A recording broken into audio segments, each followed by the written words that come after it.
and he does not care. They are making this push on Absoluters. They want to get the Spirit Link Totem. They want to close out this game. The move. This is their last chance. Beautiful fear coming in. Lasso from Houston, and that's it.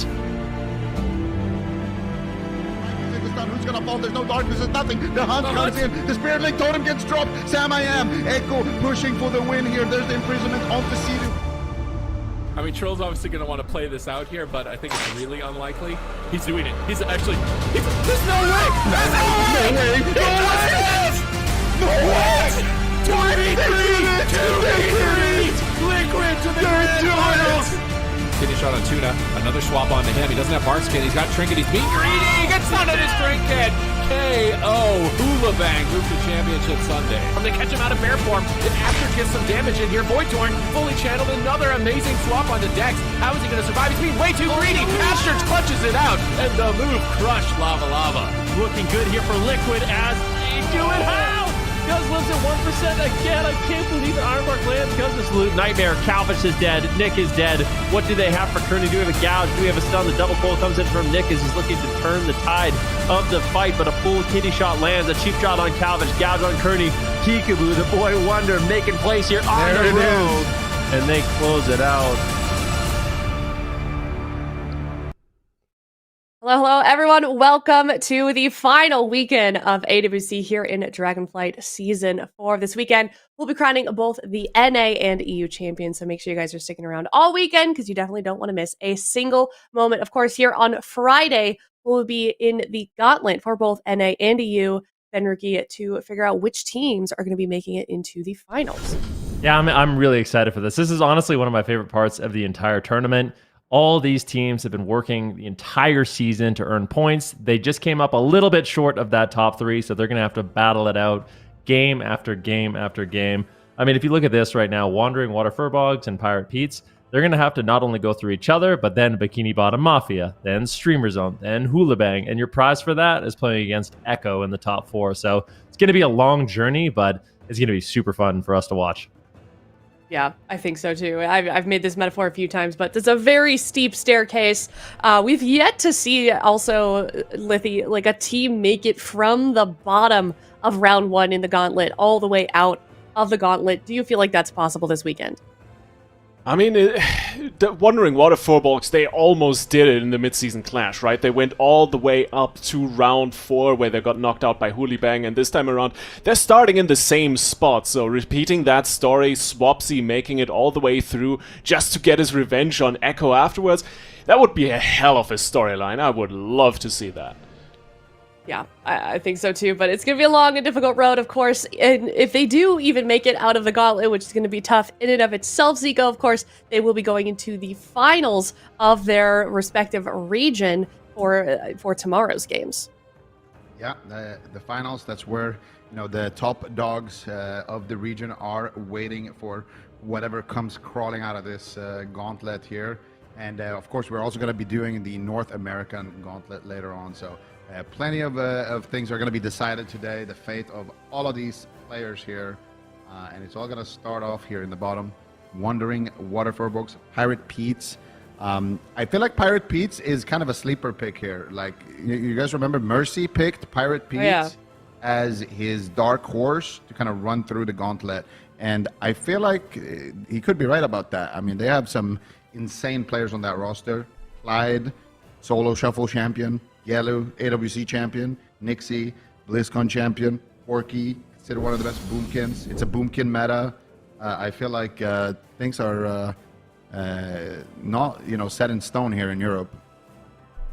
No, it's certainly not. I mean, we've really stressed it so much for both EU and NA, frankly. I had a lot of people coming to me yesterday asking me what my predictions were, and I could not give anyone a straight answer because I feel like it's been so up in the air, like week after week. Then we've got these teams switching up their comps, completely defying all odds, maybe underperforming as well. It's just so inconsistent with these results in these teams.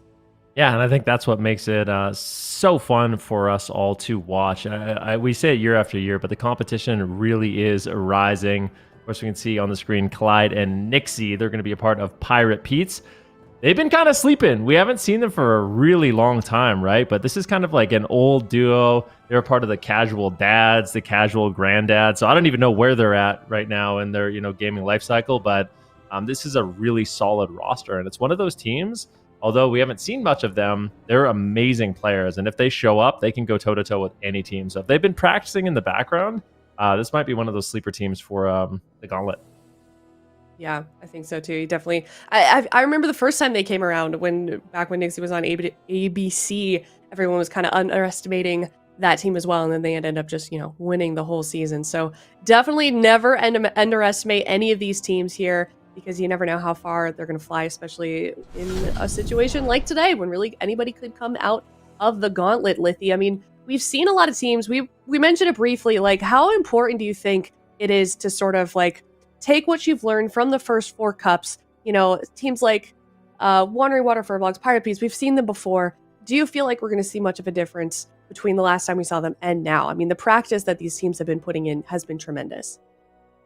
Yeah, I mean, Season 4 has been a little bit on the shorter side so far, but that just means the practice times are just going to be that much more intense. They're going to put every waking minute into perfecting their game for this weekend, because it's the last shot you have in Dragonflight. After that, the expansion is over in the competitive side of the AWC, and you gotta wait for War Within for your next shot. So you will not want to miss out. That's why I'm pretty sure you're correctly on the money here. These teams are prepped more than ever. We're gonna see surprises. We might even see new comps. It's gonna be one heck of a game day, not just today, but the entire weekend. Absolutely. Let's take a look also at predictions. I know that there was a chat poll running in chat for what you guys watching from home thought who's going to make it out of the Gauntlet, and we're okay. All right, we're kind of all over the board here. Lithy, I mean, let's start with you. You got HOOLIBANG. You want to give a quick little lowdown? I mean, HOOLIBANG has been the surprise powerhouse throughout the entire last season of Dragonflight, right? They've won a cup, they came out of nowhere, they play some incredibly dangerous comps with the Windwalker, the DH, the Rogue, and last time around, hey, they were the gatekeeper in the Gauntlet in the mid-season clash. They're once again this time around, and I think they're going to take it once again. Okay, all right, then Ven, we both got WWF. What are you thinking with this team? Well, I'm thinking they've had a very lackluster performance, but I think this is one of those rosters. If you look at their names, we got Swapsy, Brunhilde, Tessia, and Next. I mean, they're incredible players overall. And I think as a team, if they came together and they've been practicing a lot and they put all the pieces together, I really do think they can go toe-to-toe with anyone. And so I think they're going to be bringing the experience. I think they're going to be bringing the players, the compositions, if they have been practicing. And if I know Swapsy, they probably have. So that's why I'm going with them. That's fair. Okay, finally, Zico. You going with Mercy's prediction as well? Yeah, a little bit of the same there. I mean, I summarized it a little bit earlier, but yeah, I think individually these guys are phenomenal. And I feel like this is like historically, like ABC, like all of these teams that Nixie has been on in the past, they're always late bloomers. They're not a team that like dominates the whole season like Echo and then shows up in the big tournaments too. Like when they won BlizzCon as well, they were, most people didn't even think they were going to qualify, and then they went there and then they just like stepped it up and they just reached that next level. So I do think that, and also that the meta is pretty good for them, because we seem to be in a Boomkin meta, and they have a phenomenal Boomkin on their roster. So yeah, I think Pirate Pete's could definitely do some damage in this bracket, but it's really hard to pick. I feel like any one of these teams could be the winner. It's really so true, but here we go. We're going to start game number 1. First round of the European Gauntlets. Wandering Water FURBOLGS versus Pirate Pete's. Oh boy, here we go, ladies and gentlemen, and of course everyone in between. Welcome to the European Gauntlet. Who's gonna take it all the way to the Grand Tournament tomorrow? We'll find out. Right now we got Clyde on the Prez Evoker, Nixie on the Rogue, and Corky on the Boomy. Not really too surprising in terms of comps here, right? Yeah, they're choosing to kind of lead with their strongest foot forward. And of course on WWF there is a little bit of a surprise. That LA Shaman, is that a LA Shaman here from Swapsy? Oh, we're gonna see him back on that once again. Brunhilde on that Demon King, and then we got next, of course, on the Priest. Kidney shots coming out onto Swapsy, and Nixie looking for the setup here, getting a gouge onto next, but Corky's taking a lot of damage there in the backline. Brunhilde on that Demon Hunter is doing a lot of damage, and almost reaching 200k DPS over there, 1v2 behind the pillar, but manages to recover, and it looks like Brunhilde has been caught behind a pillar, already taking a lot of damage. Didn't have to use his trinket there, though, and they do manage to find a Cyclone there on low HP, so I would say not a bad recovery right now for Pirate Pete's as they look for that next assault onto Swapsy.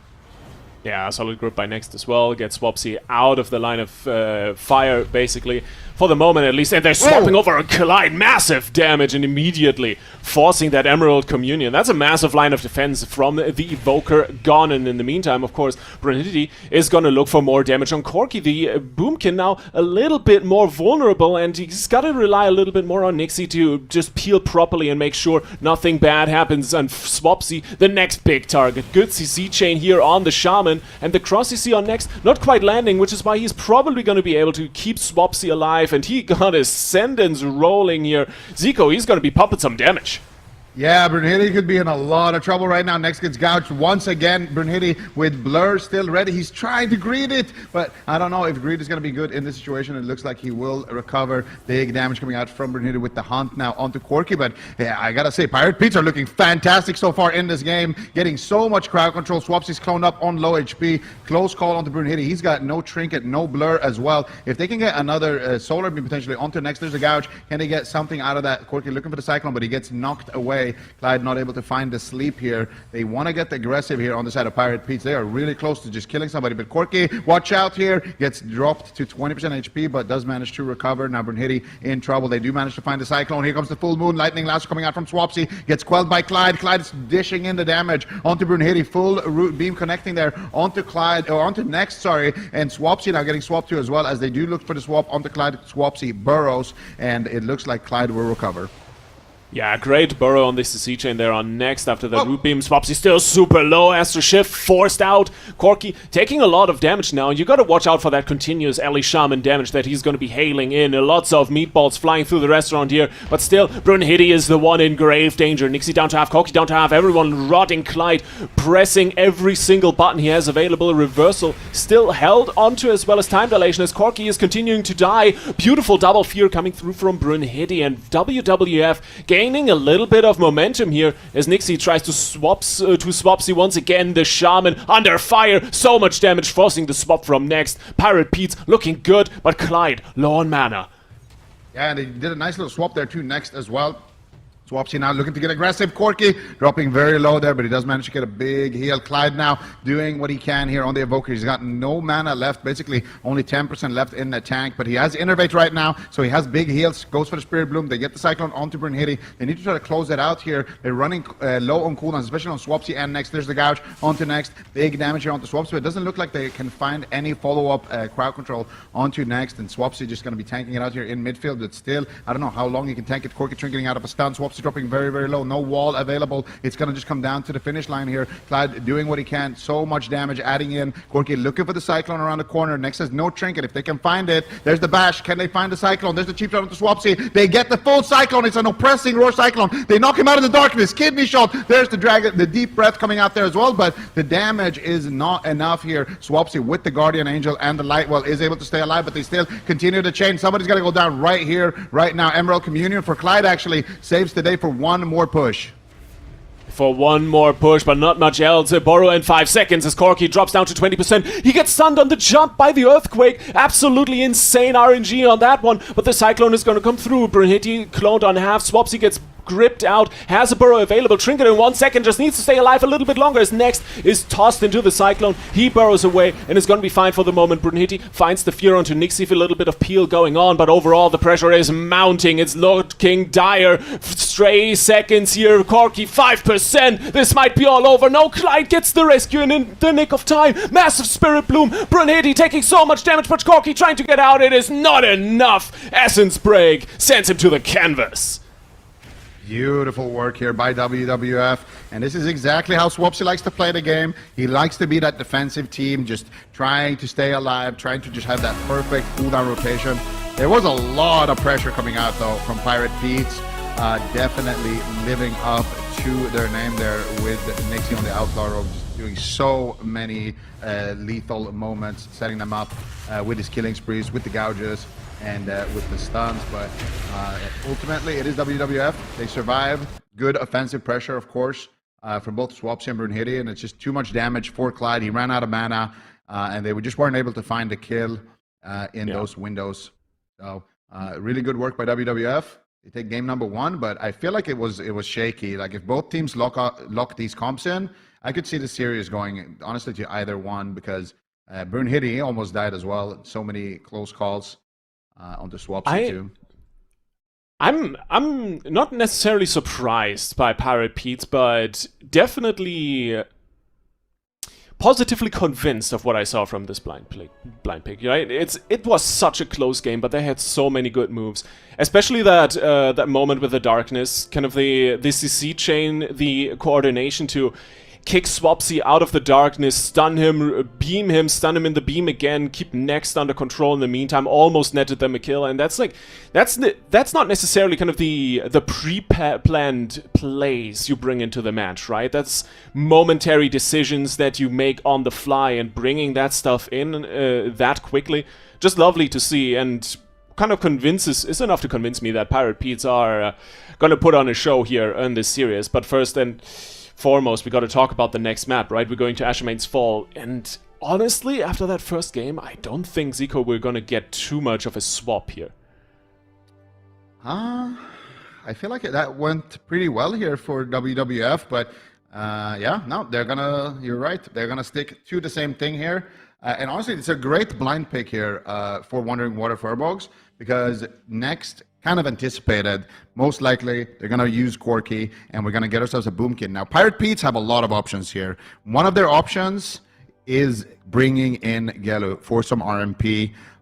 It's something that I know they have in the back pocket. They have a very kind of different version of RMP that they run alongside the Boomkin Rogue as well. So maybe we'll see that. Maybe we'll see the Moonkin Rogue again. I feel like the Moonkin Rogue had really good kind of win conditions as well, but you don't get that same value out of the beam, which of course is kind of the big issue when you're going against these gnome priests. You actually have to lock them on cast to get a shorter solar beam cooldown, and then you can do like I think it was Dippy in NA who did the bear charge beam and then into a root beam on like the racial. So there's ways around it, but you have to definitely get creative with those pesky gnomes.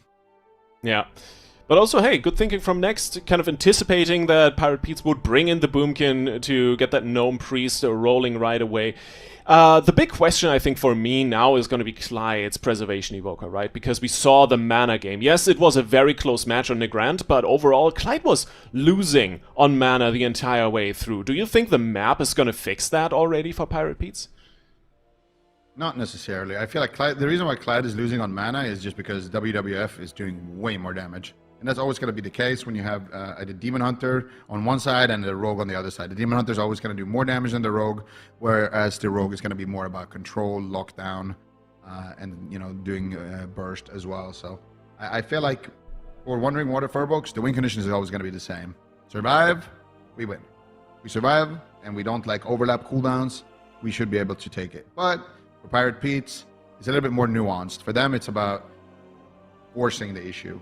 Getting the crowd controls, finding more cyclones, finding kind of long CC chains where they can pop off and kind of force those mistakes to happen. Yeah. Good setups, good cross CCs. I mean, we saw some really good attempts on just keeping Next on the sideline and giving Swapsy a run for his money, basically. So all in all, well, Ashamane's Fall gonna be entertaining to say the very least. No real swaps in comps or game plan, I would feel like. But let's see what we can get rolling. Zico, you think this is gonna be a 2-0 for WWF? I believe in Pirate Pete's. They're my prediction here. So we gotta stay strong right now. All the Pirates getting ready for some plunder action here on Ashamane's Fall. Pirate Pete's WWF. Is it going to be a 2-0 lead here for WWF, who did go who did go all the way to the Gauntlet finals, where they ultimately fell to HOOLIBANG last season? See if they can have a repeat performance, or if Pirate Pete's can kind of rise from the depths here and try to take him down. Kidney shot onto Swapsy. Nixie looking for the opener. Clyde, though, getting cleaved here. Really nice opener for WWF. A lot of damage here onto Clyde. He wants to be greedy with his cooldowns, but he is forced to trade. And that's a great opener again for WWF. And you can see already the damage. Like Brunhilde, Swapsy are already popping off big time. Yeah, great grip from Next as well on the cheap shot. Brunhilde gets cycloned on the follow-up. Next bash. There's a beam onto Swapsy. Kidney shot on top of that. Can't wall right now. Actually, that one's already on cooldown. Might have to pop in the burrow. 20%. Even the GS not keeping him alive. So much damage. Defensive fear coming through from Brunhilde. Great way to peel Nixie off of his shaman. But for the moment, Corki needs to fear for his life. Another rescue in. Big shield immediately. Gets knocked out as well. So much damage coming out of the Pirate Pete's here in the opener. Swapsy really suffering. Oh, that was a great shutdown there by Swapsy. He grounded the Cyclone out of the cheap shot. Clyde forced to trade out the Emerald Community Corki, looking for the Cyclone again. Can he get it? He gets it. They get the Sleepwalk on the Brunhilde. Swapsy with a very nice burrow here. Can they continue the chain? He's going to go for a reclone. Swapsy pops out of the burrow, knocks him out, does a little bit of damage, and also interrupts that recyclone. So really nice place there by Swapsy because he doesn't have wall like you mentioned, and Nex doesn't have a trinket as well. Nex is going to have a blind as well in about 10 seconds where he can send a full blind onto Next and try to take Swapsy down, or they could maybe try to blind Brunhilde and try to take Next down. No, they're going to cheap shot Next. They're looking for the Cyclone. Now they get the gouge. Here comes the setup. They have a blind as well. They go for the Cyclone instead. It's going to be Swapsy. What are you going to do here? Solar Beam overlap out to Swapsy. Huge damage. Can they take him down? They get the DR blind, and they take him down. Pirate Pete's making Swapsy walk the plank in game number 2. What a beautiful, beautiful chain of events. Like, there was no gap, there was no opportunity for Next to do anything. Just a perfect setup, clean execution, and they kill him through darkness and everything. Just a wonderful, wonderful game from the Pete's. Yeah, wonderful stuff indeed. And this might just be two teams who are just going to be bringing in these two same comps, and it's just going to come down to who can outplay each other. There's, of course, more options for both of them, but what a beautiful kill that was. So they get the low Cyclone here, and this is after Swapsy used his burrow. He doesn't want to trinket. It's his last cooldown. Next has no trinket. They get the cheap shot, and then Corki pushes in. He gets rooted on his jump back there. So they extend the chain. They get the gouge. They get the full Cyclone. And here Brunhilde drops the darkness, but it seems like Corki is getting extremely unlucky. Or sorry, Swapsy is getting extremely unlucky with the darkness. The darkness fades, takes a bunch of damage, and then look at that beautiful blind by Nixie. Of course, Next is spamming that Void Shift. So Next has a 100% HP heal right there. But before he can get into line of sight, Nixie kind of intercepts his line of sight before he gets into line for Swapsy and just throws a 2-second blind on him, which is enough for them to finish the job. Yeah, it's beautiful. It's beautiful. And all that off the back of this massive go on Swapsy like 30, 40 seconds earlier, where they had to burn so much. I think Next literally went through every single button except Swap, including his trinket, in that one little go they made on Swapsy. So just devastating damage. The Pirate Pete's definitely warmed up now after Nagrand, and if they keep this going, I'm getting a little bit worried for WWF. Yeah, we'll see. We'll see. There's a lot to worry about. There is, a lot of things that they need to consider here. But I feel like it is really, about Next as well. Like Next in that first game was able to just keep them alive through basically impossible situations. He was really working a lot of miracles. Whereas in that second game, he wasn't able to kind of get away as much from the CC. And part of that is, on his teammates as well to try to stop a lot of those Cyclones. So if they can shut down Next, I think Wandering Water FURBOLGS is going to have an issue with that. But we'll see what they decide to do here with their blind pick. They decide to change anything up on either side. Pirate Pete's, I feel like they should lock in the same thing, but they do run the risk of running into a Boomkin. That's the only scary thing for Pirate Pete's. Then again, I think if you're playing as well as the Pirate Pete's are right now, are you really that scared of a Boomkin on the enemy team? I think you're able to take that mirror. Then again, if we're looking at Tiger's Peak, right? For me, Tiger's Peak is kind of in the same map category as Ashermane's Fall, so I'm not really expecting WWF to really bring any changes in here. Oh, we'll see what they decide to do here. I don't know what they would change. I feel like if they were to change something, honestly, I think that the best way to beat what Pirate Pete's is running is just to run DH Boomkin. And that's what we're gonna see, and there it is. Hey. And of course, it's about the Prez Evoker. So the Prez Evoker is gonna. We've seen this before, but the Prez Evoker doesn't have a lot of ways to avoid that mass entanglement solar beam. So for example, if Clyde gets stunned by Brunhilde, like let's say he just throws a Fel Eruption and then he just dashes back to his target, Tessia has an opportunity to just kind of lap over and send a mass root beam, and there's nothing Clyde can do about that. So. It's a tough call when you are that Evoker playing in this matchup. And also, you're going to lose on mana. So they need to really be banking on Tessia here to kind of mess up on that Boomkin. And I don't think he will. He's pretty good. I heard Tessia has been around for a little bit, won the cup or two, and maybe some other thing. I don't know. He's a decent player. I'm joking. Tessia obviously just a fantastic player. So I'm super excited to see him on the Boomkin now, and I think there's a Sidu tweet or two about Prez Evoker playing that into Boomkin and how much pain it is. So I'm very curious what Clyde can bring to the table here. Overall, as you already mentioned, right? It's the same old mirror we've seen throughout most of the season. And I'm saying mirror, well, to an extent, it's not really a mirror, but I think the thing to focus here is the Rogue versus the Demon Hunter on both sides, right? Nixie gonna be looking for a lot more kind of setup potential for his team, a lot more pressure through crowd control. But gonna look for similar levels of pressure and setting up his team, but mostly throughout just the sheer presence of his damage and bringing in that pressure onto Clyde. Yep. Yeah, and of course the micro CCs. We can't forget about the micro CCs. Demon Hunters, yep. they got it pretty good in that department. Of a lot of like little annoying instant, like 2-second crowd controls that they can throw out. So that's going to be Brunhilde's job. Set up the kill target, make sure it's stunned when it's in a bad spot. Him and Next, of course, as well. And also, get that damage out, get the setups for the Cyclones for Tessia. And if they can do that, have good pressure, they're going to be able to overwhelm Clyde's mana bar. So for Clyde, he's going to need to try to find a kill because they are on that timer, and it really is tough because every single root beam is going to basically be a major defensive. Especially the most scary ones are when you get the root beam and then the Moonkin fake casts you and gets a precog, and then he gets a Cyclone after the root beam as well, because then you're sitting a full root beam into a full Cyclone. Like if your healer is gone for that long, you're just going to have to send multiple major cooldowns. So that's the problem. Every single root beam, they're 3-4 root beams in, wondering what if FURBOLGS are just going to win if Pirate Pete's can't get something done before that. So Pirate Pete's needs to be extremely offensive and also pray that Clyde can outplay some of these beams and buy them some extra time. Yeah.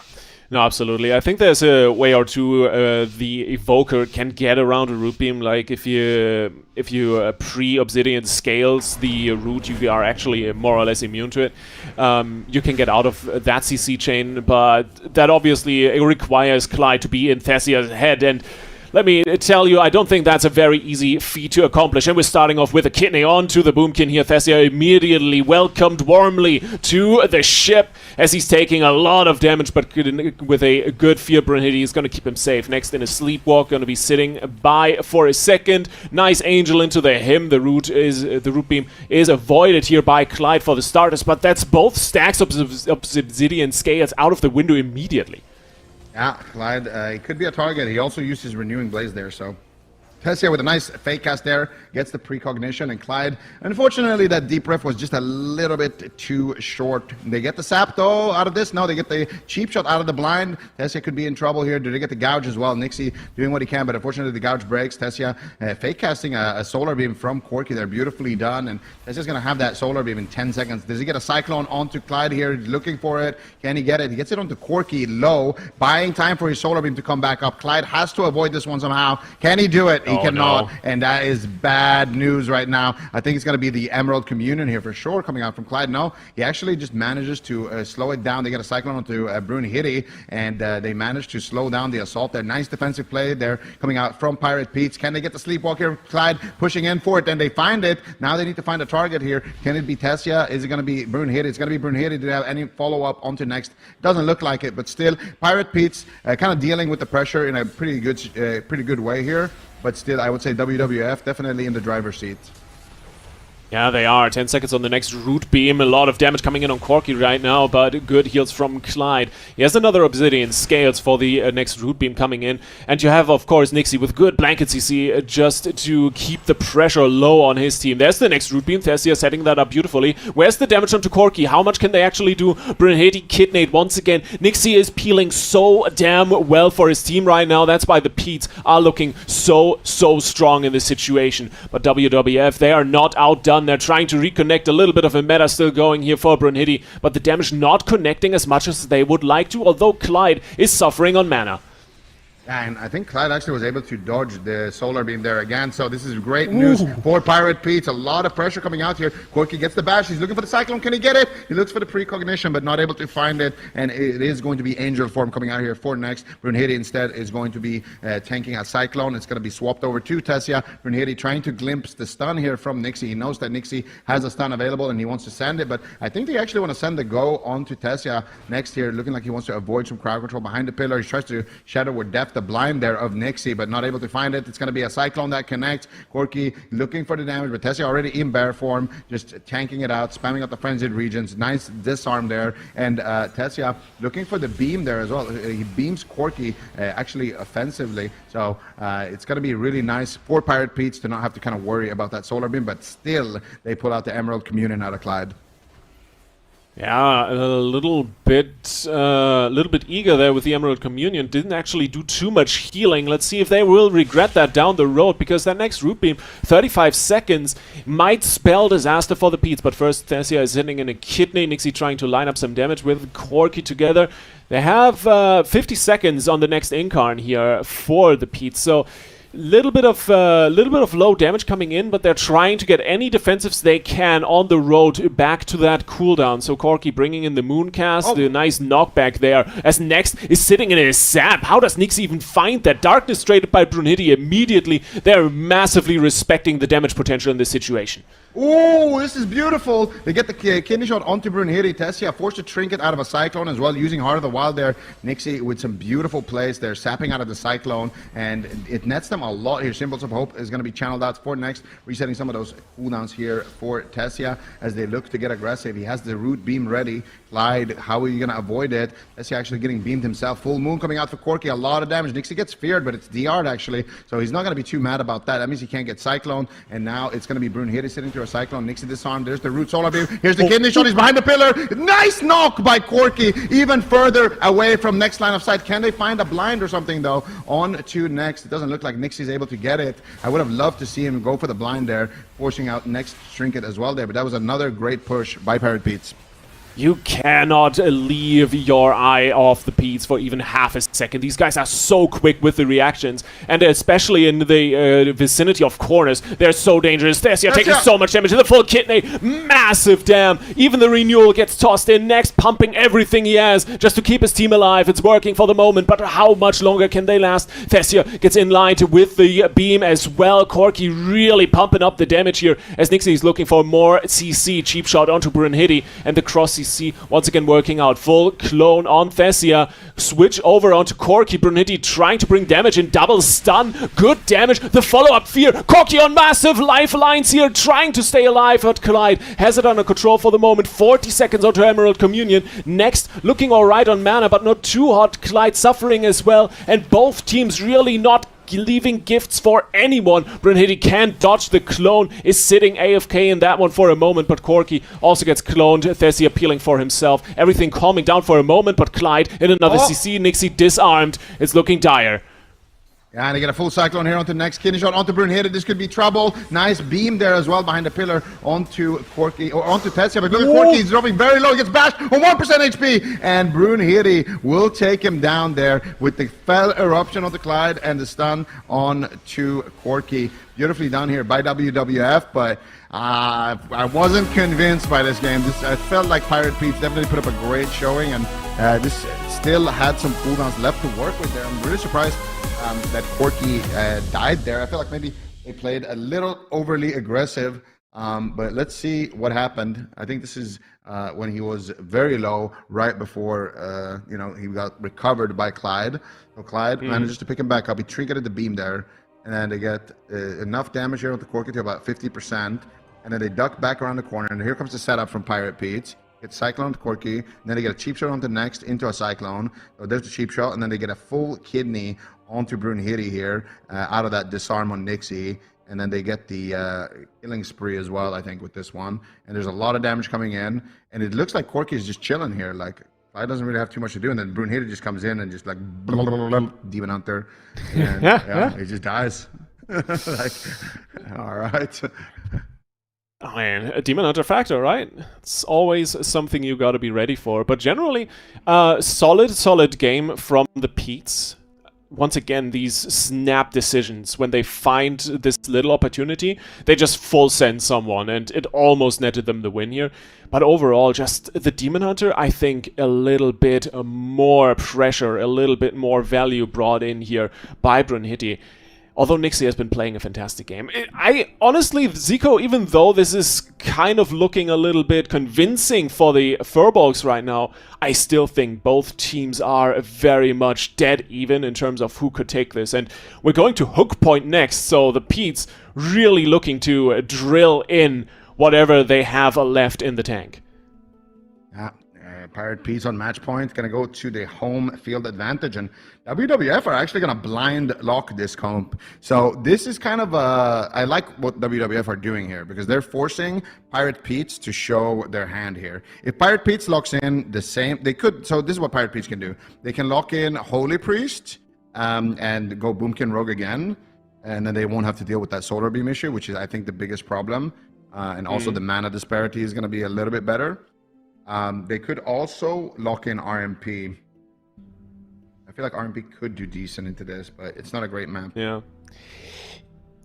It might be one of these situations where the fact that we haven't really seen Pirate Pete since, I think, Cup 2 in Season 3, that they might have something up their sleeve that FURBOLGS are not expecting, right? It's a small miracle in itself that the Petes are even in the Gauntlet to begin with, given the rough season they've had so far. As I mentioned, like, they've not made top 8 a single time. They've barely snuck into the Gauntlet here in EU, but it's still a fantastic team full of incredible players, so just the fact that they are scraping by so close is very surprising, and to me, honestly, to an extent, just speaks to the competitiveness of EU. And, oh, Zico, I see you furrowing the eyebrows. There's a little bit of disagreement with this decision to stick to their guns. I mean, it seems like they're just picking comfort over like meta. But yeah, they're gonna have to deal with the root beams again, and so far we've seen Sea-Doo, we've seen Garbage, we've seen, well, last game with Clyde as well, we've seen a lot of different, like, really good Prez Evokers try this matchup, and I would say almost every single time the Prez Evoker is the one that loses this. So I'm not sold, but maybe the map is gonna help them out more. I think one thing that they can change in their gameplay is try to go after next more with beams, like kidney shot him, drop a beam on top of it, and try to 100-0 him.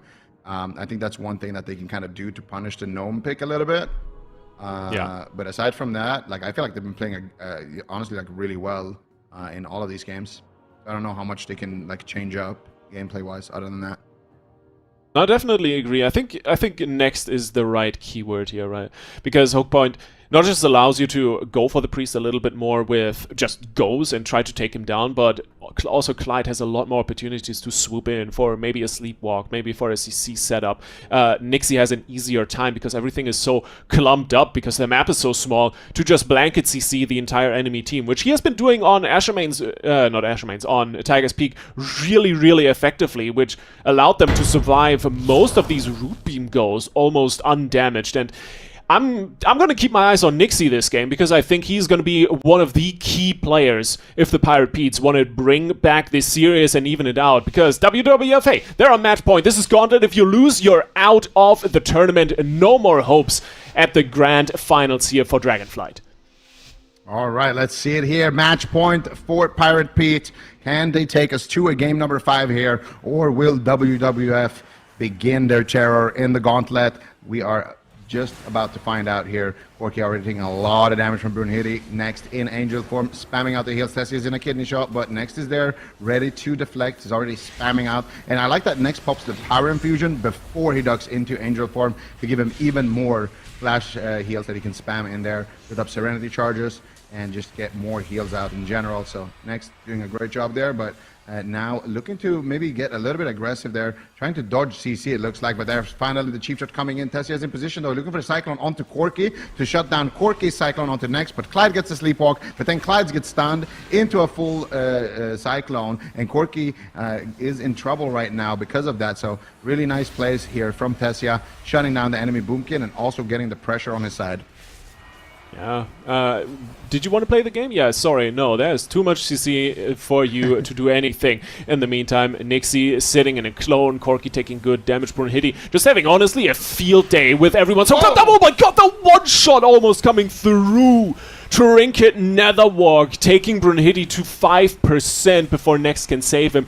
What a go here from the Peets. They're turning the dial up to 12 in this moment as Thessia sits in another kidney. Next gets bashed, maybe a little bit of a swap over into the Holy Priest, but the setup is good. Full sleepwalk with the extended duration, that's 7 seconds of no healing. Can Thessia survive this? He has Renewal and Barkskin and is gonna be fine here for the moment. Nice knock up there from Clyde to interrupt the Cyclone, and for the moment everything is staying fine, but Thessia is taking so much damage. Finally, Barkskin comes through, GS as well, and WWF are recuperating, at least for the moment. Thessia getting swapped to once more, the disarm coming through, and they are continuing to suffer, but Clyde sitting in a root beam. Oh, but Clyde Obsidian scales the root beam like the absolute legend he is, and that means his team is going to be completely fine. They don't have to use anything, and they almost killed Brunhilde in that situation, but Next still has his trinket, but sleepwalk onto Brunhilde. Needs to be careful with that. Tessia is taking a little bit of damage here. Tessia popping the incarnation. Here comes big damn from Tessia. Is Corki ready? DR Cyclone there onto Brunhilde. They're going to have some uptime right now, unless Nixie manages to do something. Gouge coming out onto Next into a full bash. Tessia dropping very low. Can they find the sleepwalk? They find it. Clyde is there. Do they have the damage though? Corki is taking a lot of damage. Clyde forced to trade out a lot of healing. Emerald Community coming in. They get the DR Cyclone onto Next. Nixie is taking a lot of cleave damage, trading out his evasion there. But here comes the Chief Shot on the Brunhilde. He gets gripped back. Tessia in a Cyclone. Next with the symbols of hope here, but still a lot of damage onto Brunhilde, sitting through those stunts. Nice solar beam onto Tessia. He's taking a lot of damage as well. Nixie going for the cheap shot. He should have a gouge here potentially out of that as well. Corki looking for the Cyclone. He gets feared, but that means Clyde can just go in. He doesn't need to be scared of the fear. He's trying to fake cast the Shadow Word Death there with the sleepwalk, but Next not falling forward, ducks around a corner and manages to pick his team back up. But they did have to press Heart of the Wild and Barkskin and Renewal there, so Tessia could be a target if Corki manages to stay alive here. Full kidney onto Tessia, huge potential there. Nice low Cyclone. Pirate Pete's, what are they gonna do? What indeed, 30 seconds on the root beam here for WWF. They need to make something work. Apoth popped in from Next, but he's bashed up once again. So much CC, forcing out the darkness. Brunhilde trying to stay in it. Precog procced, but can they really use it? There's not too much healing going out. Another clone, another kidney. Brunhilde is really suffering. Beats really want to stay in the tournament. They're putting in so much pressure. The map is working out so massively well for them. Corki trying to position himself for another clone. Great and grip from Next here, gripping Thessia out of the line of fire, and for the moment WWF is staying on target. Can they do the damage they need to? Corki getting cloned here on the burst. Swap over to Nixie. Clyde still looking fine, is suffering on mana though. Time dilation is popped in Next, and another cheap shot. Nixie with a blanket CC, the cheap shots on everyone. The next go ascending on Brunhilde, good damage onto Thessia as well here. Clyde with the disintegrates, just trying to send it, and there's the incarn. This might be lights out for someone in just a moment. Full fear. Next pushing the offensive as Corki is the target. Barkskin once again in. Renewal already out the window, and Clyde gets to recover. Reversal still ready. It's coming down to the wire here, Zico. Yeah, Corki still needs to stay alive here, but he has his own incarnation. He doesn't want to use it though. Here finally pushes the button. Beautiful heals coming in there, and now Tessia in a lot of trouble, but Brunhilde is getting good uptime here. They need to try to get some Cyclones onto him. Clyde in a full root beam, but beautiful Obsidian scale again. Clyde is just in this man's head right now. Full bash, full Cyclone. Who's going to be the target? It's going to be Brunhilde. He has the trinket, he has the Netherwalk, and he will trade it. Next, still in Cyclones. He has the Void Shift. He has a lot of catch up to do, and Tessia has nothing. Tessia's in the middle of the map. Tessia is dead. Beautiful Beautiful gouge coming out there from Nixie. Void Shift surely coming out here. No, it's going to be the Guardian onto Tessia with the light while doing tons of healing, keeping him back up at 25% dampening. Sleepwalk being casted by Clyde, but they dodge it full. Cheap shot. Sleepwalk, can they find it? On to next. It doesn't look like they're going to find any follow-up crowd control. They're just going to go for damage. Corky, though, behind the pillar, falling further and further behind, and WWF will take game number 3 and eliminate Pirate Feet out of the Gauntlet and begin their terror. What a game, what a serious WWF. They are certainly here to play. Incredible, incredible performance. The Pete's trying their best, their damnedest, with all the CC they had onto next to make something happen, but overall, just not quite enough. Swapsy stays in the tournament, Zico, and, well, can they repeat their run from the midseason clash? It certainly looks like they are starting it off quite nicely, especially with Next almost looking like he's driving automatic. He just refuses to shift. Yeah, Next never using that Void Shift. And I mean, I don't know. I feel like Next, you know, it kind of is like that, because like you've seen the meme, you know, with like the one guy who's just like vibing out, doing nothing, and then the other guy's like super like try hard sweating. That's basically Clyde versus Next in this matchup. Next is just vibing, you know. He's just driving on automatic, just cruise control on, like doesn't have to do anything. I mean, okay, sure, he has to do, you know, a lot of things, but compared to Clyde, it's not too much. Whereas Clyde, look at that, every single time Obsidian scale gives him the immunity to silence, and every single time he times it perfectly on the root beam, getting so many big plays. I mean, look at that exchange right there from Clyde.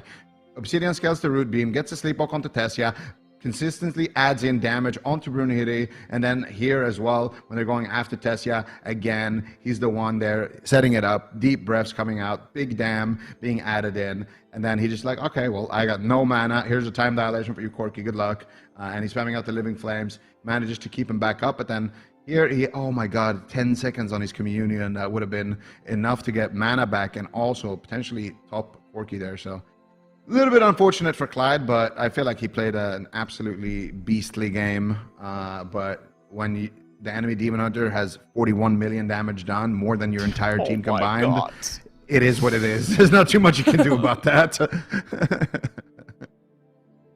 Oof. Yeah, a bit of a rough thing to possibly overcome, but Pirate Pete's, I mean, they got one game out of the day, and you know, they made it pretty far so far. They made it pretty far here in Dragonflight, so hopefully we'll see them coming back again the next time. But WWF taking that victory. They're going to be moving one step up here in the Gauntlet, and if me and Ven are correct, they've got a long day ahead of them, Lippy. It's gonna be a very, very long day. But hey, they're used to it. They are used to this Gauntlet. It's basically hometown advantage for them at this point, right? Mid-season clash, they already ran the entire thing up until the 4th round, until they met HOOLIBANG, and hey, unfortunately they got eliminated. But this time around, well, they're ready. I think they are more than prepared. Next up is the match against Bikini Bottom Mafia, and if I remember back to our chat poll at the start, there was a lot of people thinking Bikini Bottom Mafia would make the entire Gauntlet, so I think this is going to be a very, very interesting one, and who knows? Borok versus Next? Who knows who is the better priest? I think so too. Wait, so Bikini Bottom Mafia, they won the chat poll segment? I think so, yeah. Alright, okay. Quite convincingly, actually. Really? Okay. Mm-hmm. Zico, do we agree with that? We think chat is right? At least for this one? I mean, the chat knows better than me. My prediction, my prediction is already like out. So, yeah. Maybe I should just listen to what the chat thinks. Yeah. Next time someone calls you Big Z, maybe just don't trust them as quite as much. That wasn't the chat though. You're right. All right. Well, we're gonna get to that next segment pretty soon here. Bikini Bottom Mafia versus Wandering Water FURBOLGS. Maybe I don't have to ask chat who you think is going to win, but let's do it for just this round specifically. Which team is going to be making it to that next step in the Gauntlet? Before we do head to a break, though, we've got a spell guessing segment. Lithy, I don't think you've done these with us yet, have you? Okay. No, I came up with the name, but that's all I've done with this segment so far. All right. Well, lucky for you, they've made it a little bit harder for us. Apparently, Oh, we'll see. we'll see if I can even direct this, because it looks complicated. They made it certainly more complicated. But whose spell is it anyways? We're going to be guessing the spell based on some limited information. Let's see if we can do it. Let me open up the chat here so I can see what they're guessing. Okay. Wait. I know this. It's 3-minute CD, so it's not one of the Shadow Priest talents. Oh god. No, this is a warlock. I think this is a warlock. I think it's the. What is the name of it? Hmm? I feel like it's a warlock thing. Okay. Warlock. I feel like it's. Oh. I think. Wait, no. I think it's a. I think it's a monk thing. Yeah, I think it's. Do you? Seems like a monk. I've been playing a lot of monk on Pandaria, so I think it's invoke Neo Zhao. Neo Zhao. Okay. That's okay. It's not Chi-Ji, because that's the healer monk. Or is it? Wait. Could it be Zwen? Maybe it is Chi-Ji. Is it Chi-Ji? I don't know. I think it's the Ox. I feel like. Because Invoke Yulon is 1 minute cooldown, and Zwen is 2 minutes, if I'm not mistaken. Yeah, I don't think it's Zwen. I think it's. I'm gonna go with Chi-Ji. Lock it in. Okay. All right. Let's Actually, no. lock one in. Okay. It's 3 minutes cooldown. I feel like Chi-Ji is the. I'm locking in Neo Zhao. All right. Okay. Yeah, I'm locking it in. You as well. Is that where you're locking in also, Lithy? Chi-Ji is the red crane, right? Yeah. Okay, Yeah, all right. Chi-Ji is the hyper bird. Yeah, I feel like that's always up for Fistweaver. I don't think it's that. Okay, well maybe I'm locked in. Production I'm will sticking to let this. us know. Hey! Okay. There it is. Wow. But they always play take more these monk. tank monk tap. Like, who knows that?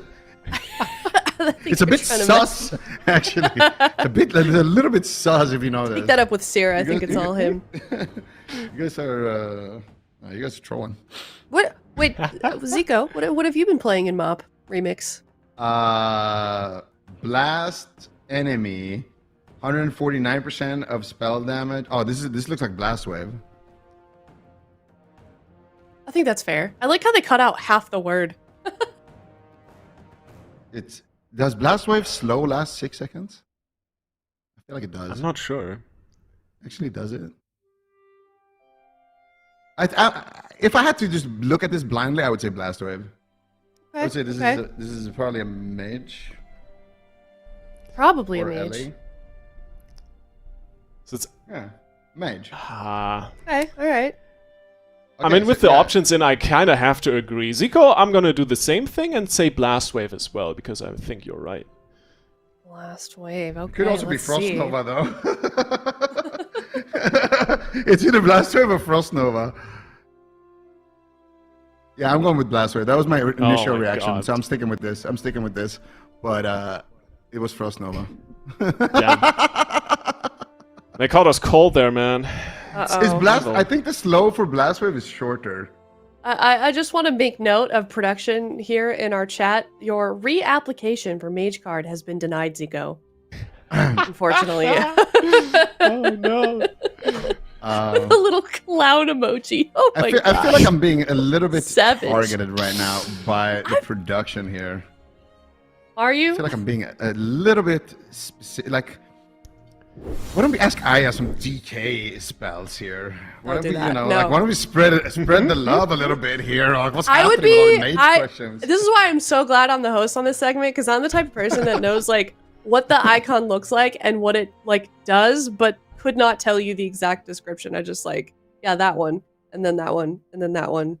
That's, you know, I'm a vibe type of player. But anyways, we're going to be heading to a break. We've got Bikini Bottom Mafia versus WWF. Coming up next, we're going to see who will continue on here in the Gauntlet.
everybody. It is round number 2 in the Gauntlet for the European region. We have got Bikini Bottom Mafia versus WWF here for this second round. Ven, your prediction still holding true so far. And they look good too. Wandering Water FURBOLGS looking really good, bringing in the compositions that I thought they might. I think this team has a lot of options, so I think they might be the one that goes the distance. But if Bikini Bottom Mafia has any say in it, they're going to be a very difficult team for them. And we've seen Bikini Bottom Mafia really step up and kind of come out of nowhere and win an entire cup. And we've also seen them not even make top 8. So it's going to be really interesting to see, how they match up in this one and how prepared they really are. Absolutely. I feel like that is just what has been so special about witnessing this region over the course of Dragonflight. You just never know which team is going to surprise you, which team is going to just perform exceptionally well, seemingly out of the blue. And it could be either of these teams here in this first game of this second round here in the Gauntlets, BBM versus WWF game number 1. I don't think this is what WWF were expecting. It looks like they're kind of setting up here for maybe some Boomkin terror, but we are going to see Brunhilde tagged in here on the Warrior, and Suniki on the Dev Evoker, already getting a big deep ref, going for the Sleepwalk. Swapsy taking a lot of damage here in the opening stages, and next is Force Tread at his Trinket, Obsidian Scales, Renewing Blaze, basically his half his spellbook, and Swapsy also had to use Wall there, so huge opener from BBM. Yeah, not too bad, playing very aggressive, but that's going to be the scary moment of the match. The Devastation Evoker with that Dragon Rage puts out a lot of pressure. Swapsy needs to be careful. Basically, no defensive cooldowns, is going to just use the Burrow, go underground, and hide for a little bit, but that should be enough to weather the storm. Next has a little bit of catch-up ahead of him. Big Dream Breath incoming. He's fully loaded with HOTS. Can they take down Swapsy? I mean, Suniki is doing unbelievable damage right now on this Evoker. I mean, just look at the damage. Oh. Just absolutely crushing. But at the same time, I feel like if WWF can stabilize here, Suniki is a great target for them to go after, and I feel like as long as WWF stays alive, they're going to slowly pull ahead in this game. Yeah, but that's a big if right now. Full sleep here. On to next. Can it get any more? The Sleepwalk into Sleepwalk. Next needs to see somebody about that to get a full kidney shot as well. Kick onto Swapsy. They might take him down. There's no trinkets available on anyone. Next has a lot of healing to work with. Time dilation comes out onto Swapsy and should be enough to keep him alive. Brunhilde also down to about 50% HP. And it's going to be about that next deep breath. Look at Brunhilde. He's getting blasted around the corner and taken down almost, but does manage to recover here once again though. Gouge, kidney shot. Can they find a Sleepwalk? Borug's going for it. He gets it. It looks like it instantly broke though, and with that, I think Swapsy is going to be fine. Yeah, the double dragon, really scary, and that's the thing. The Preservation Evoker and Devastation Evoker, they complement each other very well, and Swapsy is just so far on the back foot. 2 Disintegrate is going to be channeled out. I wonder if Swapsy needs to relocate to a pillar or something, like try to just get out of the open field. Seems like he is not too concerned. Still, it's going to be tanking out, putting out tons of pressure, exploding in an Ascendance proc, putting out Lava Burst on everyone, but he might just outright die. Huge Disintegrate coming in after an Eternity Surge. Swapsy deflects it a little bit, but I don't know if that damage mitigation is going to be enough. Next tosses in a big heal to stabilize Swapsy, but the pressure from both sides is immense. Both healers burning through mana really quickly here, Zico. Yeah, absolutely, and that was the Communion there for Borug. So both Dragons now without Communion, but Suniki is getting blasted here, dropping dangerously low. Does manage to get a big heal on himself. Here's the Dragon Raids. He has tipped the scales ready. He's ready to unload a massive amount of damage. Gouge onto next. Any follow-up onto that Gouge? Doesn't look like it. They're going for the Sleepwalk to get a cheap shot. Can they get the Sleepwalk out of that? They do find it onto next. Sure, that's going to be his Trinket. Looks like he breaks out of that one, and was that a Tremor Totem on this Sleepwalk? Either way, I think it was. Looks like Swapsy is going to stay alive. And Suniki down in huge trouble here, man. Yeah, definitely. Swapsy is playing that Unleashed Shield, so he's able to get the Unleashed Shield off. It's going to be a good amount of extra knocks and stuff, but Suniki's still getting interrupted. Beautifully done by Swapsy and Brunhilde trying to just get control. And honestly, Barug is almost completely tapped on mana. WWF, they may have weathered the storm.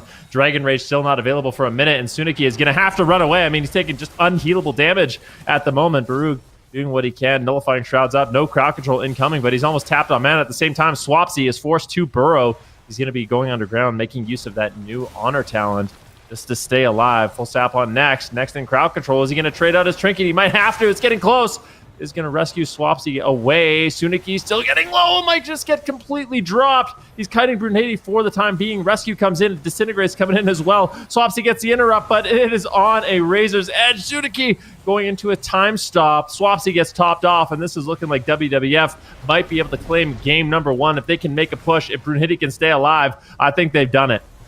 Yeah, beautiful deep breath coming in from next, and Suniki is going to go down. Baruch trying to turn the tide back into his favor, but he's got no mana left, and that is going to be WWF once again surviving for a long time and then managing to have that consistent pressure, win on mana. This is a classic textbook Swapsy strats, and it works out against Pirate Pete's, and now in game number 1, it's working out against Bikini Bottom Mafia.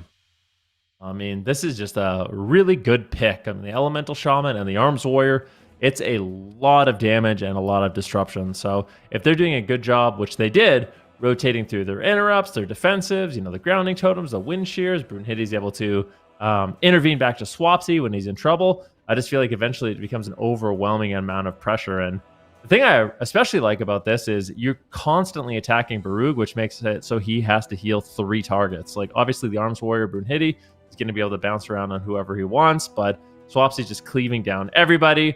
And at this point, it's a really intense situation, but Nex still has, a good amount of gas in the tank, about 40% mana. He's able to push forward. He goes for actually immune on crowd control there onto Nala. I don't think he actually found anything, but just making it awkward. Nala's not able to set up the go, and their team is able to just push in and just completely overwhelm. There's really not too much Bikini Bottom Mafia can do here. And I was not expecting this. Like, I was not expecting the double Dragon Outlaw Rogue coming in. So I wonder what both teams' thought process was coming into this blind pick.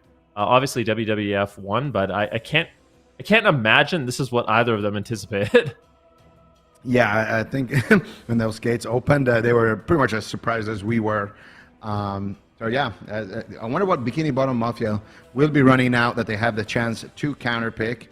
And wondering what are FURBOLGS? I feel like it's like this or the Demon Hunter version. That seems to be like what they have prepped and kind of worked with for this specific weekend. So I wouldn't be surprised to just see them like blind lock, the Demon Hunter LA or maybe the Demon Hunter Boomkin from the side of WWF. Right. I'm curious. We're going to Hook Point, so a nice small map. Of course, Bikini Bottom Mafia, they have those different cleave setups, but it looks like Wandering Water FURBOLGS, they're going to feel comfy with this, and I think it's a good one. It's a good pick here. I think this is a very well-rounded composition. I think it would do decently into the cleave teams. Any kind of melee caster healer it could do okay into, especially on the smaller map. So we're going to be looking to see Wandering Water FURBOLGS keep up the pressure, push the pace, kind of play in the face of their opponents and just overwhelm with damage. And that's just like so typical of this composition. And now it's going to be up to Bikini Bottom Mafia. What are they going to run to pair with this Hook Point? Yeah, that is the question now. What are they going to be running? Are they bringing in their Moonkin? There is an Evoker on the other side, so could be Moonkin territory coming in. Maybe some Moonkin Rogue or BBM. What else could they do? Could bring in the Windwalker Rogue maybe into this. Also, we saw them run Outlaw Windwalker, so potential. They have some options. I don't know. They could chop up this. There's more than one way to chop an LA Shaman these days, so we'll see what they kind of opt in for, Ben. Yeah, we were kind of talking about this, with Supatees before today started, about how there's just so many different comps. We feel like there's so many different comps and specs that maybe teams aren't experimenting with right yet. And this Thunder Cleave, I think is one of those comps. Like, I think it is a good composition, and I'm happy that WWF is bringing it in. It's very typical for Swapsy to like playing, with the Arms Warrior plus a Shaman, so it kind of plays into their favor stylistically. Bikini Bottom Mafia, they're going to be going with the Holy Priest, Outlaw Rogue, Demon Hunter. So a really good cleave setup, but I don't know. Like, what do you think about this matchup? I kind of feel like WWF could win this. Yeah, I feel like WWF can for sure win this. I mean, it's the same thing. They just need to make sure that they live. And if they do, they're going to have more damage. Like, you have Outlaw Rogue in the game, that team is automatically losing on mana. Like, especially when it's like Warriors and Demon Hunters and LA Shamans and just like these classes that have a pretty easy time getting their damage off, if you know, except for like maybe a warrior if he's chasing like a bunch of ranged classes. But in a lobby like this, Brunhilde can definitely get off a lot of damn. So yeah, I think WWF definitely have a good shot here. Also, Intervene is going to be good in this matchup. So have a lot of defense. Yeah, one of my favorite things ever was getting to hang out with Swapsy at one of the previous lands and kind of asking him his philosophy on WoW in general, because obviously he has a very good resume. He's done exceptionally well. And we were just asking him, you know, like, what is your philosophy in these games? You know, what is your approach to practicing and picking your comps? And his thing is the classic: do damage, don't die. And he likes to play matchups where he can play bad and still win. Like, he likes to have enough comps practice where he just has that advantage where the comp is just so one-sided that he can play bad and still end up winning. But definitely not playing bad here today. Let's see what WWF can do on the small map as Bikini Bottom Mafia is getting very aggressive early on. Yeah, Swapsy still taking a lot of damage here, but should be able to stay alive. And he didn't actually have to use his Astral Shift. It was Next, though, that did trade out there instead with his Trinket. So a decent trade. Trinket 4 blind. Swapsy, though, in a lot of trouble. Borg coming out with the Divine Hymn here should be enough to keep BBM nice and offensive here. Guardian coming out there as well onto Nala. And no evasion, no trinket on Nala already. So already a lot of the offensive or defensive cooldowns used offensively here by BBM as they look to make another push. Can they get any setup? There's the kidney shot onto Next into a full fear. Swapsy's in a stun with no Tremor Totem available. Emerald Communion gets pulled out. And so far, Next has no trinket. He has no Communion. They could definitely try to take him down with the swap, or they could just continue to keep the pressure up here onto Swapsy. I feel like Bikini Bottom Mafia found a good answer so far. I'm curious to see if Brunhilde is going to be playing Safeguard, because that would be a really important defensive tech. Like, if they do go after Next and he's able to not only roll over, absorb some of those melee hits, but also just give overall damage reduction, going to be difficult to take him down. Looks like they're still going to be focusing on Swapsy. Stun's coming in. Beautiful static field totem. They are all getting chopped up. Baruch might just outright die. Brunhilde is all over him right now. This is insane, the amount of pressure that WWF is bringing. They are ready to a game. However, they do recover. Baruch doing a good job getting a full fear there on Next. There's no Tremor Totem available. It looks like finally some pressure coming in. Full kidney shot onto Next. Brunhilde might just outright die. He's so incredibly low, doing what he can to hold on. The dive of the sword comes in, parrying a lot of those incoming attacks, but that was a very close call. Yeah, Brunhilde basically had to trade his whole spellbook there, die by the sword and his trinket, and still a lot more cooldowns here. Swapsy is taking a lot of damage. No wall available for Swapsy as Brunhilde is trying to get counter pressure with the Blade Storm, but it's not enough. Full kidney shot onto Next. He's forced to trinket out of that one. Nala with no blind available, though can't punish that. Next now with the stacks there as well of the Shroud, so he's going to be immune to crowd control for a little bit. So that should be a potential recovery moment here for WWF, but they really need to find some offensive pressure. Next, going for the Sleepwalking Fake Cast, the Shadow Word Death, but still Borg looking for the Fear. Borg trinketing out of a Stormbolt to get the game-winning Fear. Swapsy burrows underneath the ground on 1%. Can the dots take him down? And they do. Bikini Bottom Mafia tying us up 1-1 apiece.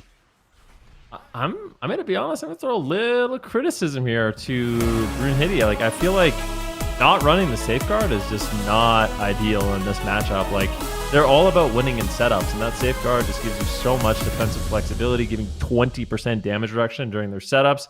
I think it's going to get a lot more value than Sharpened Blade, especially because it looks like they're just going to outright win on mana. You know what I mean? Like, look at the overall pressure that they have in this game.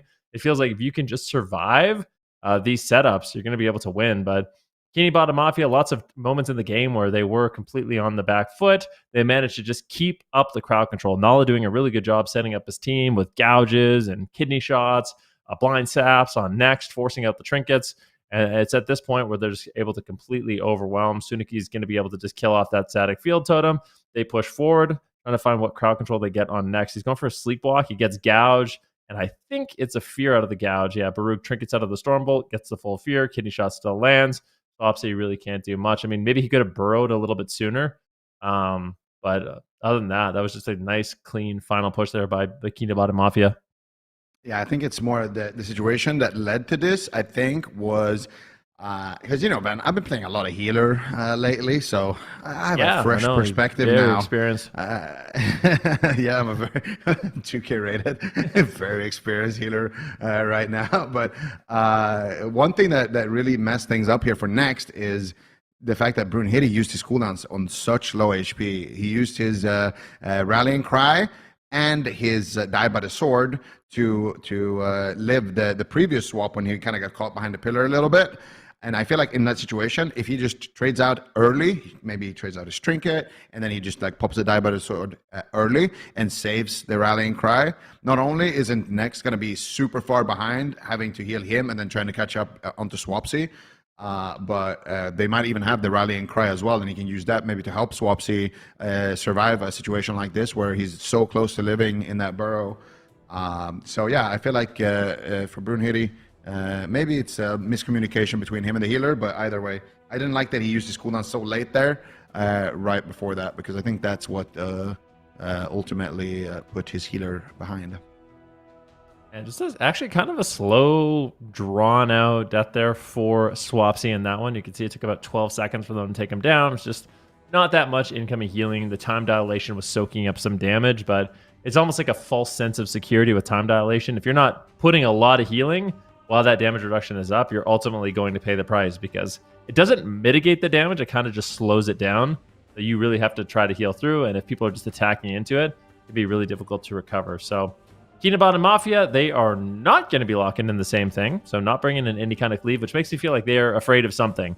And I think this might be one of those matchups where Wandering Water FURBOLGS winning that game number 1, if it goes back and forth, it definitely pay into their favor. However, I feel like this comp that Bikini Bottom Mafia is running, the Boomkin, Demon Hunter, it just seems really good overall, right? Like Moonkin, Yeah. Holy Priest with either a Rogue or a Demon Hunter, overall insanely good composition. So I'm really curious to see what Wandering Water has as like a counter pick to this, or what they're going to do. This is where Wandering Water FURBOLGS kind of studying gets tested here, right? This is like the big exam. Do you have the cleaves? You have the players for the cleaves. DK. Do you have... Yeah, that's what I'm thinking as well. I'm thinking Swapsy DK. I'm thinking bring in Brunhilde, either Demon Hunter or on the Warrior, whatever, you know. Yeah, whatever you prefer. I don't care if he comes in on a Windwalker Monk. Just get me a cleave in here and deliver the pain. We know it works. We've seen teams be very successful with these cleaves. So we know Wandering Water FURBOLGS. They have an extremely good work ethic. And they have Swapsy, which in the past has been a phenomenal DK player. So they have all the ingredients. Have they practiced it? The answer is no. This is, I mean, if you're Bikini Bottom Mafia, this is kind of what you want to deal with right now. This is basically about as good as it's going to get in terms of like a blind pick situation. So yeah, I think Bikini Bottom Mafia, this is a swing match. This is a really well executed swing match draft. We'll see. I honestly, a part of me feels really happy that Swapsy's so confident in his Ellie Shaman, because it has been looking good. Even that last game was going well. I think a little bit of defensive cooldown mismanagement, maybe using things too late, like you said, kind of cost them the game. But this is a really high pressure composition. And yeah, this is basically just straight up, what does this composition look like when you have an Ellie Shaman versus what does it look like when you have a Moonkin? And I'm really curious about it, because Swapsy on the Ellie Shaman is going to have, I think, more overall damage than the Balance Druid, a little bit less crowd control, but has the tools to deny shams. And I think that's going to be really important. If he's actually nailing the wind shears, he's nailing the grounding totems at the right time, then I think they can overwhelm. So I think so much of this matchup just comes down to Swapsy denying Cyclones. And if they don't do a good job of that, I think Bikini Bottom Mafia might just swarm them. Yeah, I feel like for me, the biggest difference is the Ellie Shaman, I would say, is more like potent offensively than a Moonkin, but a Moonkin is just better defensively. Like, Moonkin has better CC. I guess you can get hexes as well in this matchup if you're Swapsy, so, you know, it's not too bad in the CC department, but still, I would say Moonkin definitely coming out ahead with Cyclone just being super strong right now. And then the other thing is Frenzied Regen. Like, they get a setup, they get like some micro CCs on Borug.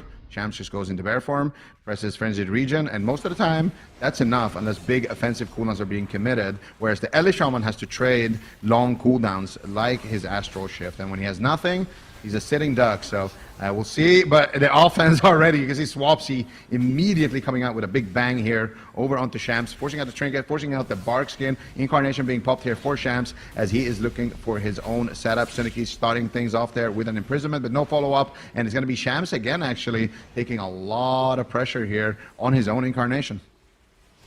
Yeah, good pressure coming in from Swapsy and Brunhilde. Shams getting low. Double chaos off. Is the game just over? I mean, Borug is forced to trade out his trinket. It's a darkness coming down as well. So a lot of defensive cooldowns going to be used. The pressure coming in from WWF is quite high here onto Shams, who's just really struggling to find his footing in this game so far. They haven't managed to get any trinkets out. There's no, impactful cyclones. Shams is just kind of getting owned in this matchup, and maybe that's why they decided to pick it. However, Swapsy finally taking some damage. Shams moving forward, looking for a cyclone, finds it on the Brunhilde. Huge damage available. Swapsy might have to borrow once again. It's going to be imprisonment on to next. At the same time, Suniki goes into jail. Brunhilde just trying to slow him down and allow Swapsy to keep building up all that elemental shaman damage. Yeah, and he actually trinkets out of a cyclone there. Shams forced to trade out his bark skin.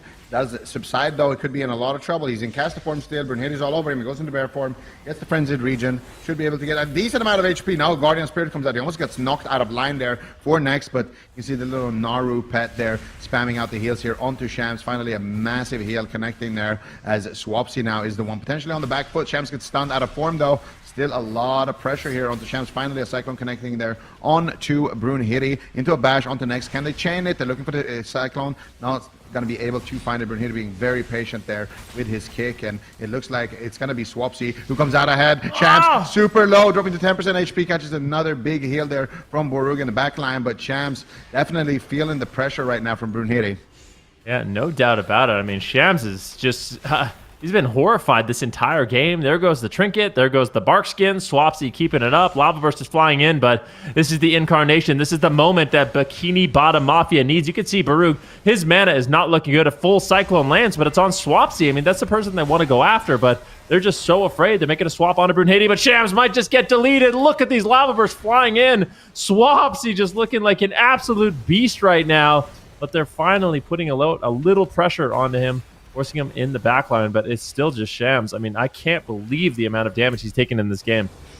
Yeah, Shams is definitely not having a great time here, not being able to really dish out any of his own damage as well. Swapsy's solidly creeping ahead in damage. Shams getting gripped back to the pillar as they look to KO him again. And dampening hasn't even started ramping just yet. Finally, Brunhilde overextends and gets punished there with a stun, but he gets gripped back nicely done there by next. Brunhilde not forced to trade out anything, and he's just going to continue the pain train here onto Shams. They need to get the cyclone onto him or something, but he gets stunned onto Borug. Borug trinketing out here. Shams dropping to 10% HP. Surely the void shift coming out here for Borug as he what is happening? Desperate prayer, but still just infinite damage onto Shams. How is this guy just dying? Just do something. Help is what he's saying right now to Borug as he finally manages to get picked back up to 100% HP. But Borug's mana is looking dry, man. Yeah, he's not looking good. Next burning through some as well. There is some pressure, but Shams might ultimately just fall. Swapsy's there. Huge lava burst incoming. Darkness drops down once again, doing everything they can to try to stay alive and pick up the swing match. Swapsy getting stunned. This would be massive at the same time. Shams is low. Both Swapsy and Shams are taking unhealable damage. Both Holy Priests just flailing to survive, putting out as much healing as humanly possible. But this is not an easy game. Full Cyclone finally lands. Next has his trinket and void shift if he needs it, but Swapsy's just going to burrow. He's going to go underground like a shark underwater. He is ready to pounce, getting out of the ground and putting out a huge amount of damage onto Shams, who's still just struggling to live, down to 10% health. Windshear comes in. Beautifully done there by Swapsy. That interrupt and pressure was insane. And WWF, they are looking like a horrifying team. Swapsy on Elemental Shaman. I mean, I don't know what he had for breakfast today, but this is looking good. I think he must have gone to IKEA and had like some Swedish meatballs or something here, because this man is dealing devastation while being trained by Demon Hunter the entire game. Still able to just be so effective in the match and stay alive the whole time, you know, basically feeling comfortable, having defensive cooldowns to spend. Wondering what if FURBOLGS now putting their second opponent in the gauntlet on match point. Can they do the Dream Cinderella run and climb out of the depths of the gauntlet? Last gauntlet, they fell to the final boss of the gauntlet, HOOLIBANG, but this time around, they are on track for the rematch at least. We can see the final couple of moments here. Look at this damage that Shams has just taken. It's crazy. He's getting kicked. He's getting void shifted. There's another fear onto Borug. He goes for the dispel. Manages to get a cyclone onto Brunhilde. Shams, as soon as Brunhilde comes out of that cyclone, it's just immediately again. Shams just taking so much damage. Gets the Cyclone onto the Guardian. Looks for a little bit of swap damage to Brunhilde, but I feel like they should have locked in this comp with a Rogue, honestly, on the side of Bikini Bottom Mafia. I feel like with the Rogue, they just seem more comfortable compared to this Demon Hunter Munkin. He's not able to punish Brunhilde enough. He's just able to do whatever he wants, get so much damage out. And at this point, Champs is just camping it out in bear form. Anytime he tries to do anything else, he's just taking huge damage. Porter goes out of mana, and WWF, they're feeling pretty good right now. They have to be, right? But it's going to be a long day for them. I mean, if they can win this next matchup and take down Bikini Bottom Mafia, and that's a big if, like, they're a really strong team, they still have 2 more series today that they have to win. So it's the start of a long road, but so far so good. And like I said, I love the confidence of Swapsy on Elemental Shaman. I feel like if Swapsy's able to play, if Enhance is really good and he's able to play Enhance, or Ellie Shaman's really good and he's able to play Ellie Shaman, I feel like that's when Swapsy normally looks best. So if they can build compositions around the Ellie Shaman, which seems pretty good, I mean, it's very interesting because in North America, it's extinct. There's literally 0 Ellie Shamans. Nobody plays Ellie Shaman. Correct me if I'm wrong. Have we seen a single Ellie Shaman in North America in any of the cups at any point? I don't think so. That's a lot of games you're asking me to remember. Well, just the last 2 cups, like Cup 3, Cup 4. I don't think so. No, I don't think so. In the history of AWC, probably seen one, but I'm talking about like the recent cups. Have we ever seen it in the history of the game? Anyone playing Ellie? No, but you know what I mean, though. It's like it's so rare. True. I don't know. The Europeans just love the Ellie Shaman, and they make it look really good. It makes me want to play one. Yeah, maybe it's time to bring out your Ellie Shaman again. But that's been something, historically in Europe. In Europe, people just love Ellie Shamans, and it has been a lot about these. We've had, like, you could say, like the 3 Infinity Stones of Ellie Shaman in Europe, and it's Swapsy, it's Jamie, and it's Zeepai. These guys have just been the pillar of Ellie Shaman for such a long time, for like basically a decade at this point. So anytime Ellie Shaman is good, you're absolutely right. Or anytime Shaman in general, DPS Shaman is good, you're gonna see Swapsy able to perform miracles on this class, and they're locking in Brunhilde on the Warrior here, so they are not choosing to blind lock the Munkin. I wonder what they're scared of. Probably the Outlaw Rogue, maybe. From BBM, but BBM, they have a lot of options here as well, so Sears is definitely not over yet, and they're going to take their time here to lock it in. What do you think we get, Ben? I think they're going to go with the Cleave again, but yeah, I think it's going to be Outlaw Demon Hunter. I really think that Wandering Water can win that matchup. I want to see Brunhilde. Oh, whoa, okay. Then they're just going with this. Maybe they feel like that was like a fluky win on Hook Point, but very interesting for this one because, yeah, it seemed it's like you said, right? It seemed like they're a lot more confident playing the Outlaw Rogue Demon Hunter than this. So very interesting that they're going to be bringing this in, but maybe it's a good pick here against Brunhilde on the Warrior instead of the Demon Hunter, but we'll have to wait and see. Yeah, Nala going to be sitting on the bench. Last game potentially here for his team. Can Bikini Bottom Mafia bring it back? They are taking it to Runes of Lordaeron on match point.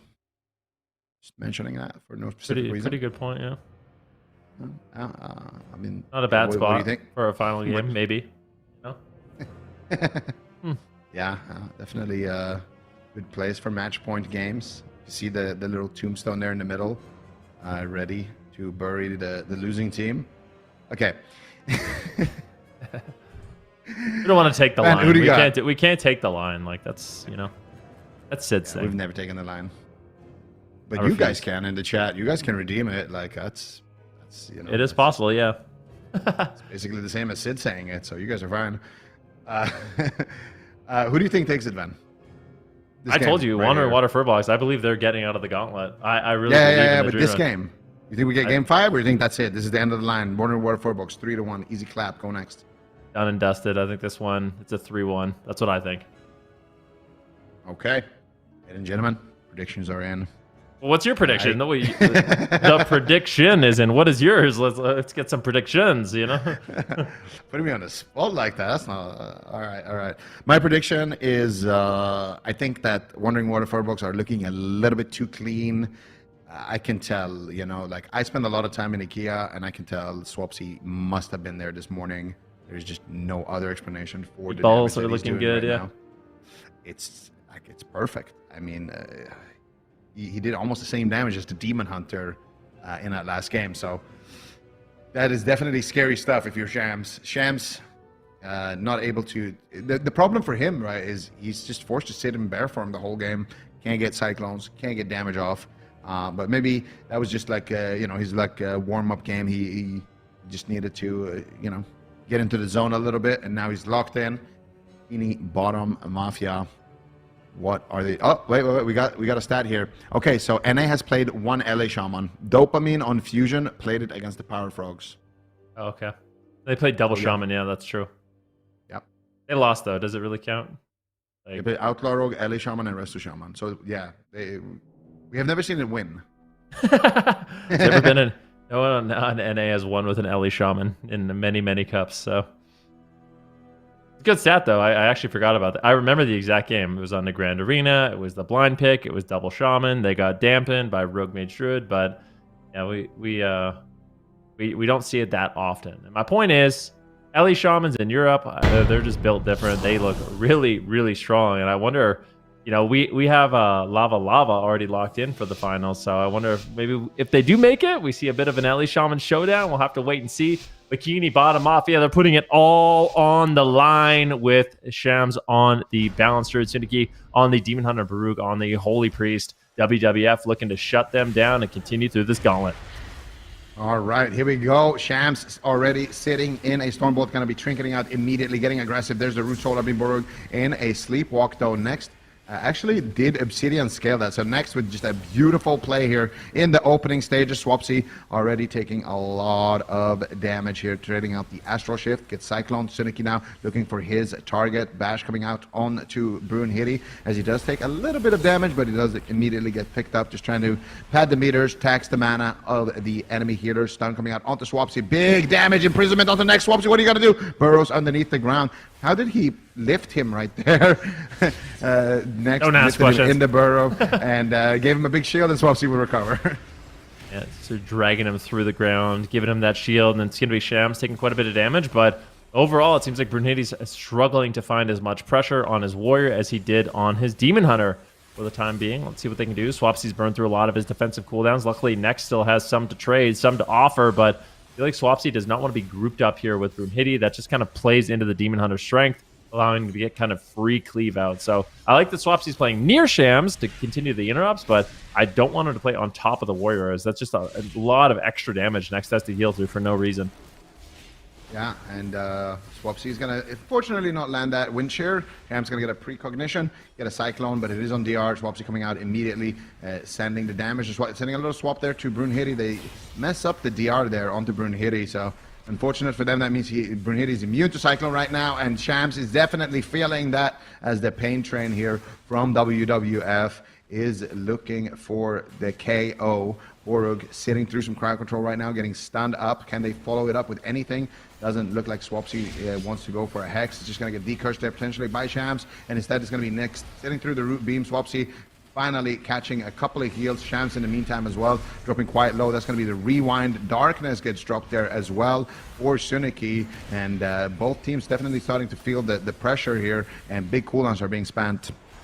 I love the way Swapsy is playing this. Just so incredibly confident, never running away, never going back to a pillar, just playing in the middle of the map like a Terminator here against Shams. Like literally just chasing him down, just so unafraid in the game, trying to make sure he's always in range of the wind shears. Pressure is quite high for both sides, as Next and Baruch have burned through 70% of their mana. They're almost completely tapped at just the 2-minute mark, but Shams might not have much longer. Oh. That's going to be the Void Shift, barely keeping him alive. At the same time, though, Baruch is forced into the Spirit of the Redeemer, going for the Divine Hymn, and I think that should be enough for Shams to survive, but this damage is just never ending. Swapsy and Brunhilde are just ripping into this poor Balanced Druid. Swapsy taking now a little bit of counter pressure here. Next did trade out the Emerald Communion, so Bikini Bottom Mafia, they are not out of this one yet. There's still an opportunity for them to take down Swapsy. Cooldowns are low for both teams. This game's going to end here very soon, Zico.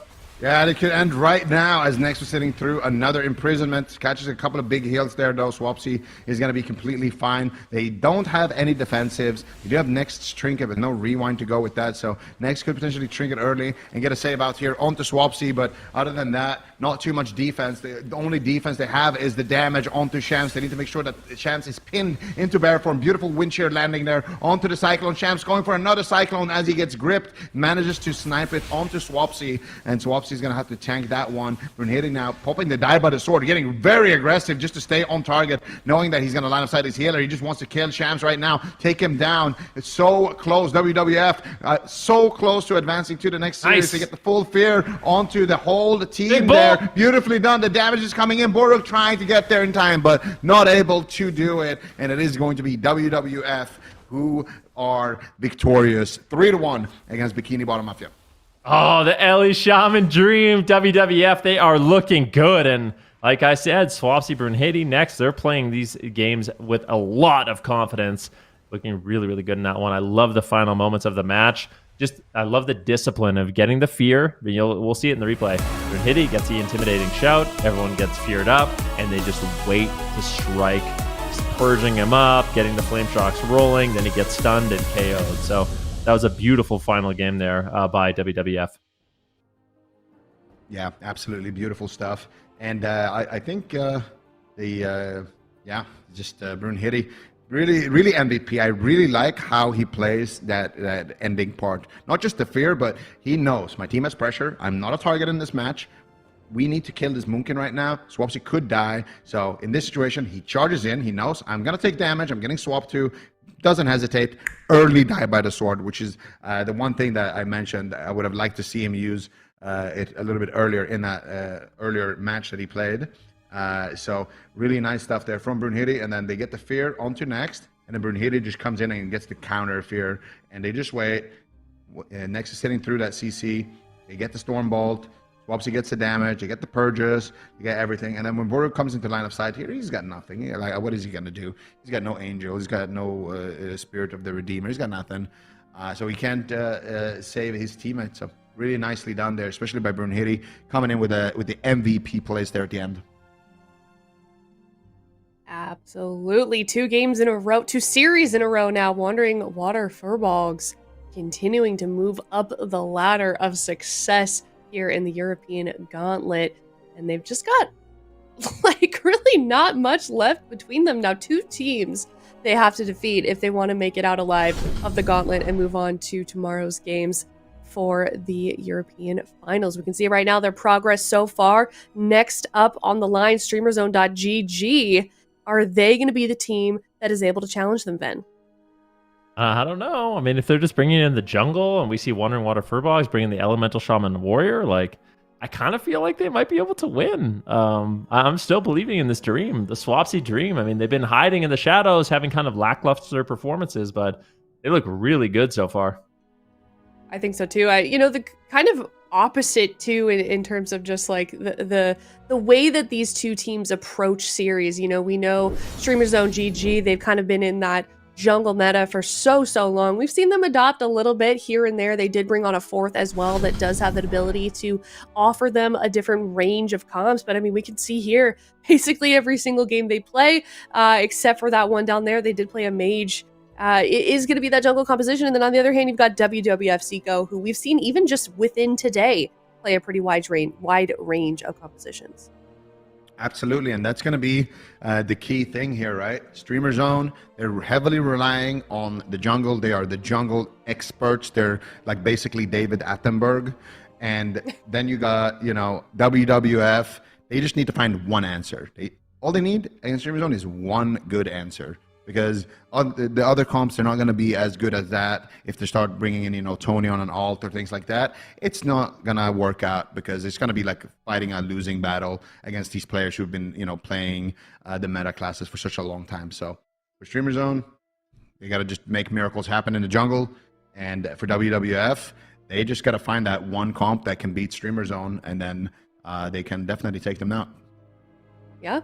But you know, it's not to count it out as well. Streamer Zone, they have made miracles happen with this composition, and I'm sure they're going to be as prepared as possible with what they do have available to them. So with that, we're going to see that series coming up next after this break. Before we do head there, we're going to do a map guessing segment. Don't think we've done one yet today, so guess along with us. Let us know which game you think, which map, excuse me, you think this is. This is an actual game also that has been played during the AWC sometime this season. All right. Got a lot of central action right now. Are we going to cast it again? No distinct pillars just yet.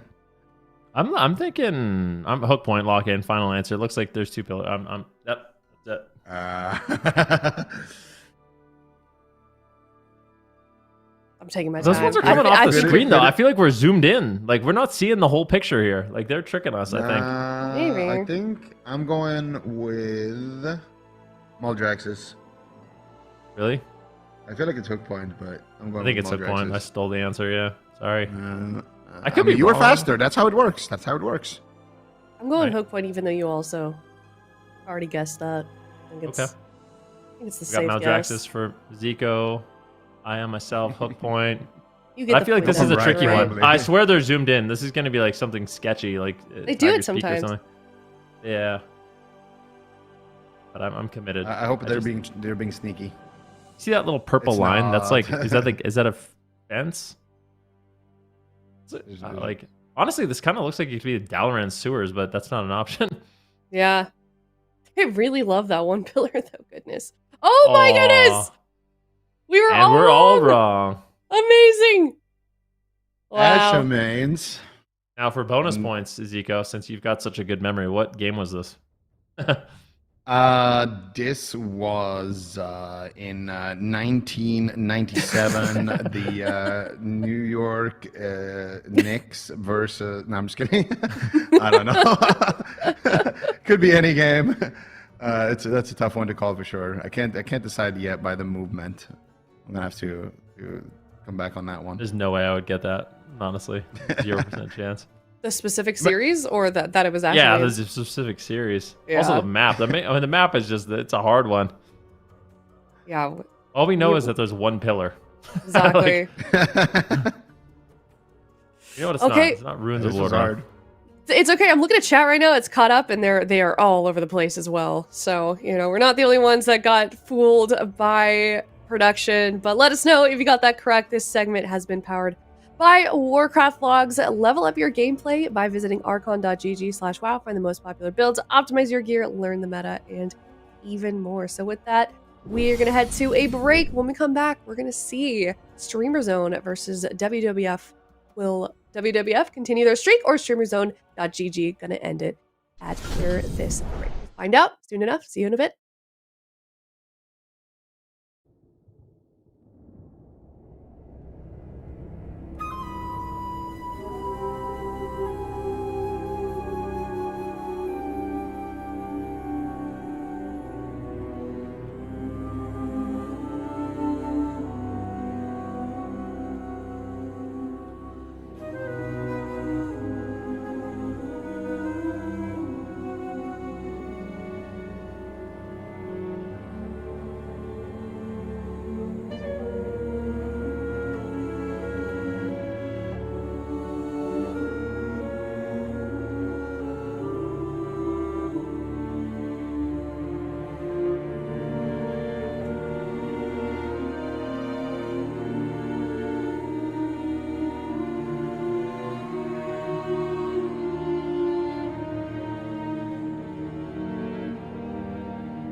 Everybody, and welcome back. We are here on the third round of the day in the European region. We're seeing WWF continue to climb their way up here in the Gauntlet CPTs. Now they're off to go against StreamerZone.gg. Yeah, Wandering Water FURBOLGS, they want to beat history, not repeat it. They got to the final round of the Gauntlet last season, and this time they're really powered up. I feel like Swapsy on that Elemental Shaman is looking very beastly. I think for a lot of teams, this has been about who can play the Boomkin the best, who can fake cast the most kicks and get the precog king title. But for the Wandering Water FURBOLGS, they're doing it their own way. They're doing it with the Elemental Shaman. And StreamerZone.gg are also another team, unless Tony, for some reason, is playing Balanced Druid, is doing it their own way with the Marksmanship Hunter and the Feral Druid. Both these teams seem to be focusing on similar strategies, where it's like, do damage and don't die. Even though they're playing Feral and Hunter, they play it in a way where they're trying to maximize their longevity. But I'm a bit worried they're not going to be able to outlast the Elemental Shaman or even the Balanced Druid composition that Wandering Water FURBOLGS have available.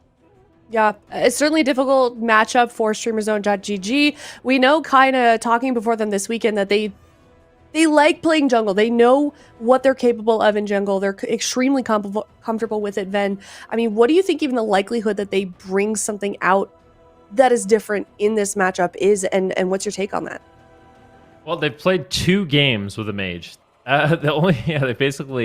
play Mark's jungle, they play Beastmaster jungle, and then they played P-Make for 2 games. So I think more likely than not for StreamerZone, they are going to be playing that jungle cleave.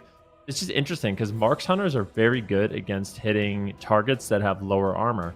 And if Wandering Water FURBOLGS decides to go with like an Ellie Shaman, which has mail armor and a shield, and you have an Arms Warrior wearing plate armor, I wonder if they're going to have that same kind of oomph that they need to actually, secure a kill and get a win. So I'm really curious to see what they decide to go with. My guess would be StreamerZone goes with the Beast Mastery Hunter jungle for game number 1. And I think WWF, they're going to be playing what we just saw. The same thing, Arms Warrior, Ellie Shaman, and that Evoker once again, my guess.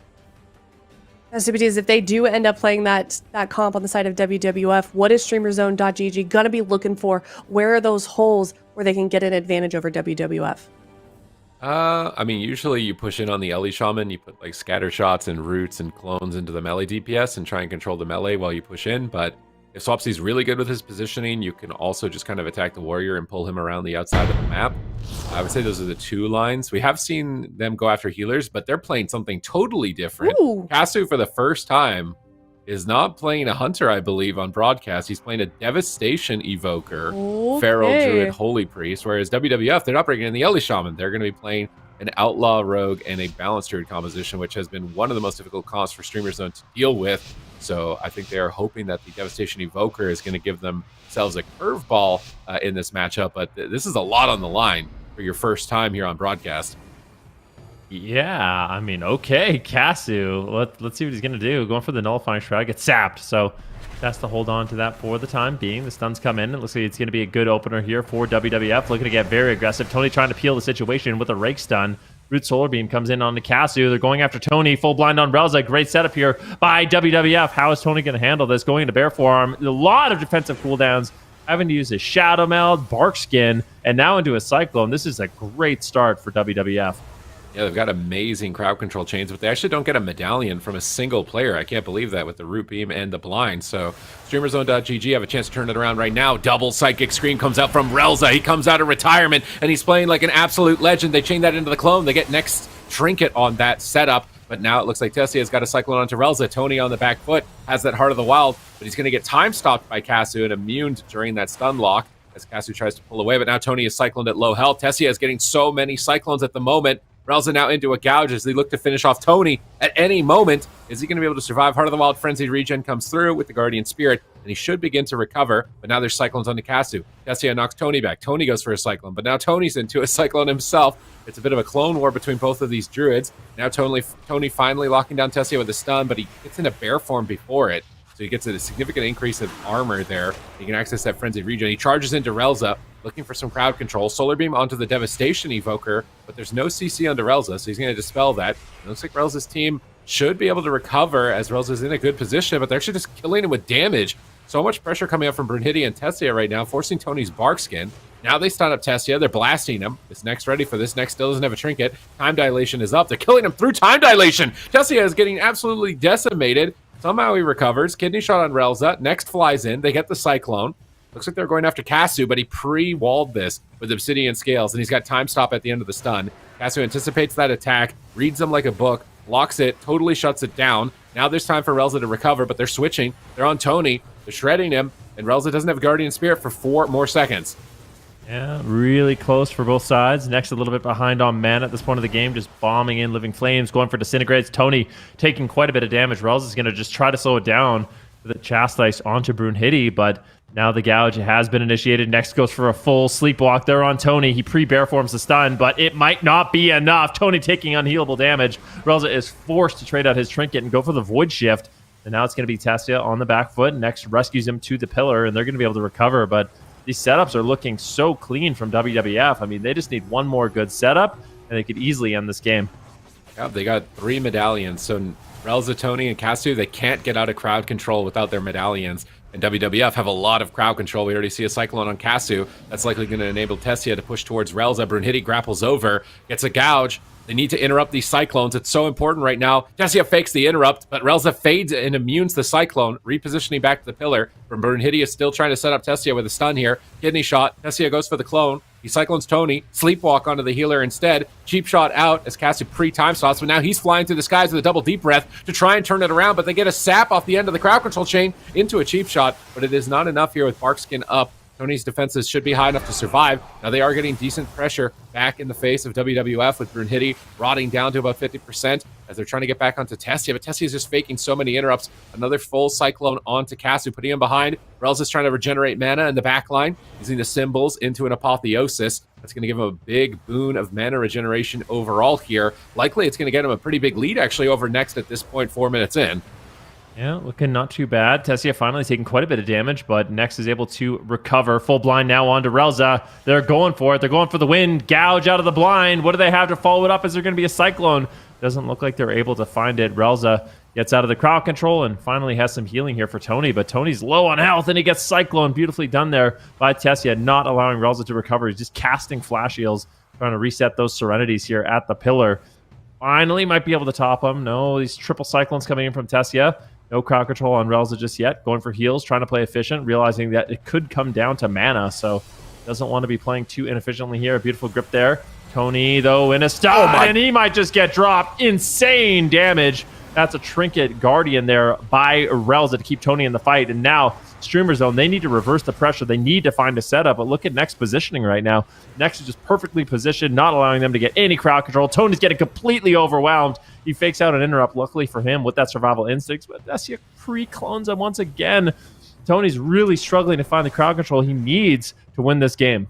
I have to look at precognition uptime. I feel like Tessia has faked every single interrupt. He gets another Cyclone on Relza with no trinket. Tony immediately barkskins as Casu rescues him back to Relza so that he can heal him out of the Cyclone. That was a really tactical rescue to pull Tony back into range. Now Relza's getting aggressive. Holy Fire is tossed out, but Tessia fakes another interrupt, fully cycloning the Feral Druid right when he was on the back foot. And Tessia is really on fire at the moment into another Cyclone.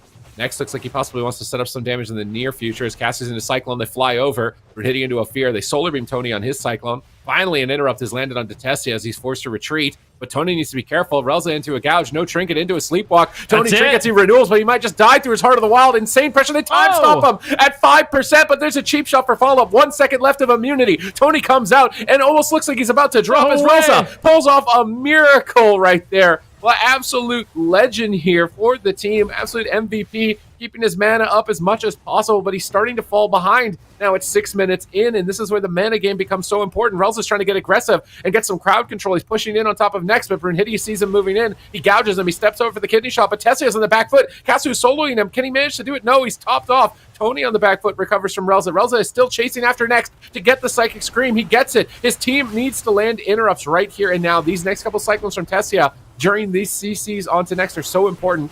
They stun Tessia. He can't cast Cyclone. They're keeping him in bear form. They have to keep him in bear form as much as possible. He comes out. He Solar Beams the Evoker. It's going to be any moment here. He's going to start looking for Cyclones. Tony gets pre-life gripped on the kidney shot set up here by Relza into a time stop from Casu. He pre-walls to anticipate the swap to himself. Casu is playing so well on this for his first debut off of the Hunter here in the first round of this competition. Tournament lives on the line. Relza has such a short leash, but he's got Angel Form. He can use that at any moment to get free healing for its duration. He's actually got Symbols of Hope going right now. They have to stop that. I don't think they can. He's into Angel form, and he's actually tying his mana now. Yeah, looking good. Dragon Rage for Casu as well. He gets Cyclone. I mean, he's just doing such an insane amount of pressure. They're able to slow it down, but still the pressure's not over just yet. Next is almost completely tapped on mana. He's got basically no gas left. What can they do? Brunhilde goes for the kidney shot. They're going for the game-winning play. Cheap shot here on Relza. Is there any follow-up? Doesn't look like it just yet. These time stops from Casu could save the day. Once again, another time stop onto Tony and just really denying the damage that they have. Gouge onto Relza, though, as it looks like Brunhilde is wanting to keep up the chain.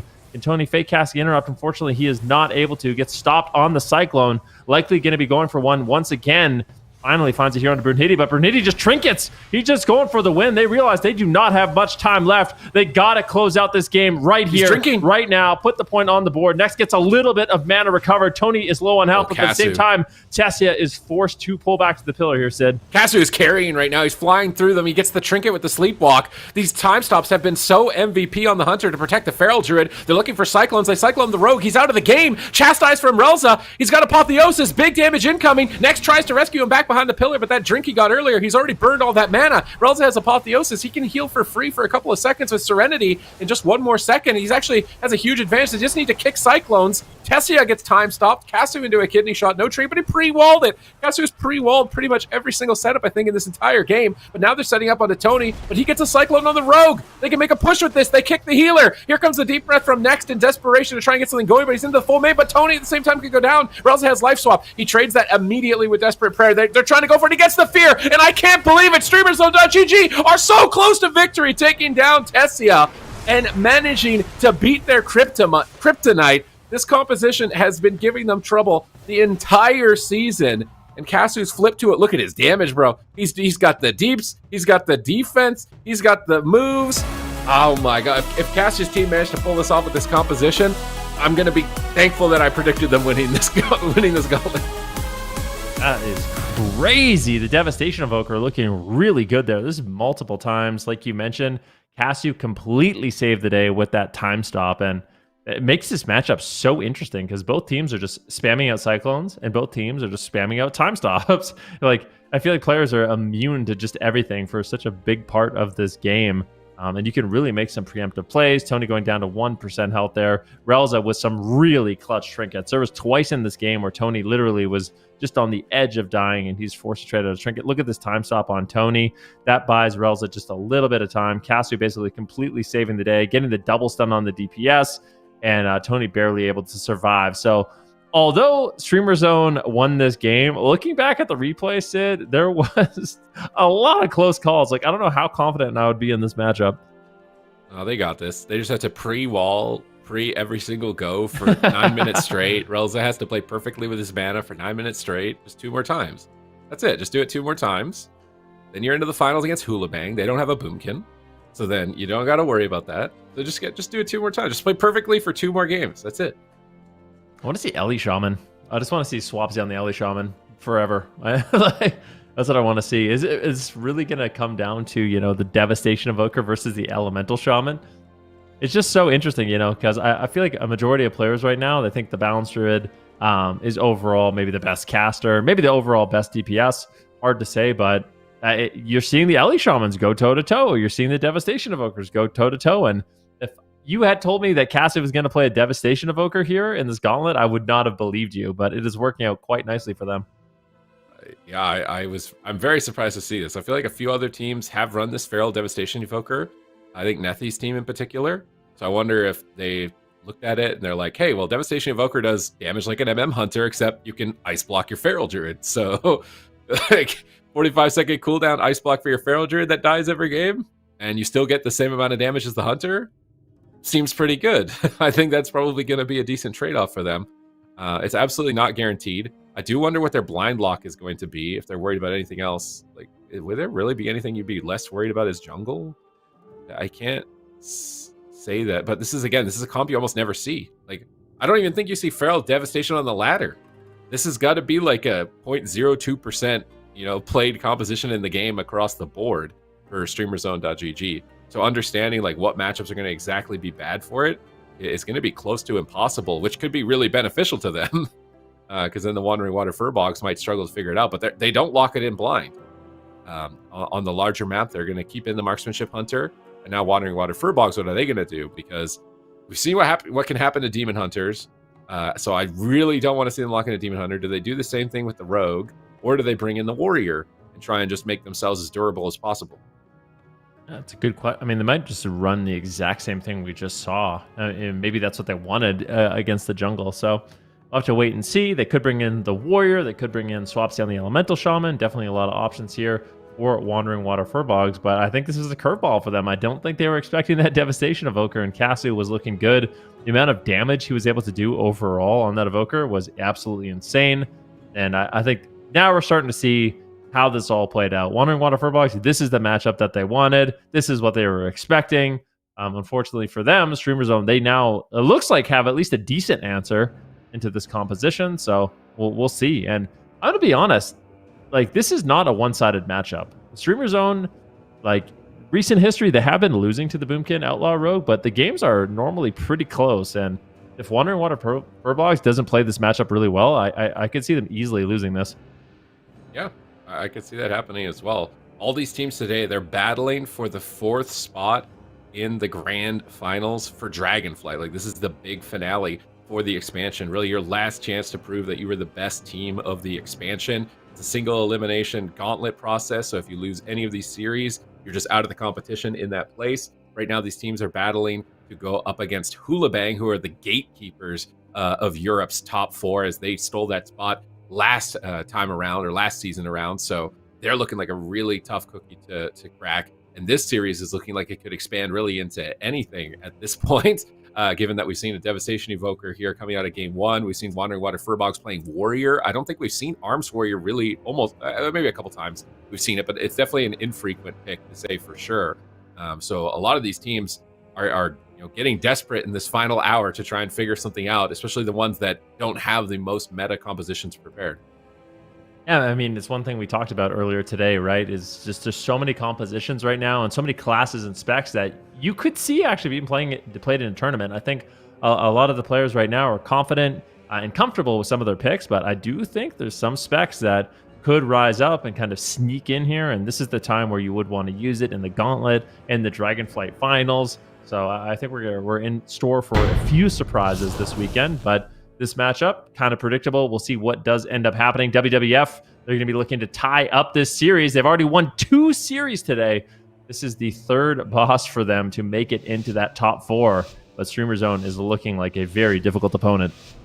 All right, gate's about to open. Can they do it? Can they play perfectly for just 2 more games to get past the Boomkin composition that has been giving them the most difficulty throughout this season? They're in stealth, moving towards the center of the map. Flare comes down, not going to hit anybody. Some traps thrown up from Casu as well to try and fish for the Rogue or the Moonkin, but they're not going to find them. Next is just in the back line, likely pre-hotting. He's trying to landslide, doesn't find anybody with it. Tony and Casu are very patient at the moment here as they want to make their move. If they get caught out of stealth, it can be a really bad way to start a series or start a game here.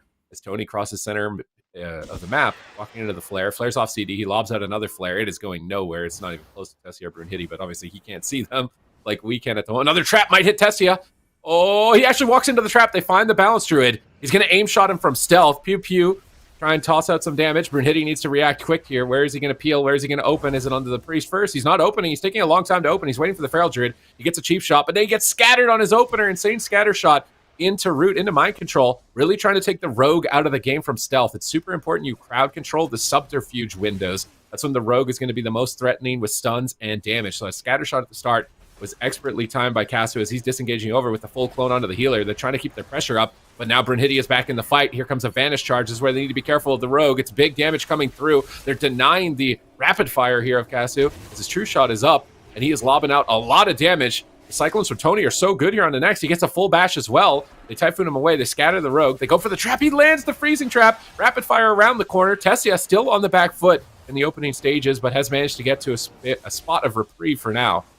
Yeah, the pillar is the biggest enemy of the Marksmanship Hunter, and he's trying his best to just wrap around the pillar, but he does get caught into the stun, and that's what Tony's there for, just keeping them locked down so Casu can actually connect the damage in this matchup. Bash now onto Tony. Tessia looking for a Cyclone. Can he find it? He does. Good setup here. Fire Breath being channeled out. Casu could be in trouble. Relza gets sapped out of the sleepwalk. This is a great push, but it just doesn't look like they have the damage to force the aspect of the turtle, and it looks like Casu is going to be able to recover. Relza looking good so far in this game.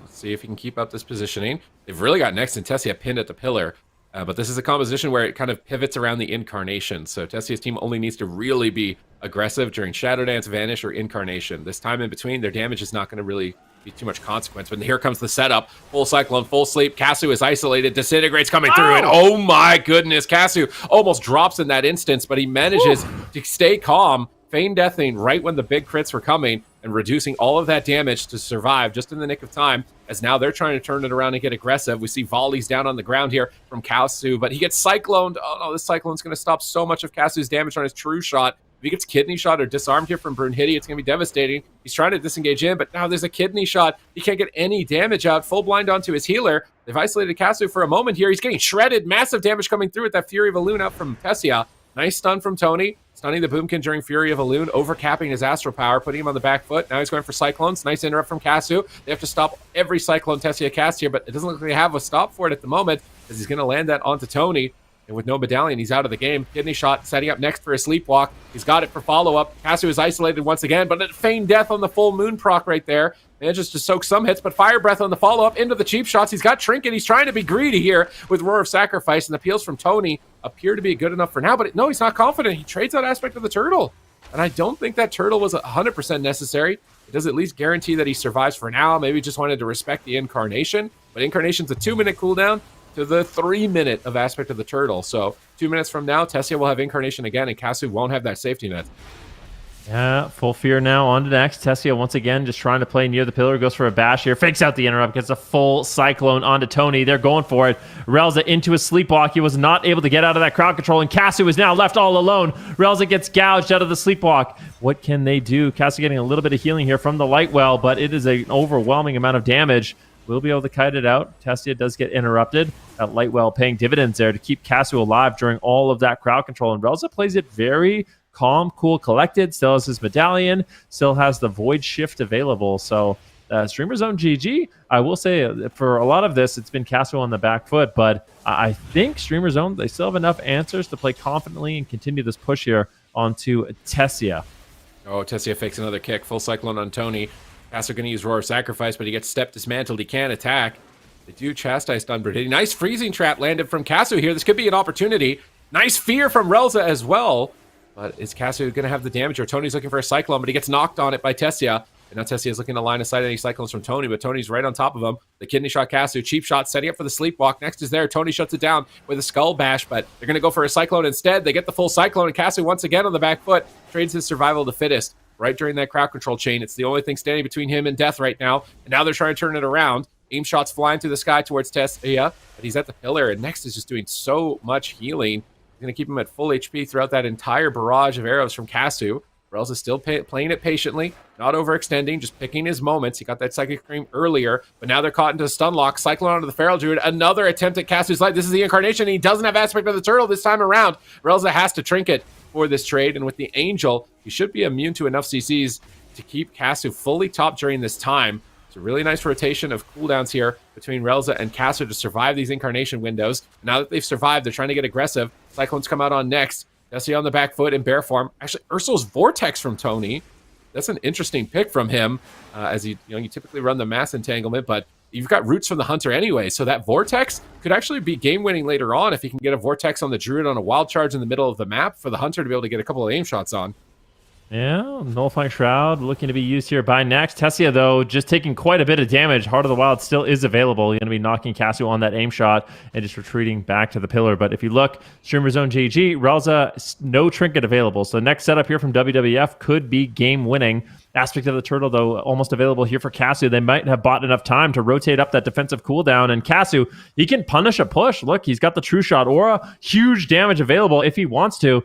Really being patient with it. Finally trading it out. Big rapid fires coming in, but Casu gets disarmed into a cheap shot. Tessia is still low. Next doing what he can to keep him alive, but it's going to be Relza into the full blind. Sacrifice used by Casu. He's on the run, but just trading damage, trading blows here. Making a little swap on the Next. Now going after Tessia, just hitting anyone he can, but the Outlaw Rogue is just such a nuisance here for this Hunter. Stuns, gouges, disarms. Cassie really struggling to get full advantage of that cooldown. We just saw the Vortex right there get a ton of pressure on Tessia. You know, a little bit higher dampening, that freezing trap at the end of it. This could be really important for StreamerZone.gg, but their mana is not looking good. But this Chastise on next, man, so much into a mind control. Cyclone on the road. Tessia is isolated. Kasu's disengaging over. Tessia sees it and moves the opposite direction. But now they're swapping to the healer, possibly. Kasu has been poking next occasionally. And with Next and Tessia so low on health, the pressure is really on. They're already down 1 point. If you lose this series, you're out of the competition. You don't get a chance to get into the Dragonflight Finals. Rel's into a kidney shot. Tony Barkskins immediately knowing now that he's the target. He's so aggressive right now, trying to pull away.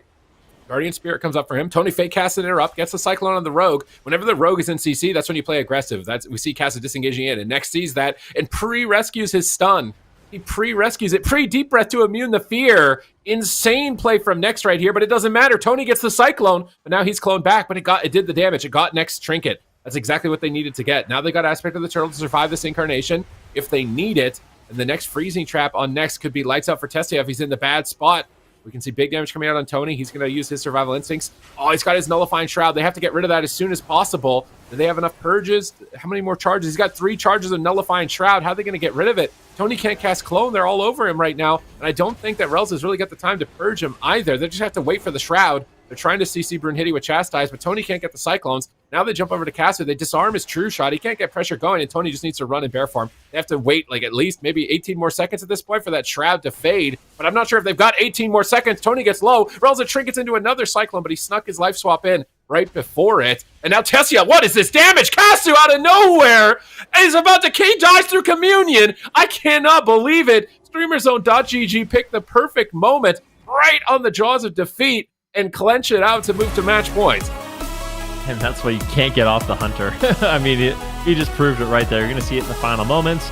They're going after Tony. They actually do get a decent amount of cooldowns and a good amount of pressure out, but that just allows Casu on the Hunter free. He's able to basically just free cast damage, rapid fires, aim shots, and they close it out with a huge hit of damage on Tessia. Next had the Emerald Communion, but just came in a little bit too late, and it just wasn't enough healing to keep Tessia alive. Oh my god, that was an insane. So look at that moment. Cass almost dies at the beginning of the game with Guardian Spirit, but he managed to survive. And then this was the really scary moment. I'm thinking like this might be over Streamer Zone because Next is immune to 3 crowd control effects with those lightning orbs above his head. So they have to try and CC him 3 times or wait 30 seconds for it to end so that they can CC him.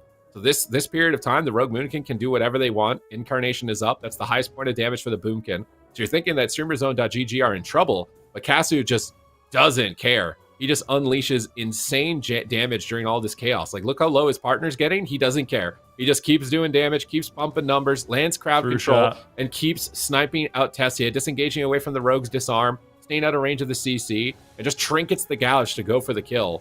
Just absolutely, he gave nothing. He gave everything at the end of the, he trinketed a gouge. Trinketing a gouge against Boomkin Hunter, man. If you don't get the kill, it's over for you, dude. Like, I swear, that was so risky to do, but he took it. Yeah, but sometimes winning the game is a pretty good thing to do.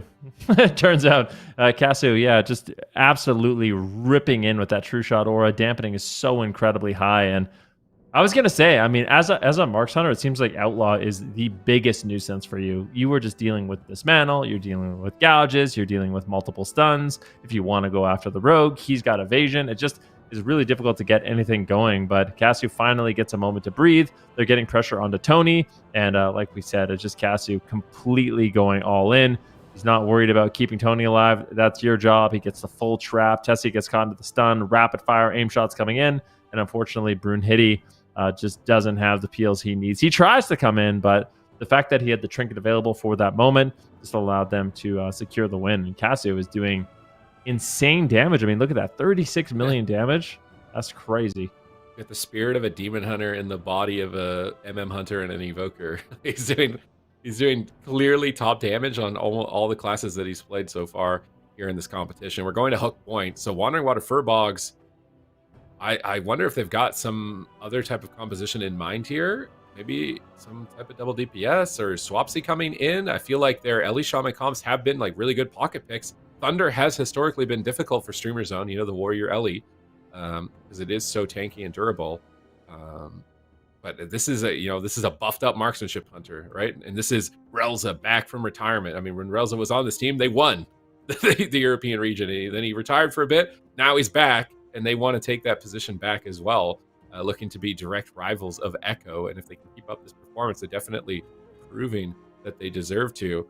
And now the pressure is on as Water FURBOLGS. You have to win 3 games in a row. This time around, you at least know what the map is and what the comp is, but every other one is going to be blind. And StreamerZone.gg have shown, at least from game 1, that they have a couple of curveballs that might be difficult for them to deal with, that Wandering Water FURBOLGS probably didn't expect. And now are they questioning themselves? They're thinking like, Rogue Moonkin should win this matchup. We should play it again. Or maybe we're just playing so good on Ellie Shaman. Maybe we should just play what we're playing so good on instead. This is when you're going to have to start getting past all of that self-talk and really decide like what is the best thing to lock in for yourself. Yeah, I mean, it is a really difficult spot to be in. Just imagine how much practice and work has gone into this moment, just making it into the Gauntlet, participating in all of the cups, practicing for all of the cups, battling against all of these good teams. You finally make it. You've had such a long day already. You've won 2 series, obviously coming prepared, and now you're in the situation where you are almost knocked out. You're down 0-2. What are they going to do? It's a really, really tough spot for them to be in. Mentally, they just got to have that fortitude. I feel like I'd like to see Warrior Ellie Shaman, but maybe it's not a good matchup. However, I feel like I don't know how it could be bad. I'm trying to think. Okay, so they're going Ellie Shaman, Outlaw Rogue instead of the Warrior. There's no Boomkin. Boomkin out, Ellie Shaman in. Swapsy has been looking good. He wants to make sure that the fate of his team is in his own hands here. He doesn't want to be on the bench. Considering the dynasty that he was able to build with his former team Method Triforce, right? You want all of that previous history and experience on your team. He's not going to let his team go out of this competition without at least stepping into the arena one time in this final moment. And I think that this could still be decent. I think the Rogue brings a lot of disruption, maybe a little bit more lethality to the Feral Druid, and the damage from the Ellie is going to be way higher than the Boomkin. That's the one advantage, right? You're trading it Cyclone for basically doing possibly double the damage if you're able to keep up your flame shocks. But Relza will probably play double dispel, which is usually a counter to Ellie Shaman. So if Relza is really on his game here with keeping the flame shocks down, it might not matter that Swapsy's coming into this arena. It's really weird. I thought the same thing, but Swapsy, even against the Holy Priest, somehow is still doing an unreal amount of damage. I mean, I don't know. It's a tough thing to do. Like you said, the double dispel, I think, is one of the reasons why we're not seeing a lot of Ellie Shamans, but Swapsy today has still been able to put out the pressure. We'll see if they can continue that trend, what they're going to do. I wonder if Swapsy is just going to play in the face of the Hunter. Like, it's very likely to me that the Hunter is going to be the main target here. I wonder if Swapsy just charges at him, just putting out all of that instant cast Ellie Shaman damage, trying to be as disruptive as possible. So much of this game is going to come down to Tony landing crowd control, but so far, Streamer Zone, they are looking good. They are up 2-0, looking to eliminate Wandering Water FURBOLGS from the tournament and advance in this gauntlet. All right, a point here, really small map. This could be pretty brutal from either side with the damage output that Swapsy can get out and Casu can get out here. Get really hectic, really quick. Going back to bread and butter, I feel like Ellie Outlaw Rogue, like when this composition is meta, the Wandering Water FURBOLGS are absolutely smashing it. But the same could be said for Streamer Zone when Hunter Feral is good, their team is absolutely smashing. So in a current patch where those comps aren't the most meta, how do they match up against each other? It's going to be really even, I think, between them. This could maybe be Wandering Water FURBOLGS ticket to reverse sweeping and clawing their way back in this series for a chance for a rematch against HOOLIBANG from last season's Gauntlet and possibly getting into the top 4 to show that they've still got what it takes, because this is a roster. These are players. These are names that you expect in the top 4, right? You don't expect them falling out this early in the Gauntlet, but the competition is just so high in Dragonflight. Every team is so threatening. Every single week, it feels like it's a different team winning a cup. And now here, moving towards the grand finals, by every passing game, it's getting even closer. Can't wait to get into this game and see what they can do. Swapsy coming in like a hero for his team to put a point on the board and keep them alive in this tournament. So much work has come down to this moment. Are they going to be able to do it? But it is a very difficult team they're going against. Streamer Zone is looking locked in. Casu bringing in the Devastation Evoker, something we have not seen from them. I feel like Casu only ever plays the Hunter.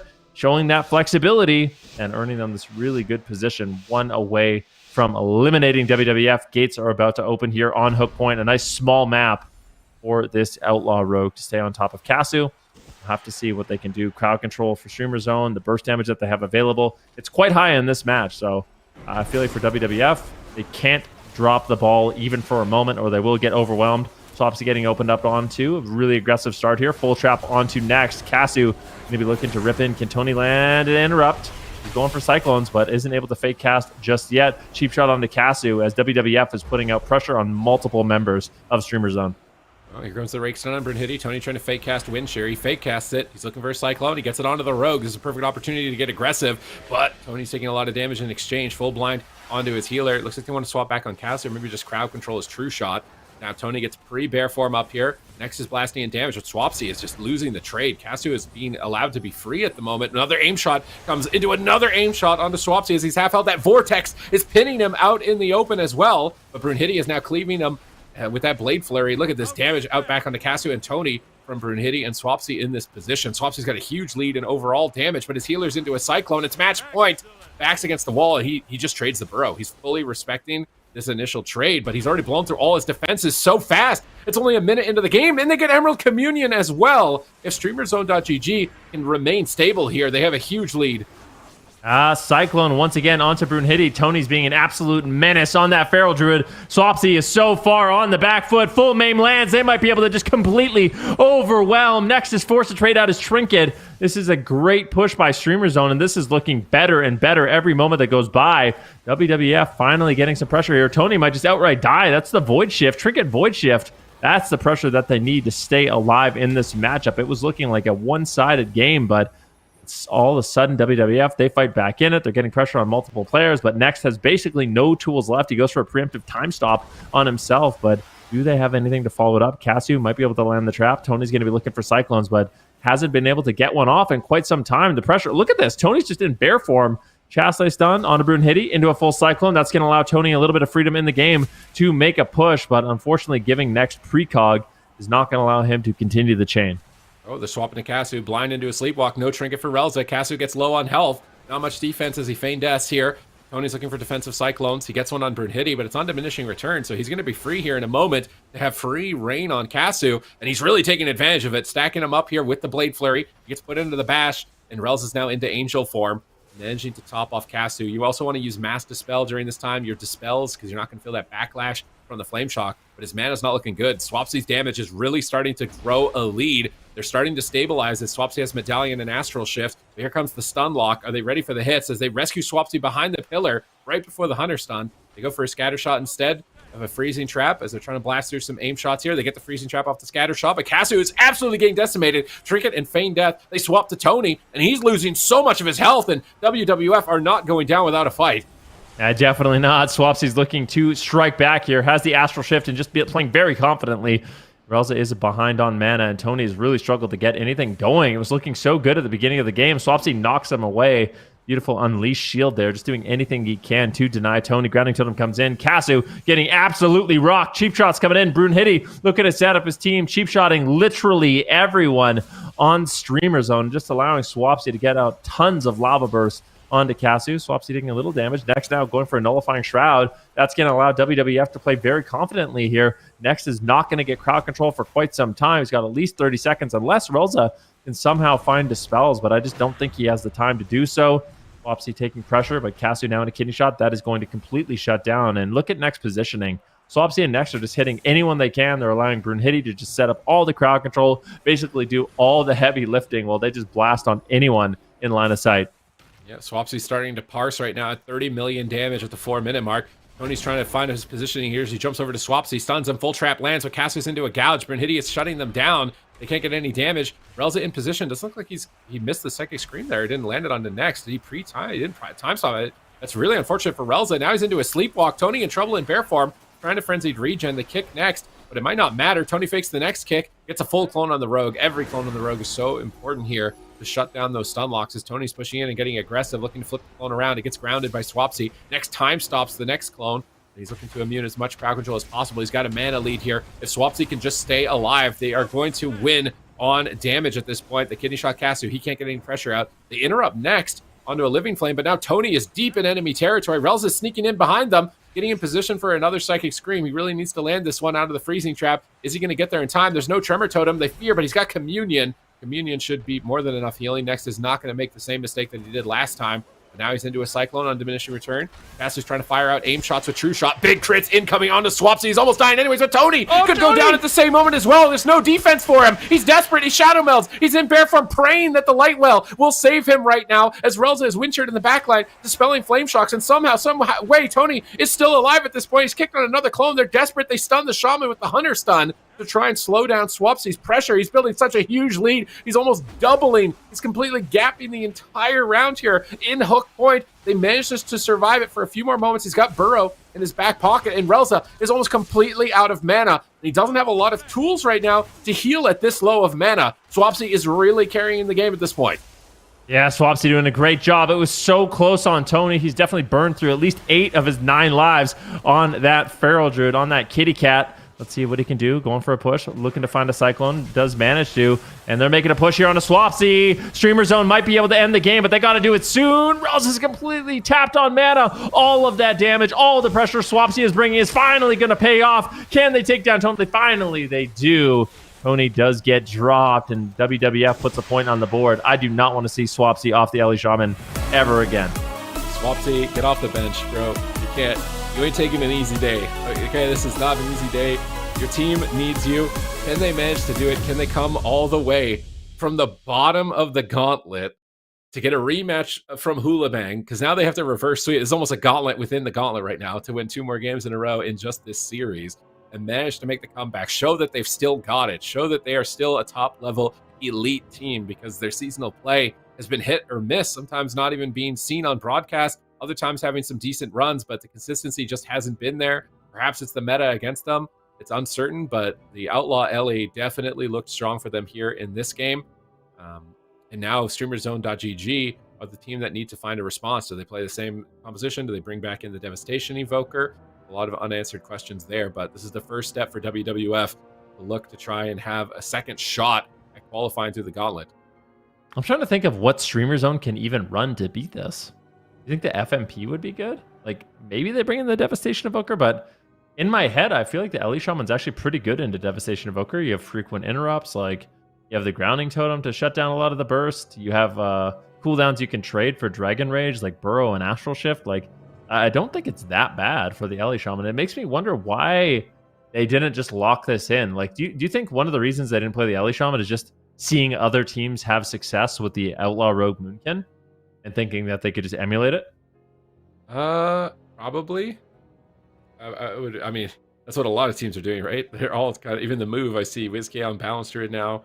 Igby tried picking up the Demon Hunter. A lot of teams are just like kind of throwing in the towel pretty quick. They're like, that's the most meta comp. We need to be playing that.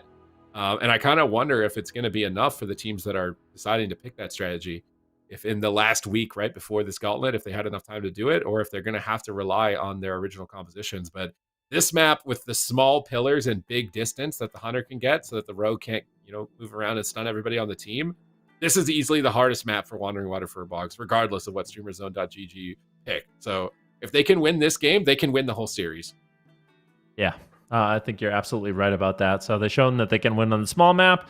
They can win here. They'll show that they can win on the large map as well. And I like this, locking in this composition right away. I guess you don't really have any other choice, but Swapsy on the Ellie Shaman, I don't even know how he's doing so much damage. Like, I know you've been playing a little bit of Ellie Shaman recently. I'm trying to look at his build or his gear. Like, how is he actually able to put out this much pressure? I was playing it yesterday, and I fought against a priest that was double dispelling, and my damage was cut to like 30% of the other Ellie Shaman's damage. So Swapsy is still doing substantially high damage, and Relza is dispelling. I bet if we pulled up details, we look at his dispels, that he's probably like up in the 30 to 50 range of overall dispels in this game, and it just doesn't seem to phase Swapsy. He's just persevering through that, regardless of that.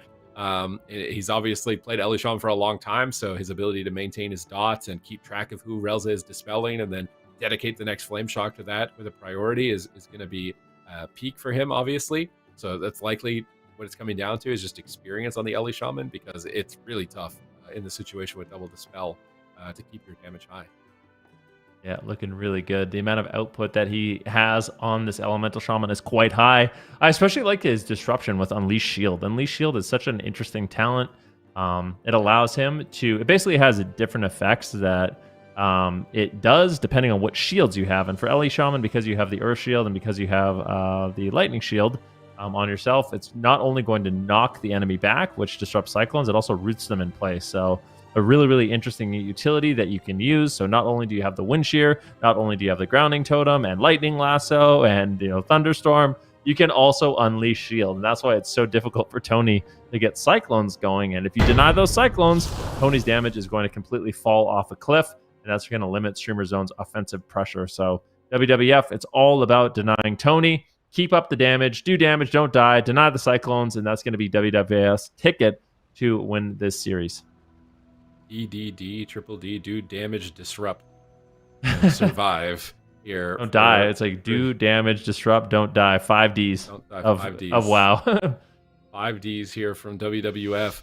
Can they manage to execute their strategy? Is it going to be enough to rely on their staple strategies and staple compositions from the past to qualify in a meta that typically wasn't going their way here? Because they lose any game, they're going to be out of the gauntlet, out of the competition. No more second chances to get into the Dragonflight finale here for Season 4. You see Kasu in camouflage, moving closer with the flare, trying to hit Brunhilde out of stealth. If they can find the rogue, oh, that landslide almost hits Tony and Kasu, but they dodge it. Pulling back for now. Lightwell is down in the middle of the map. They're getting ready for their push. Tony's right next to Brunhilde, though. This could be really bad if they open from this positioning. Brunhilde can immediately peel, but Swapsy's already soloing Relza, blasting him down to 80% by himself, and they're pouncing, but Brunhilde is right there to intercept with a gouge and a cheap shot. Relza gets a stun on Brunhilde into a full fear, though. But Next has Nullifying Shroud, and maybe Relza has time to purge it. Next is line of sight. I think I saw a Trank Shot purge or purge from Relza on one side, but it looks like he's still got some charge. No, they actually got all the charges off of Next. They can land a trap here. Deep Breath immunes the freezing trap. Insane play from Next, and now they are launching a counter assault as massive damage comes crashing onto Kasu. That was an insane read from Next there to anticipate that trap off the root. Look at the damage of Swapsy, already at almost 6 million in this game, finally getting stunned up and shut down just a little bit, but they're just going to be utilizing this pillar, trying to just avoid Kasu at all costs during this True Shot Aura. I think after True Shot Aura, they might be able to make a move, but it is not easy on that Hunter to push in. If everyone's just line of sighting you and pulling away the entire game, you have an Outlaw Rogue on you, that has been a big difficulty for these Hunters. Tony now getting stunned up, and Next and Swapsy just putting out a ton of pressure, and I like this composition here for WWF. They're basically able to just drag behind the pillar, hit anyone they can. Not only is Yelly Shaman doing a lot of damage, but Next at the same time is almost doing the same damage as Brunhilde in this game. So it's a lot. Has to heal though. Scatter comes in. Swapsy on the ropes. Really, really desperate situation. That's going to be the Emerald Communion. Swapsy holds on to the burrow, but now it's going to be Streamer Zone on the back foot. Cheap shots come in. They need to be careful. Tony getting low. Kasu getting low. Triple cleave coming in from WWF. Yeah, let's see if they can keep Swapsy alive for his damage to ultimately pull his team through here in game number 4. As Kasu is dismantled, he can't keep up the aggression. Tony's trying to play defensive. He's looking for a Cyclone, but he gets Wind Sheared. Big Lava Burst procs coming out from Swapsy across the board, and Relza tries to respond with Apotheosis, but he's still struggling. They are staying in line of sight of the Lightwell here from the center side of the pillar as they disengage over towards Next to try and get aggressive, but they just can't hold him down long enough, and now here comes a kidney shot onto Tony. Relza is in a position. Brunhilde's trying to get crowd control. Relza sees him coming in and grips Tony to safety, but Kasu is left behind, and they're all over him here in game number 4 as he feigned death right before the next cheap shot, and he's just gonna trade aspect of the turtle, but maybe it doesn't matter. They're switching on to Tony. He is almost outright dead, and WWF with Swapsy off of the bench are looking beastly. Yeah, lava, lava, lava, the bane of Tony's existence on the Feral Druid. WWF, they're putting out such an incredible amount of pressure. Swapsy right now still pushing the pace. Kasu is forced to play a little bit defensive right now. He's going to be running away. Next goes for a preemptive time stop. Look at Relza's mana. It is not looking good. He's going for the Dispels. He might actually go for a drink. I think Relza's going to try to do it. Swapsy finally pushing off the pillar, trying to shut that down. They do not want to allow Relza to recover, realizing that's a huge win condition for them in this match with the amount of damage that Swapsy is doing. He is literally doing more damage than Tony and Kasu combined. So they just have to stay alive. They have to survive the setups, and inevitably they will win this game. Full stun now onto Kasu, denying that True Shot aura. So far, WWF, they are looking good. I feel like this is just playing out beautifully for them. They just have to hold on and keep disrupting these attacks. Ooh. But can they do it? A full stun comes in. Swapsy getting a little low, but next with the time dilation, might be able to keep him alive. Swapsy needs to be careful, though. He gets interrupted on his healing surge, not able to get off too many heals. Has the Astral Shift, opting not to use it. And he's going to play it calm, cool, collected. Sleepwalk there onto Casu, as Tony is still under fire. Oh, Casu in the middle of the map here with the light well by his side. Relza dispelling flame shocks in the back line as well. But here comes those Death Chakram rapid fire combo onto Swapsy. Brinity's going to kidney shot him to stop it. Steps over for a cheap shot. Can they get the Sleepwalk? Next isn't even going for it. Relza's going to come out of crowd control and should be able to top off the team. He dispels another flame shock, taking a pretty big hit. He's got Guardian Spirit up on Tony. Tony's trying to get aggressive. They stun the Rogue into a Cyclone. This is their opportunity to push. Whenever the Rogue is in a Cyclone, it's their chance to bulldoze down their opponents, but they can't. Tony's actually retreating away. Casu is left behind. He's got no defense. Insane damage coming through. Relza is almost dead in the backline as well. Swapsy is absolutely cutting them down, mowing them down like blades of grass right now. I don't think he's going to survive. Casu goes down, and WWF are doing it. We're going to game 5. Look at the damage he's doing. Like, what is happening? You already said it. Like, playing against a Holy Priest who's double dispelling as a shaman is really annoying. It's like the thing shamans complain about the most, but somehow Swapsy is still just putting out devastating amounts of pressure. And I feel like the strategy they have too that is allowing Next to just basically spam out disintegrates to recover mana and put out extra pressure. I mean, this is looking good. They won on the small map. This looked even better than the small map. I mean, correct me if I'm wrong, but just playing by these pillars, pushing out when they needed to onto Relza to deny the drinks. I mean, this is insane amounts of damage Swapsy is doing. Flipping the script. I think it was yesterday, Bajira asked me to queue in markers, and I was like, can I play Ellie Shaman? And they're like, okay. And I joined the group, and they're like, you know, Boomkin is so good, and you're not playing Boomkin. But then we played Ellie, and we won almost every game. It was actually so good. It was actually so good and so fun. So I definitely think Ellie is underrated at the moment. It is these situations where I thought it would be difficult to actually pull something off, but Swapsy's doing it anyways. He just doesn't care. Dispel all day. Like, I don't care. I'll just kill everything on your team at the same time, even if you keep spam dispelling. And he's just absolutely demolishing the damage meter. I mean, Relza is forced to do double the HPS. It's costing so much mana. You constantly see him trampolining into the air from the volcanoes, trying to keep. I almost wonder if it's actually losing in the game to do it. I don't understand how. It feels like he's taking so much damage every time he dispels Flame Shock. Maybe it's costing him a lot of mana as well to double dispel like this constantly. Because they're really just killing them in cheap shot. Like, Brunhilde grapples over, cheap shots him once, and then everyone on his team dies in a 3-second cheap shot. And then if they do get anything else, it's really over for them. So yeah, Swapsy, I'm sorry. If you go on the bench, I am going to be really critical of it at this point. I think that it's ride or die on this Ellie Shaman for the rest of this gauntlet for them. And now streamerzone.gg, do they say, like, hey, the big map didn't work, maybe we actually need a small map? Or do they say we need the Dev Evoker? I mean, because Casu on Hunter, his damage is not able to keep up. Maybe a Dev Evoker could? Isn't the thing that knocks you up a PvP talent? I think it's just baseline now. Oh, it's baseline. Pretty sure it's okay. just baseline. Okay, well that's certainly nice. So you don't have to play that, and he has Burrow as an option, Grounding Totem as an option, and that Unleashed Shield. So that's really, really nice. I mean, Swapsy's making me want to play Ellie. Like I said, it's nuts the damage that he's able to put out. But there's not many people playing Ellie Shaman, so we'll see what happens. Ruins of Lordaeron, Sid. We're going to Ruins of Lordaeron, game number 5 between Streamer Zone and Wandering Water FURBOLGS. This is perfect. Does not get better than this here. But we got Zico in our ear telling that it was 48 spells, 48 flame shocks removed from Relza, and it doesn't matter. Swapsy just immediately putting them back up where they need to and making sure that his damage is absolutely skill capped here. And you got to blind lock, same thing. There's no way you're getting off this, bro. Just cheap shot everything, stay alive, keep lava burst flowing through. And I think that this is going to be their shot, their best shot at least, in order to get through streamerzone.gg. And now it's up to streamerzone.gg. Are they bringing in a mage? Are they going to I don't think you want to play a mage into this, though. Like, Ellie and a rogue, like, you're going to grounding kick, rogue, stun you all. There's no way. Like, it's either Dev Evoker or Hunter. And, like, are they going to play mains into mains? Maybe this is like a respect game. Like, we're just going to stick on our mains because you're all playing your mains. Beast Mastery, maybe? Maybe Beast Mastery. But there's no pillars on this map, really. You can just take the center tomb and stand on it. It's a maybe BM. I think BM could be bad just because there's 2 roots. You got Earth Grab Totem, you got Landslide. So you can root pretty much every Bestial Wrath if you're rotating between the two of them. See there, the Earth Shocks, the Lava Burst coming in Streamer Zone. They're now on match point. We've talked about this. This is not the best position to be in. Like, as a competitor, when you're in this situation, you want to be the team that won the last two. You know, as for Streamer Zone, they won the first two games. And when you lose, you know, you're up 2-0. You're like, okay, we're one away from closing it out. And then all of a sudden, they win one game. Now it's like, okay, don't worry. We still got a little wiggle room. There's lots of opportunities left. And then it's 2-2. And it's like, you just lost the last two games. Now you don't know what to do because you don't know what composition to play. You lost on your map pick. You lost on your comp pick. And it's difficult. Streamer Zone, they have to kind of hold their head above water here, maintain a positive attitude, figure something out, because Wandering Water FURBOLGS today with Swapsy on the Ellie Shaman is looking really scary.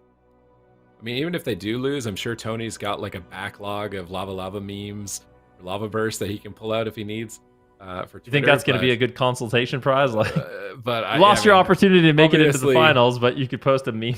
Considering their runs in the last two cups, like top 3 is really good. So this is definitely not where StreamerZone.gg want their story to end. They're taking a Ruins of Lordaeron. They're locking in their main composition, mains against mains. I would say both these setups not exactly, you know, the prime meta comps, right? Like Boomkin Demon Hunter, Death Knight, and Boomkin Rogue. It seems like those three have kind of predominantly been the most popular picks amongst the top ranking teams. So these two teams are trying to make it work with something else outside of that kind of trinity at the moment, and they're both looking strong. You know, every single match has looked back and forth between each side. There's not a lot of places for Wandering Water FURBOLGS to hide. I'm curious to see how they navigate this map.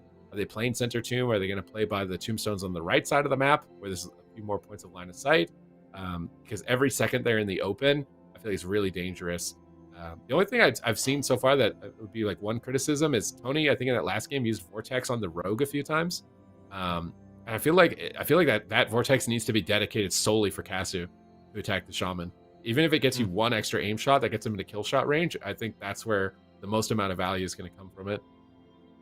What do you think they decide to play here? I honestly feel like Swapsy might be able to just play at the cart. Like, with how they positioned on that last map and just use the little pillar, like, I wonder if they just play in the green goo near the cart and just run around that, drag Tony behind the cart, line of sight Caster the entire game, like, and just play kind of a very similar strategy to what we saw in that last one. Because you don't necessarily have to play at the center tomb, right? Like, they have options at the graveyard, they have options in the goo. So I'm really curious to see what Wandering Water FURBOLGS does for positioning. I mean, it's a sticky situation, okay? I don't know what they're going to be able to. There's 3 options, right? You could play in the middle, you can play on the right, you can play on the left, or you could play back in the starting room. I mean, there's a lot of different locations they could take this match at the moment if they so choose. But it's about keeping distance. Oh, actually, I feel like both teams want to keep distance a little bit to some extent. If you're, no, it's definitely StreamerZone.gg. They don't want to stack. I think if the Rogue is able to get stun on healer and get back to the target to get stunned like instantly, then they're going to be in a really hard spot. So they need to make sure that Relza is able to stay max distance, and then Wandering Water FURBOLGS actually probably do want to stack up so that AoE can likely break a freezing trap. So they're going to be playing together as a little unit ball, and then they're just going to send Brunhilde out on missions to try and get some crowd control in the healer every once in a while so that Swapsy's damage can overwhelm the opposing team. Like, could you think, like, if you're, imagine you're playing Feral Druid and your job on the game is to get Cyclones, like, could you think of a more annoying comp? Yeah. I don't think you can. Like, Brunhilde has multiple cheap shots, kidney shot, gouge, and obviously kick. And if you get through all of that, Swapsy can ground, he can knock you back, he can wind shear you, or he could just line of sight you. And then after that, you have Next has another interrupt, and on top of it all, he's got time stop. So it's like, you somehow get through everything, you get precog, he just time stops himself to kind of, you know, bridge the gap. So I think Tony has a really difficult job here in this match. Maybe he should be focusing more on damage instead of just Cyclones. That might be a better option for them, because I really do think he's getting stopped pretty much every step of the way.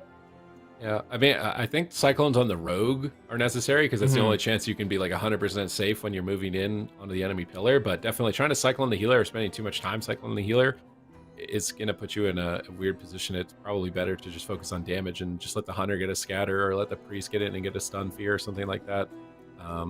Just focus all clones in the Rogue, you know, get a scatter clone or a stun clone on the Rogue into a root, keep CC on the Rogue, and then focus on just running Swapsy down.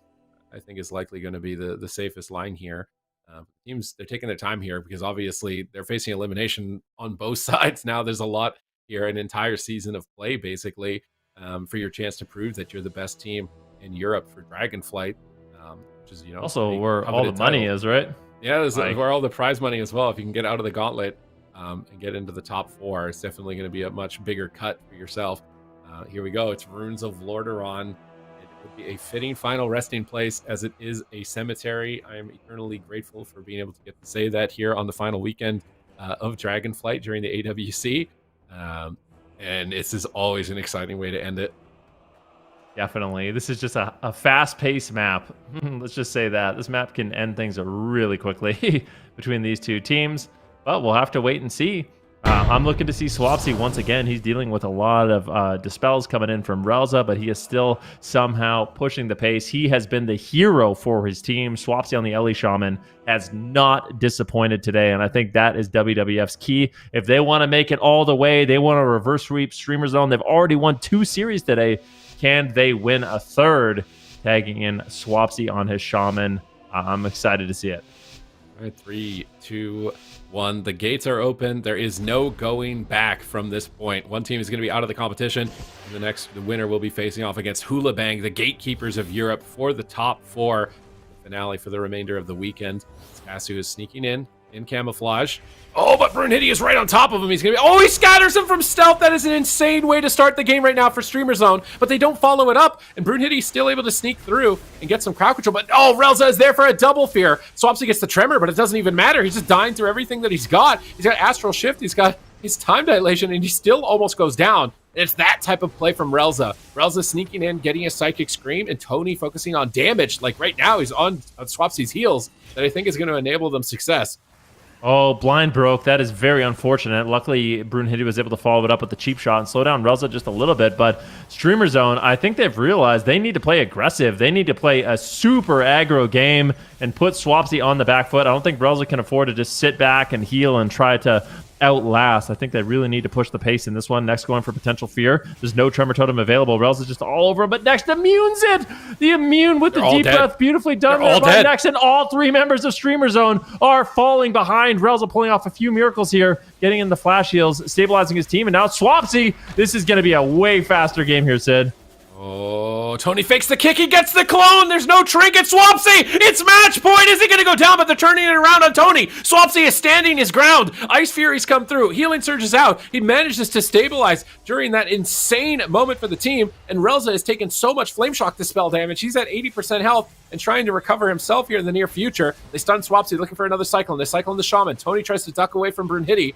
Brunhilde is looking to set up heals here. He cheap shots the Hunter. Big Earth Shock coming in from Swapsy on Casu, but Next flies through. He manages to stabilize him. Cheap shots on Relza. Sleepwalk. He actually gets the Sleepwalk. Tony has no trinket. Massive damage onto Tony. He's into bear form once again. No Heart of the Wild for him. He barskins right away to try and recover. It is tense right here in game number 5. Emerald Communion has to trade for Next, but he gets cycloned on it. Tony's getting so many cyclones in this game. Swapsy lobs him away with a Thunderstorm. Lava Burst following up as well. Casu gets set up on cheap shots. Big damage incoming onto him. And Swapsy is refusing to go down, but Tony's damage is so much higher this time around. He's doing such a better job, and that's just going to be so much more scary for WWF.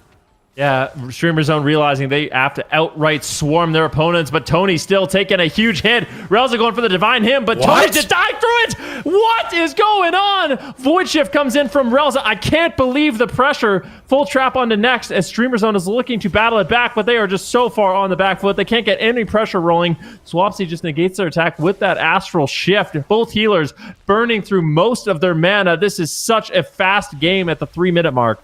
Both teams want this so badly. A chance against HOOLIBANG. A chance to get nice fear comes up from Relza. They stun. They can't Tremor Totem. Insane CC. Relza's spamming out smites, adding whatever damage that he can to take down Swapsy, but it's not enough. He survives the CC chain. And now Tony needs to be careful. He's got Guardian Spirit up onto him from Relza. Relza is still staying aggressive. They land the freezing trap. Casu is carrying into the full bash. Swapsy has to burrow. He knocks them up. Is he going to knock them away? Tony fakes a kick. He goes for the clone. He Cyclone Swapsy low health. Tony is getting an insane game 5 right now, and they're still on top of Swapsy. Are they going to go for another one? Aim shot timed out of the Cyclone into the rapid fire. Massive damage. Next is rescuing him across the map to get away from Tony as Brunhilde keeps him pinned down in cheap shots. They root up Casu. They swap back to Casu, trying to punish him for overextending, and he is getting punished brutally at the moment. It's so much mana for Relza to heal through this pressure. They gouge Tony, they break it, he goes for another clone, they scatter the rogue into a stun, into a root. They're trying to get on top of Swapsy. They might be able to win the game here if Next gets crowd controlled and doesn't get a time dilation. He's into a freezing trap. Aim shots coming through, but Tony is low health. Swapsy is just attacking him back, refusing to go down without a fight, backed into a corner. This is absolutely the final point of this series. There's no coming back. Yeah, both teams' entire season comes down to this game. Who can push forward and who will be eliminated? Streamer Zone on the back foot. Relza almost has 0 mana. Casu just defiantly pushing in, trying to land these aim shots, getting the damage rolling, but Tony's so low on health, he can't really contribute at this point. Gets the Cyclone on Brunhilde. That's their opportunity to make a push. Streamer Zone looking to battle it back. They have one more opportunity. Relza going for a drink. He's got a few short seconds on that Spirit of the Redeemer. Brunhilde gets feared, and this is an opportunity for Streamer Zone. Can they do it? Can they take down Swapsy? They don't have much time left here, Sid. Oh my god, he's got Astral Shift, he's got his defenses bolstered, but Relza's mana is in shambles. He's got less than 5%, and he's taking so much damage, but here comes True Shot, and he gets disarmed by Brunhilde. Brunhilde has to do so much heavy lifting right now. He disarms the Hunter, he gouges the healer into a Sleepwalk, he triggers into a Cheap Shot. Brunhilde is carrying at the moment. Tony could go down as a Survival Instincts at 10% and manages to hang in there. Now they're turning it around. Relza's in position for his Psychic Scream out of this freezing trap, but they knock him away from it. Insane Thunderstorm from Swapsy, but Relza gets back anyways and lands it. No Tremor Totem available. Swapsy is desperately healing himself on match point, and Tony is being held back by Brunhilde. Swapsy wrapping around the corner. He can't line of sight the rapid fire. Time dilation. Emerald Communion coming up from Next to try and bolster them, to turn this around. Relza's got absolutely nothing left, and Tony is desperate into bear form. Brunhilde trinkets to go for the kill. Gets the cheap shot. Is he going to do it? It's not enough. He comes out of this. No, Swapsy goes down right at the finish line. They were so close. Brunhilde doing everything that he could. They're not giving up in the 2v3. Relza has 0 mana. They get the Sleepwalk. No way he's pulling a Trill right now. Aspect of the Turtle comes up from Cass. He saps the Sleepwalk. Aspect of the Turtle is not going to last forever. If Brunhilde can get another sap right here, he gets the gouge. Cass has got nothing. I can't believe it. They're so close to it. They're so close to it in the 2v3. Relza still has 0 mana. Next is trying to get Brunhilde on target, and it looks like I think Relza's done it. His flash shields are coming through. Casu, he's back to full health. Next is nothing left in this position. He walls, but there's a scatter on the rogue. He can't heal anymore. He's trying. I think it's over for them, but they gave it everything that they've got. Time stop at 1%. Literally every single global going into these final moments, but they're topped, bro. And I mean, we've only seen this type of comeback 2v3, like, in a very rare scenario. I think it's slipping away for them. Casu is blocking it as he uses the Exhilaration. Oh my god. I'm not going to lie, it might be biased, but I kind of wanted to see that go down to a 2v2. But with the full clone on Next here and Brunhilde behind the pillar, rapid fires coming there. I mean, they're refusing to sit down, and I mean, I don't blame them, right? It's the entire season, but G-Death about to proc, he goes down through it. Oh my god. I mean, that was an insane game number 5. I really cannot believe Streamer Zone brought it back. They played such an aggressive strategy in this one. I think all 3 of them really stepped up. Tony did a great job actually nailing that CC, but even despite all that, I still thought they were going to lose. It was not looking good for them. Relza was completely tapped on mana. Streamer Zone showing why they are a champion, a champion team here, just not giving up, even in the brink of defeat, and somehow, some way, finding a kill on Swapsy. I can't believe it ended this way. Oh my god, they were so close. Look at that. Look at the final moments. Like, Tony and Casu are just like completely dead. Relza, how do they come back from this kill Swapsy? They're literally all dead. 10% health. Relza has 0 mana. He can't heal anymore at this point. They knock them away on their Cyclones, but Relza gets there and he gets back there again anyways. Gets the Cyclone with the fear. And how do they do this? Like, how does Swapsy not? He's got Time Dilation Communion, and I think this is when he made that big trade to keep him aggressive. So he's got Time Dilation Communion. He's like, I'm going to boost you up, Swapsy, go aggressive. And he dies through Time Dilation. Next Trinkets, he's got Rewind. Maybe that Trinket, is that maybe what? He just died? Does he not Rewind? What happens here in these final seconds? He gets interrupted? Oh, God. When he rewinds, he I feel like a second too late. Burrow, too. It hit so many buttons. That is so heartbreaking for WWF, because I feel like they weathered the storm. They got through all the hard parts of the game, but I've been in that situation before. I don't know if you can relate, but there's those moments where it's such a hard fought game. You think you're going to come back. You got them on the ropes. Tony's low on health. Cass is low on health. You just need a little bit more damage, and you lose sight of the big picture that they still can come back. And at this point, Swapsy and Next, they still have a lot of defensive cooldowns that they could use. Like, as soon as this time dilation lands, or yeah, the Emerald Communion time dilation lands. See, Swapsy, he still has his burrow. Next, he still has his time stop. And you saw how close that 2 versus 3 is. If Swapsy just held on a little bit longer, I think they would have won this game. Like, they were so incredibly close. But big credit here for Streamer Zone for finding somehow to win this game. Like, some way, somehow to win this match. Cassie's like, I'm half health. You're out of mana, Relza. Oh, it's do or die. I'm going in. Aim shot right here in range with everybody dying on his team. You burrow if I'm this, going you down, win. I'm taking you with me. Oh my god. Like, imagine he burrowed that rapid fire or aim shot and they rewind. I want to say they're going to win, like, almost for sure.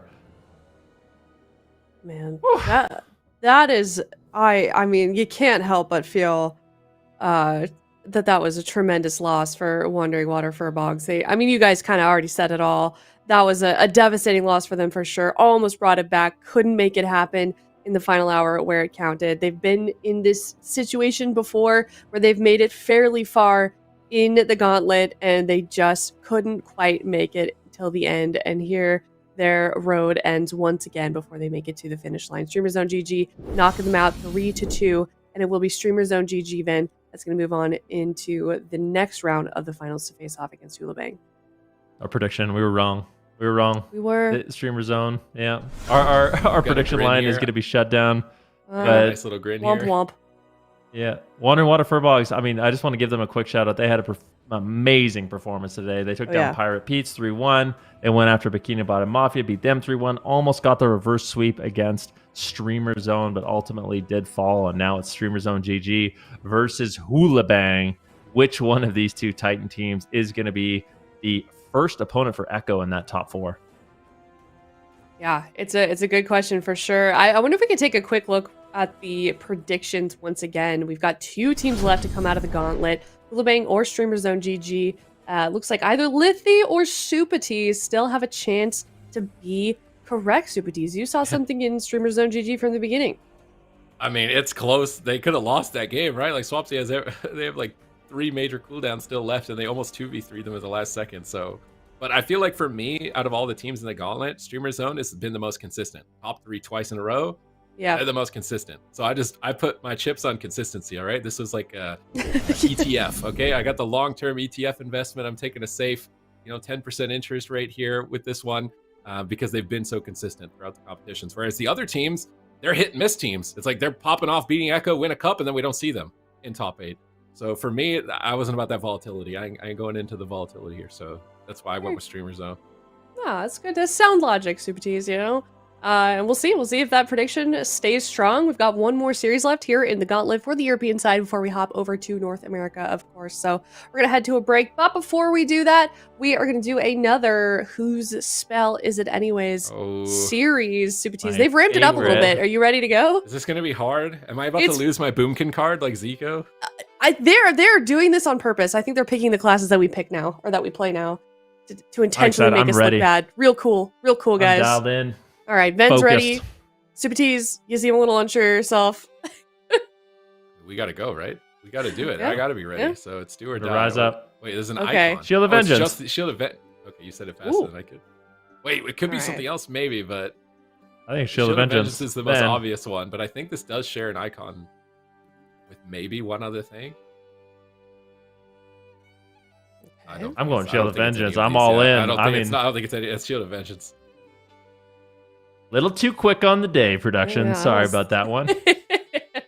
Yeah, these guys are warmed up. They're Imagine sharp. I'm wrong. Yeah, okay. I think we're headed in the right is it direction. Gonna be something different? There's no way. Ardent Defender looks like an angel holding a shield, and the Sanctified Wrath. Is that what that looks like? Bastion like Light, a little, I don't even know what that is. It's like a little. It's a shield. It's just a shield. This is a shield. Yeah, this is like just a shield. Light thing behind the Ardent it, Defender's like an angel holding a shield, I think. Oh, I see what you're saying. Yeah. More complicated. And then Sanctified Wrath is something orange-ish. I don't think it's yellow. And I have no idea what Bastion of Light is. So I've been playing a lot of Paladin lately. No way it's Bastion of Light. Okay. Wow. Well done. All right. Thank you. So does this mean that you guys gain a Paladin card? I already have mine. I've been playing Retribuki all day, every day. So I've got my Paladin membership. Hasn't been revoked Fantastic. just yet.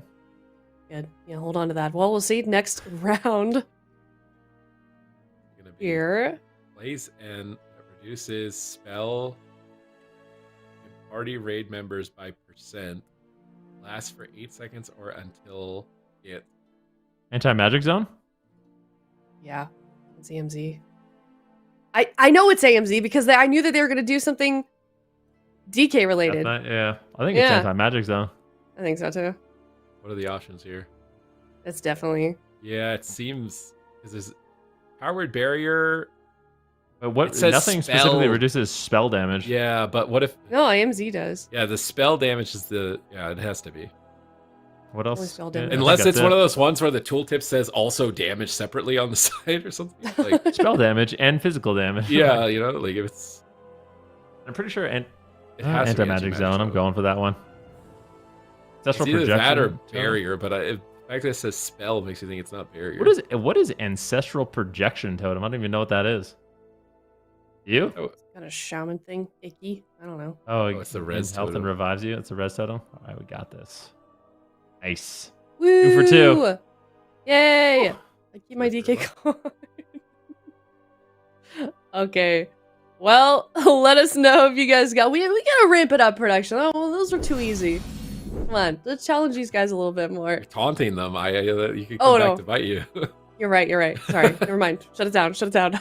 Okay, well, we're going to head to a break. When we come back, it's going to be the final series of the European Gauntlet, and we will be determining who will be moving on into the finals for Europe. Is it going to be HOOLIBANG or is it going to be StreamerZone.gg? Find out next after this break.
Welcome back, everyone. We are about to enter the final moments of the European Gauntlet before we find out which team will be moving on into the finals for the European region. Zico, it's going to be HOOLIBANG or StreamerZone.gg. That's right. We got HOOLIBANG. Finally, it's their turn. The gatekeepers of the Gauntlet. Last time, they were successful in making sure nothing comes crawling out of that Gauntlet, other than themselves, of course. Can they do it this time around? I don't know. Streamer Zone. We've said it, you know, we almost saw it as well. If you just find that one comp that can beat their jungle, you can definitely take him out, even reverse sweep them. It was close, but managed to come out on top. And I feel like the Casu especially, he looked like he's absolutely on fire. So I think Streamer Zone can definitely give us a really close match here. Yeah, we're seeing, I feel like, them adapt a little bit this weekend as well. SuperD, StreamerZone.gg. We're talking about how they, you know, they're such a jungle class. Obviously, they've got the mage to bring out, but now they've got an evoker as well. Maybe there's more up their sleeve that we don't know yet about this team. Yeah, I mean, it might make you consider some other picks that evoker can typically counter. So you might have to take into consideration, like, can we run that class into a Devastation evoker? Because if they lock it, we might regret running it into that, right? So typically, HOOLIBANG play double melee. And Devastation Evoker is really good into double melee. It's like one of the best things it can play into. So do HOOLIBANG have something to deal with that? I feel like they don't have much choice as their roster, right? They've been playing a lot of Demon Hunter Windwalker. Mostly Houghton being seemingly like a one-trick on Subtlety Rogue has been kind of a problem for them.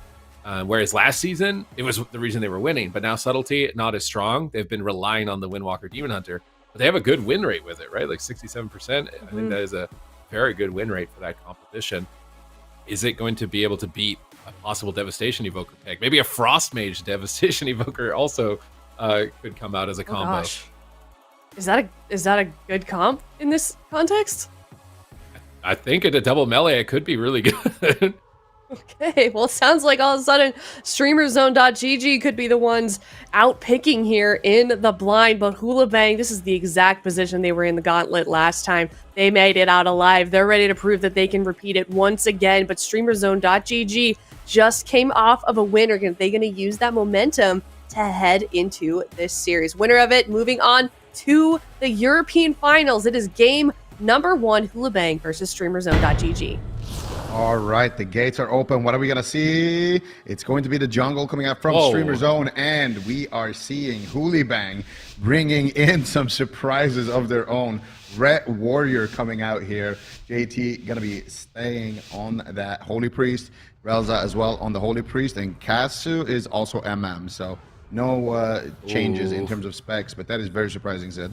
Double plate into Marksman Hunter. This could be really hard for Casu. They're immediately starting with crowd control into J2, but he gets sanctuaried into Angel Form to avoid the first freezing trap. So nice teamwork from Eridas here in this position. But he gets cycloned at low health. Massive spell from JT. Excellently timed, and now Tony is getting demolished. Elsewave doing monstrous damage here at the end of that Blade Storm, now leaping in, disarms the Hunter on his true shot, and then reconnects back onto Tony, forcing him into bear form. We see Relza just duck into the skies there with Divine Ascension, and Eridas is just taking so much damage. They bash JT. It doesn't even look like it matters that they're wearing plate armor. It's looking like paper in the face of Casu. Casu blasting out, but right now stuck in the Shockwave. Gets a nice scatter there onto Elsewave, probably a steel trap out of that. Not able to find it. Elsewave is going to reconnect. Relza is in the backline though, spamming out the heals to get Cyclones onto JT. Casu is going to be topped right there before that blind connects. Nicely done by Relza. Tony now sitting through a Cyclone here. So he's going to just be out of the game, chilling for a sec because of that CC. Casu dropping to 50% HP, getting good damage here actually onto Elsewave. They get the freezing trap as well. Good pressure, nice disarm there onto Casu. Get a Cyclone, actually they get a stun onto Elsewave. They're swapping there with the MAME stun as well. Elsewave triple your stun, almost goes down in that exchange. Rallying cry, sacrifice is going to trade, and Eridas also taking a huge chunk of damage. I don't know if HOOLIBANG has outpicked themselves, Sid. Casu is just free casting aim shots. He's just in the middle of the map free casting damage. Tony's taking the hits in bear form while Casu is just tearing them apart. They're forced to retreat back to the pillar here. Tony is chasing after them in cat form as they've got a flare back here. I'm not sure what the flare is for. 100%. Maybe stop a shadow. They're not even running a night elf, but big stun onto Eridas once again, but Casu can't get there for damage. He's trying to wrap around the opposite side. Elsewave is getting baited into the middle of the map by Tony. He's just tanking damage in bear, saying hit me while the Hunter is just free casting aim shots basically in this matchup. It's a bit of a bait for Tony to bait them to hit him so that Casu can free cast. They force Daba the sword off of air. Oh, but Relza pre-flies the Stormbolt, immuning the stun effect. Insane play from Relza right here. And now Elsewave gets Cyclone. Tony's moving in to switch that onto JT. JT gets the fade to avoid it and chastises Tony back, likely into a Psychic Scream. Tony's going to get shut down here, dispelled. He goes for another Cyclone. Oh, but JT immunes it in Angel form. Both teams playing at the highest level for their last chance to qualify into the top 4 for Europe's Grand Finals. Can they do it? Streamer Zone and their target dummy Tony right now pushing for the win. Can they get the full freezing trap there onto JT? Doesn't look like they have it just yet. Erados able to eat it there. Nicely done by him. And they get the counter shot there onto JT, so they're going to have a little bit of damage, but still it's going to be Tony on the back foot. The Storm Ball connects onto Relza. Tony though sitting through in bear form here, just taking basically no damage. Nice fake cast there, gets the precognition, and he gets the Cyclone onto Elsewave. There's the stun onto Erados. Tony looking for the Cyclone onto JT. Forces out the greater fade there around the corner. Tony really playing out of his mind right now, landing these, faking these kicks, landing these Cyclones. Kasu pushing in, looking for the freezing trap, but not able to find it. So Tony still at 50% HP, activates the Incarn. Huge damage onto Elsewave. They might just kill him outright without CC, but Erados does have the Blessing of Protection. He can help him out if it gets too dangerous, but Erados himself has to trinket right now, going after Tony, but almost takes him down there. Monstrous amount of damage coming out, but Relza is ready with the Void Shift, and now Kasu takes a huge hit of damage, and HOOLIBANG are finally starting to find that the offensive pressure that they need. Yeah, but that Avenging Wrath is down, so Eridos's damage is going to be much lower at the moment.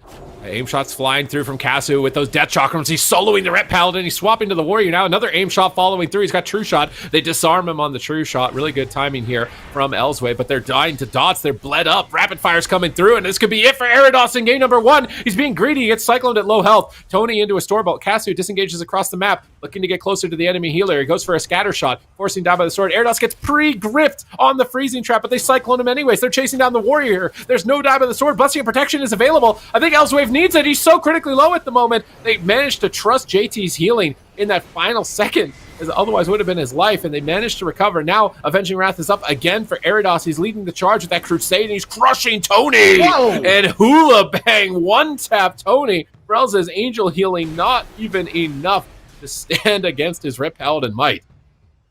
Erados, how does he do it? Every time, it doesn't matter what this guy is playing. He's playing Demon Hunter, he's playing Windwalker, he's playing Ret Pala. It doesn't matter what he plays. He is always banging that damage on the Ret Pala, especially in the end. I mean, Relza is in Angel form, spam healing Tony, and he just dies anyway. He had no Void Shift, so he couldn't really cancel and like Void Shift him or anything like that. And it's, you know, a shame for Streamer Zone because they had good offensive pressure, but there's just so many cooldowns that they have to work through when it comes to the Ret Pala. Like here was a really close call on the Elsewave, but the reason why they're holding on to their cooldowns there a little bit is because that sacrifice is up, but then they did use the Void Shift there anyway, actually, even through that, because Kasu's damage is just so crazy. Erados gets Cyclone. I think here is where Elsewave, he trades out his die by the sword.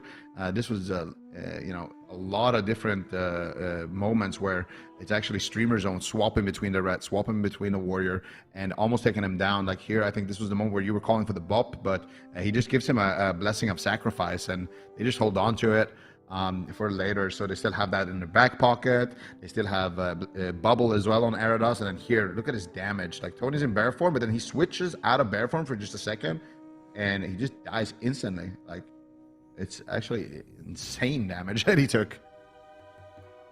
Okay, I think that this is a series where P-Make is important. I feel like having a Frost Mage against this team that has nothing that, like, what would directly counter you as a Frost Mage that they have? Like, they got Windwalker, a Ret, a Warrior. Like, you beat all those as a mage. Like, I feel like P-Make has to make a play. Like, they're going to need their 4th player for this series. I feel like they should have actually opened with P-Make. I mean, it's easy to say now that we know HOOLIBANG can run Ret Paladin, but yeah. I mean, it's going to be a tough one, though, for sure.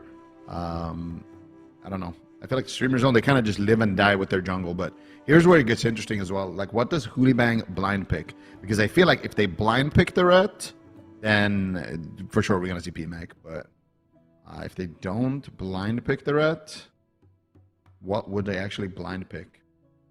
Like Outlaw, they can't play Outlaw Rogue, can they? Maybe Windwalker, Demon Hunter. Doesn't. Even if they play Windwalker, Demon Hunter, I swear Frost Mage is still. Oh, they are. Houghton's going to play Outlaw. So if they have Outlaw, this is what I'd be worried about. I think as a mage. This is probably. I think this is HOOLIBANG's like, we're afraid of a mage comp, so we need an Outlaw Rogue. And now Streamer Zone, they could play Hunter here, I think, because you can one shot the Demon Hunter still. So I mean, it's still a tough call. Like, you just keep playing jungle. Yeah, 100% jungle. There's no way you lock got in Mage into this. There's no We way. got a minute and 30 seconds on the clock here. It's their last chance to qualify. HOOLIBANG are the gatekeepers of Europe. Are they going to do it a second time around to get into the top 4 for this second season or 4th season of Dragonflight? Streamerzone.gg. I mean, even though he went down there, it felt like they still had options. It kind of felt a little random. Like they could have kept that game going. So I wouldn't be surprised if they want to keep running the same comp. But if they do ever run across the Rep Paladin and they can pick the Mage, then I think definitely it's the time to get P-Make off of the bench. It's the reason that you've got a 4th player, right? As those types of situations, particularly like the double plate melee cleaves for the Marksmanship Hunter. But they're really taking their time here.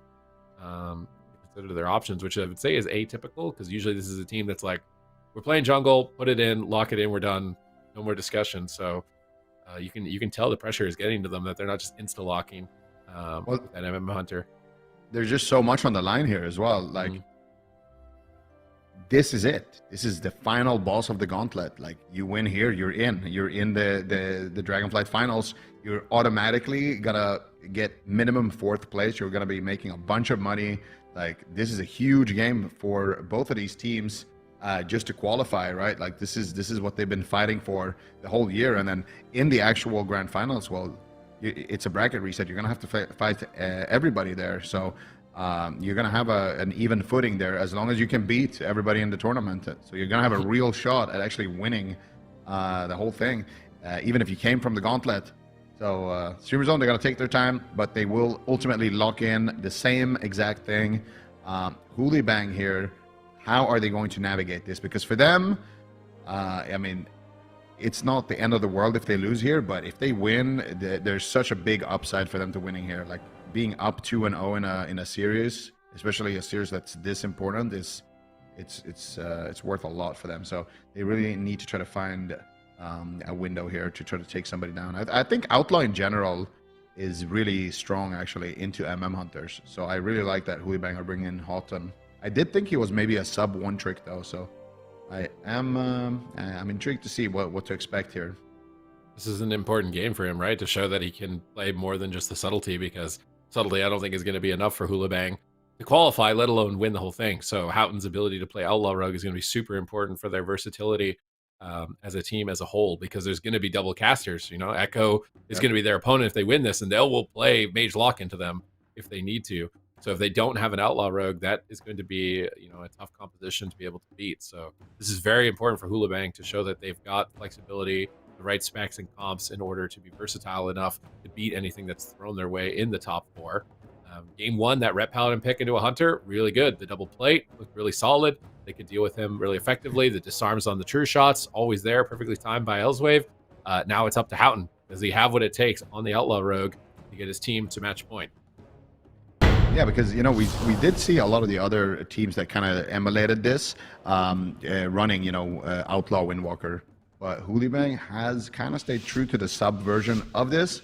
But now, of course, bringing in the Demon Hunter here. So it's going to be interesting to see what they can get done here in this game. If they can take down Streamer Zone right now, HOOLIBANG are going to just be 1 game away from qualifying to the Grand Finals and a chance at becoming the Dragonflight Season 4 champions.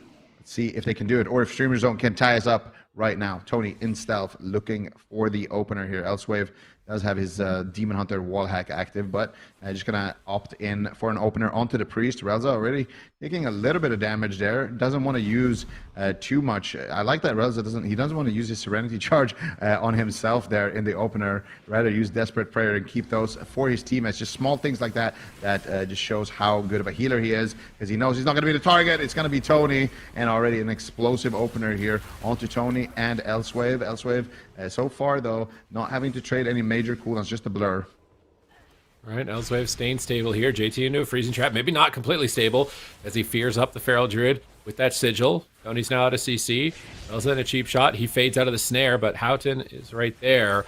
He's looking for possibly more crowd control. Oh, he deaths the gouge. Insane from Relza right there. Scatter into root on Houghton. Now they're swapping back to the rogue. He pre-evasions a stun from Tony, so Tony is going to cyclone him on it. And you can tell this is just the highest level of play, as they're anticipating every single move of their opponents. Elswave ducks in to kick the cyclone, charging now over to Relza, as Relza tried to pre-fade another stun. gripping Tony back away as he pre-bear forms the stun. Houghton grapples over. Relza doesn't have a way to avoid this. He's into the kidney shot. Tony needs bear form to be enough. He's got Heart of the Wild to bolster its effect with 2 frenzied regenerations, and he's managing to tank that crowd control on his healer pretty effectively. He's holding them in the middle of the map with the Ursul's Vortex, baiting them to attack him while Casu is free casting. He gets a freezing trap, but Elswave ducks around there with the Fell Rush and reverses its effect back onto the Hunter, and now Elswave is getting aggressive. His Blur is coming off cooldown, and it's Tony who's got to be very careful here. He's trying to find Cyclones. He gets shut down on it. Every Cyclone that gets kicked, he's further and further behind. They put him into a cheap shot. He's in bear farm, praying that Casu can just kill the Demon Hunter while he's stunned at the moment. Tony just basically being a target dummy right now, trying to get some bleeds out, try to get a maim there actually, but looks like it was dodged, and Elswave now stuck in a Chastise stun into a Cyclone, a little bit late with the kick there from Houghton, and that's going to give Tony a precognition. He goes for another Cyclone, but Elswave is there, shuts it down with the kick, but they get the trap. Tony, if he gets dispelled here on this Chaos Nova, he could find the Cyclone. He's going to potentially just tank it out in bear form. Relza with the Guardian Angel here, but the Lightwell also doing some work for Tony. He's going to be completely fine with that. And right now, Elswave in a lot of trouble. Casu's blasting off. Nice grip there by JT. Cancel his Angel form, actually, just to grip him behind the pillar. Make sure that Elswave was not going to tank all of that true shot damage from Casu. Tony in bear form once again, but his Hunter's in a kidney shot. He can't lay down suppression fire, and Elswave is going into Metamorphosis. Relza into Angel form immediately. Emergency measures. Tony's trying to pull Elswave behind the pillar with the Vortex, but he's not falling for it. Elswave retreats as he's waiting for his Blur to come off cooldown, but Relza's team has a mana advantage, so as long as Tony keeps pre-bear forming, I think they're going to be able to win this. Stun, they don't land the freezing trap. Elswave vengeful retreats away, and big damage incoming. Double stun from Elswave. Relza dispels it, but it may not be enough. Now a Psychic Scream on Casu, a stun on Relza, into an Imprison. Elswave goes for the hunt, but he gets rooted on his hunt by Tony, instantly dispelled, though, by JT, who is now into a freezing trap. And it gets reversed again. Elswave is totally shutting everything down here. Tony on the back foot, may need to trade. Casu is getting cleaved. It's looking so dire for them here in game number 2. JT into a bash. Tony's trying to carry. He gets the Cyclone. Elswave is getting chomped. JT trinkets out of the crowd control. Tony needs to retreat, recognizing that JT is free as he's trying to fake the kicks. He fakes the kick. He gets a Cyclone on the Rogue, finding an opportunity to push in, but he walks into a Psychic Scream. Casu is sneaking around on the opposite side. They get the freezing trap. Elswave uses Netherwalk to immune damage. Houghton kidney shots Tony. Relza pre-fades the cheap shot. Gets a double fear, and Relza is carrying right now, forcing the Trinket Darkness from Elswave in the same push. But now HOOLIBANG are getting aggressive, stunning the entire roster, but Relza is still looking durable, trying to keep his team aggressive. Here comes another Essence Break out from Elswave as he vengeful retreats. Big trade from Relza. Tony looks stable. And now they're in a position where there's no medallion on the Demon Hunter. Houghton is into a Cyclone. They can push, they can win the game right here, Zico, if they get the right CC. Absolutely right. There's no trinket on JT or Elswave. There is a blur, though. Elswave's going to have to pre-blur this setup right now. Otherwise, he is going to be toast. There's the blur coming out. And they also fake cast Shadow with Death there of JT, but they're just holding this, the go here. They know they have a little bit of a long window to work with. 20 seconds left on that trinket for JT. Can they shoot it out? No. JT ducks into Angel form. He's going to buy himself enough time to get his trinket back, but they're just going to pop it right now. Huge damage into Elswave. They're trying to take him down through the healing. Nice stun there onto JT. They get the full freezing trap. Stun onto Elswave. This is it. Can they do it? The Relza's moving in. Oh, he meta-immuned it. Nice meta-immune by Elswave. He's ducking around the corner. He gets rooted. He backflips back. Charges back in. 1% HP. The void shift comes out from JT, and Elswave showing you a masterclass in not only how to do the most damage I've ever seen, but also how to live impossible situations. He meta-immunes the kill shot. He stays alive just in time to get the void shift, and now they've got a chance to win. Casu has no trinket. Big damage incoming. There's an Essence Break. Tony has cooldowns to trade. He's going to activate Survival Instincts here and try and stabilize Survival of the Fittest from the Hunter as well, but they're switching. Elswave is getting destroyed, but he ducks around the corner, avoiding Tony, but Relza is sneaking in behind them and gets a Psychic Scream. JT has to break free from that, but Elswave is just dead. Full stun comes in from Tony. Chastise in from Relza, and there is no way of surviving that round. We're tied up 1-1. Yeah, nice fancy moves by Elswave, but at the end of the day, Casu, he does manage to find the kill shot, he does manage to find the damage, and Streamer Zone tie it up. They are not done just yet, and this is, we have a series on our hand right now, Sid. What are you going to blind lock if you're Streamer Zone? Because you have to win one blind pick. So do you take it now, try the mage now early in the series and make sure it doesn't work? Or do you try something else? I was at meta immune at 1%. Oh my God. And then the eventual retreat to immune away from the feral. Oh my God. Now you're thinking like he just made this hero play and he still almost dies. Like right at the end here almost. just in that same push. And then it start turning around. But Casu and Tony actually have a lot of defensive still at this point, so that they can play aggressive. And they just trade their defensives as they start to get counter-aggressed. Not too greedy here. They're not going to get chomped up with that bear form like the Ret Paladin Warrior composition. And then as soon as Relza is out of CC, they flip the switch, they turn it around. Relza sneaks in, gets the double fear, forces Relza's or JT's trinket, and then Tony's like, hey, you don't got a trinket? I got a stun. Jump in, stuns him, and Casu just takes him out. Tony trinkets as well. Tony got, oh my god, if he got cheap shot like 1 second faster, I mean, it's a full trap, right? He's not going to live anyways, but that ferocious bite was pretty big. I think we're going to see that in the death log actually on the kill moment. It was so close. It was so close to him going down at any second in this game. Okay, so this comp looks rough in the jungle, but the Ret Warrior looks good in the jungle. So can jungle beat Ret Warrior, I think, is the question of the series. I think it can. I actually think it can. I think Streamer Zone are more likely to be Ret Warrior with jungle than HOOLIBANG is to beat jungle with this. Yeah, but what about Outlaw Rogue and a Mage? You think Outlaw Rogue Demon Hunter can beat? I don't think we're ever seeing Mage in this series. You don't think it's happening? I don't think it's happening. I think if they blind lock Mage and they play it into this, it's insta lose. And if they blind lock jungle and dealing with Ret Warrior again, I don't feel like they were in that bad of a spot, you know? Like, I think if Tony just played that a little bit more clean, like, just be very, very careful, you know? Like, I mean, he was, but, like, he knows, you know? He just needs to be extremely, they're going to waste no time. But this is hook point, though, which is not something I considered when I was talking. On hook point, yeah, I think the Ret Warrior is looking pretty good, actually, now that I think about it. There's nowhere to run. There's nowhere to hide.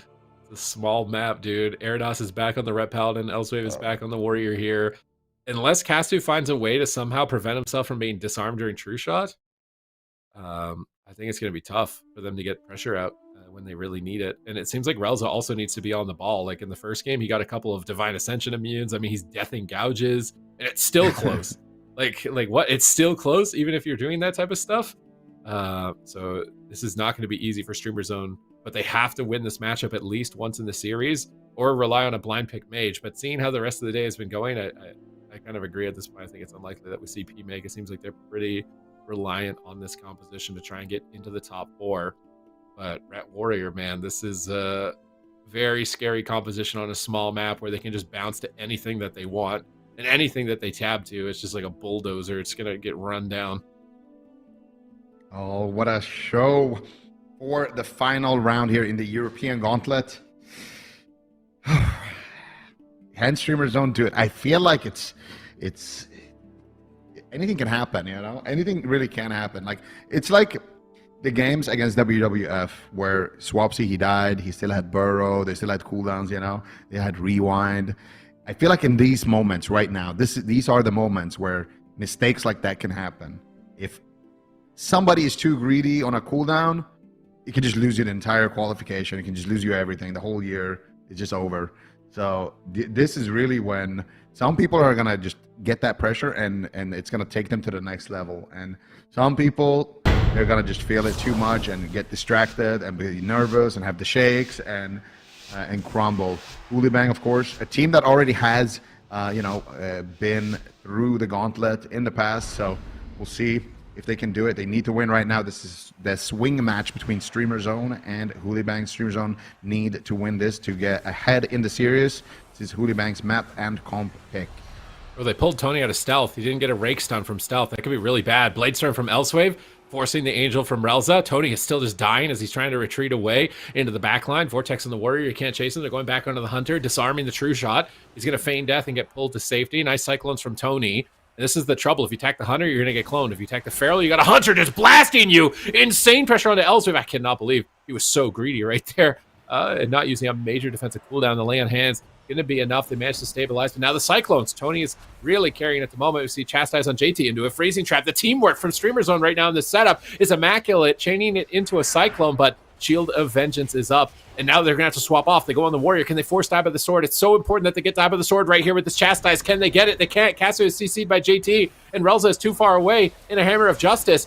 Casu trinkets out to kick JT to try and keep the pressure going, but they're just not finding it. Tony's taking them in bear form, holding them in position for Casu. Like, take your shot, try and force some damage out. Tony fakes a kick, clones the Ret. Now he's jumping over to JT possibly as he roots the Warrior. He's looking for another Cyclone. Cyclones the Warrior on the Dive by the Sword. Really good Cyclones from Tony. If there's a game they're going to win, I feel like it's going to be this one. Yeah, definitely. Tony needs to keep this up, though. He needs to keep finding the stuns. He needs to keep finding the Cyclones. Elsewave trinketing there while JT is sitting through the stun. Nice, he gets the Cyclone out of the trap there as well. Elsewave, though, has recovered behind the pillar. Eradas, though, is still taking a lot of damage. No Shield of Vengeance available for him as well, but he does have the wings. He does have a lot of damage. This is where Tony went down last time in a situation like this. Goes into bear form. Relza sitting through crowd control chain. A nice roar of sacrifice there onto Tony, coming out from Casu, realizing what a scary situation this is. Low Cyclone onto Eradas. Casu's pushing in. He fake casts Shadow of Death of JT. If he can fake cast the nice, he's done it. He gets the scatter shot. He gets the freezing trap as well. Can they take Eradas down? Can they get the bubble right now? No. It's going to be a massive heal coming out from JT with that Guardian, and Eradas is going to pop the Shield of Vengeance as well and live. And meanwhile, on the opposite side, of course, it's a mirrored situation with Relza also trading out his Guardians. But in the long run, I feel like they are getting good value here. He Bladestorm immunes the fake cast clone from Tony. He's going for another one, but he gets shockwaved on it. Elsewave making some moves right now, but Casu is free casting with True Shot. They're disrespecting the True Shot. Is Casu going to be able to get some pressure out with this? He kicks JT on a heel. He's in position. He gets the stun. Where's the Sanctuary? Sanctuary comes through, but it's not onto the Priest. He gets scattered out of the stun. Elsewave, he's dying through Dive by the Sword right now. Tony's trying to go for a Cyclone. He gets feared on it. Another shutdown from Elsewave onto Tony. He's forced back into bear form. He got chomped in game number 1. He has to be so careful. It is such a delicate dance between cat and bear form against this composition. As he's trying to kite away, look for another Cyclone with a root onto the Warrior. He clones the Ret. Tony is taking control. Full stun now with no trinket. JT grips him behind the pillar, but Casu is there. Another Cyclone comes out from Tony, forcing the trinket from JT and the Void Shift on top of it. Eridos needs to carry here as JT's into a full freezing trap. Pressure is really starting to mount for the side of Streamer Zone. Relza is just max range, trying to keep his team aggressive, but it's costing him a lot of mana. He's falling significantly behind. If Elsewave and Eridos can just hold on, they're going to win this on mana. Yeah, that was a beautiful mind control as well in that last setup by Relza. They do get a stun here onto Elsewave, a stun onto Eradas. Tony looking for the Cyclone. Gets kicked on it though. He's still in cat form, taking a lot of damage from the Bladestorm. Relza's just going to pop the Guardian. Eradas still taking a lot of damage here from Casu. Scatter shot coming out onto JT into a freezing trap. It is half, and JT is going to come out of that. Tony now looking for the fake cast. He gets it beautifully done there as he does manage to find the Skull Bash on the Master Spell as well. Looking for the Cyclone swap, but he does immune it there. Nicely done by JT, but Tony is really playing the game of his life right now, getting so many Cyclones here. Again onto Erados here as they get more pressure onto Elsewave. If dampening starts ramping up, I don't think it's too bad here for Streamer Zone. They just need to keep this pressure going, keep Casu firing here in the back line. Stun onto Erados. Elsewave though has recovered here, and he has Dive by the Sword, and he's going to immediately use it as soon as it comes off cooldown.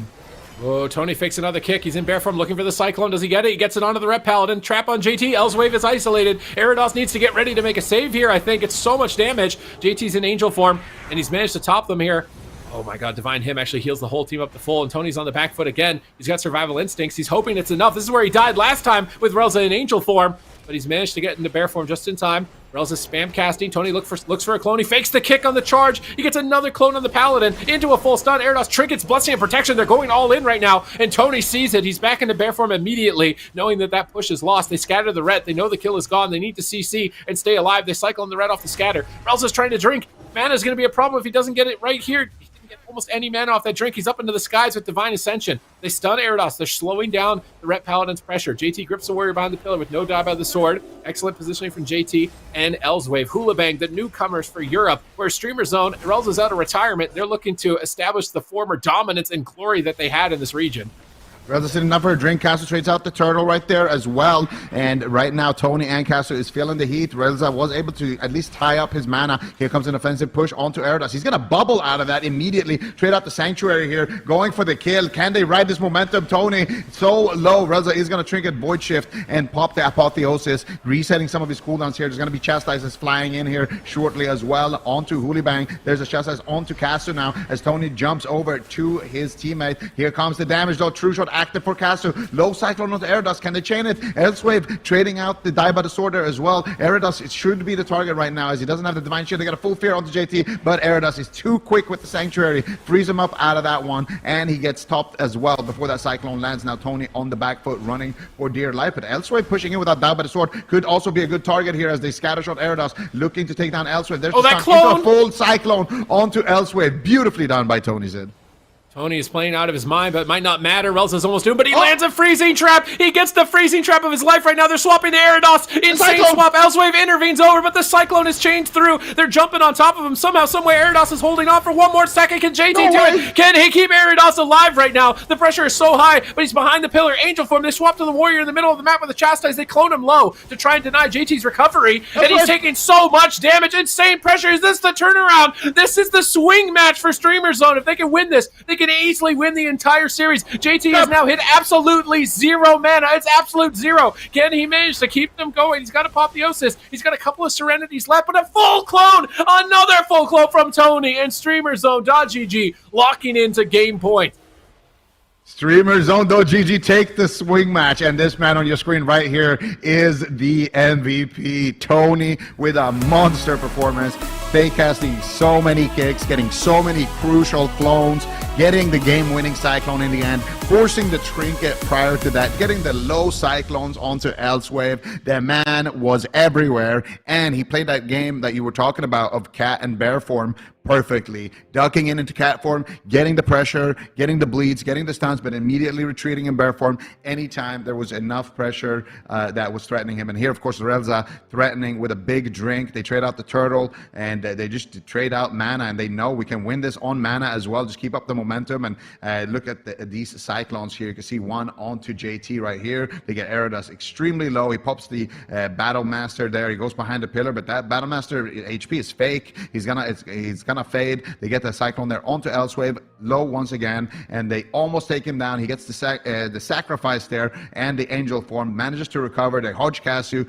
He instantly trinkets out of that one, gets the freezing trap there onto JT, forces out the trinket. Tony immediately coming out of that fear with his own trinket, and then here he lines up the Cyclone. It gets lined, actually no, he gets it onto JT there, and then they manage to take down Elsewave before he gets around the line there on the pillar. So Tony with just a phenomenal performance, and Relza as well. Honestly, just all of Streamer Zone.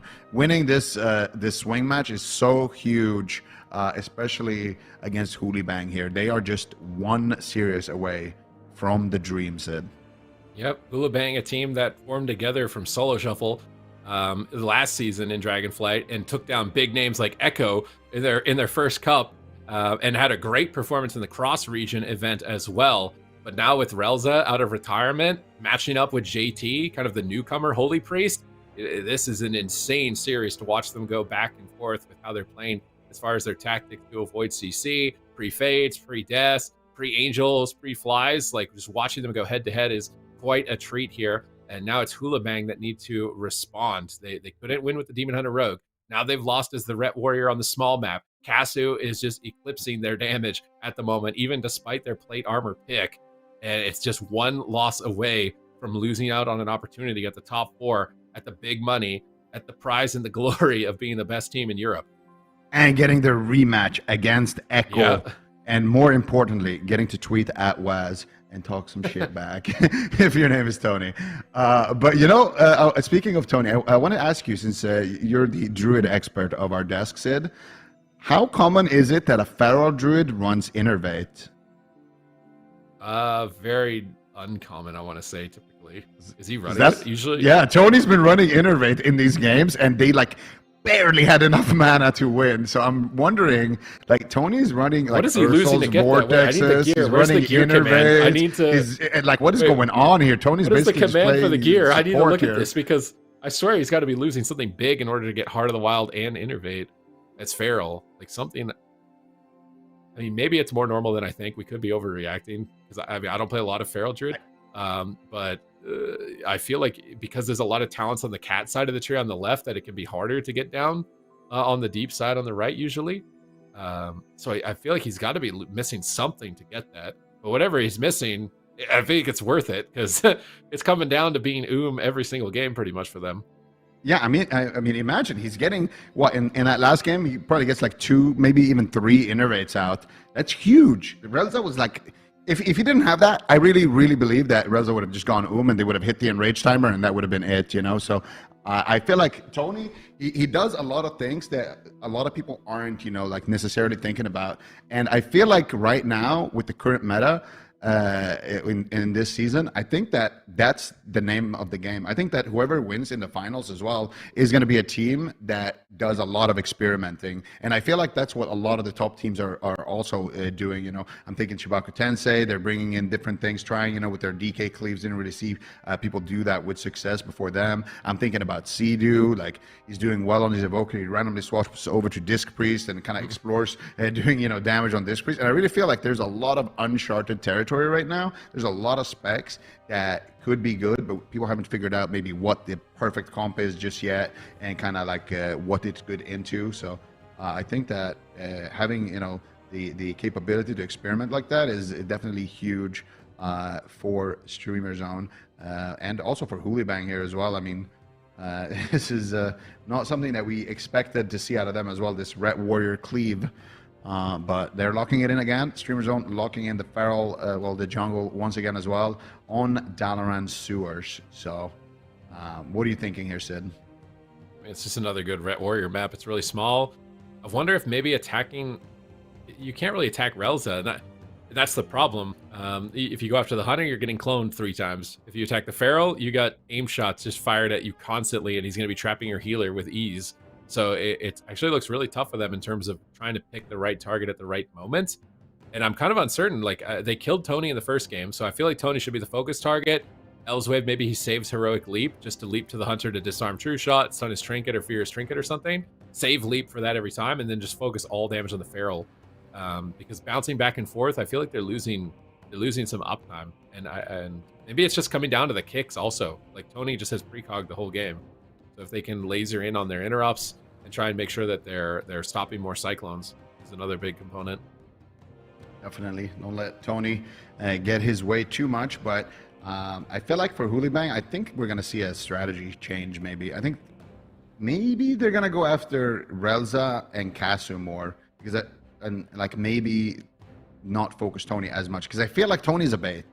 Tony is like, you can one-shot him if he's in cat form. So like whenever he goes cat, like maybe you want to just tap to him and just like, you know, make sure that he goes back to bear.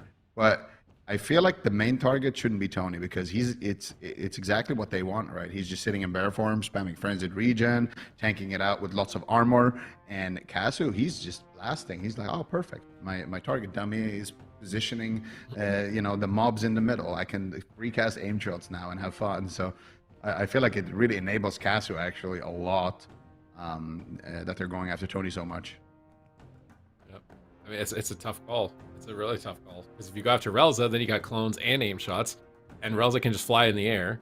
Or Angel immune during your wings. He has like a lot of things that he can immune some of your cooldowns and your stuns with. And while you're doing that, you're going to fall behind. Like, your healer's going to get cloned when you push in aggressively. So it's a super tough decision. I'd say the most Zug strat they can do is just run down the Holy Priest. But when you're on match point, do you want to try and just Zug here? Because like, you're out of the tournament if it doesn't work. Yeah, it's a big risk, but like at least on this map, I feel like I don't want to see them Zug Relza, but like maybe, you know, if they're hodging anyway to CC, maybe it looks like Elsewhere is Bladestorm is hitting Relza a little bit, but here comes the setup immediately coming out from Streamer Zone, and HOOLIBANG are going to respect it. Go into Angel form. Relza is going to will the Warrior Fear and get himself back into Angel form as well. Divine him coming out, feeling this opening pressure, disarm there onto Casu, as he does have Power Infusion, True Shot right now, and his damage is maximized. Now here comes the damage onto Casu, so I like this a lot more from HOOLIBANG. Just go after Casu as much as possible, and then maybe when you're hodging Relza for CC, you can quickly tab over and see what's happening. But right now, Erdas sitting in a clone, and Elsewave is taking a lot of damage, and Tony, look at that Ursul's Vortex onto JT. Tony is just in the zone right now. He gets the clone as well around the corner. Right, going around the corner, but it's on diminishing return, so JT is now free. Tony is getting cracked. He pre-bear forms the Shockwave, though. That dance that Tony is doing right now. It is so dangerous. He gets a root on the warrior, but he blade storms out. And now Tony, what's he going to do? Duck into bear form? He's debating it right now with multiple stuns incoming. He's going to try and stay in cat form. They're powering down Eridos at the moment, but JT gets huge heals, tops him off, but Tony fakes the kick, gets the clone, and turns it around. Now they're trying to swap onto the Hunter, but they're leaving Tony open. He's going to cycle on the Warrior. They silence the Priest. Eridos not in line of sight to dispel for a moment, it looks like. As he's trying to march towards the Priest, he gets cloned. This is the danger of leaving Tony open. He's just peeling everybody. Full stun comes through from Tony, and he is chomping his teeth into Eridos at the moment to force this Divine Shield. He's so low health. They get the Divine Shield at the 1:30 mark. This is rough for HOOLIBANG. This could be the end of their run.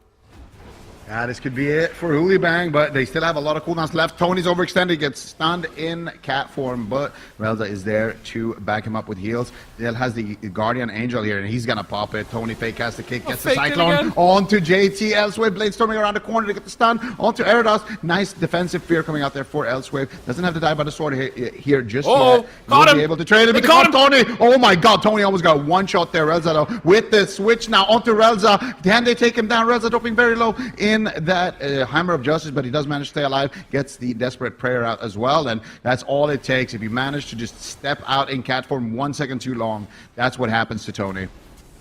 All right, let's see if they can make it here. He's in bear form, angel form up for Relza. Tony should be able to survive. Casu is free casting. He's got True Shot. It is a scary amount of damage on match point, and he's lobbing those aim shots into the Warrior. They storm bolt Casu into a double shockwave. They're slowing down the pressure. They stack him up. They double fear in a bit of a panic, I think, from JT here. Rapid fire's coming through. Tony, multiple stuns. He's trying to go for a clone. He gets a full Cyclone on the Red Paladin, full trap on the Priest. Warrior is isolated on match point, but Tony can't make the push. He's a bit hesitant. He fakes the kick. He gets the clone. They knock them off the side, and Tony tries to push in. He's keeping his bleeds up, but he's not running around that corner. He knows with no trinket that that's where he's going to go down. Pre-bear form on the charge from the Warrior. Here's the Warbreaker. Elsewave is ramping up. He's into battle stance, but Casu is ramping at the same time with the Death Chakrams. It's going to be a race against the Warrior and the Feral Druid, but multiple stuns incoming once again. They cycle on Elsewave. They swap to the Rep Paladin. Big Maim stun coming out. There's no Divine Shield for him. He activates Divine Protection instead, but now he's cracking Elsewave out of the Cyclone with an aim shot. They're keeping him pinned at the pillar. Suppression fire from Casu is just so constant. A full freezing trap now onto the Priest. Relza's drinking. Elsewave sees it and moves in, but I think Relza at least got a decent amount of mana. Another full clone on JT from Tony. They're just walking all over HOOLIBANG right now. Yeah, and Relza ducks up in the the waterfall. The Hammer of Justice with that. Oh, but the waterfall. Oh no, this is disaster. Tony needs to immediately evacuate the situation here. Get out of there. And Relza is going to be able to heal him up here potentially. Relza looking for the mind control actually in that exchange too.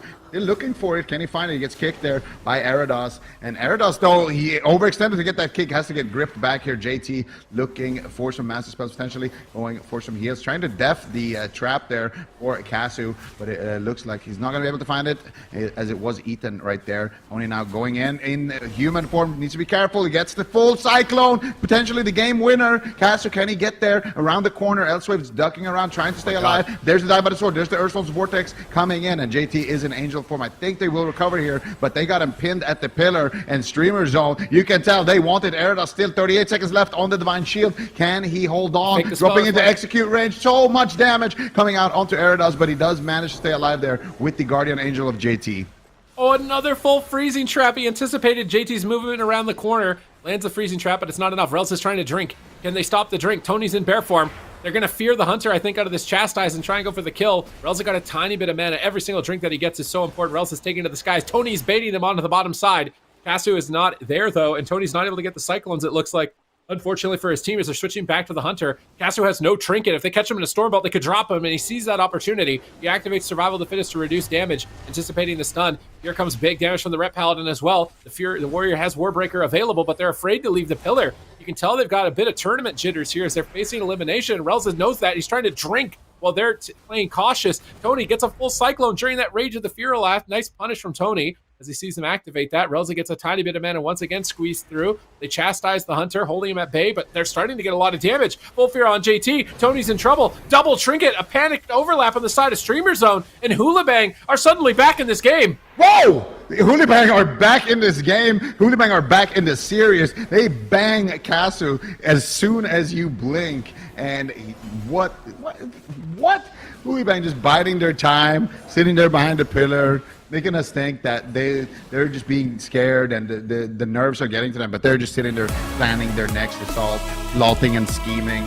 praying to the paladins of Valhalla and praying for some big crits, and they're gonna get it. That was absolutely disgusting. I need to see that death log on Cass. What even happened? I feel like historically, when something like this happens, I always say whoever died was a victim of tab targeting, and I really feel like that was what happened here. I feel like Tony was the main target, and Tony got away, and then Casa was just like, all right, well, you're the next thing that my tab is going to target, so you're going to be the victim here. That was absolutely filthy damage. You get the Cyclone onto Eridas. Elsewave ducking around the corner there to stop the drink of Relza. And Casa is kind of low here. Tony's also kind of low. They get the double fear. There's the Hodge. Tony trinkets. Relza trinkets. Gets storm bolted on his trinket. And then look at this. Dies in a war stomp. And the then classic. What? Like what? The classic die in a war stomp, dude. I swear. I swear. War stomp 50-0? War stomp is lethal. War stomp is best ratio of the game, okay? Don't underestimate Tauren, dude. I might need to make a Tauren mage, dude. Tauren Ret, dude. I've seen so many people die in war stomp. I swear. Stop talking about it, Sid. We don't need more Tauren Rets out there right now. That looked absolutely disgusting. I can't wait to see this deathlog. Here we go. Okay, so he got a flash hit from Relza. Then he got a Holy Word Serenity. 400k Serenity. The War Stomp comes in at 58%. That's where the War Stomp happens. Wake of Ashes. Mortal Strike 177k. Blade of Justice. Execute. Fatal Mark. Oh, he got smited too. Okay, now does PMake come in? Because if you're Hoolibang, now it's flipped because they won that one swing match. So Hoolibang either blind lock an Outlaw Rogue, and I think they're going to lose to Jungle, or they blind lock Ret Warrior and they bluff for PMake. I think they blind lock Ret Warrior and Streamer Zone just wins because it's still there.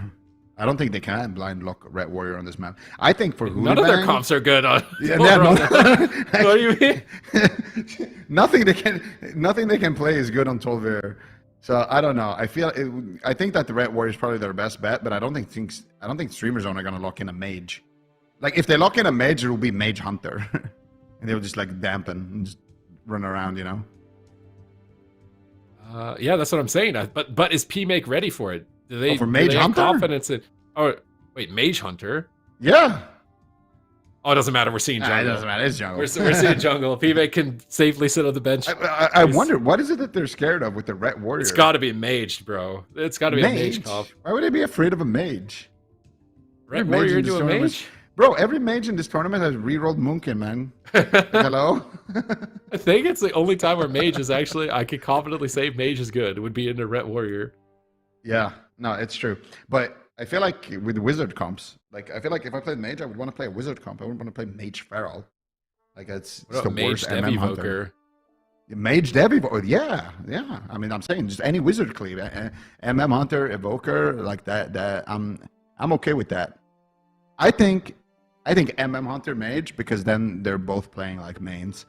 I feel like whatever. Why are we even talking about this? We know they're gonna play jungle. It's gonna be jungle, yeah. It's just gonna be jungle. Unless I mean, jungle is better here anyway, right? So they already won this matchup with jungle. I feel like this is there's a no-brainer for Streamer Zone. Anything other than locking in jungle is int. I mean, they're taking their time. Of course, you know how much is riding on this game. If they win here, they insta locked last time though. They insta locked the last time. Yeah, but this is it. This is the final round of the Gauntlet. That's it. Final game. It's crazy. 5. It comes down to a game 5. Imagine your whole year about to end here. Any mistake, if you under-respond to the War Stomp, that's Die it. to War Stomp. Disrespect the War Stomp. You're going down, bro. Okay, we got it. This is the same matchup that we just saw on Empyrean Domain, and it didn't look good, even despite Elswave like bobbing and weaving, meta immuning, venture retreating, doing everything that he could. It wasn't enough for Elswave to survive, so I'm worried for Hoolibang here. I feel like StreamerZone.gg, if they're playing at the level that they have been, aside from the unfortunate War Stomp moment, that they should be able to do this. I don't even know who's gonna win this. I feel like I don't know. There is a world where Streamer Zone, like I feel like most likely Streamer Zone should win this, but I feel like there's always the Elsewave factor, man. Like this guy might just randomly delete your whole team. So like, I don't know. I'm scared. Tony might go behind a pillar, cheap shot, delete. Might be Cassie overextending around a corner for a rapid fire, trinket to gouge at the wrong time. Anything can happen, you know. And this is when the nerves are really gonna matter. This is when champions are born. This is it. If you can handle this kind of pressure, because this is really, you know, some major stakes, 2 and 2 apiece.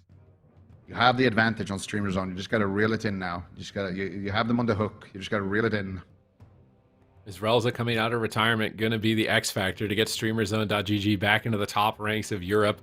Will the newcomers HOOLIBANG from the previous season be able to maintain their title of the gatekeepers of the Gauntlet? It's going to be all decided here. Game 5. Tolveron Arena. You don't want to miss it. We still have North America's Gauntlet as well after this. Still 4 more series in a single elimination tournament over there to decide who's going to be the top 4 for North America. But now we're into the game. The gates are about to open. There's no going back. It is do or die.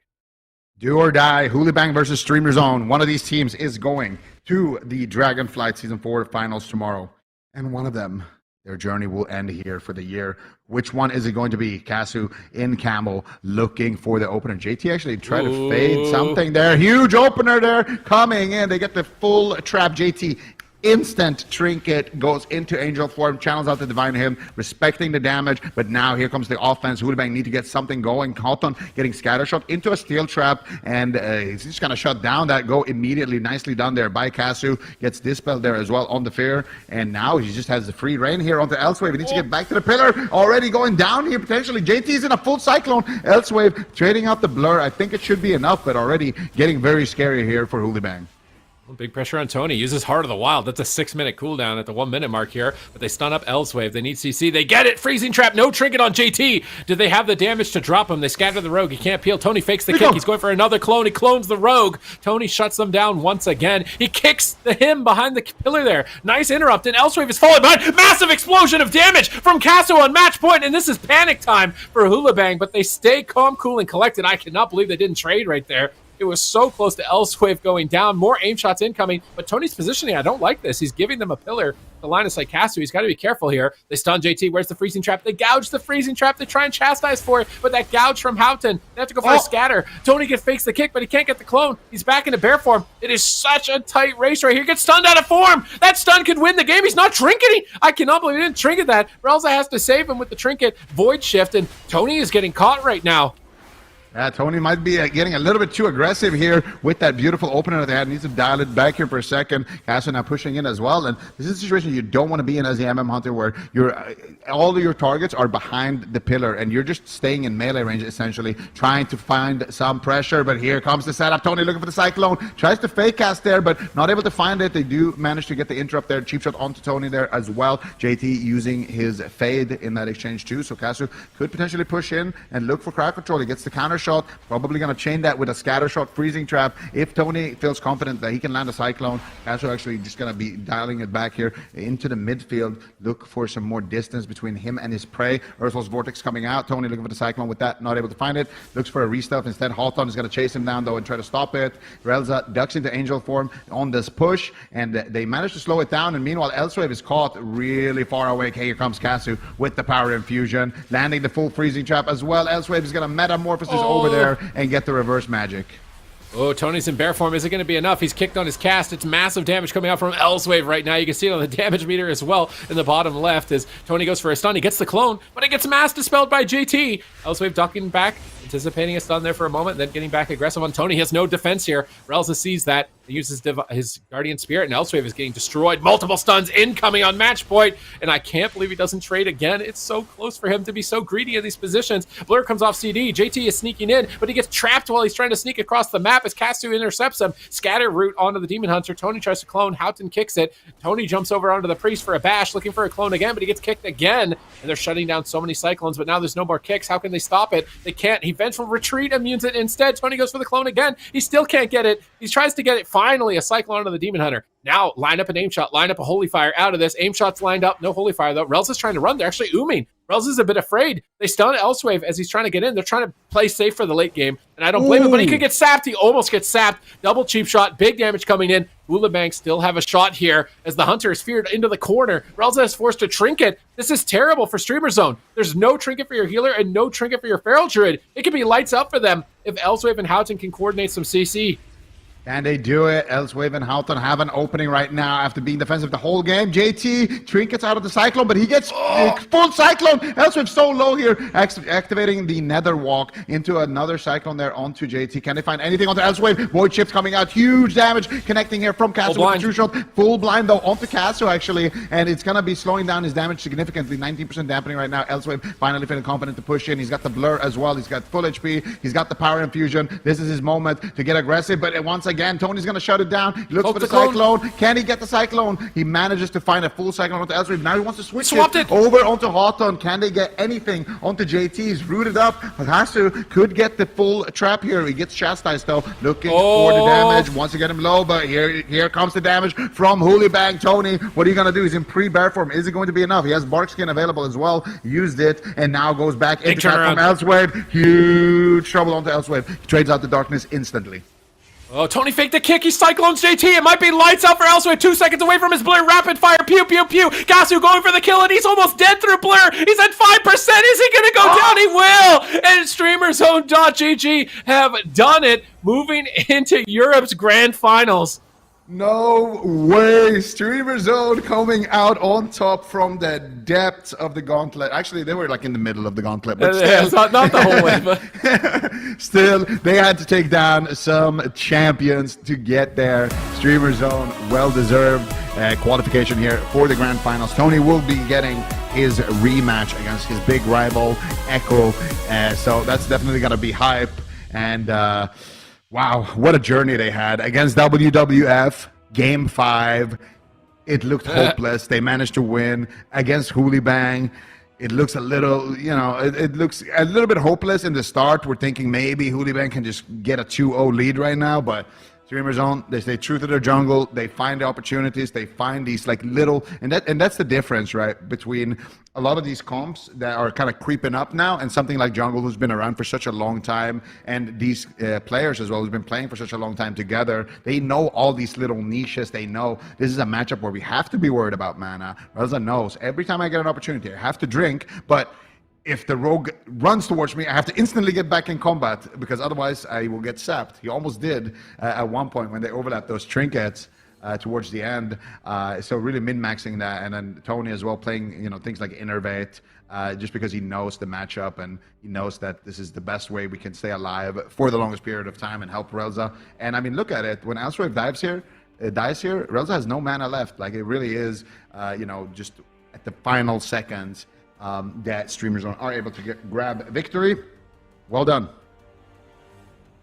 Well done, Soup Teas, on that prediction, too. You were right all along. You were saying they were just consistent throughout the whole season and were consistent where it really mattered at the end here. Yep. Very impressive team, and they're going to gatekeep the gatekeepers. The gates have closed on HOOLIBANG.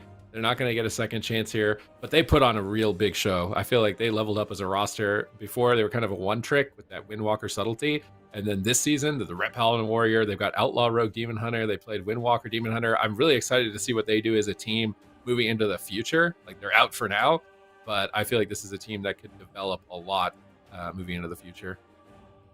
For sure. I think that goes for every team that we saw in the Gauntlet today, especially with the European region. I hope we see a lot of these rosters return. It's been a really, really fun Gauntlet to watch. We're only halfway through the day, too. We've got North America to take care of. So Streamer Zone GG, we're going to see them again for the rest of the weekend for tomorrow's game. We can take a look at their journey. We can see here they started midway, round number 3. Wandering Water FURBOLGS came up from round number 1. So they had the longest run in the Gauntlet, didn't make it past Streamer Zone GG, and then Streamer Zone GG, of course, got bumped up and knocked out HOOLIBANG. And how do you feel like they're going to be doing tomorrow, Zico, against the rest of our European teams? I mean, this is a team that we can't count out. This is a team that has gotten better recently. So I feel like They definitely want that rematch against Echo. There's a, they totally hate each other. There's a lot of bad blood between. No, I'm just kidding.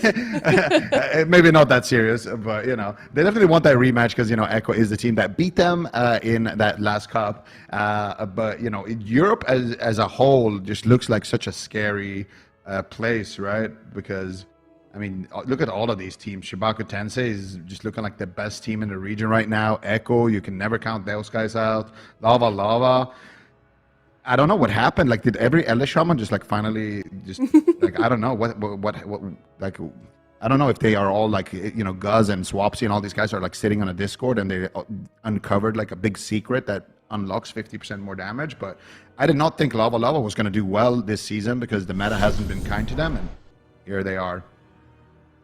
Yeah, here they are. We're going to see them show us what they can do for tomorrow. So definitely be sure to stick around for that if you want to see the European finals kick off. But that being said, we will be moving into North America. I am just as excited for those games because it's kind of like I could not predict who's going to come out of this alive. We've got some incredible teams in here. Every single one of them has had a pretty solid year. Draco, Cleave, CML, we haven't seen them in a couple of like a hot minute, really, Supatees, but even though they're here in round one, I feel like either of these teams could go the distance.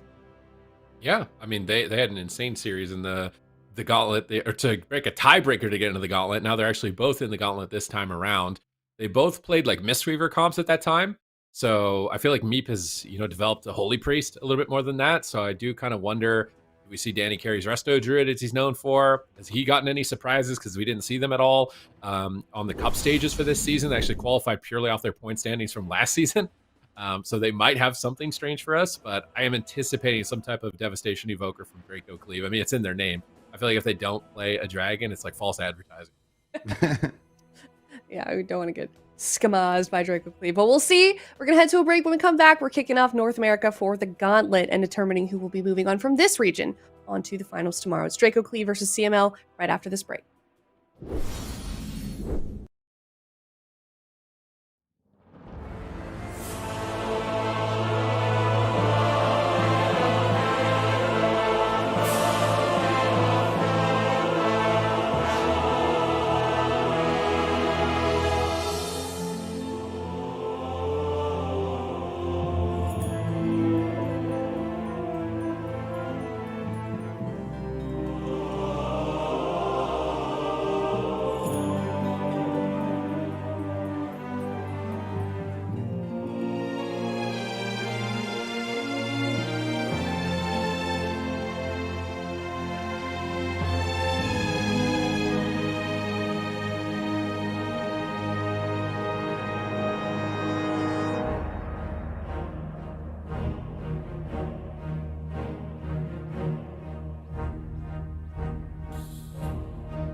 Hey everybody, and welcome back. If you're just now tuning in, we just finished off the Gauntlet for the European region Streamer Zone, making it out alive to play for the rest of the weekend for Europe. Draco Cleave versus CML are now going to be starting off the day in the North American region for the Gauntlet. And just a quick recap on these two teams if you forgot what they're capable of. We do have a quick clip of one of CML games earlier this season. Full leg sweep lands, he portals away, gets gripped back. Meep doing a great job living, but it is not enough. Ultimately will fall. CML up 2-0 in this series. Meep. He's not going to get away from the Roadrunner this time around. And they're still playing it out 2v3. Yeah, I mean, I guess they have no trinket. Is this some sort of miracle opportunity that they get from this position? I mean, it'd be absolutely ridiculous if it's 2v3. I don't think, have we ever seen a team 2v3 from like a full HP position? Ever? Maybe. I'm not confident. Answering yes or no completely, but I feel like we've never seen it from full HP. Like, this is a complete hard reset. Have we seen this before? It might just be happening for the first time. No way! Are they gonna kill him? They did! Oh my god. Are you kidding me? Did they kill Danny too? No way! They killed Danny too? Are you kidding me? They actually pulled off a win! This is maybe one of the greatest comebacks we've seen. I can't believe Draco Wait, it's not over. Gum might 1v2 them now. They 2v3 No them, way. but Gum might 1v2 them. He has Main device, karma. keep running, sleepwalk. I can't believe it. That was insane. There's no way. Gum, is he gonna finish him? Karma. Karma. Mr. Fury Oh, on the 1v1? parry on the death streak, and I think it's a 1v2 reversal. Oh my god, Butta's doing whatever he can to heal Zeke. Look at these living wants to heal flames. him. He He's just doesn't want over a and over and 1v1. over. He's oh, he goes down. 1v1, he dodges the fire breath. He's at 1% Go hit health, and he him. paralyzes the evoker.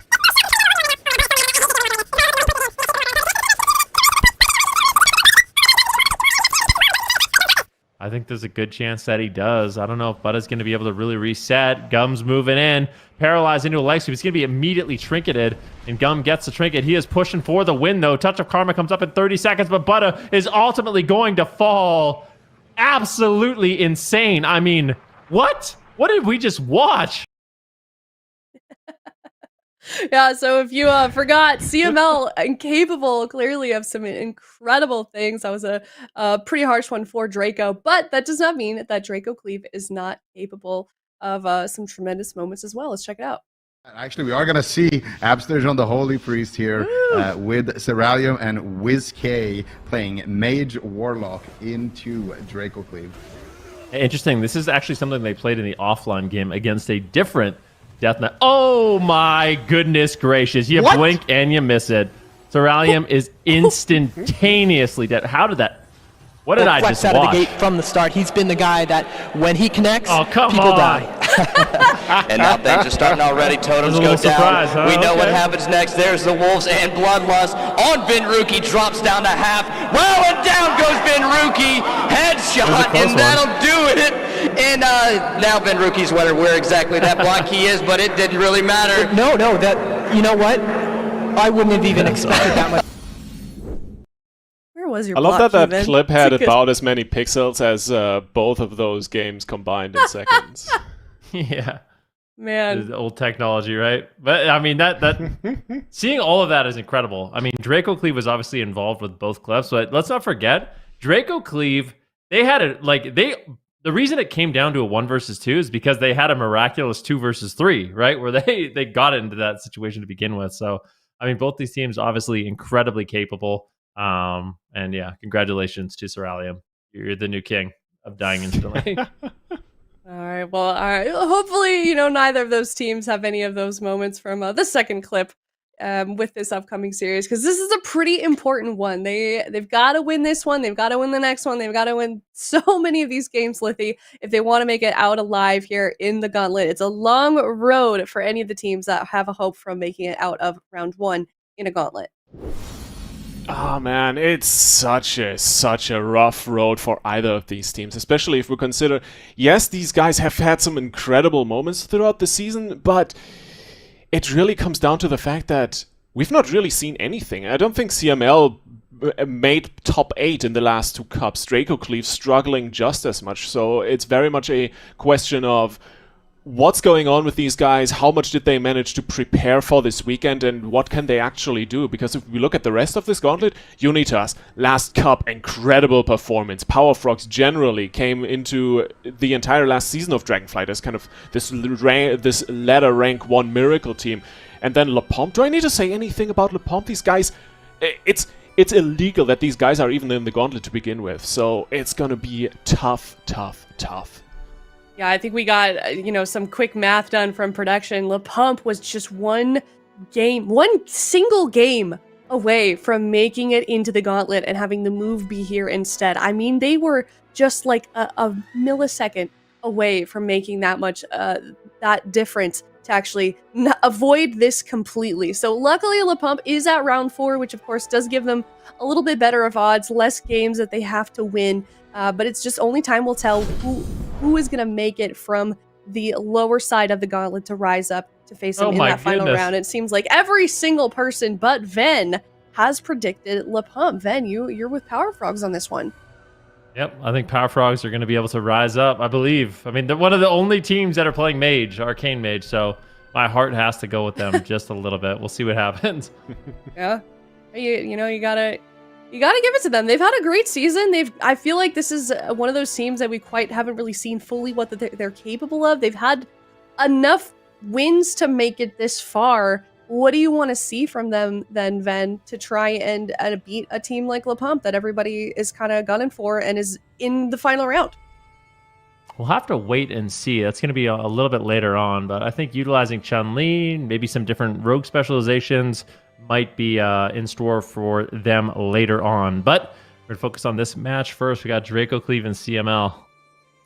We certainly do. This is the round 1 of the gauntlet. The team that makes it out of this one, like we've stressed so much, has a long upward hill ahead of them for the rest of the day. It is Draco, CLEAVE versus CML, game number 1.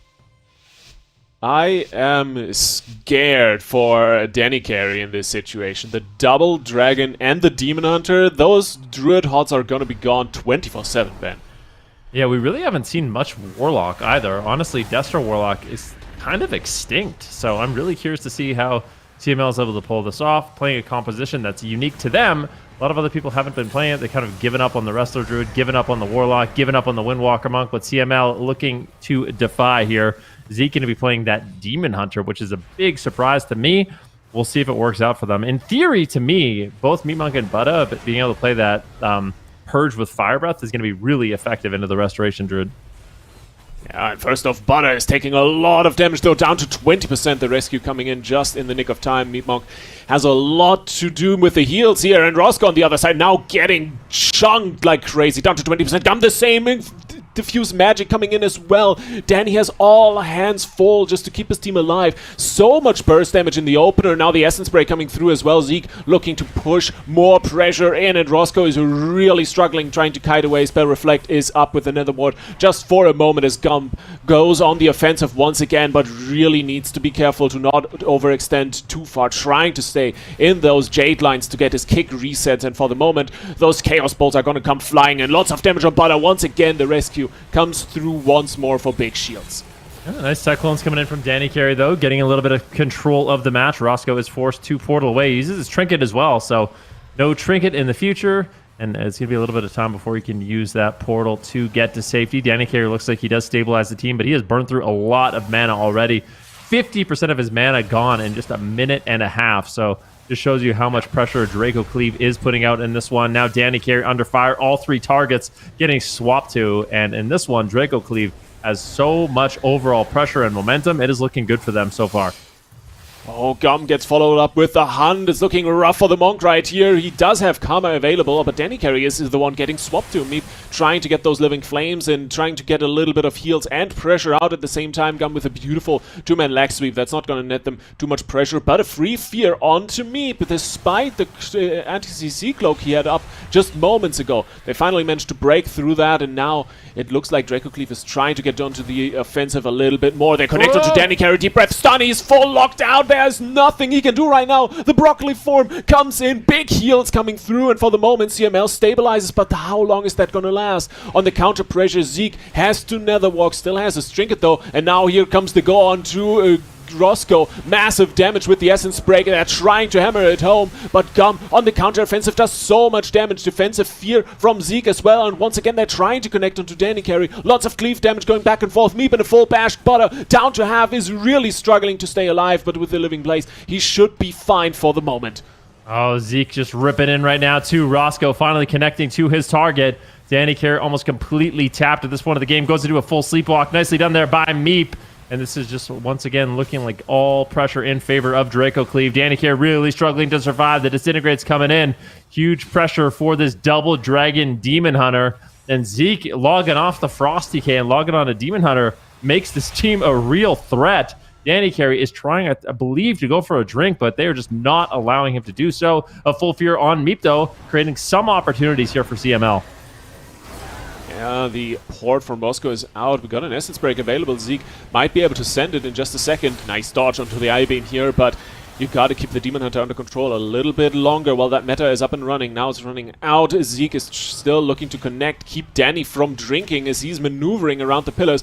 Back onto Roscoe, down to 20%. Here's the Essence Break. Beautiful coil saves Roscoe's life as he walls as well. Soul Rip is available in the direst of situations, but Danny is completely He's CC behind the corner. Gum is trying to peel for him, and Zeke completely out of position. Down to 20%. Can he get the darkness out? But where's the heals? Meep is feared out, and Zeke just gets nailed to the floor. What a turnaround from CML. This map looked lost. That was insane. CML, they find the perfect window of opportunity to make a swap there onto Zeke. That game was looking completely one-sided in Draco Cleave's favor, but the time stop just wasn't enough. Out of the time stop, they dropped the darkness, and Gum is able to sneak in enough damage through the darkness to get the win. CML pulling off a miracle victory here in game number 1. What an insane swap. What great reaction and communication here from CML. And, well, Draco Cleave, they're trying to play it out. They know Danny is but now Butter is going down. This is going to seal the deal. That is it for a grand. But, quite honestly, Ben, that seemed almost a little bit more like a lucky punch for CML than anything else right just now. Yeah, that's the thing, right? Like CML, their win condition is going to be those big Windwalker one-shots. So if they catch you out of position, you're trinketing, maybe Zeke traded out his trinket to be aggressive and try to keep up the pressure that they had early on in the match, and that ended up costing them the game. But you can see how much pressure Draco Cleave has. Zeke and Butta, their damage is just through the roof. They force Roscoe defensive, they force Gum defensive, Danny Carey in a complete panic, just less than 1 minute in the game, burning, 40% of his mana in the opener. Here's that miracle moment. Look at Zeke. He gets caught into the Mortal Coil. This isn't actually when he goes down. He chases behind the pillar, and he gets caught into the leg sweep. So Serenity is available for Gum. He goes back to peel for Danny. The full leg sweep lands, and this is where Zeke just gets absolutely deleted. Gum pretty much completely solos him here. He gets the Ring of Peace onto Meep, so he can't get the Verdant Embrace. That was a beautiful play. Like, dropping that Ring of Peace to not allow Meep to connect the Verdant. And just killing him through darkness. I mean, that was just really well played there by Gum. Basically, I don't say single-handedly winning the game, but in those final moments, that was all Gum. Yeah, Roscoe came in with 2 beautiful back-to-back fears, just keeping Meat Bonk off the case even longer. And just generally, great reactions from CML, just excellently played, but it still doesn't answer the questions for me. It's like, where do we go from here on out? Because you mentioned it. No one plays Destro Warlock in this current meta. No one really, except for 1 or 2 other players, bring in the Resto Druid, and especially against this double dragon. It's in a rough spot overall. So where do we see CML heading in this series? I really don't know. I mean, as far as I know, they have this, and then they play Windwalker DK. That is literally it. Like, CML is one of those rosters where they all just kind of play mains. They've been playing together for a really long time. Gum and Claudio, or a duo that's paired up with Danny for quite a while. So I really don't expect them to do anything but either play this or bring in Claudio on the DK. So they're just going to stick with this one for now. I think the Destro Warlock and Windwalker Monk, it's pretty well-rounded. You lack a little bit of setup potential, I think, but the thing that makes this matchup so scary to me is the fact that Danny Carey has to play into Double Dragon. Like, Double Dragon with double Fire Breath. You are just burning through mana trying to maintain HOTS. Yeah, it's gonna be rough. I mean, we saw his mana bar, or rather the lack thereof on the first map, and now we're going to Hook Point. It's gonna get even nastier for Danny to just at least somewhat stay safe and be able to hot up people, so it's gonna get spicier and spicier, and especially if I'm looking at Draco Cleave, right? That's a team I wasn't quite sure about coming into this weekend, coming into the Gauntlet. Are they the underdog? Are they the underdog? Or just actually the big dog in the lobby? And for the moment, well, I'm tending to push them a little bit more towards the underdog, but I gotta keep an eye on Meatmonk as well, right? Because this guy came in at the start of Season 3 as a caster Mistweaver, or Mistweaver generally, one trick. And he's picked up Holy Priest, he's picked up Evoker, he's looking great. And so far, even on map 1, I think Meatmonk can be the man that kind of brings this team forward.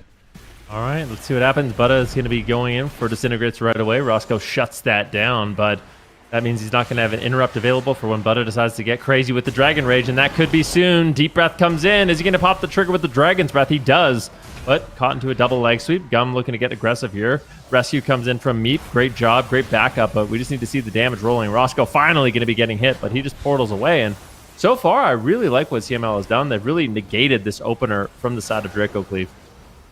Yeah, the positioning and the just use of defensives and CC very on point so far, but you gotta worry about what comes after, because the Danny carry mana bar is what we need to keep an eye on over the course of the next few minutes, as well as, well, Butta's health bar probably, as he's getting chunked like crazy by a Gum. He has Diffuse Magic and the Dampen Harm still available, but first you gotta keep the Dragon alive, and Meatmonk is doing a good job there. Nice Sphere onto the Dream Breath, delaying that heal a little bit, but Butta gets topped off in the meantime. Gum trying to get some damage in, but not that much available outside of the big CDs. 20 seconds on Strike of the Windlord, and meanwhile Zeke is the next big target. CML just swapping so quickly and doing so much damage, forcing that Emerald Communion.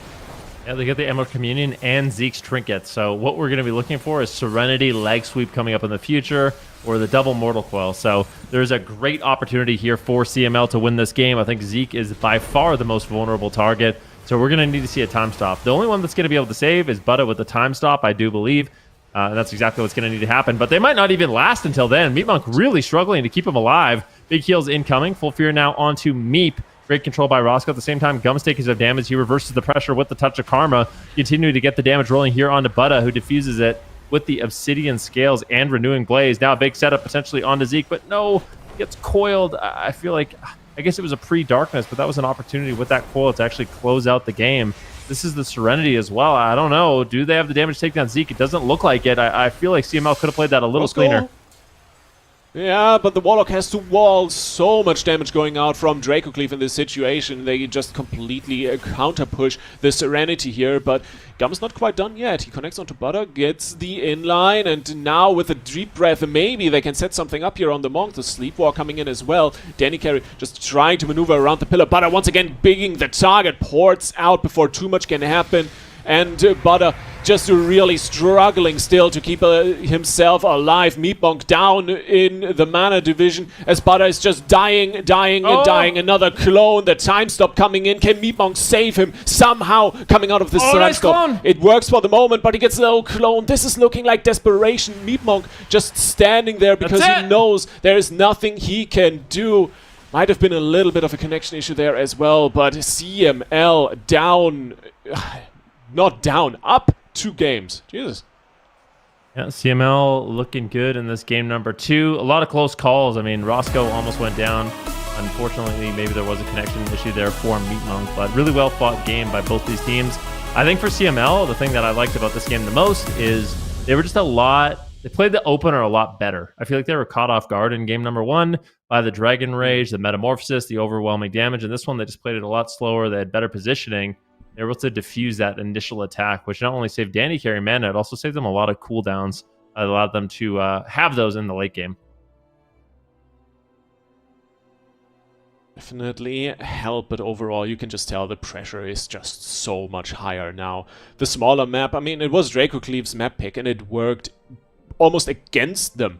In a sense, you can see, yeah, at this point, Meatmonk most likely already DC'd, so the pressure is just really super unbearable. But Butta doing a good job on the defensive side still.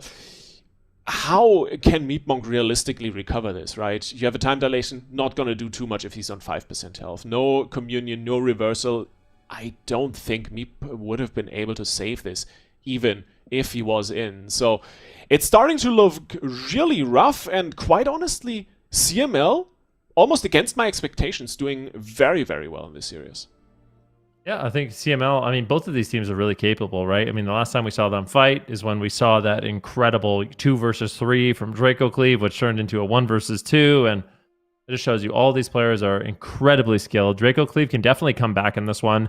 Looks like they are going to be locking in Zeke on the Unholy Death Knight. So going back to a little bit more of a comfort pick here, they're going to be focusing on setups a little bit more. So Zeke getting everyone gripped up with the Abomination's Limb, with the Death Grip, the Blinding Sleets. And that's going to be an opportunity for Butta and Meep to kind of go all in with their deep breaths. So I think this is something that Draco Cleave is probably a lot more comfortable with. And CML is going to have to really look out because the damage they can do is really high. A little bit of setup, a little bit of gripping going on. That's going to put a lot more pressure on Roscoe, even more actually than before. And I'm curious how well the swaps into Danny Carey are going to be possible here. DK in general has been surprisingly powerful the last 2 cups, so I'm very curious what Zeke can do here. Yep, I think Death Knight's one of those classes, especially the Unholy Death Knight. It got some sizable damage buff, so overall pressure is going to be a lot higher. I still think, I've been playing a little bit of Death Knight myself. I've dabbled in a little Windwalker Monk, and one of the things that I don't like when I play Death Knight is fighting Windwalkers, and one of the things I like when I'm a Windwalker is fighting Death Knight. So I think that's one of the struggles of this match, is how well they're going to be able to keep Zeke alive in the game, because Windwalker Monks can absolutely shred Unholy Death Knights. But I think Draco Cleave, their setup potential, like I said, is going to be quite high. Having the double dragon with the Blinding Sleet against a Resto Druid, I think things can snowball insanely fast out of control for CML if they're not careful. If they ever overlap their trinkets, I think Draco Cleave is going to be able to completely capitalize on that. And it's just going to be one of those games. But, I mean, they play the whole season for this moment, right? We're on Dalaran Tours. It's Game 3. CML, they're up 2-0 right now. Draco Cleave is 1 away from just being flushed. They have to battle it back here.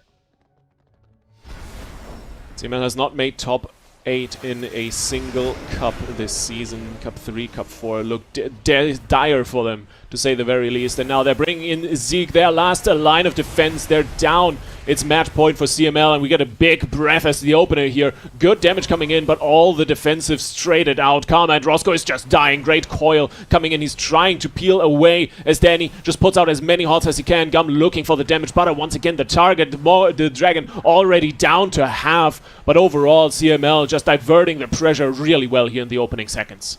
Yep, Danny Carey into a sleepwalk. He has no trinket, so we have an overlap. Danny Carey and Roscoe use their trinkets in that opener. I think Danny Carey is going to be the main target. If they can just hold on to the Blinding Sleet, Zeke needs to survive a little bit longer. I don't know what they're going to do. I feel like Draco Cleave, they have a clear win condition here onto Danny Carey. He's going to have to like pre-Tranquility or make some sort of miraculous play. If he gets gripped into a Blinding Sleet, I think it's just over. So Draco Cleave, they realize that. They're going to play it patient and try to get that game-winning setup. We'll see if they can find it. For CML, it's all about avoiding that setup, keeping up the damage. Can they take down Butta? Looks like he will be able to cover. Oh, the Blinding Sleep does not land. Unfortunately, Zeke isn't able to find it. Doesn't get the crowd control on Danny. They don't get the setup, and that's exactly what CML wants. They're looking good to win this game.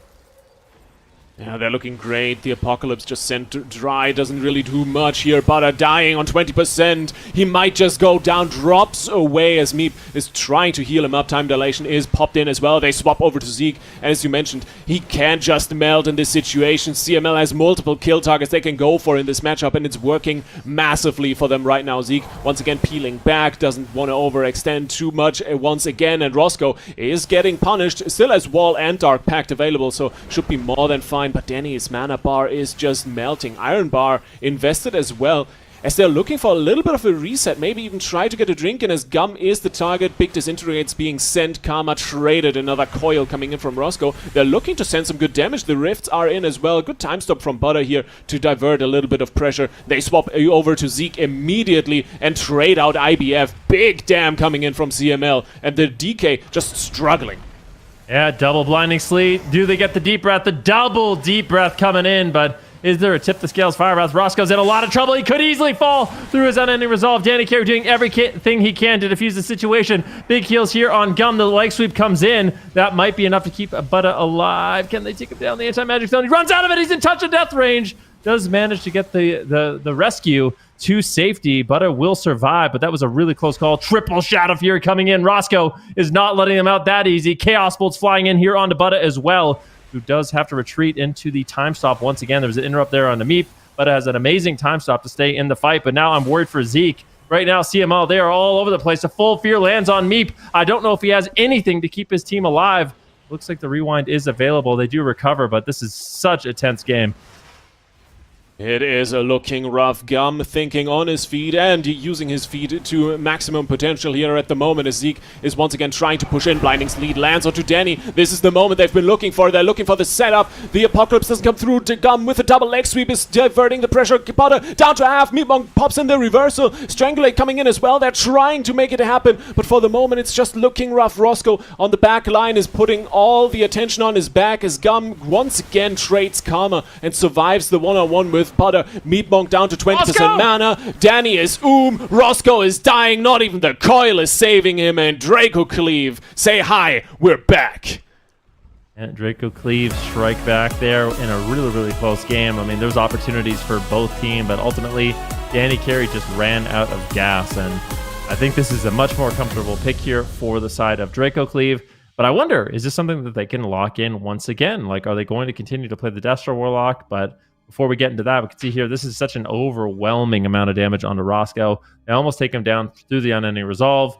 And then from this point forward, CML has so much pressure. It's just consistent setup onto Butta, almost going down here. Butta almost gets melted even through the anti-magic zone. He's able to rescue away and keep up the pressure. A little bit later on, you can see Zeke, he gets the double blinding sleep. The observers down from Roscoe, just blasting everyone. But they don't really get too big of a setup here. The double leg sweep once again comes in from the side of Gum, but Butta just taking quite a huge amount of damage. He does do a really good job kiting. That's the one thing. Butta, he's done a really good job kind of overextending Gum, getting out of line of sight of Roscoe during these moments. But ultimately, it's just such an overwhelming amount of pressure. The Fire Breath comes in, and Danny Carey, you just have no response, right? Like, he's used his whole mana bar. He's done everything he can to stay alive, but the efficiency of the rest of Druid just isn't there. So they are on a time limit, right? They have to try to end the game faster. They have to. But of course, I was going to talk about it. We already got the map locked in. We're going to Torveron Arena. We're going to large map, and that obviously plays CML into the cards like crazy. So, I mean, Draco Cleave are back. They got one win on the docket, but it's not going to get any easier from here on out, right? I am very scared. Although they are swapping Meatmonk over to the Holy Priest here. Yeah, Meatmonk's going to be going on the Holy Priest, and I kind of wonder what they're afraid of. Like, why make the change? Because CML, I don't think... Maybe they're afraid of the Windwalker Death Knight. That could definitely be something. They don't want to play against the Windwalker Death Knight and force Meatmonk to kind of play in the open and in so much, because that's one of the downsides of that Preservation Evoker is you do have to play kind of close quarters. Yeah, I think it's just the map size. Yes, Meatmonk was doing a lot of damage, but fun fact, Holy Priest can also do a massive ton of damage if you let him. So Meep definitely in a comfortable position there, and I think it's really just all about the range in the arena. A Holy Priest has a better opportunity to stay safe and still output the healing necessary to keep this lineup alive on such a large-scale map as Torveron. All right, let's see what happens. CML, they have some options here. Going to Tolveron, quite a large map. Draco Cleave responds with Meep on the Holy Priest, and you know his name is Meatmonk, and we know him as that lovely caster Mistweaver Monk, but Meatmonk, he's been putting in the time, he's been putting in the hours into solo shuffle and playing 3v3. You know, he's quite good on Shaman, the Holy Priest, the Evoker. Like, they've got a good plethora of healers that they can actually go through. CML, looks like they're going to go with the same thing. So a little bit different. Yeah. I feel like I almost like Draco Cleave playing Double Dragon more, although I do think that this could work also. I just think the Double Dragon is so effective into Restoration Druids. It works quite well, but then again, you're looking at two maps that they've already lost with the Double Dragon, so maybe a swap is not the worst thing to do. But generally, quite honestly, this once again just shows me how much of a healer season this has been, right? A lot of the healers picking up multi-classes and instead of kind of sticking to their mains. We see lots of different angles. Yes, of course, the Holy Priest especially has been very predominant. The Preservation Evoker has come in as almost as much as the Restoration Shaman. But every now and then, there's a Druid, and it works out really well despite all our expectations, basically. So I'm excited. 12-run Arena, definitely, I think, a little bit more of a comfortable angle for Danny here, but he had to bleed a mana like crazy the first 3 maps. Let's see if they can take it home and advance in the Gauntlet, or if Draco Cleave takes us to Game 5. Yeah, the whole season for Draco Cleave could come down to this. This is the start of a very long journey for both of these teams in the Gauntlet, but they have to go through each other first. So far, so good for CML. They're just 1 away from closing it out. Draco Cleave, you're going to be bringing in Meat Monk on the Holy Priest and seeing if that makes a difference here for this match. Zeke moving forward right now. They're once again going to be looking for those DK Evoker setups. Beautiful portal there by Roscoe. Oh, they get Danny Carey involved, but goes for the Deep Breath. Dragon Rage, tip the scales, Fire Breath. Huge damage incoming, but it looks like they want to just go after Roscoe, trying to involve the Warlock. They got the Trinket from Danny Carey. Maybe that's all they need. Roscoe's just outright dead. This pressure from Butta is insane. But Danny Carey weathers the storm here with the Incarnation, keeping his team alive. And now it's going to be Gum that's in trouble. And the tail end of the grippy hands here. Gum taking a lot of pain and punishment. But for the moment, they're staying alive. Danny doing a good job, even though he lost a lot of mana and CDs in those opening seconds. They are going to continue onwards. Nice fear onto Meat Monk. Roscoe doing a great job of controlling the enemy team, but Butter has a lot more damage to contribute. Big Fire Breath coming out, purging a lot of the HOTS, and once again, they're onto Roscoe. Chastise stun down to 20%, has to wall on top of everything. Now the coil is coming through, double fear. Roscoe once again peeling for his team, and Gum trying to just follow up, but Danny is so far behind. He needs to catch up and heal up his Monk. But the range is definitely an issue. Now he had to walk out and is the target. Zeke once again grips him in. Great port from Roscoe, but Gum still down to half. Has the diffuse magic, but might not be able to survive anyway. Zeke is on top of him as Gum ports away for the moment, recovering, and Danny sitting in a sleepwalk. There is so much pain and pressure on CML right now. Everything is going wrong for them. Yeah, big Fire Breath comes in once again. Things are looking good here for Draco Cleave. Danny Carey trying to make a move, but forced back to the pillar once again. Finally, Butta taking some damage, but Roscoe and Gum need to be careful. Roscoe has a portal on this side of the map. Roscoe does not, so he needs to be very careful with overextending here. He wants to have that safety net of being able to portal behind the pillar, but so far, not worrying about it. He gets gripped in, though. The double leg sweep comes in. Gum shutting that setup down, doing a really good job with that double leg sweep. His stuns have been on point on that Windwalker Monk. He's got the touch of Karma, putting out the pressure onto Butta. Meat Monk in the back line has been burning through a ton of mana, and now all of a sudden CML has that mana lead. That is massive if this game continues to go. Might not come down to it, though. Pressure is high for both teams at the moment. Yeah, it's a rough spot for Meep. He has the spirit, but Zeke all the way out on the other side of the map, getting chain feared by Roscoe here, rooted by Danny as well. He's completely taken out of the game with another bash on top as well. And in the meantime, Butta is 1v1ing Gum, and I'm not quite sure who's winning in that situation. It looks like Butta is doing great. What a deep breath across the entire map, but Gum is looking for a setup on Meat Monk, cancels the drink, and now the observers in Roscoe dishing out pain and suffering left, right, and center. Once again, Butter, the target, taken down to half. He escapes back into the arms of his healer, but look at the drink that Meep got. All the damage was totally worth the 50% mana he just chugged down as Danny is caught in his setup. And for the moment, it should be fine. Another fear onto Zeke. He is suffering. Everyone dying on Draco Cleave. How is Meep going to recover this? He has a swap available. Needs to toss it in as IBF is procced by Zeke as well. And overall, CML on the march forward. Yeah, really good plays there, punishing Danny Carey. But Danny Carey is one of those druids. He's so good at balancing defense and offense, finding crowd control when other druids would be afraid. Does manage to land some Cyclones, and that did look good for CML, but it looks like Draco Cleave has recovered. Keep in mind, Danny Carey, no bar skin, no trinket. One good setup on him could be the end of the game, but it looks like they're just going to get Gum, just going to get Roscoe. Double Deep Breath comes in. Can they take down Roscoe? He's got the Dark Pact. That might be enough to live as Meat Monk is forced to grip Butta back to the pillar. Roscoe just taking overwhelming damage. Danny Carey really struggling to keep him alive. He does portal away, and now it's going to be Zeke under fire. Regrowth's coming in. Danny Carey stabilizes the team. Zeke trying to line of sight, but Gum's in trouble. I mean, Draco, Cleave, they are just bouncing around and really keeping CML guessing. Yeah, it's going to get rough, and especially this next setup, since Zeke has Apocalypse available, is going to be deadly for CML. They really need to pay attention.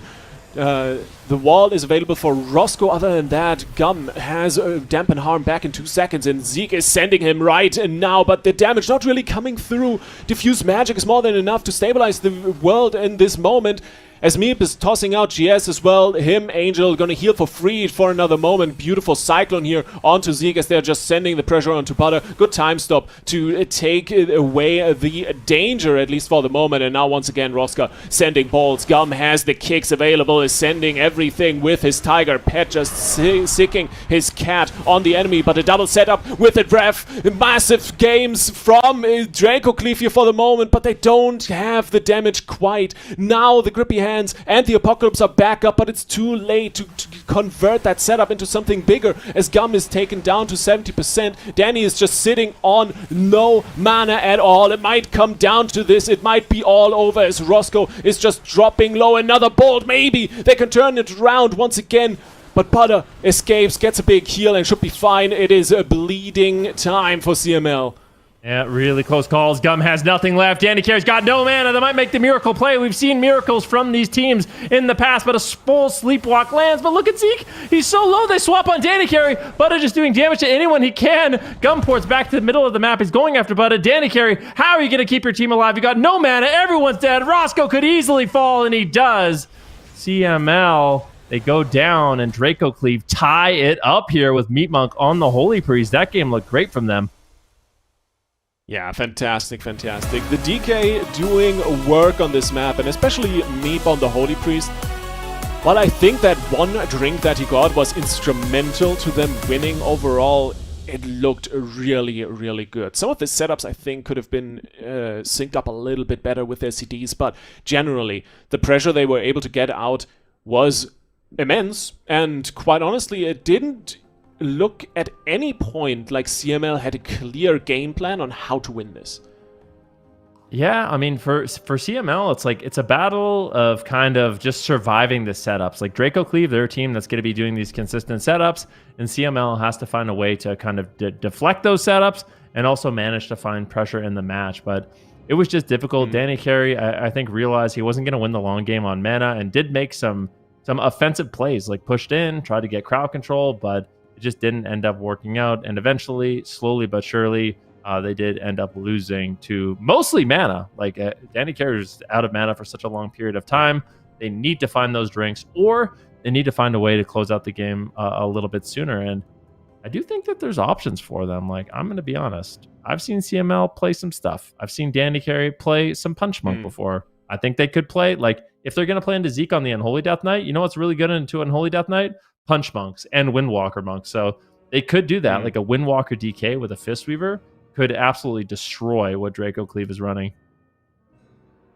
I am totally on board for some Punch Monk. I would love that. But for the moment, it's going to be the map pick first, and we are going to Empyrean Domain for the last map of this series. Honestly, I don't think the Druid is the issue in the sense of the Druid can't do enough. It's just the mana that's the problem, right? So, you mentioned the big goal for CML was to survive the setups, right? But if you're playing to survive, you're not necessarily playing to win. And I think this is very much a situation where you need to start playing to win. Otherwise, you're just going to get out-dampened. You're going to get out-mana'd, whatever you want to call it, really. Because Draco Cleave just has a little bit more consistent pressure. And on the other side, yeah, CML, I think I agree with you to an extent, Ben. The comp is the limiting factor here, so I would like to see them change it up. Yeah, I just don't know what options they have. The Windwalker DK could be good. Maybe we see Claudio. Maybe we see Danny Carey on the Punch Monk. That's all I really know that they might play. Draco Cleave. They're taking their time here. We are going to Empyrean Domain. So CML, they select a large map for this 5th and final game. And it's exciting. I love going to the Game 5 in the Gauntlet. As you know, one of these teams will be eliminated at the end of this one. They've kind of hit the end of the line, the end of the road And that's why these teams are likely going to be taking all the time they can to discuss what comp is going to be their best option, what strategy is going to be their best option, and their best foot forward for this one. Definitely. It's also kind of not necessarily a very comfortable spot for CML. I mean, you never want to be in the spot of we're on game 5, it's match point, it's all coming down to a single map, right? But at the same time, we haven't seen much of CML. They had a lot of time off the radar, so to say, to just practice and bring in new things. Maybe they have an ace up their sleeve that we're just totally not expecting. Maybe some new classes that they picked up over the last few weeks that they want to bring in. Hey, if you already have a Punch Monk player on your team, why not bring in a Red Warrior? Could work into this, could not work. As long as you have options, maybe that's something that is enough. And we'll see what they decide to go with. If I know CML, I mean, I've said this before. CML is one of those teams, they pretty much only lock in their mains. It's just, we're probably going to see either Windwalker Warlock or Windwalker Death Knight with Danny Carey on the Druid. I feel like that's what they're most comfortable with. They're just going to try to outplay. I think they have a lot of pride in, you know, how they play their different classes, and they just want to try to outperform, even maybe at like a class disadvantage. So they are doing it. Once again, we're seeing Meat Monk back on the Preservation Evoker, which makes me wonder, why doesn't he want to play the Holy Priest in the blind pick? That's an interesting one for me. I wonder why. I would love to answer, but I am not sure either. I would assume it's a aspect of the damage output, right? Because we saw Meat Monk, especially on Dalaran, put out an insane amount of damage, netting them the kill. And yes, you can do good damage on the Holy Priest, but not as easily as you can on the Evoker. Maybe that's just the one decisive factor why Meat Monk wants to go with the Evoker. I'm curious to see what they end up doing. Draco Cleave going to be very threatening as the double dragon setup. You got the Preservation Evoker, you got the Devastation Evoker, you're going to see Fire Breaths. Every time you see those big Fire Breaths, it's going to be removing all the heal over time effects that Danny Carey has. This is not an easy position for Danny Carey to be in, but he is an insanely talented Druid. Both these teams playing unconventional compositions, trying to make it work as they try to get through the first step of a long day in this Gauntlet. And he's not the only Druid in the Gauntlet. He might join one or two of the others if they manage to get this game in the bag. And first and foremost, well, you gotta hold up your team, you gotta survive the opener, and Gum is already looking to hammer someone. But first and foremost, Zeke finds a double blinding sleet. The port comes out from Roscoe, and the double breath does not quite connect. Great coil here from Roscoe, but the Warlock is just getting punished like crazy, immediately tossing in the wall. Should be enough healing here from Danny, with the Iron Bark in as well to keep everyone alive. Zeke gets cycloned on top of that. Danny playing a great healer and peel position in this situation, and for the moment CML, they survive. Yeah, Danny Carey goes for a Cyclone. He does get interrupted, and that's what we're talking about. Danny Carey, I think, is going to have to try to make plays.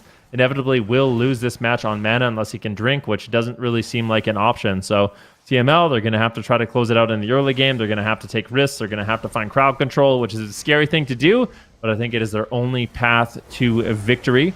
Right now, full paralyze on a Meat Monk. Do they have a Cyclone to follow it up? Doesn't look like it just yet. Butter goes for the tip the scales Fire Breath. That will silence him up for just a moment. Zeke is going to try to just slow down the damage with the anti-magic zone. The double blinding sleep comes in once again. Can they get a triple? Looks like a pre-tranquility by Danny Carey. Stops the setup, but does he have enough healing to keep his team alive?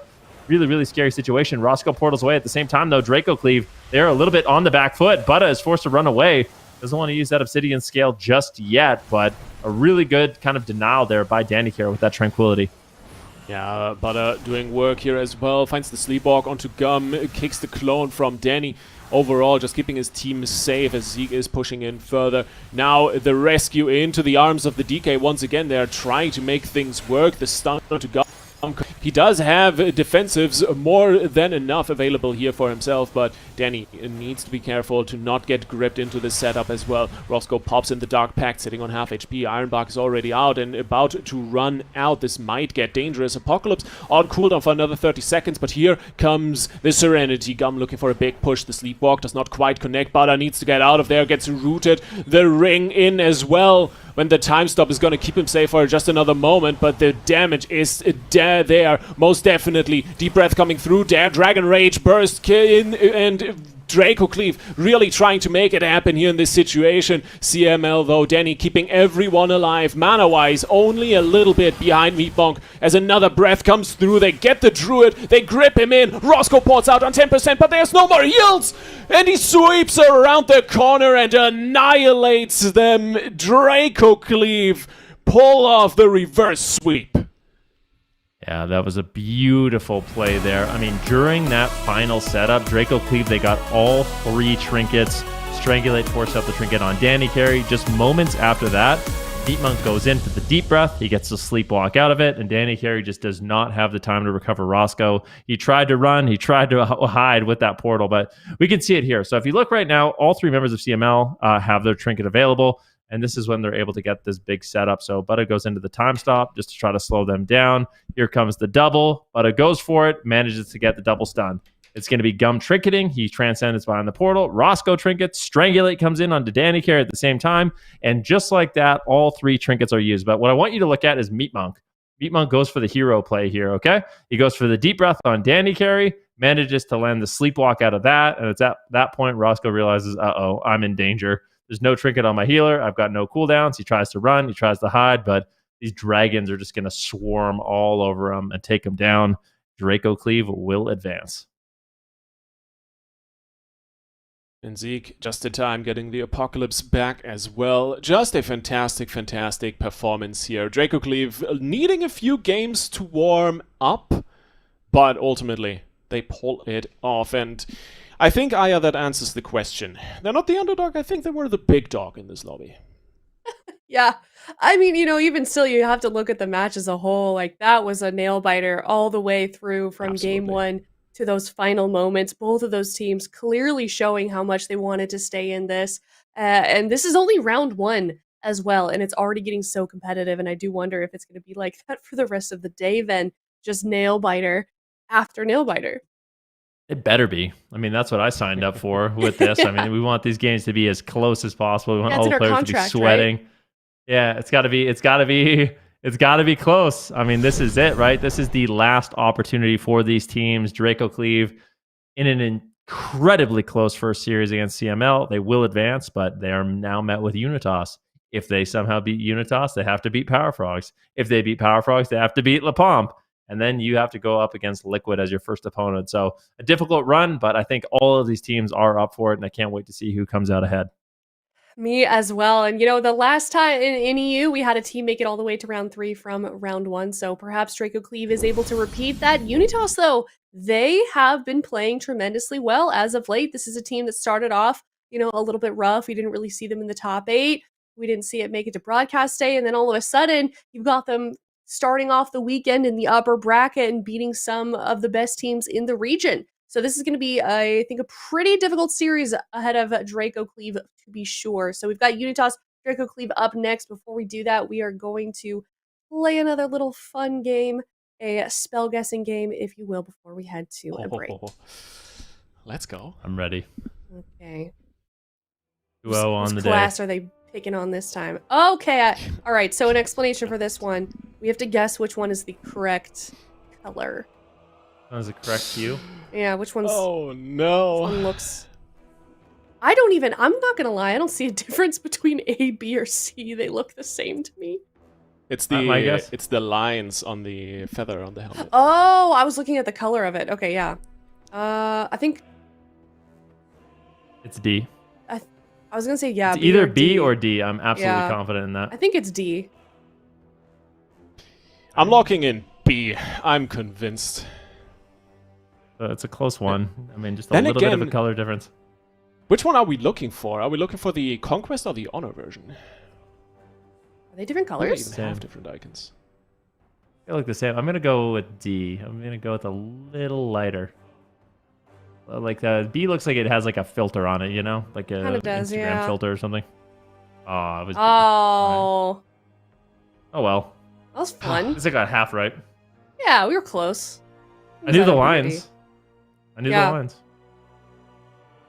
there another one? I That was a Honestly, good one. Okay, I got this sorry. thing in my vault every week. That's why I know the icon. Ooh, what is this? Sprout a blink. Okay, over 12 Does something over 12 seconds. seconds. Deals reduced damage over 5 targets. I want to say mushroom. I think it's a wild mushroom. I think that's valid, because what else are you gonna sprout? Yeah. Let's see. Well, I mean, we're gonna see the options. Okay. Oh. Is it I'm A-bomb? saying No, I'm no, locking it's in not. A-bomb limb. I think it might be reforestation. I think it's reforestation. I think there None is of- damaged trouts. Trents. I think there's damaged Trents, but nobody plays it. I think it's reforestation. Maybe not. Is reforestation on the Resto Druid tree or? I think it is. Yeah, I don't know what's going on. I think think it's Balancers A-bomb. might have something with it. I don't think they do. What's the soil thing? Maybe it's the soil. I don't know. I don't think it's Abomination's limb though. I don't know if you're sprouting I'm pretty anything sure as a they DK. Ah, yeah? What? What's up? I'm thinking out loud. You're the DK player. Is this A-bomb I'm limb? gonna go with I am. That's why soil. I think Soil it's final A-bomb. answer for me. I don't know what that is, but I'm going for it. I'm locking in D. Are you trusting me? Gotta go. Okay, production's I'm trusting asking for my myself. I lock. want to trust you. I think it's A-bomb. I think they're messing with me. It's A-bomb. The slappy hands. I'm locking in the slappy hands. Hey! Oh. Hey! Woo! Sprout initial limb. What are you talking about, sprout? I know. It's like- I don't know why you're sprouting it. All right, whatever. Didn't realize that word was in there. That's what was throwing me off. I was like, it's a druid ability or something, right? Weren't you complaining earlier, Aya, that these were too easy? Yeah. Listen, I that's think a they new heard you. ability, okay? It came in Shadowlands. I don't know what you want. I didn't even play Necro, whatever Covenant that was from. I don't know.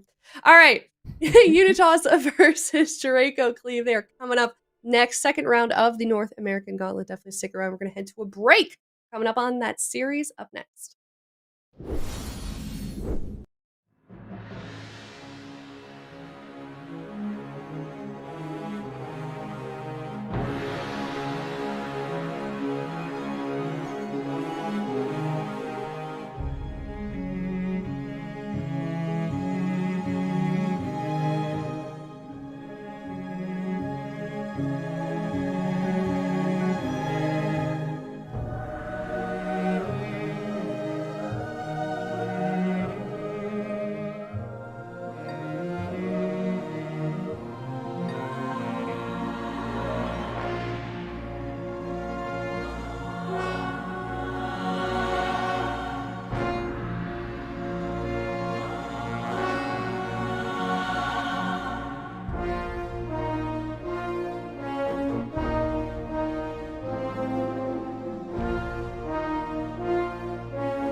everybody, and welcome back. We are about to witness yet another NA Gauntlet series, getting closer and closer to determining who will be moving on from the Gauntlet into the finals for North America Zico. We've got UNITAS versus DRACO CLEAVE. Who do you think is making out alive in this one? I mean, if I just have to go like based off of my gut, I would say UNITAS, man. UNITAS has been looking better and better. They had like, you know, a pretty bad like last season, but this season they added Garbage onto the roster, and now they've just looked better and better. Their last cup, I want to say they had their best placing as well. So I feel like if that trend continues for UNITAS, then UNITAS could be even scarier, and they could really be a contender in this gauntlet. I find it funny that a man named Garbage is what it took to take this team from, you know, just kind of middle of the pack to where they currently stand. You know, it just gave them that extra sparkle, just topping it off with a little bit of garbage. That's all you need. But UNITAS, you're absolutely right. They've been having an incredible last couple of times we've seen them. They've just been this completely new team. And I think there's some untapped potential here. I think they're only just getting started. They've got this game to prove themselves as well. If they can just make it to the finals, if they can even just make it to the next round, Lithy, I think this is a team that's going to surprise us. Absolutely. I mean, UNITAS is a team I always look towards with a lot of enjoyment, especially if I'm looking at Aiden. He has been around for the better part of 7 years now. Kind of... Yeah, I think you could call him the king of LATAM in the WoW PvP scene. Yeah, it's a small kingdom now in AWC, unfortunately. Yeah. But it's a long-standing dynasty that he's representing, and you know, obviously, that's like the LATAM community. They're so passionate. I'm sure they're rooting for him. But you're absolutely right, Lithy. No, definitely. And if you then go and look how this season has worked out for them, I think whenever they brought in Aiden during a series, the team has looked like something clicked. Like there was coordination there was clean shot calling. They knew exactly what to go for. And I think Aiden just brings this little spark, this last little spark they need to become a really good team to the table. And so far, UNITAS has surprised me. But then again, we also got to look at DRACO CLEAVE. And hey, they're warmed up now. They've had 5 maps to just prepare themselves, to get into the groove, and Meatmonk bringing in variety, bringing in different types of healers that he can play. I think they have a fair shot at beating UNITAS here. Yeah, I think they for sure do. These are two teams, Zico, that I believe are certainly evenly matched. We know what DRACO is capable of. We know what UNITAS is capable of. Is this a game that's going to be a nail-biter, a game number 5, like we saw in that last series, you think? Absolutely. I mean, DRACO CLEAVE, they were on the brink of defeat. They pulled back the reverse sweep. They're fired up. They're good to go. I think this is going to be an absolutely close one. And it is ironic that, you know, using Aiden is making the team cleaner. So making that Garbage sparkle. He's going to need to do it right now because he has been tagged in for game number 1 here. They are going to be leading with, of course, Abrua on the Moonkin, Aiden on the Rogue, and Garbage on the Prez Evoker, going up against DRACO CLEAVE's, well, DRACO CLEAVE, and Meep going over to the Holy Priest, playing a Gnome, not opting for Prez Evoker, so kind of expecting this pick here for UNITAS. So this is basically the best blind that DRACO CLEAVE could have.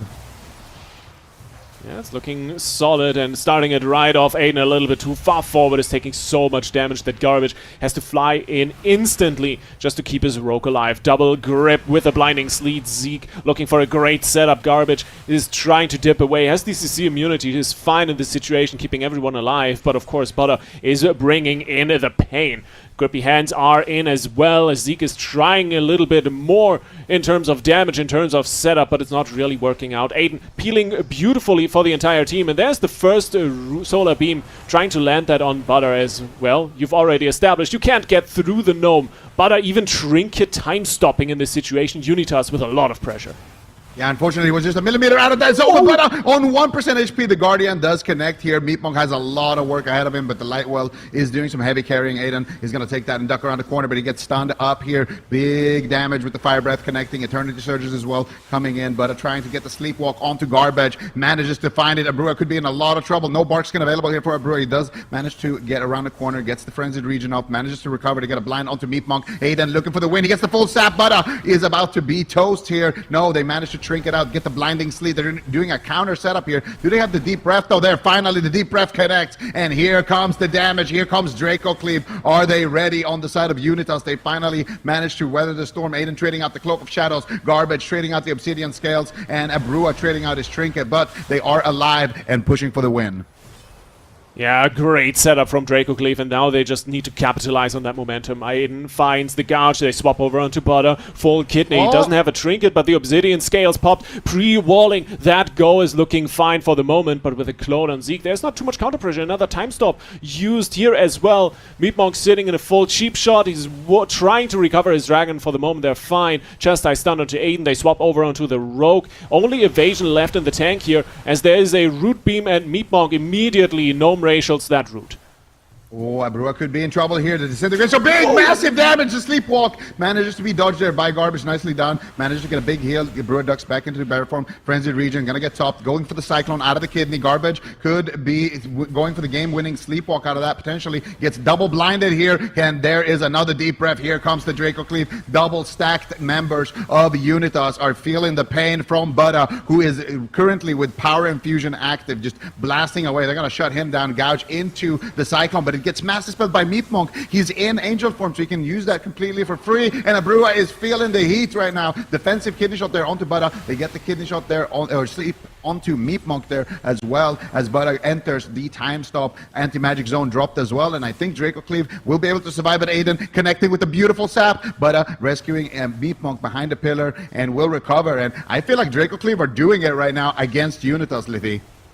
Yeah, especially if you look at the mana bar. If you look at Abrua's health bar, he's melting once again. This could be devastating in just a few seconds. The Apocalypse already tossed in. Zeke having so much damage. Another fear from Meatmonk on the defensive side, trying to just peel for himself. Aiden gets the blind in, but is already low on HP. Garbage suffering on the mana side. Look at that difference. That's 10% to 60. It's devastating. You look out here for Unitas in general. And Draco Cleave, they're just going to keep the pressure coming. They're going to run at Abrua the entire way through. 10 seconds on Apocalypse. Zeke looking to set something up here in just a moment. Unitas needs to be more than ready for this, otherwise they might just fall over. Garbage gets gripped in. Blinding Sleet only on him. The breath connects onto Abrua. Big damage with the Apocalypse, but Garbage is ready. Rescues him out. Beautifully done there to get the Cyclone onto Buddha there, but unfortunately he was being topped right before they connected. Now they're going onto Garbage with the Strangulate into the full stun. Garbage trading out the Emerald Communion here before he gets cleaned up. Meatmonk now has a lot of work to do. Zeke is at 50% HP, doesn't have any defensives here for another 10 seconds. Buddha as well is going to be the primary target for Unitas. They're launching their next attack. No trinket available. Beautiful time stop there actually by Garbage onto Abrua, and Abrua is still taking a lot of damage here. Cyclone coming out onto Buddha. Abrua looking for the setup onto Meatmonk. Aiden's going to lead the charge, going around the corner. He gets stunned up. Meatmonk ducking away from the sleepwalk, ducks into angel form, dodges both Aiden and Garbage, swarming him there around the pillar, ducks into angel form, manages to keep his team topped. Once again, Zeke sending the damage. Grippy hands are in as well. The root beam not quite connecting the way they wanted it to. And for the moment, Draco Cleave just really maneuvering the danger potential that Unitas brings to the table quite well. Butter bringing in another deep breath, stun onto Aiden. Not quite the follow-up damage they were looking for, but Aiden still suffering. Might have to cloak in this situation. Garbage bringing in the time dilation. Gets silenced on it though, so can't really heal through the damage delay here. As Abrua gets swapped to beautiful time stop. As a precog as well, might be able to clone off of that. As Garbage really needs to make something happen. The pet stun onto Aiden's cloak. He is down on 10%, just trying to stay alive, and of course Garbage has to pressure in, has to push further in, down to half, no mana. Garbage looking dire here at the moment, and Zeke gets swapped to with the cheap shot. Maybe the setup is what Unitas needed to turn it around in the last second, but it looks like it's not working out. It might be over in just a second here, Zico. Incarnation for Abrua has a couple of seconds left. He needs to make it count here. They have no mana left in the tank. The Garbage trying to sit down there. He gets a little bit of a sip. Abrua trading out the bark skin, but that Incarnation is going to fade, and with it will their dreams of potentially winning this game. Meatmonk still has plenty of mana left in the tank. Garbage pushing in for the final potential game-winning sleepwalk. Fakes the Shadow Word Death. Gets it on to Meatmonk. Can they take somebody down though is the question. Zeke is in a Cyclone. They're going after Buddha. Abrua gets strangulated. Beautiful void shift trinkets coming out. Aiden Sheet Def here is surely going to proc. He gets Rescue Shield, massive, and it's going to actually sustain him for now, but not going to be enough. Unitas will fall. Draco Cleave looking ready for this gauntlet. Beautiful, beautiful performance. We talked about the momentum they came in with, and it is working out for them. But I think even more so than the momentum, Zico, is the healer question here. The Holy Priest just outperforming the Evoker in this scenario. Well, there's one thing that Meatmonk has been doing in this series and in the last series. He's been winning them a lot. Every single time they go for these double Blinding Sleet into double Dragon Breath setups, he sits down and just drinks. And he knows my team has so much pressure right now. So he just sits down for drinks anytime his team has a lot of pressure like that when they're doing their setups. And it's just guaranteeing them the late game. It was how he was able to beat Danny Carey on mana as well. So it's really intelligent. I feel like Meatmonk has been really stepping up here in the healer role. And I mean, this was really nice by Garbage. It's his final little bit of mana, making the offensive play, trying to close it out. But Brua gets strangulated. He can't survive. Aiden has Sheet Def, no cooldowns left. And Garbage has to pick, you know, with my last little bit of mana, am I going to save my Rogue or am I going to save my Munkin?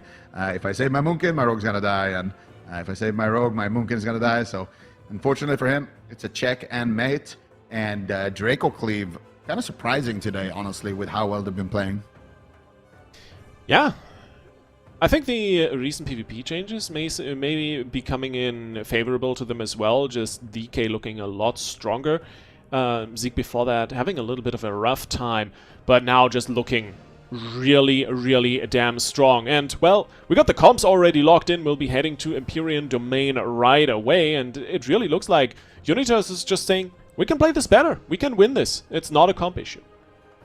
Yeah, I like the confidence here from Unitas, just locking it in and just running it back, because it is a winnable matchup for sure. They just need to have clean setups. They had a lot of close calls, especially early on when Aiden was able to find those saps. I feel like Aiden has been really disgusting with these saps, actually. Every single time they get these Cyclones, he's there trying to sap out of them. When healers are sitting down for a drink, he's always there kind of harassing them. And when he finds them, it's such a powerful crowd control chain that they can do. So I feel like Aiden definitely stepped up early on, but they weren't able to close it out. I don't mind that Unitas is running this. No, definitely.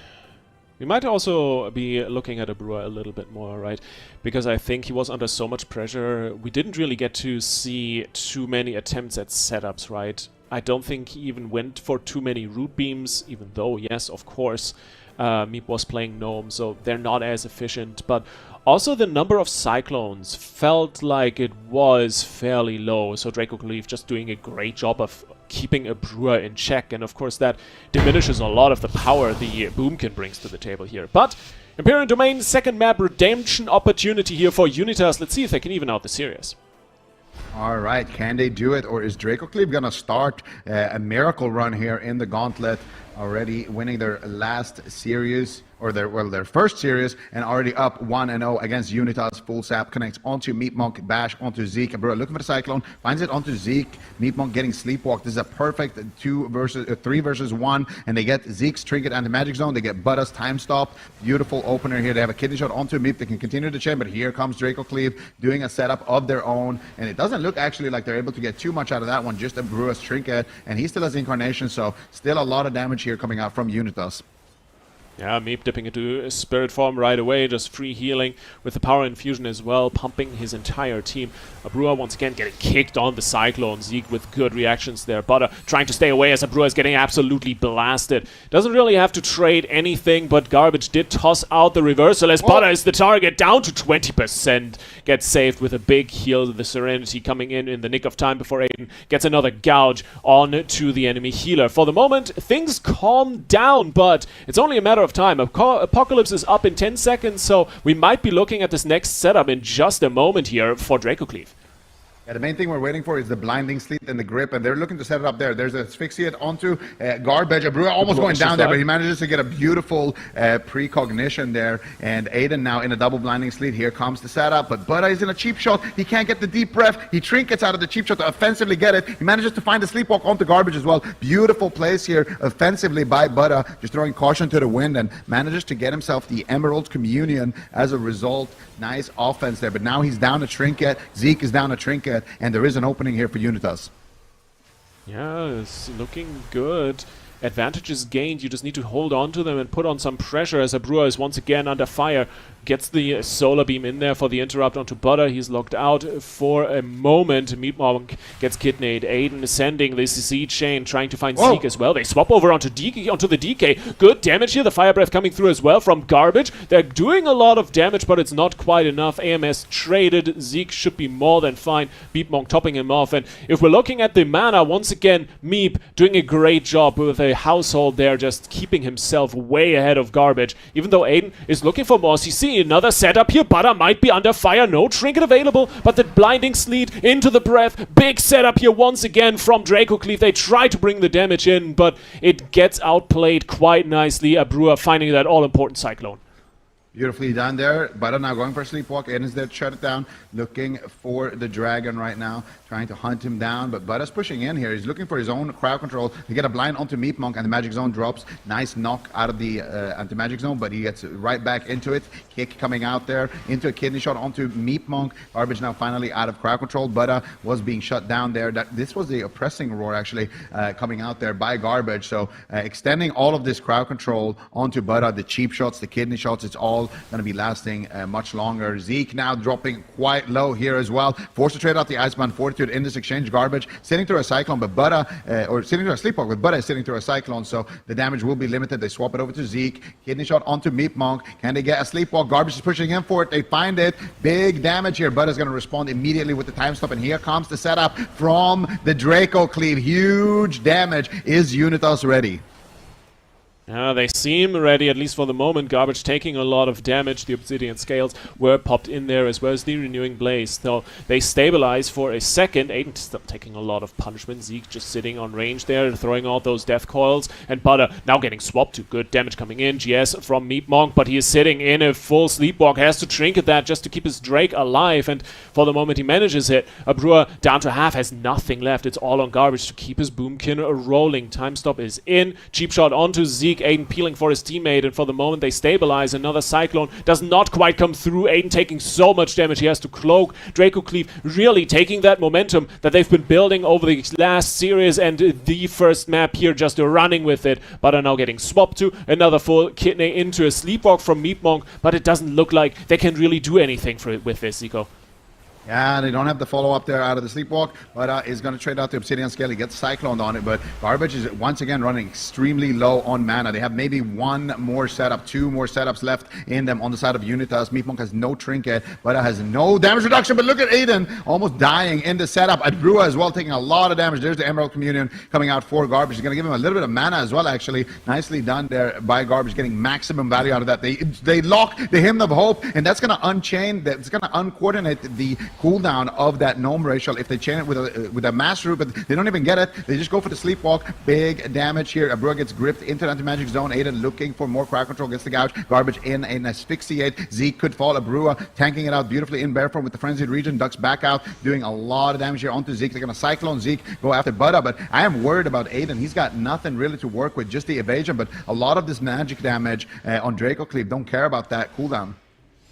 Yeah, it's gonna get rough in this next setup, and it's coming soon. 10 seconds on the deep breath. Zeke already getting in position, but he's taking so much damage in the meantime. 8 seconds onto the AMS. Meatmonk needs to keep him alive. There's another gouge coming in. Abrua on 20%. He needs to be topped off. Garbage has barely anything left. There's the time stop. There's the deep breath. Butter trying to make something happen out of desperation, but they're not really connecting it still. They're winning on mana. Silence on Garbage. Zeke really pushing it right now. Has the Apocalypse used already, and Aiden is just dying. 15 seconds on Cloak. It's dying. dire seconds here for Unitas. They're trying to stay alive. Garbage does everything he can. Meatmonk gets the Void Shift in the last second. Great grip onto the DK, and this might have been the last stand for Unitas as they are all rotting down. Draco Cleave just needs to play it out. Meatmonk has a little bit of mana as well as the Apoth to deal with.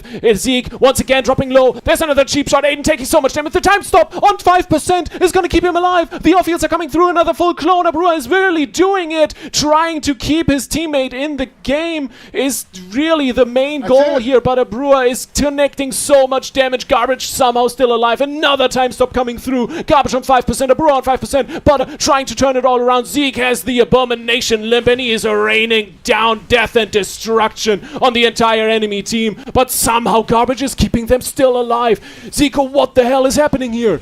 I don't know how he's doing it right now. Garbage manages to keep them alive for one final push. Can they make it happen? They were so close to killing Zeke on the side of Unitas, dampening at 34%. They got no mana left. They just need to go right now. Aiden is leading the charge. There's a kidney shot onto Meatmonk. There's a cheap shot onto Butter. They need crowd control right now out of this, or the game is going to be slipping in favor of Draco Cleave. They don't find it. Meep is still out of crowd control. Manages to connect with the heals onto his team, and they're completely topped. Now Aiden, with nothing left, running around the corner, trying to stay alive, but Zeke, actually, with nothing left as well, could go down. Meatmonk has no mana as well. Garbage has somehow, some way managed to get a little bit of mana there. He goes for a Disintegrate, which gives him just a tiny bit of mana. Goes for the Spirit Bloom, but Abrua, is it going to be enough? He has Incarnation. If he just has a little bit more HP, he can get it. He manages to get the Cyclone onto Zeke. The Incarnation trigger gets pulled. Butter is about to go down here. Meatmonk manages to get him around the corner there with the rescue, and still Butter is holding on, but Zeke now left in midfield. He has the anti-magic zone in 3 seconds, in 2 seconds. Can he stay alive long enough in that open field? He immediately pops the anti-magic zone. Meanwhile, Aiden crowd controlling the entire team behind the pillar. The evasion gets popped for Aiden, looking for the kill. Can he take down Butter?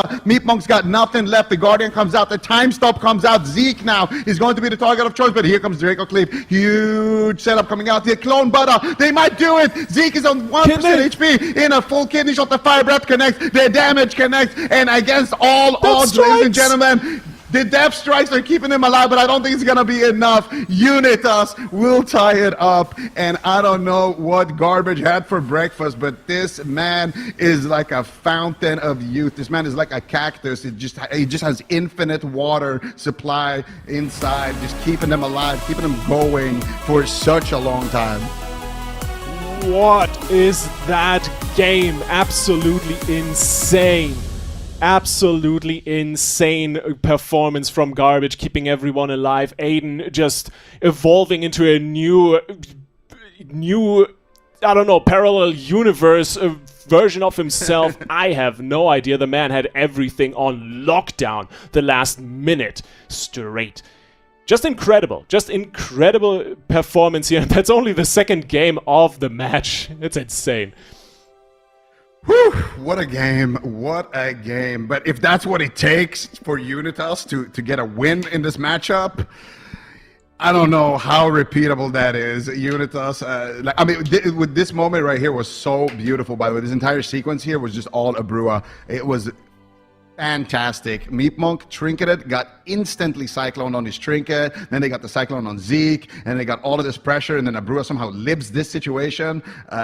It was crazy. The time stop from Garbage was clutch as well. They got the Spirit Bloom. The reason why Garbage is getting mana here is when he pops those Disintegrates, and then here he gets his Communion back, which also gives him a little bit of mana. So the mana management of Garbage is so clutch, and I feel like Meatmonk got a little bit baited. He had like a 30% or so mana lead when Garbage was completely but he didn't know that Garbage had saved, you know, all of those like little tricks in his back pocket. And here they get the gouge, they get the crowd control onto Butter, and Zeke. It's a valiant effort here for Zeke, trying to stay alive, spamming out the death strikes, trying to be a DK live lord, but it's just too deep and dampening. You're 8 minutes into that game. It's 40% plus dampening. You're not. The death strike it doesn't do anything at that point. So that Zeke, was 8 minutes. Yeah, it felt like 1 minute. Yeah, no, absolutely. I thought the game just started. Jesus. Okay. Yeah. If I had a notebook with like stats and predictions, I'd toss it over my shoulder in this situation because, oh my god, I have no idea what to think of this series anymore. We evened out. We're heading to Ashamane's Fall. It's a little bit is a little bit smaller than Empyrean Domain, so maybe a bit easier to set things up for Draco Cleave, get a little bit more cleave damage in, and pressure Garbage's mana bar even more. But then again, hey, we just saw the guy doesn't even need mana to heal, so what are you gonna do if you're Draco Cleave here?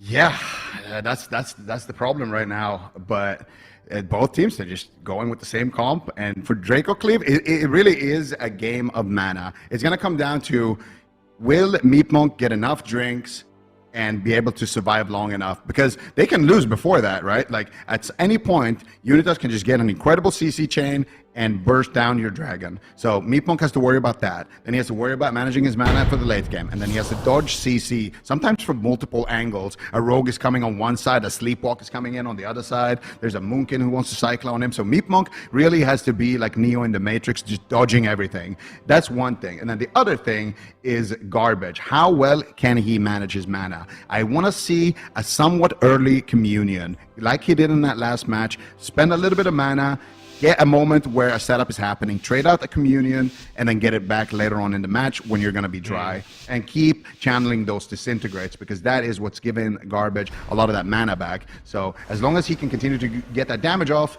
he's going to be able to continue to stay in the match and continue to have mana for days like a camel. Yep, and immediately they open onto Meat Monk. The stun on the Solar Beam gets rescued by Butter. Good reactions here just to keep Meat Monk alive, but that was dangerous. Silence coming through, and now from Zeke as well. The turnaround damage, not quite what they were looking for, but Butter still has the Dragon Rage going. They find Zeke, cheap shot is in. Aiden really looking pumped up now. A Brewer bringing in the pain as well. AMZ traded out generally. Just a lot of CDs tossed out of the window here from Draco Cleave in the opener. And overall, a little bit of damage done, but not too crazy of a opener that we are seeing here. Butter cheap shotted up. Actually, there's the damage for Sleepwalk onto Meat Monk. He's just greeting that trinket massively. Whoa. No GS. Might need to be careful here. Cyclone and Time Stop used as Butter is just on 20%. And a Brewer, Oh my god.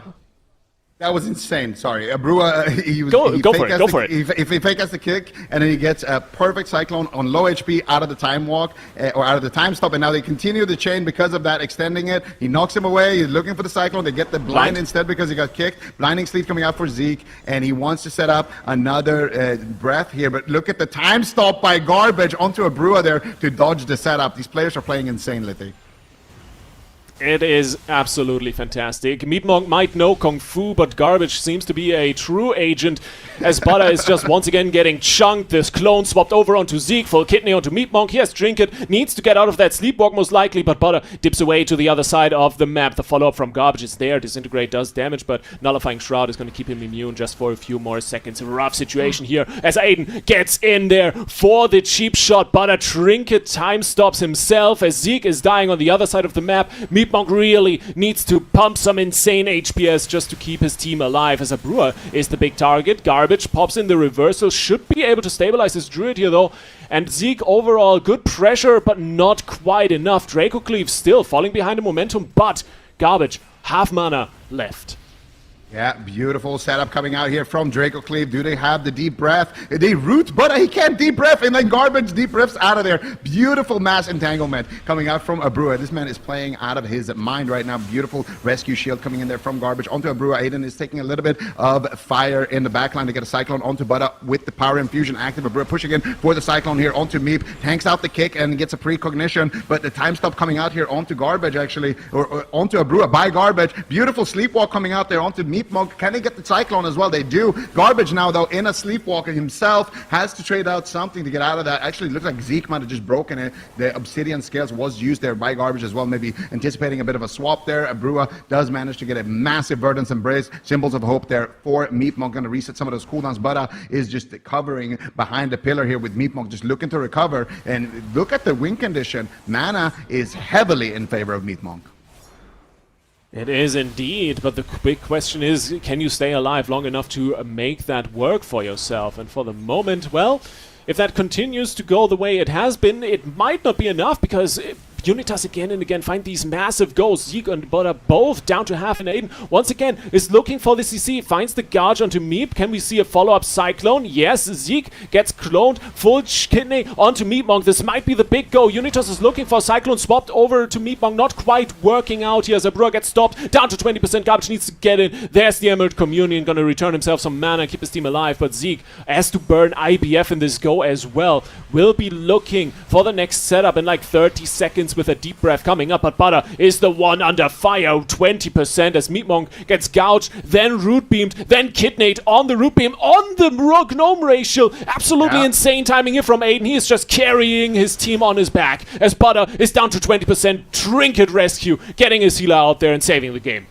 Overlap, Meatmonk trinkets there, and so does Buddha, and now Unitas have an opening. Garbage still has enough mana in the tank to make this happen. Can they save the day? Zeke doesn't have anti-magic zone. He's going to have it in 15 seconds. There is a bit of a window here where Abrua has Incarnation. They could go for the kill right now onto either Meatmonk or Buddha. Meatmonk in angel form right now, trying to keep Buddha away, trying to keep him alive. He knows that this is coming. This is big problems right now. Aiden is going to lead the charge. A stun is going to happen onto Meatmonk any second. He's trying to dodge it. There it is, full kidney, full cheap shot. Oppressing Roar is out. Buddha, what are you going to do right now? Can they get the sleepwalk? They connect, and Buddha is going to melt here. Surely they knock him out of that magic zone. He time stops. He comes out with the deep breath. Meatmonk trying to do what he can. The Guardian Angel is onto Buddha. Buddha on 10% HP, trying to get aggressive, but it will not be enough. Unitas will take game number 3.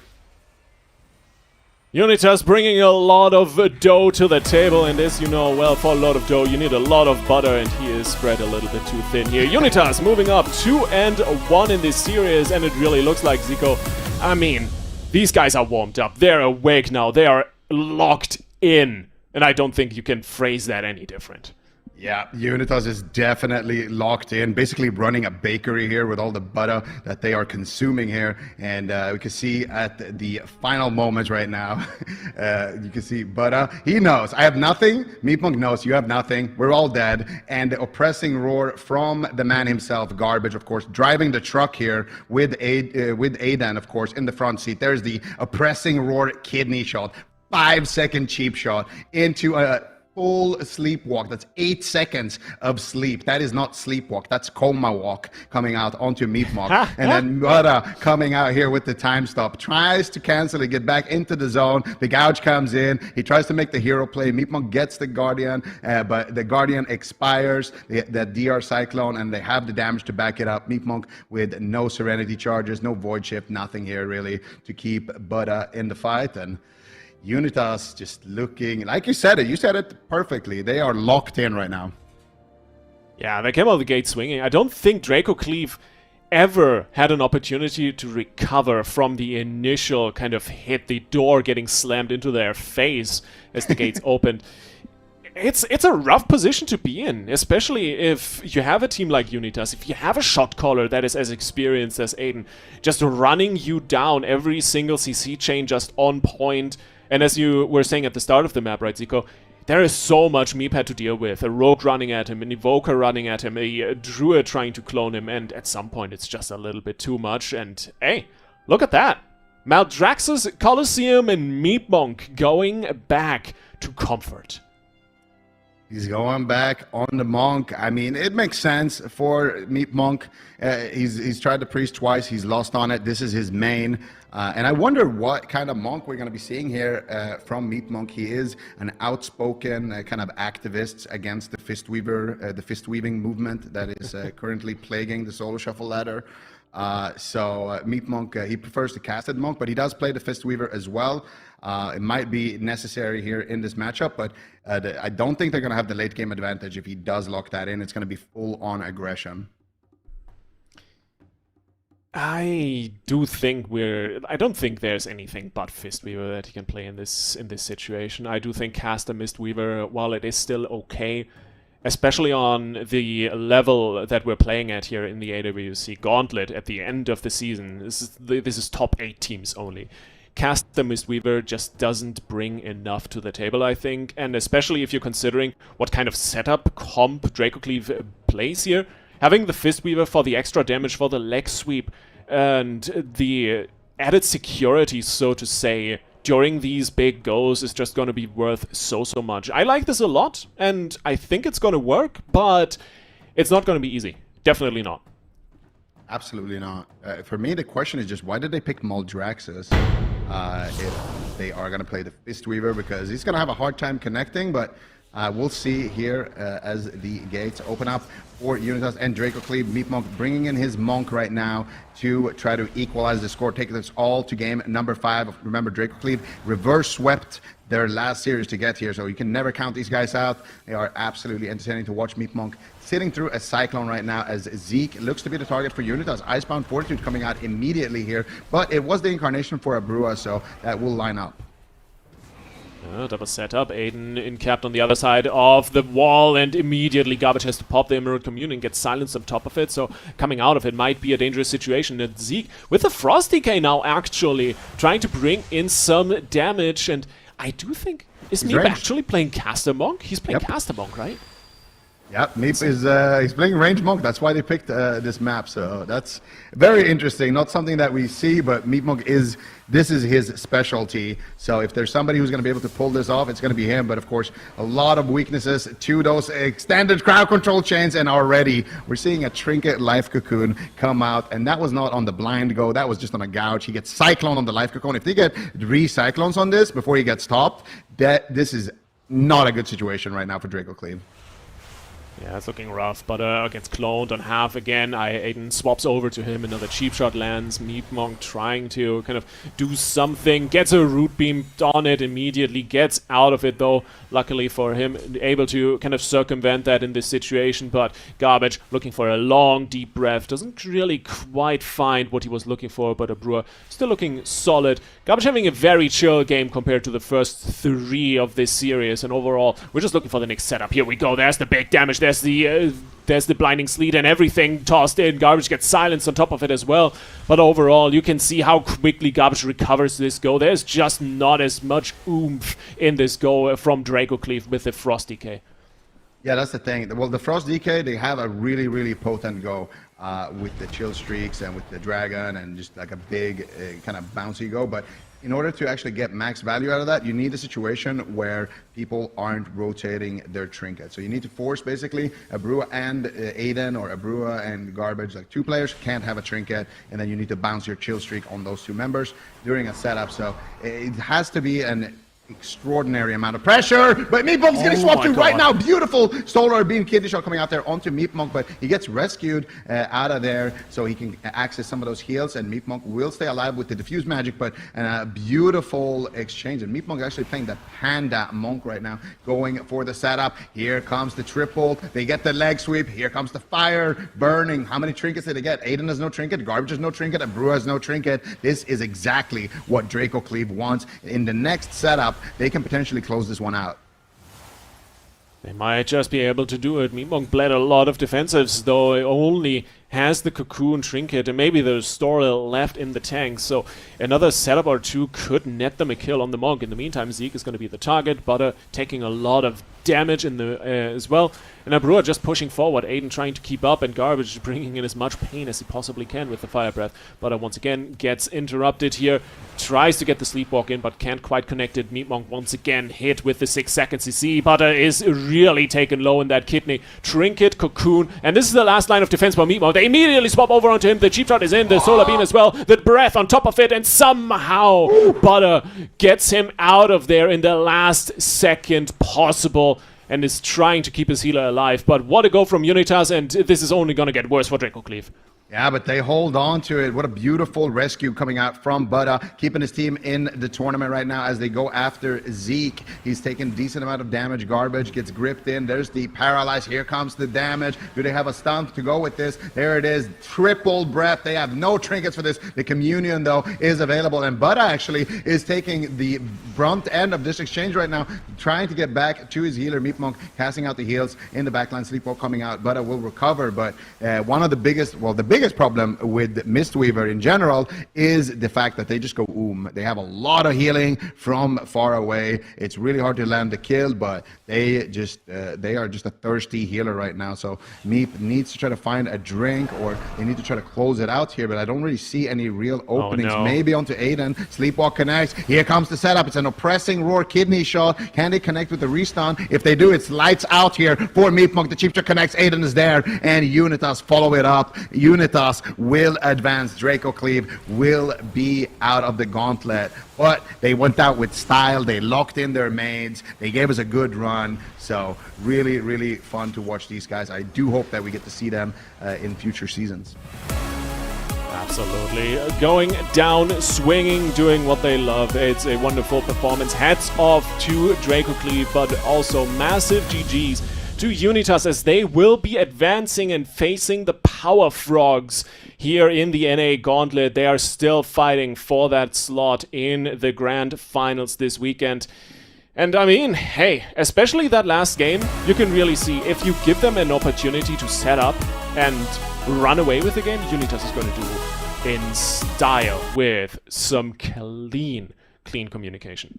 Yeah, absolutely. And I mean, that was basically the story of this game. I really like these swaps that they're doing to Meep Monk. They cyclone the cocoon, they swap with the solar beam onto Meep Monk, they get, a ridiculous amount of pressure, almost kill him there if it wasn't for that beautiful rescue from Buddha. And then here, once again, it's Buddha on the back foot, trying to get the nullifying shroud stacks, trying to recover. Meep Monk just dancing with death basically permanently this game. He's got no trinket, he's got no life cocoon. He knows he could be a target. He knows Buddha could be a target. And you can see Garbage pushes in, gets the sleepwalk, gets the fire breath purge, and then really what is Garbage, bro? What is this man? Like, what, did you see that? This guy is on fire. He goes in, sleepwalks Meep Monk, then he fire breath purges all of his hots, then he rescues his team on top of Meep Monk and says, "Here, dinner is served," and it's not butter, it's low fat.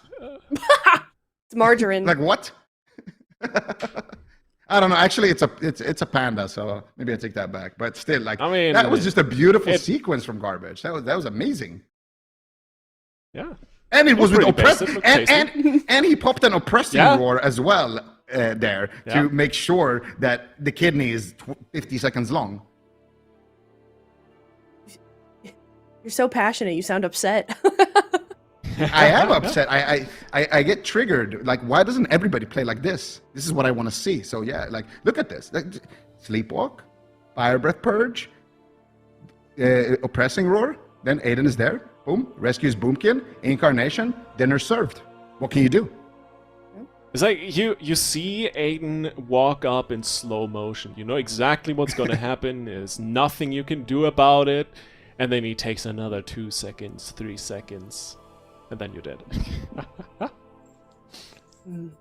All right. Well, I mean, either way, solid, fun series to watch for sure. A bit of an unfortunate way to end. Draco Cleave pulling out the Frost DK. We haven't seen that in quite some time. I don't think we've seen it on the broadcast since the last Gauntlet, perhaps. So mid-season, and it was Draco Cleave playing it last time as well with the same comp. So, kudos to them. They had to try something. Excuse my animals, it's dinner time. They're a little hangry. I don't know if you can hear them or not, but barely. But we're getting Unitas. They're heading up the ladder here. They're up against Power Frogs now. And I feel like the sky is the limit for this team. Unitas are just a different team last weekend, and especially today, Zico. And I have a feeling they're going to make it all the way to the end here. You could be right, Aya, because they beat Power Frogs in the last cup. And like you said, Unitas is just getting better and better. Like, they added Garbage. They were not even making top 8s. Then they were making top 8s in the winner's bracket. They're taking down the Move. They're taking down, a lot of these insane teams like the Power Frogs.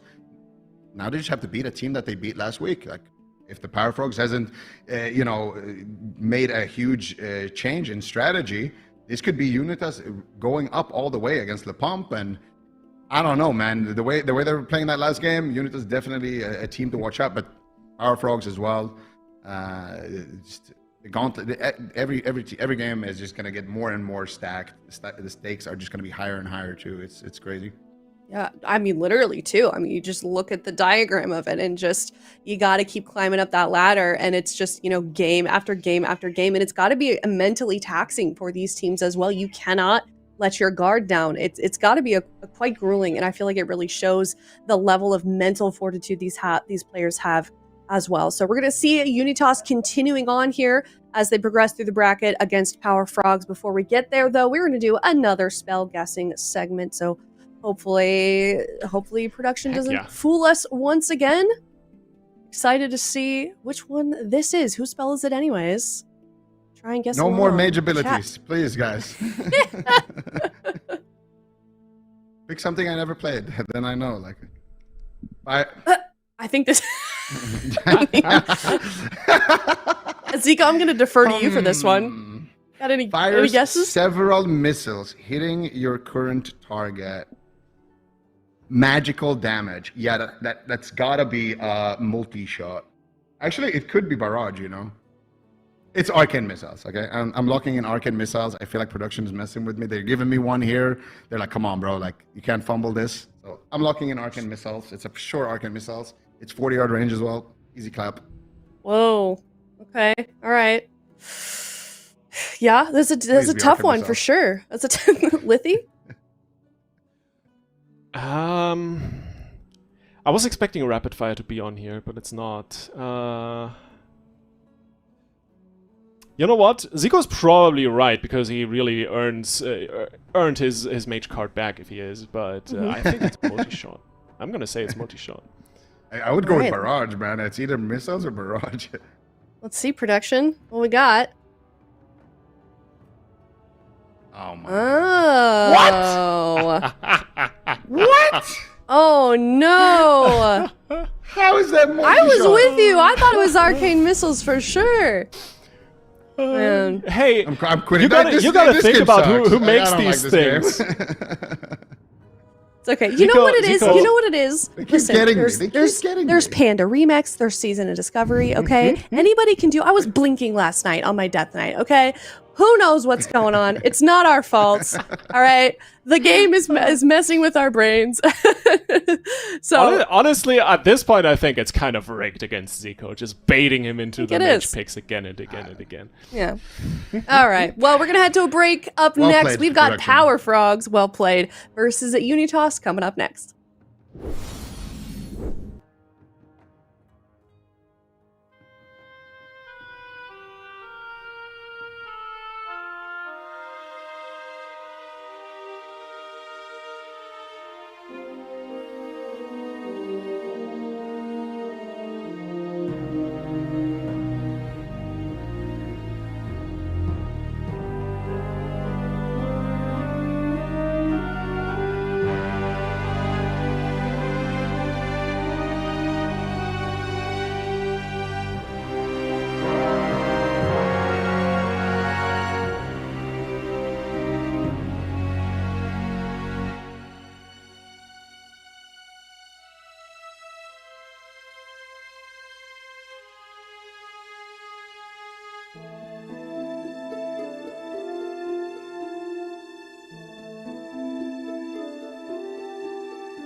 second to last series of the day here in the North American Gauntlet. Starting off right now, Power Frogs versus the Unitas. Winner of this one moves on to the final round of the North American Gauntlet. Is it going to be Power Frogs or Unitas taking us to the end of the day?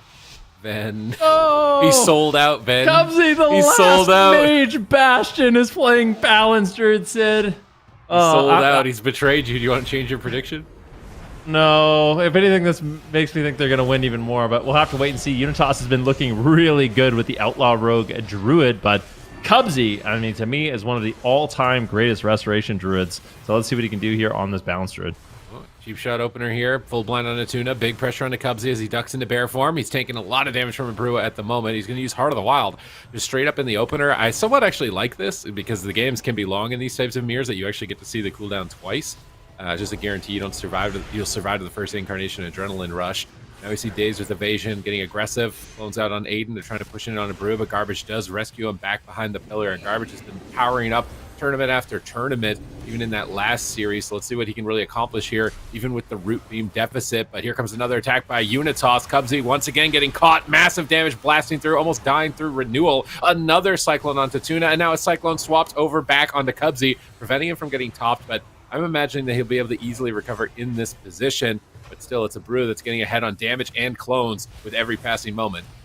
Yeah, Cubsy gets interrupted. Full kidney shot here on the Tuna. Aiden doing a great job so far. Honestly, Unitas is just on fire. It's never-ending setups, never-ending crowd control. Cubsy finally faking out an interrupt, but unfortunately cannot find the Cyclone. Let's see what they can continue to do. Tuna into Cyclone. Cubsy still on the back foot, and he has been on the back foot the entire game. An offensive Cyclone coming in for Brua, pausing up Cubsy's health here at about 40%. Another Cyclone comes in. Do they have anything else on Tuna? Can they just close it out right now? This is looking so good for Unitas. The Root Solar Beam does finally land as they're looking to get some counter pressure, but the damage just is not there on the side of Power Frogs. Another full kidney shot. Do they get the sleepwalk? They get the sleep. Did he death it? I think he deathed it. Nice death from Tuna. Breaking up that crowd control chain, so now he can heal Cubsy, and he's going to be able to hold on to Arcskin, but he just gets cloned low again, and I feel like a Brua has not been interrupted a single time so far this game, and it's really tough because Dazed is the only one with an interrupt, whereas Garbage and Aiden can both interrupt Cubsy. It's a little bit more difficult for Cubsy here to try and get a Cyclone out. We see Tuna now into another clone from a Brua. Star Surge is flying through. Fire Breath connects. Garbage is going for the kill. Cubsy is defiantly not using Barskin despite all that crowd control. He manages to get away with Greed. Kidney shot now onto Tuna. Cubsy disengaging away. Dazed into a disarm. Aiden into a clone. Both rogues just totally stalled out at the moment. This is the type of the game that could come down to mana or a Solar Beam. Because as the Preservation Evoker, you have no way to get out of it, at least after it's been committed. Garbage needs to outplay them. He needs to use Obsidian Scales right before the Solar Beam to immune the silence and then dispel it, or a Deep Breath or a Hover right as the root happens to be able to immune the chain. We see Solar Beam come down on Cubsy's clone. Garbage is getting aggressive, and Tuna sees him coming in, so he's going to go into Angel form and immune CC and prevent them on their push. Mass dispels onto the clone, but he gets cloned again. A Brua repositions. He's going for a Cyclone on the healer. He's trying to find it again. He Typhoons Tuna away from a Fear, but they get a Solar Beam even despite it. And now they're falling behind. Brua's taking a lot of damage on this Solar Beam, and this is how quickly on a dime the game can turn around for Power Frogs, is just these Solar Beam windows. Yeah, beautiful. Cyclone's coming in. Garbage weathers the storm, though, and it looks like he will be able to maybe top up a Brew. He's taking quite a bit of damage. The Innervate's rolling right now, so Garbage has a bunch of free healing, and that's not going to cost him anything. Cubsy into the stun lock as Unitas is looking to get something set up. But look at Tuna. He's positioned just so far away at the pillar. Cubsy doing a good job taking out an interrupt, landing a Cyclone here on Aiden. That's going to shut them down. It's just Clone Wars here. These two teams capable of putting out a ton of crowd control, and it can change up so fast. Aiden taking quite a bit of damage.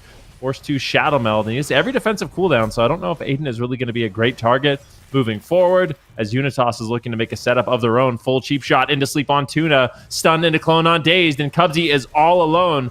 Unitas really clean with their setups. Cubsy in bear form with Renewal Frenzy. Regen should be totally fine. Chastise into Fear from Tuna. Garbage out of the game. Clone on Aiden. Abrua now in trouble, forcing Emerald Communion from Garbage, as he actually gets cloned towards the tail end of it. Cubsy's into the clone, though. They're swapping to Dazed with the cheap shot, trying to punish him for that aggressive trinket. And they don't manage to get too much from him there. Actually, they do get his Cloak of Shadows. So at least now they need to be a bit worried about Tuna into the future. or sorry, about days into the future. Tuna into the sleepwalk. Cubsy gets swapped onto once again. His trinket has been pulled through. He's still dying even on this go, with the fire breath and disintegrates coming out from Garbage. It's a lot of extra damage. You can see is adding up on the details down below as Garbage is catching up to the Outlaw Rogues. Actually, at this point, here comes Incarnation from Cubsy. He needs a big power play with this. He needs a ton of damage. He gets a clone, but he gets cloned himself.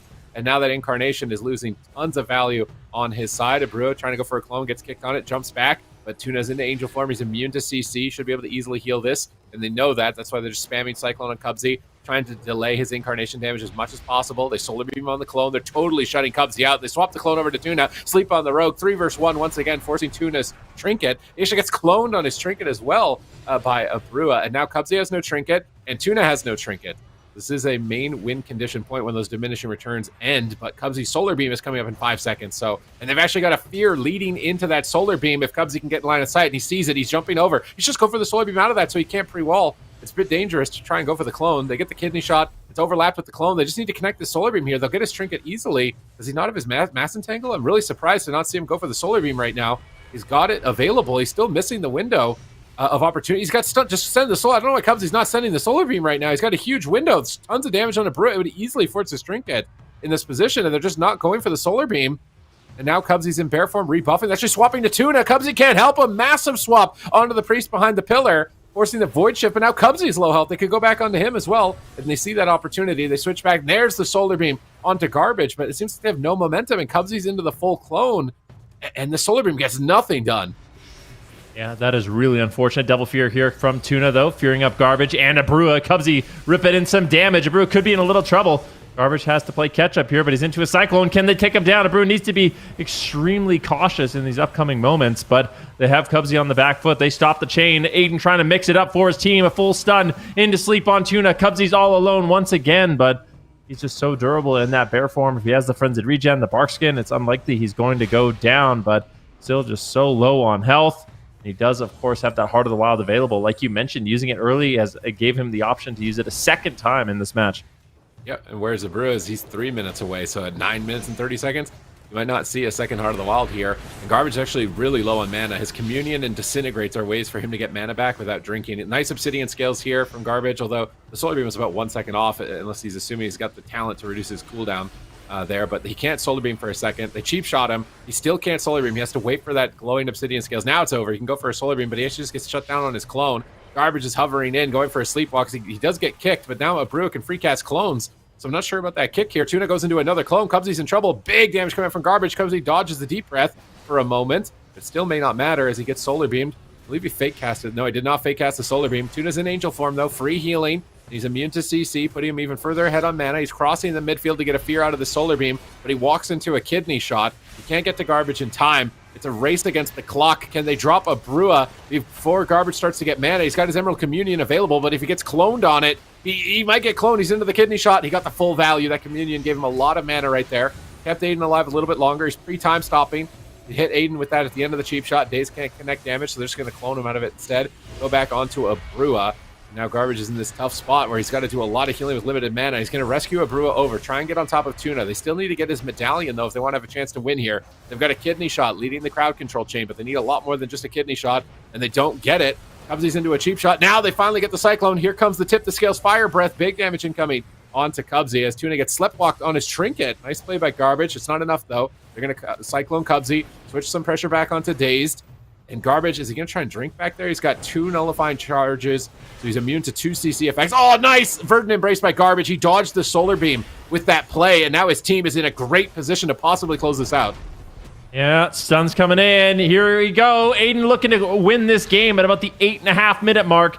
Cubsy in bear form once again, looking for a Cyclone. Can he fake it? Unfortunately, the full sap comes in from Aiden. Beautiful plays, but that Heart of the Wild paying dividends right now for Cubsy. Somehow staying alive through the chain, gets fully stunned. Tuna grips him back to the pillar. Can he stabilize his health, though? Garbage is almost tapped on mana. Power Frogs, they might just win the attrition war. They could just win because Garbage is completely out of mana. Brewer's falling behind. This is looking scary, Sid. I can't believe he didn't die on the sap. He just went immune to damage out of nowhere there towards the end. And now, yeah, they're in a position where they can just win on pressure. Just out-damage them here. It's a race to the finish. This could be a cross-kill situation. Both sides are in dire straits. Full Cyclone on Tuna. Cheap shot on Garbage. Abrua is getting lower and lower. His disarm is removed. And now Aiden's into cheap shots. Abrua is about to drop. Cubsy goes for the clone. He gets quelled on it by Garbage. Garbage has no mana. Into the D-Ard blind. Abrua fakes the kick. He's spamming regrowth. It's only his regrowth standing between death at the moment because Abrua can't heal. He gets a Dream Breath up. He at least got a Dream Breath on the whole team. Cubsy into a cheap shot Solar Beam. They're looking to drop him through Barkskin. He wild charges out of the Solar Beam. Goes for a clone. He cyclones Aiden, but a Fire Breath comes across the team. Kidney shot, no trinket. Abrua is alone once again. He Barkskins. He's got Innervate. Abrua has Innervate, but a full fear and no trinket. Can Abrua survive the stun lock? He's got Renewal. He can't. He's actually, oh my god, he almost going down. It's Heart of the Wild. It doesn't matter. He goes down and he had Innervate. They were so close if they could have got him away from the fear. They're trying to win the 2v3 with a Sleepwalk on Tuna, but that kick on the Disintegrate should easily seal Dazed into this match, and I'm actually so surprised Aiden's team didn't win this. I felt like they were getting way better setups, playing consistently throughout this game, but they just lost the attrition war. Look at the damage. I mean, if you look at the overall damage, Cubsy and Dazed like really outperformed in terms of overall DPS, so maybe the setups weren't as clean, but they were putting out a lot of pressure, and dampening when that matters the most, they were able to just overwhelm. But I mean, this one went to 50% dampening. These two teams putting out insane amounts of crowd controls at these final moments. Cubsy's able to eventually just overwhelm Abrua. You can see the time stop comes in from Garbage, doing what he can to keep him alive, but eventually Cubsy kind of eats out all the interrupts. I think he lands a Cyclone here on Aiden after this. So yeah, he gets interrupted once again, goes trinkets out of the kidney shot. He fakes out the Solar Beam, gets cheap shot again. They're doing all they can to try to deny Cubsy, but eventually the Cyclone lands on Aiden.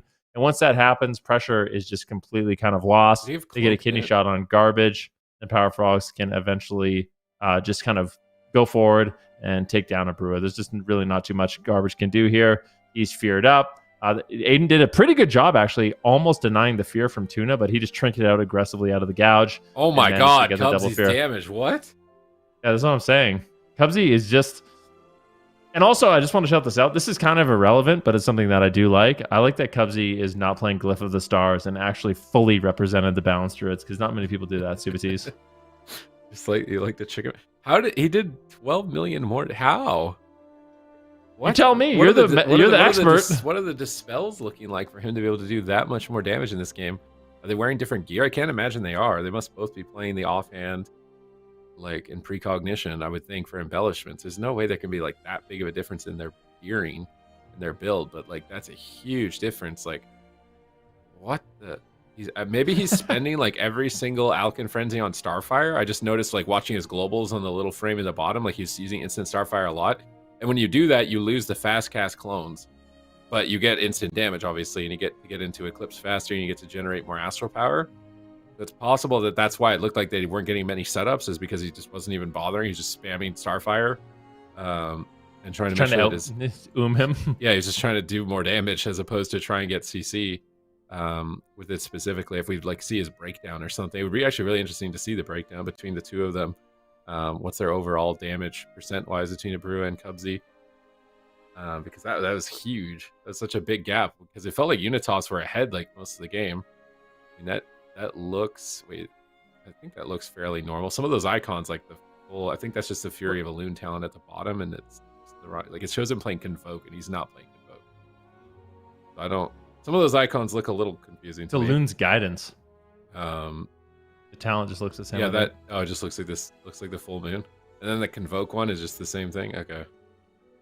Radiant Moonlight looks like full moon. Yeah. Nothing looks weird. Helm Rot, Precog Helmet.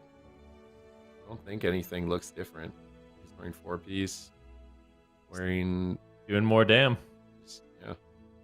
We need details to really know. I'm going to assume Brua's gear is basically identical. And talents are close to identical between the two of them. He's wearing Disarm, but... What are your thoughts on a mirror match happening? We're going straight up mirror now. I did not, like, out of all the things that I thought was going to happen today with the Power Frogs, Tuna playing Holy Priest and Cubsy now playing Balanced Druid. I mean, this makes a lot of sense. It makes sense, but maybe this is something they've just been saving for this exact moment.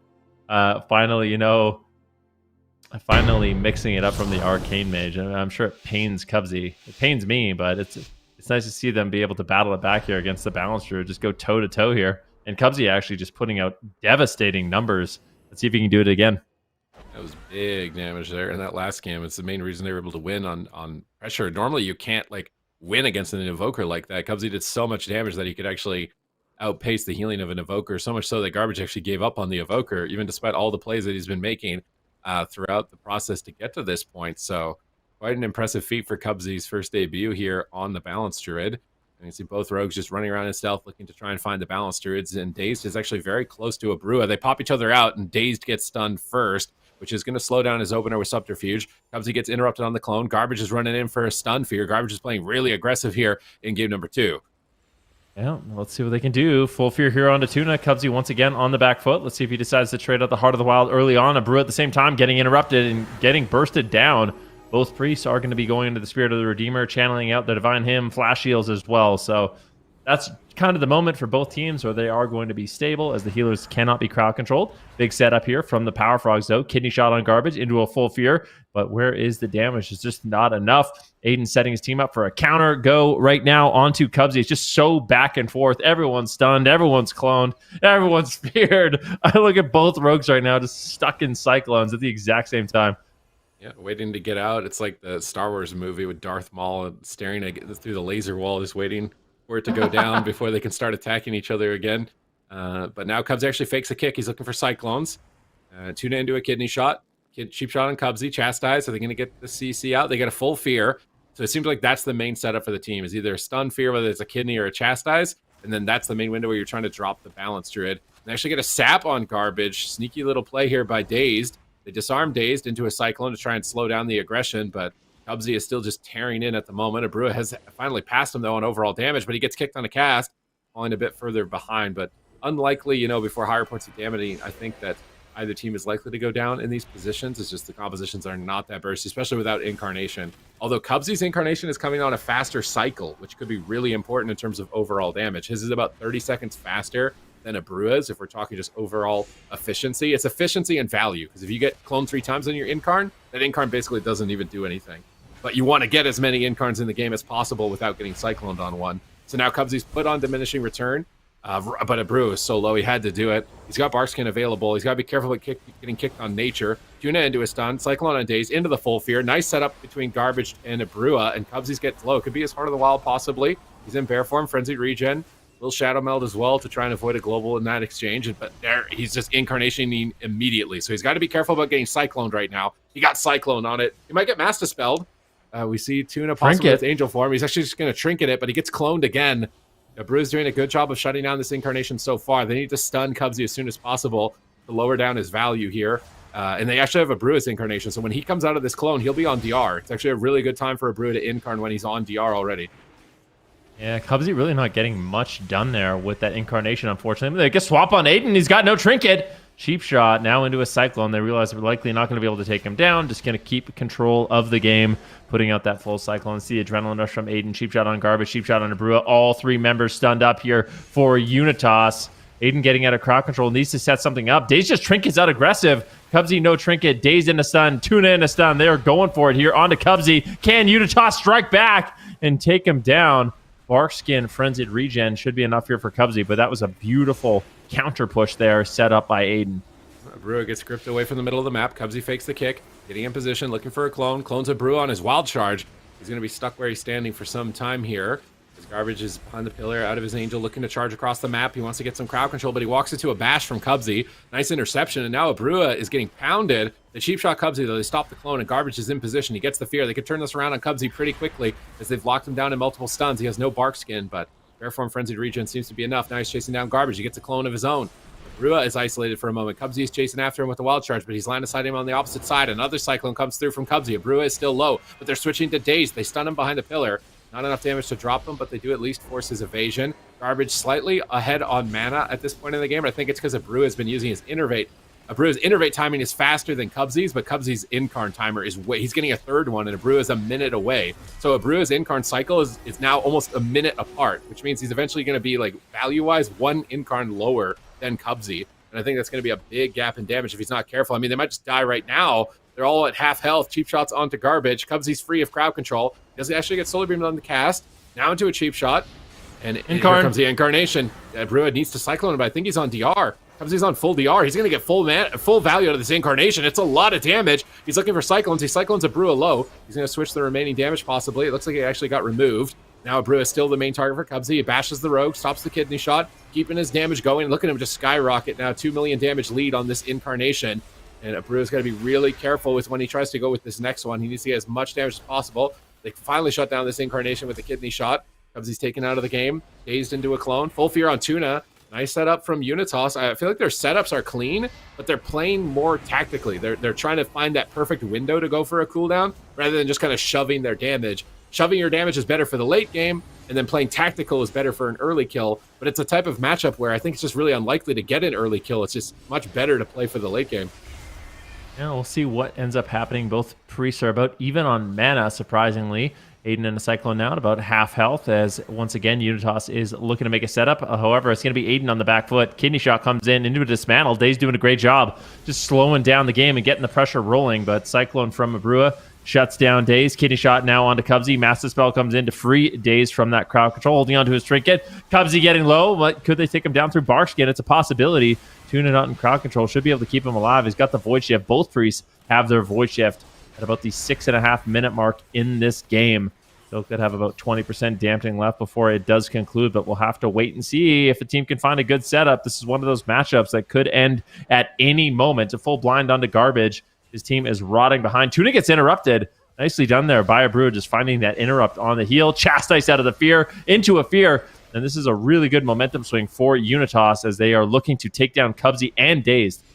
Well, they're really close at the moment, but they're almost out of mana, so they're almost out of time. They need to win this game quick, but it actually looks like Power Frogs are taking control. They Cyclone Abreu. They switch it over to Garbage. Aiden pre-evasions, anticipating the attack. Cubsy's popping in card. Big damage incoming into Abreu's face at the moment, but they blind Cubsy with no trinket. They gouge him out. Insane control on Cubsy during this incarn by Aiden. Do they have stun DRs? They clone him. They're taking Cubsy out perfectly at the moment, but now he is free. He's got Fury of Elune down. He's going to get a bunch of Star Surges in a moment here. Here come 2 Star Surges right into Abreu. A Solar Beam on his cast. It's so much damage. It's overwhelming, and Garbage has to Void Shift, but now he's out of mana. He's trying to get in and get a fear off this kidney shot. He chastises the rogue to assist Abreu out here during this time as well, as Abreu looks for a clone out of his root, but Daze just trinkets out to get aggressive. Abreu is still on the back foot. His Heart of the Wild has been forced. They're trying to close this game out. They need to win soon. Tuna's got Apotheosis, though. He's got his Angel coming up in 18 seconds. Tuna can easily keep this game going, so Garbage, he's actually decided to pull away. He's going for a Symbol of Hope, possibly a drink, but he might run out of combat. He might get sapped if he's not careful. Actually, he's into a Chastise. Tuna is pushing in. He's got no trinket. Abreu is in trouble, but he clones the rogue. They cheap shot the Boomkin. Nice teamwork by UNITAS to stop the damage, but even with the damage stopped, he's just dying to dots. Dazed is reconnected. Garbage is still in a gouge. I think Power Frogs are going to match point. They're so close to the kill. Fury of Elune down for Cubsy once again. He's just swarming damage points over and over onto Abreu. A kidney shot, no trinket. Endless crowd control. They bash Abreu. He trinkets. He's trying to run for his life at the moment. Garbage fears up Cubsy to get back in his line of sight, but Abreu gets Solar Beamed on his cast. It's a bit of a kick overlap, but Tuna's there. Another Double fear from Tuna. And I mean, how do you survive as Abreu? I can't believe he's not dead right now. How is he not dead right now? How are you not dead? He actually gets a clone on Tuna. Somehow, some way, Abreu survives. Dazed! And Dazed! He's going to get a cheat death proc. He Void Shifts. They could swap the Tuna out of this clone if they have stun DR. Doesn't look like they have it at the moment. He's going to Desperate Prayer. He's fine. But now Cubsy's got Innervate. Tuna's got so much mana. Can Garbage actually keep Abreu going long enough for this to be a possibility? It's definitely possible. I mean, I can't believe UNITAS is still in this game. It was not looking good. Abreu is going to trade out the Barkskin. Garbage into another fear, immediately trinketing out. He's got Spirit of the Redeemer in just 5 seconds. In 5 seconds, Garbage has tons of free heals to stay alive, and I think it ultimately is going to be Daze that falls. A full fear on Tuna. Stun on Daze. Abreu and Aiden. They're going for it. They want to tie it up. Cheat Death still available. I can't believe it. Dazed holds on. The Guardian Spirit comes in, but at the same time, Garbage, Spirit of the Redeemer, trying everything he can to keep Abreu alive, but the damage is completely overwhelming. Incarnation. Cubsy is just a damage machine on this balance druid. Incarnation right off the rip, and that's eventually going to conclude this game. He's just getting more Incarn timers. I feel like Abreu is playing this like a mage brain, and then Cubsy's playing this like a warlock brain, where it's like, I'm just going to do as much damage as possible, and Abreu is like, I'm going to pick the best moment to try and burst you. But I just think the comps are too tanky for the Mage Brain strat to be able to work in the matchup. It's going to go late. Obviously, you need a little bit of Mage Brain, I think, in the late game. It's not bad to get CCs and try and do setups, but if you're saving your cooldowns for so long to the point where your Incarn timer is like 1 minute behind the other Moonkins, you're not going to be able to outdamage them. Almost 2 minutes behind. Yeah, that's what I mean. It's like it felt like every minute it was a 30-second. He was saving it in an extra 30 seconds, and they were just trying to play like this perfect setup situation. And Power Frogs weren't dying to it. And then while they're just trying to do the perfect setup, Cubsy's just spamming damage, and he's gonna eventually garbage faster than the team that's looking for the perfect setup. Like, I mean, the dampening is high, but garbage right now. Look at him; he's just free healing and divine him. Free healing, just dead anyways. Doesn't have like the big cooldowns and have the Serenity charges. Cubsy, this is a lot closer though. I mean, a Brew and Cubsy, much more comparable damage. Look at how much healing Cubsy's doing.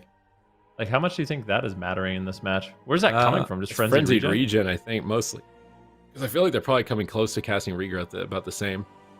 So I think he's just getting more frenzy regens. It's also maybe because he's Heart of the Wilding sooner. So if he's getting 2 Heart of the Wilds with 2 frenzy regens that are buffed, he's just getting more value out of that. He's just getting a tiny bit more damage as well in the matchup. So it's like a little bit of efficiency difference between the teams. Again, I think it's just like an outline. UNITAS is trying to get like the perfect go, and they're sacrificing overall damage to get the perfect go. If they manage to kill them in the burst window, it's fine. Like, that was the right strat. But if you can't kill them in the burst window, then you're going to lose in the late game. It's so funny. Like, it feels like every team is just defaulted to this composition in North America. Like, everybody is just playing this. Some variant.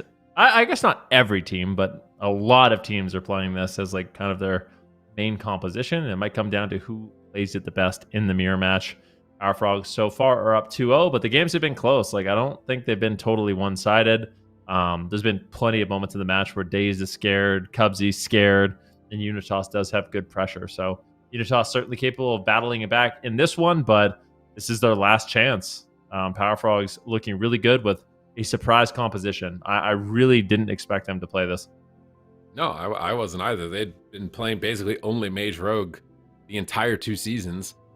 So now in their final hour, the last chance to qualify, they're going to break out the composition that everybody else has been playing, and they apparently have found a way to play it the most effectively, which is just max damage, big pump.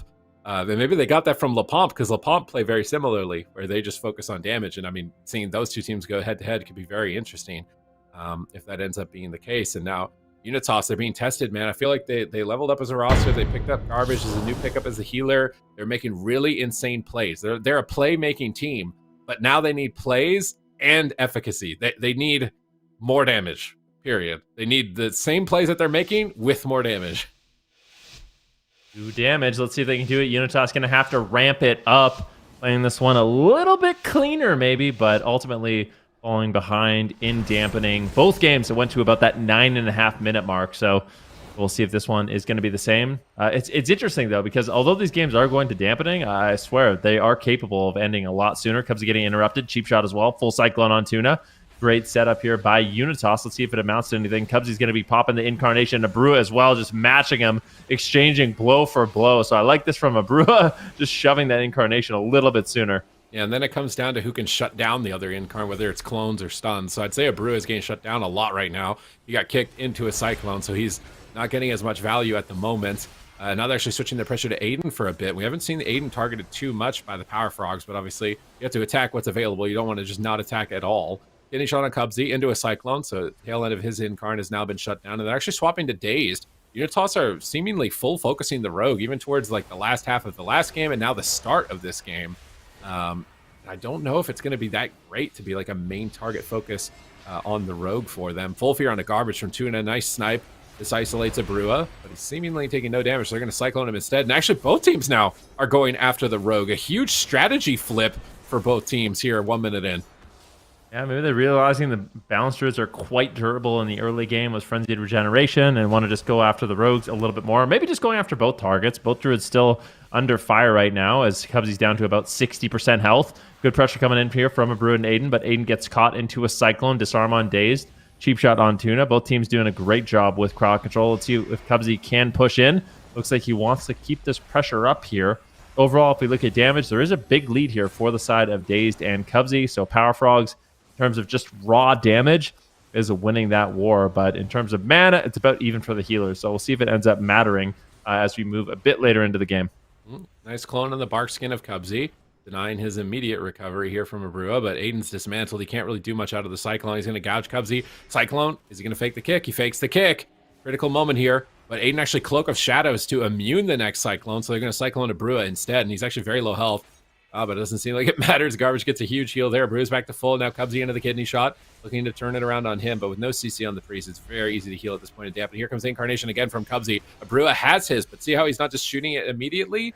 So he's going to create a bit of a gap the longer that he waits, and now he's going to shoot the Incarnation. They're actually swapping to Daze, trying to catch him, but he just trinkets immediately. Both Priests into Angel form immediately during the Incarns, lining those up 1 for 1. They're both 2-minute cooldowns. It's just going to be the highest point of burst damage. It makes the most sense to go to immune to CC and get the free healing during this moment in the game. Now Cubsy's jumping over, looking for Cyclones.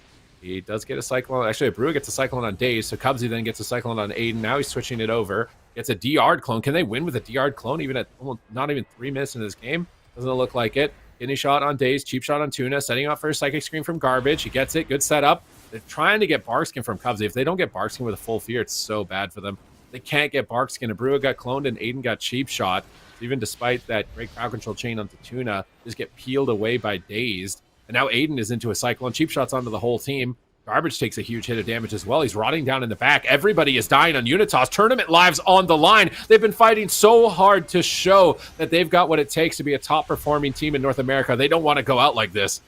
Oh, definitely not. This is not looking good, though. They are battling it back a bit here onto Cubsy, but I just don't know if they have the damage. A full kidney shot on Aiden slows him down, and Cubsy just goes for a Cyclone on a Brua. They're going after the Rogue. Aiden needs to be careful. He's been trading out his Cloak of Shadows aggressively to just avoid Cyclone, but that might end up costing them. Aiden going for crowd control. Once again, met with a Cyclone. A Brua is all alone. Garbage in a fear. Garbage might have to trade. Does he have the healing? He's got the Void Shift. Can they force it at this point of the game? Would be massive. 20 seconds here for Cubsy on his Incarnation. Is about 10 seconds ahead of a Brua with that cooldown, but a full clone on Dazed. A Brua and Aiden are just ripping into Cubsy. That fear on Tuna is paying dividends. Great job there. They do manage to get some cooldowns with the Guardian Spirit, but other than that, it looks like Cubsy's going to be able to shrug off this attack. Full fear on Garbage. Dismantle on Aiden. He can't help. A Brua's in trouble. He's in Bear. Ducking for cover alongside Garbage. He's in a good spot to recover, though. Incarnation from Cubsy. He gets to pull the trigger first, and he's actually going after Garbage, blasting a couple Star Surges, taking him down below half. The entire team is being cut down, and Garbage's Angel is up in 1 more second. He's going to jump into that immediately to try and heal through this Incarn, and a Brua is matching Cubsy's Incarn, but he actually gets cloned on. He trinkets into likely another Cyclone. If they've got a kidney shot here on a Brua, it's going to be so bad for him. He trinkets actually into a full kidney shot. That's going to be really bad for a Brua. He bark skins, but his Incarn is getting basically no value at this point. And this is the danger of just trying to shoot it on cooldown, is you've also got to be aware of what diminishing returns are available for you. But now they're just matching Star Surge for Star Surge in the middle of the map, and it looks like a Brua is falling behind on this push. He's interrupted on Solar Beam here on his Cyclone. He's trying to get some peels. Bash on Aiden. He tries to go for a clone again. Is he going to find it? He Solar Beams Cubsy back. Double Fear comes through onto Tuna. This is the best shot they've got to try and take down Cubsy, but he's going to use Medallion, escape away in Bear form with that Frenzied Regen. Now a cheap shot comes through. Cubsy is just tossing Starfires down from the skies. He's into Eclipse. His damage is boosted up here for some big Star Surges. And Brew, I think, just disarmed Cubsy. That's a big mistake there. Disarming the Moonkin does absolutely no value, and I feel like Unitas are starting to fall apart. Yeah, this is not looking good. Cubsy is just having a field day on this Balance Druid, ripping into a Brew. Huge damage incoming. The Moon comes down. Cubsy finally getting slowed down just a little bit here with the kidney shot. A Brew gets a Cyclone onto Daze. Cubsy could easily fall. Is he actually going to go down? Tuna gets gouged. Beautiful. He has his trinket. He's got the Void Shift, opting not to use it. Cubsy in the Cyclone. Abrua shuts that down, but I think without more crowd control on Tuna, he's going to be able to easily recover. That was a great push. That was a close call, but Power Frogs have weathered the storm, and now they are battling it back. A full blind sap coming in from Dazed. Disarm here onto Dazed. It does get immediately dispelled. Nicely done there by Tuna, but the blind comes in once again. Tuna finally not going to greet it. He trinkets out, wants to keep aggressive. Right now, Power Frogs, they have all the momentum. Abrua is almost dead. Can they do it? Can they 3-0 Unitas and eliminate them from the tournament? It is such a close call. Unitas doing everything they can to stay alive, Sid, but this incarnation for Cubsy could end it. Ooh, yeah, Brew is trying to retreat, but he's chastised, stunned. That's going to be 2 Holy Fires coming into him as well. Massive Star Surges, Fury of Elude is down, and Cubsy wants to seal the deal, but he gets kidney shot with no trinket. Good peels from Aiden. Now Tuna's into a Cyclone. They might be able to turn it around on Cubsy. Incarn's up for Abrua. He's got Innervate. Garbage is in Angel form. He's got a little bit of mana extension here. Got a new lease potentially to be able to heal this game, but Cubsy fakes the kick. He can go for Cyclones pretty soon. I think Aiden vanished to Cyclone, but he's going to get caught in this one inevitably, and he's not trinketing. He's choosing to play this patiently, but Abrua is taking so much damage while he sits through the Cyclone. Now into an Entangling Root. Aiden's been out of the game for so long from Cubsy. He finally reconnects. They Solar Beam him on cast. Abrua needs to turn this around.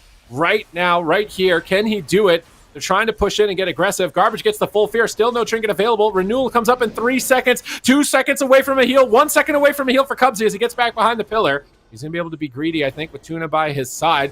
But with every passing second, Cubsy's lead just gets bigger and bigger. Dazed also with a lead as well in this position. Tuna with a lead in damage. They're just outpacing them overall in terms of efficiency. Sun on Garbage, massive damage blasting through. Full fear secured. Garbage has to trinket Void Shift and Desperate Prayer to recover. He's got Apotheosis. He's got maybe like another minute and a half, I think, left in the tank in terms of mana. He gets a full fear. Dazed has no trinket. Cubsy just got his bar skin forced, but he's getting aggressive. He actually cycling to Brew low. They're switching to Aiden with a gouge on the Garbage. Massive damage incoming from the Power Frogs. A Chastise on Garbage. Tuna is getting really aggressive here in their face. Solar Beam comes down. Cubsy gets 2 interrupts for 1 cast. Abreu fakes a kick, though. That fake might be enough. They Cyclone Cubsy. They slow down his assault. They're trying to buy time. Garbage has got the Divine Spirit up here onto Abreu, boosting his healing this deep into dampening. Dazed cloaks offensively to stay on target. He cheap shots Aiden. He grapples over. He cheap shots Garbage. Tuna's getting in position to get the fear that could win the game. He's got no trinket. Fear into gouge. Incarnation up in 4 seconds. And if Cubsy connects this,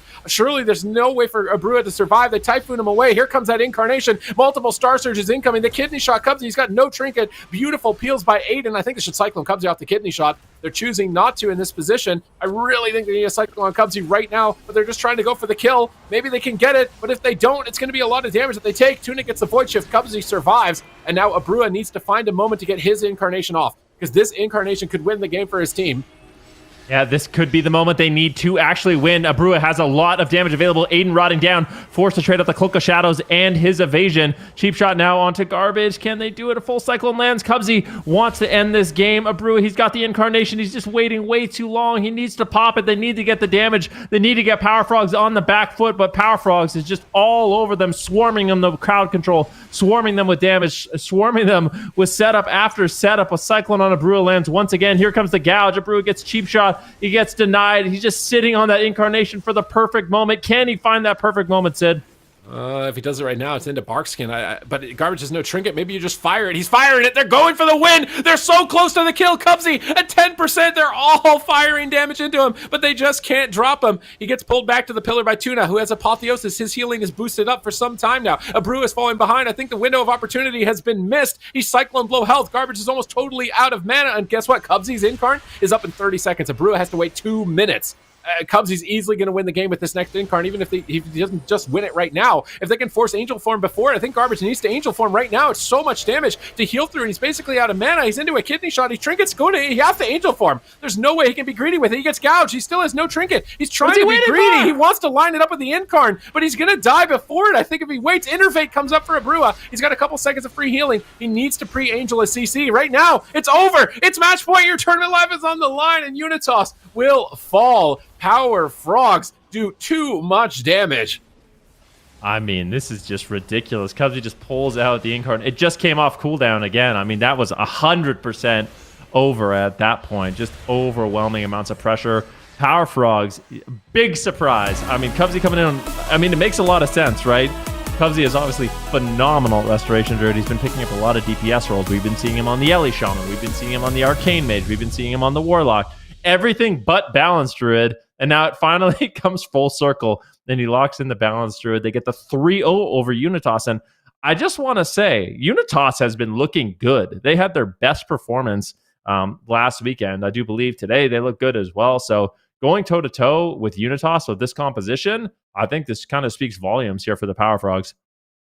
They are a crazy team if they can actually pull this off and play at the same caliber as like a team like Team Liquid. I mean, Unitas were able to beat the move in the last time that we saw them go head-to-head. So the Power Frogs just easily dismantling Unitas here. Like maybe there was like one close call in this entire series for Cubsy, but they were just behind in all other regards. Even despite the CCs they were getting early game, the setups looking, they were a really like stylish team, but they just lost on efficiency.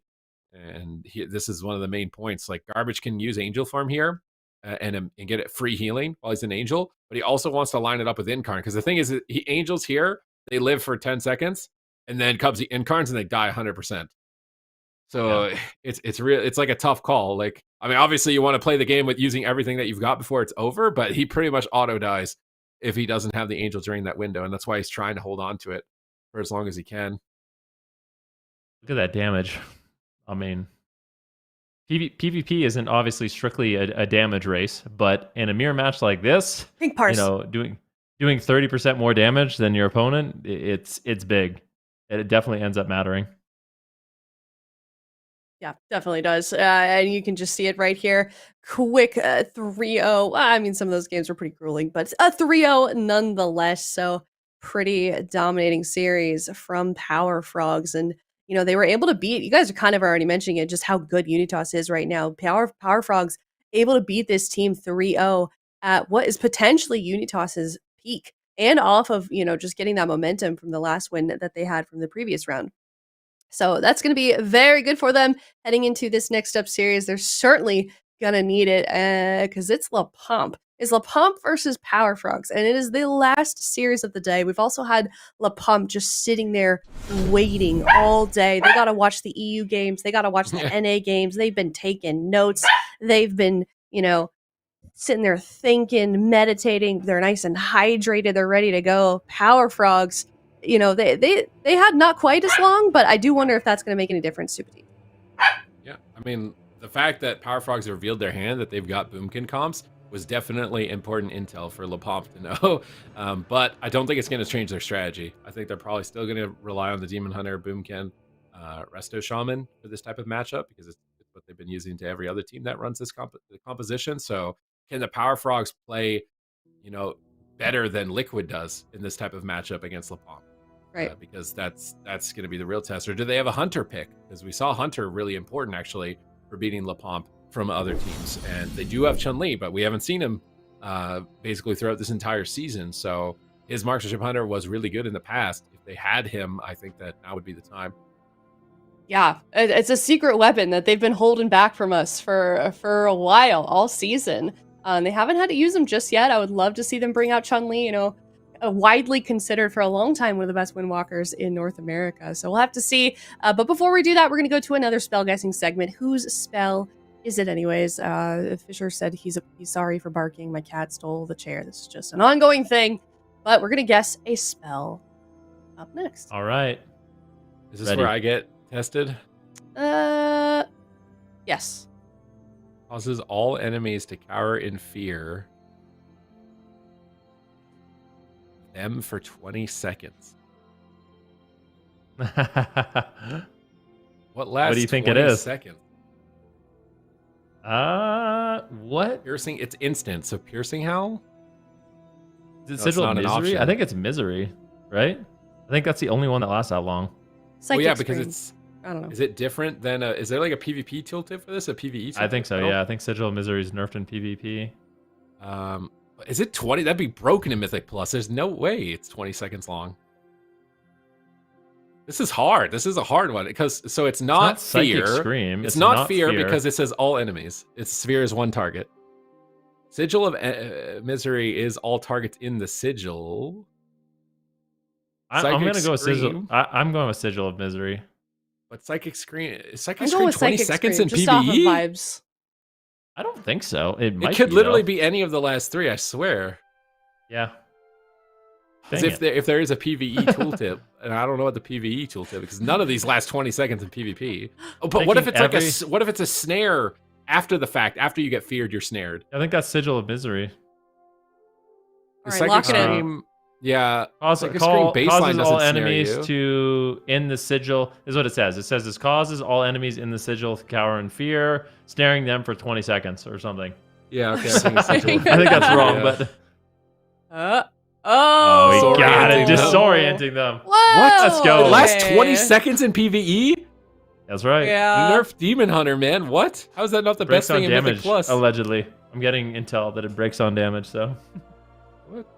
That's I mean, kinda polymorph useless. lasts 50 seconds, I think, you know, but Nobody presses polymorph in PvE. It's far right. D. It's D. Is that what we're doing? Which one Yeah. is Sigil of Mystery? It's D. I like C. Looks retro. I don't even know what that is. Is that even a thing in the game? I don't think so. I think it's inverted colors. I could Yeah, be I wrong, don't though. think that's a thing in the game.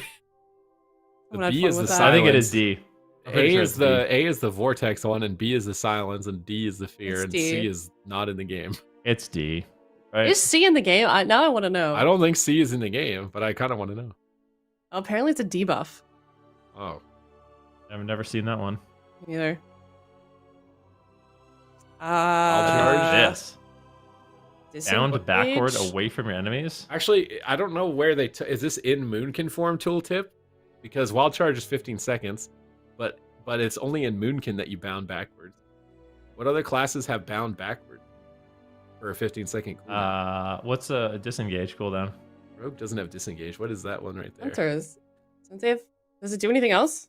Is Hunter's 15? I thought it was 20 seconds. I don't know. I don't play It could be Hunter. Vengeful Retreat. I No, it's think not a Vengeful 15 is second 20. cooldown. I swear Vengeful's 20 and Well, and disengage Vengeful is 20. Retreat does it does other things. It does besides just extra bound stuff too, backwards. right? Yeah. Yeah, so I don't think it's Vengeful. It's either Hunter or Wild Charge, but I'm pretty sure it's Wild Charge. think it's Wild Charge. 15.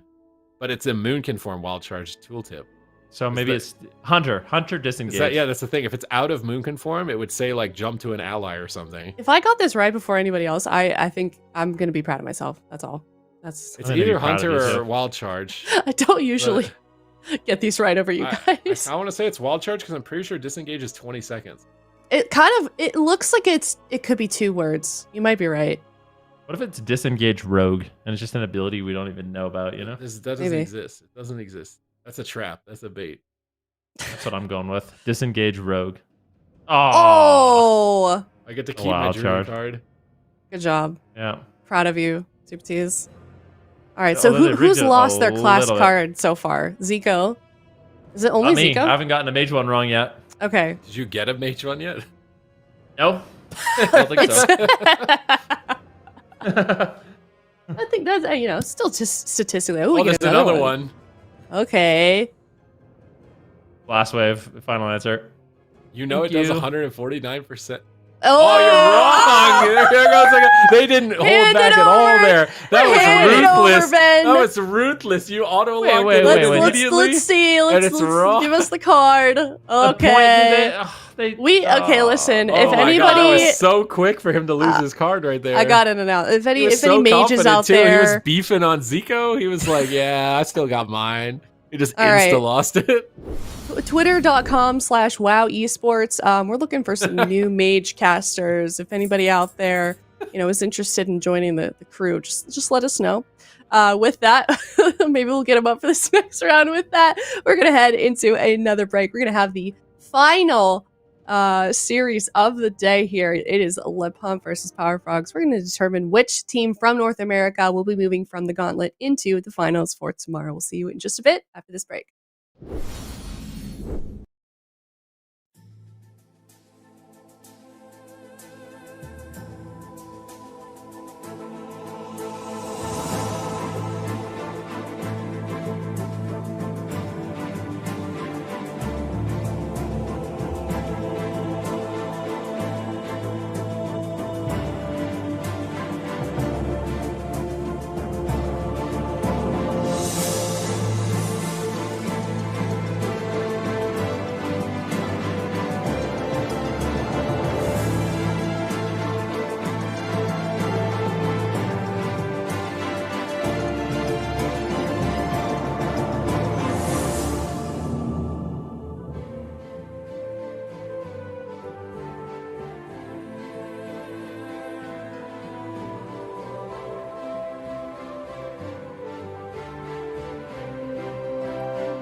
Hello, everyone. It is the very last series of the Gauntlet before we head into Saturday and Sunday's games for the finals of both EU and NA. There's just one game left and one more slot to determine Super T's. It's either going to be Le Pump or Power Frogs. Any guesses as to who? I mean, I know that you predicted Le Pump, but Power Frogs had a pretty impressive series last time against UNITAS just now. Yeah, I mean, Cubsy is pumping massive numbers. I mean, these are very impressive numbers on Balancer, especially in a mirror like that, where a rogue is shutting you down, clones can shut you down. So to gap that big of a distance the first time he's breaking Boomkin out is a huge deal. But again, Abrua is also ulting on Boomkin, I would say with a little bit longer period of time. But Dippy is a main Moonkin for years. So he's been playing Moonkin for multiple expansions. So can he keep that type of pace? Also, the Demon Hunter versus the Rogue. Demon Hunter is going to do way more damage later in dampening. So if they want to play a dampen game against that, I don't know if it's going to work for them the same way. I know. I mean, there's definitely a lot of things that could happen within this series here. Le Pump, they're kind of known for just being explosive, Lithy, and having these unpredictable moments. Power Frogs, do you think that their defense is going to be up to that challenge? It's a great question. I mean, Power Frogs just come off the back of a 3-0 loss versus Le Pump just last weekend and got eliminated in the lower bracket, so they are still probably thinking about that. On the other side, you have Cubsy finally picking up the Moonkin after being, I don't want to call it hard stuck on the mage, but mainly falling back to that arcane mage for so long. So I'm curious because Cubsy is an incredible player. He has been to the lowest of lows, he has been to the highest of highs, like literally up on cloud 9 basically. And now Power Frogs, I think they look like a new team, and this could be the version of the Power Frogs that can take Le Pump all the way to a game 5, maybe even beat them. Very well could be. I mean, Le Pump also, you know, we mentioned in the beginning of the show, Le Pump was so unbelievably close, just like a fraction of a point in getting into the finals rather than the move. So they're mad. They're hungry. They're coming in this to prove what they're worth. He's here. It's all right now. Game number 1, Super T's. Oh my god, it's the Liquid comp. Chun-Li is coming in the final hour. This is the composition that beat Le Pump. Liquid used it, the MM Hunter Boomkin, but do they have the strat down? It's a very specific strategy that they need to execute. They have to be very careful with how they crowd control the Demon Hunter when they choose to target him. And at the moment, they're kind of just letting him have free reign. There, those traps. The Diamond Ice freezing trap on the Demon Hunter. This is just going to remove him out of the game. Every I-beam into the root trap. This is really good control on the Demon Hunter and exactly what Chun-Li needs to be able to do to win this matchup. Yeah, beautiful to see Chun-Li come in. Not too much seen of him over the course of the season, but when he shows up properly. And Dippy on the other side, well, let's see how he can deal with it. We got the root beam coming out here for a moment at the very least, but it's not doing too much. Zhang on the other side, well, that's the healer we need to watch out for. He's been an absolute menace on this Shaman so far this season, and maybe he is good enough to beat this out. And Chun-Li taking some good damage from the hunt here, trying to dip away from that. But overall, the damage is going to continue. Essence Spray coming through, and a full clone on both the DPS here. Master Spell coming in from Tuna, enabling Chun-Li once again. Oh, another clone onto existence. Really good control, but Chun-Li is still not topped. He's trying to play max distance away. Finally, Tuna gets some big heals. Another I-beam. They need to be careful with this. Oh, he's playing the steady shot stun. That is interesting tech from Chun-Li. So I think he has to cast Steady Shot 4 times on a target, and it's going to stun the target. So that's very interesting from him, but he's going to lose a lot of overall DPS to ramp that up every time to cast 4 Steady Shots in a row. He's connecting quite a bit of burst here with the aim shots, but he's in an earthen wall. He's probably not going to take too much damage. So nice Cyclone from Cubsy onto existence, but Dippy also gets a clone, and now he's got Fury of the Loon down. Big Star Surge is incoming. Chun-Li's trying to get out of there, but he actually gets Cyclone by Dippy. They could switch their attention, but choosing to just stay on the Hunter into the clone a bit, just waiting for that Cyclone to end. Big I-beam. They have to be careful. This is when the Demon Hunter really maxes out his pressure. Yeah, good grip from Tuna as well. While crossing still, Chun-Li is taking so much damage. Big heals need to come through. And if we're looking at the mana bar, Tuna already suffering quite a lot there. The Symbol of Hope gets kicked immediately. Existence in a Chastise stun. Zhang in a full trap. But there's just a little bit of damage lacking from the Power Frogs. This comp overall might be able to beat them, but in general, it's not really working at the moment. Chun-Li down to 20%. Tuna gets feared. Another beam coming in to interrupt Cubsy, and overall the Power Frogs are just falling further and further behind. Existence finally connecting the Bear form and Frenzied Region, more than enough to top Cubsy off. Actually throws the Renewal in as well as Tuna heads into Angel form for free healing. But 50% mana versus Zhang's like 90%. That's not looking ideal for the Power Frogs. And they're not finding enough pressure here. They got a full fear onto the healer and don't drop his HP at all, but they're making a big swap onto Zhang in the middle of the map. Is he ready for the attack? Chun-Li is letting it rip. Rapid fire following through, actually switching back onto existence, but here comes the essence break. Chun-Li, does he have feigned death? Something to trade for this as he disengages away. It's still going to be a lot of damage. The Cyclone him low health, and the damage is really starting to outpace in favor of LePomp. It's going to cost Tuna so much mana to heal through this. Chun-Li trinkets out of the stun, but he gets rooted on the life grip. He can't get pulled to safety, but he does get a nice steel trap into a diamond ice trap onto existence. Good crowd control from Chun-Li in this position. I really do think they need to focus Dippy a little bit more than they are. Just focus traps and clones into the Demon Hunter and force Dippy to run away. And then as soon as Dippy is running, that's when you switch to the Demon Hunter.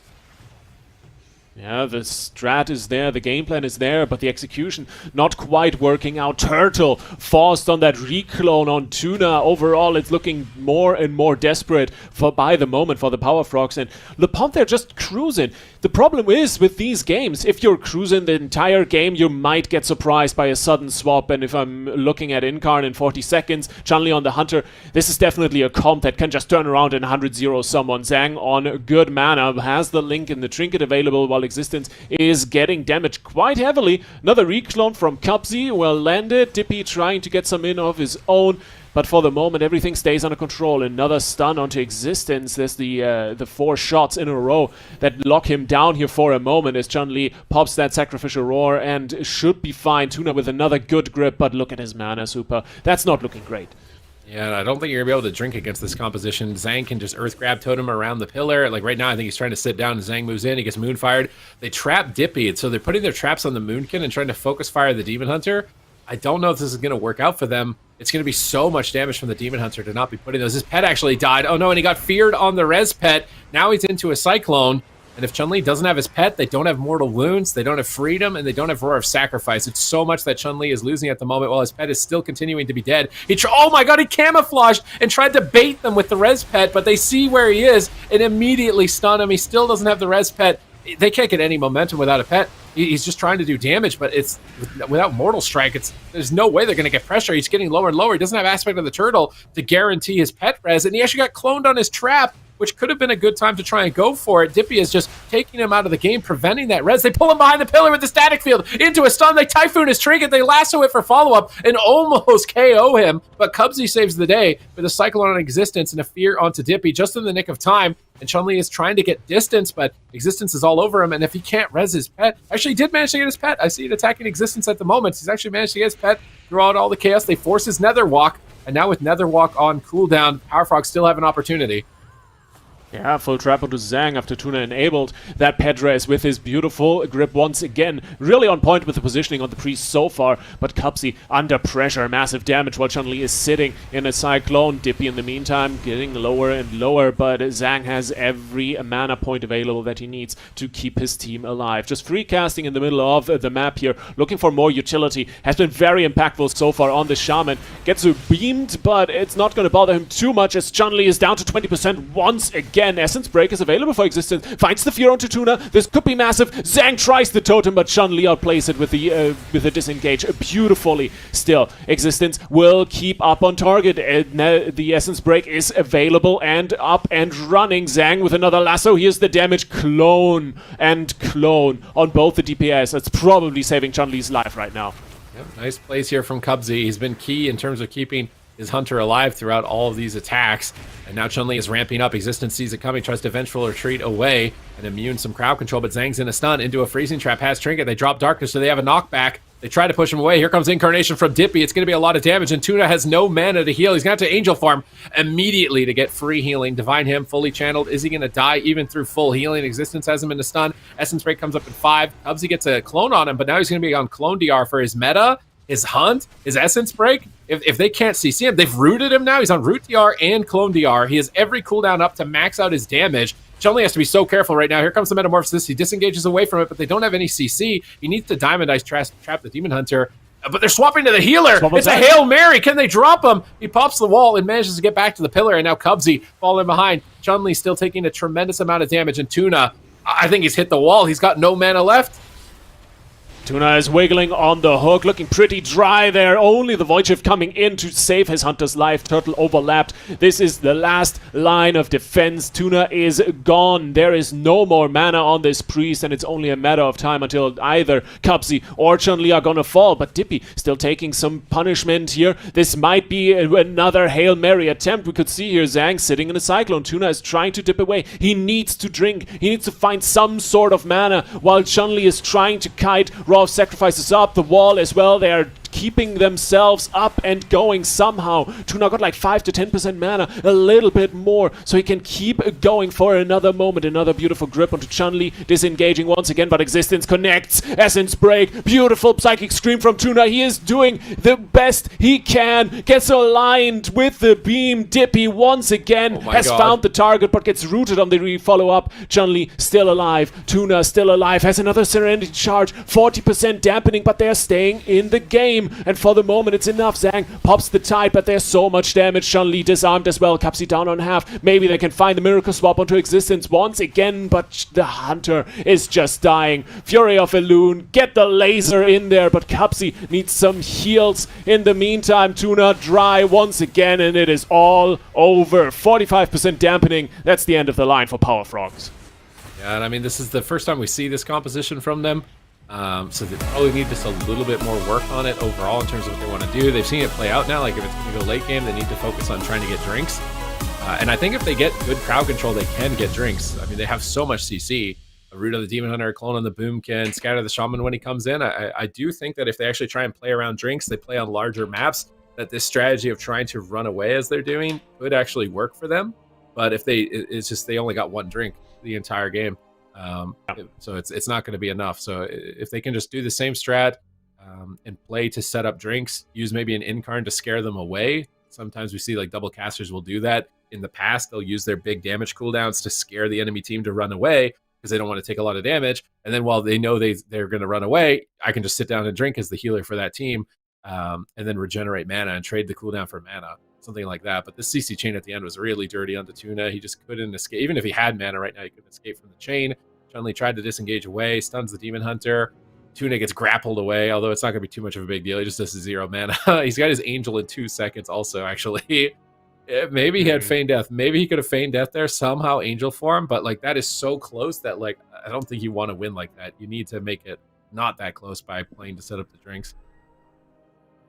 I'm with you there. It felt like overall I don't think Chun-Li got as many value traps out as he probably would have liked to. So, as you said, Super, first time they're debuting this comp, I think it can work.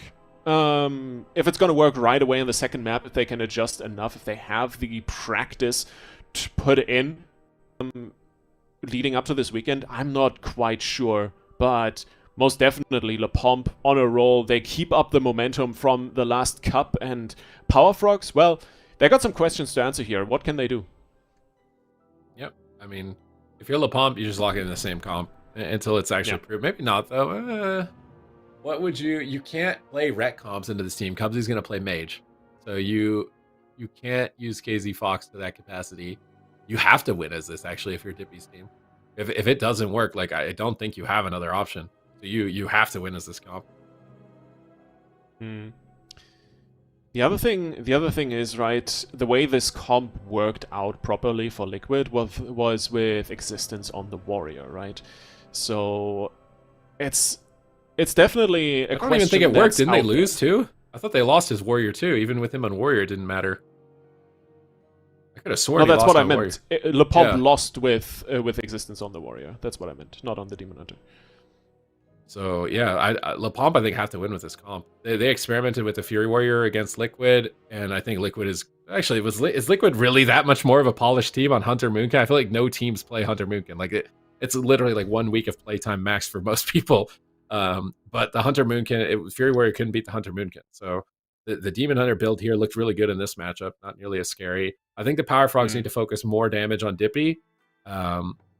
Dippy shouldn't be pushing on your healer and getting clones. He should be scared for his life, running away from aim shots, and you're trapping the Demon Hunter while that's going on. And then as soon as Dippy peels away because you're pressuring him, that's when you want to attack the Demon Hunter because you've got the Demon Hunter all alone and pushed in at that point.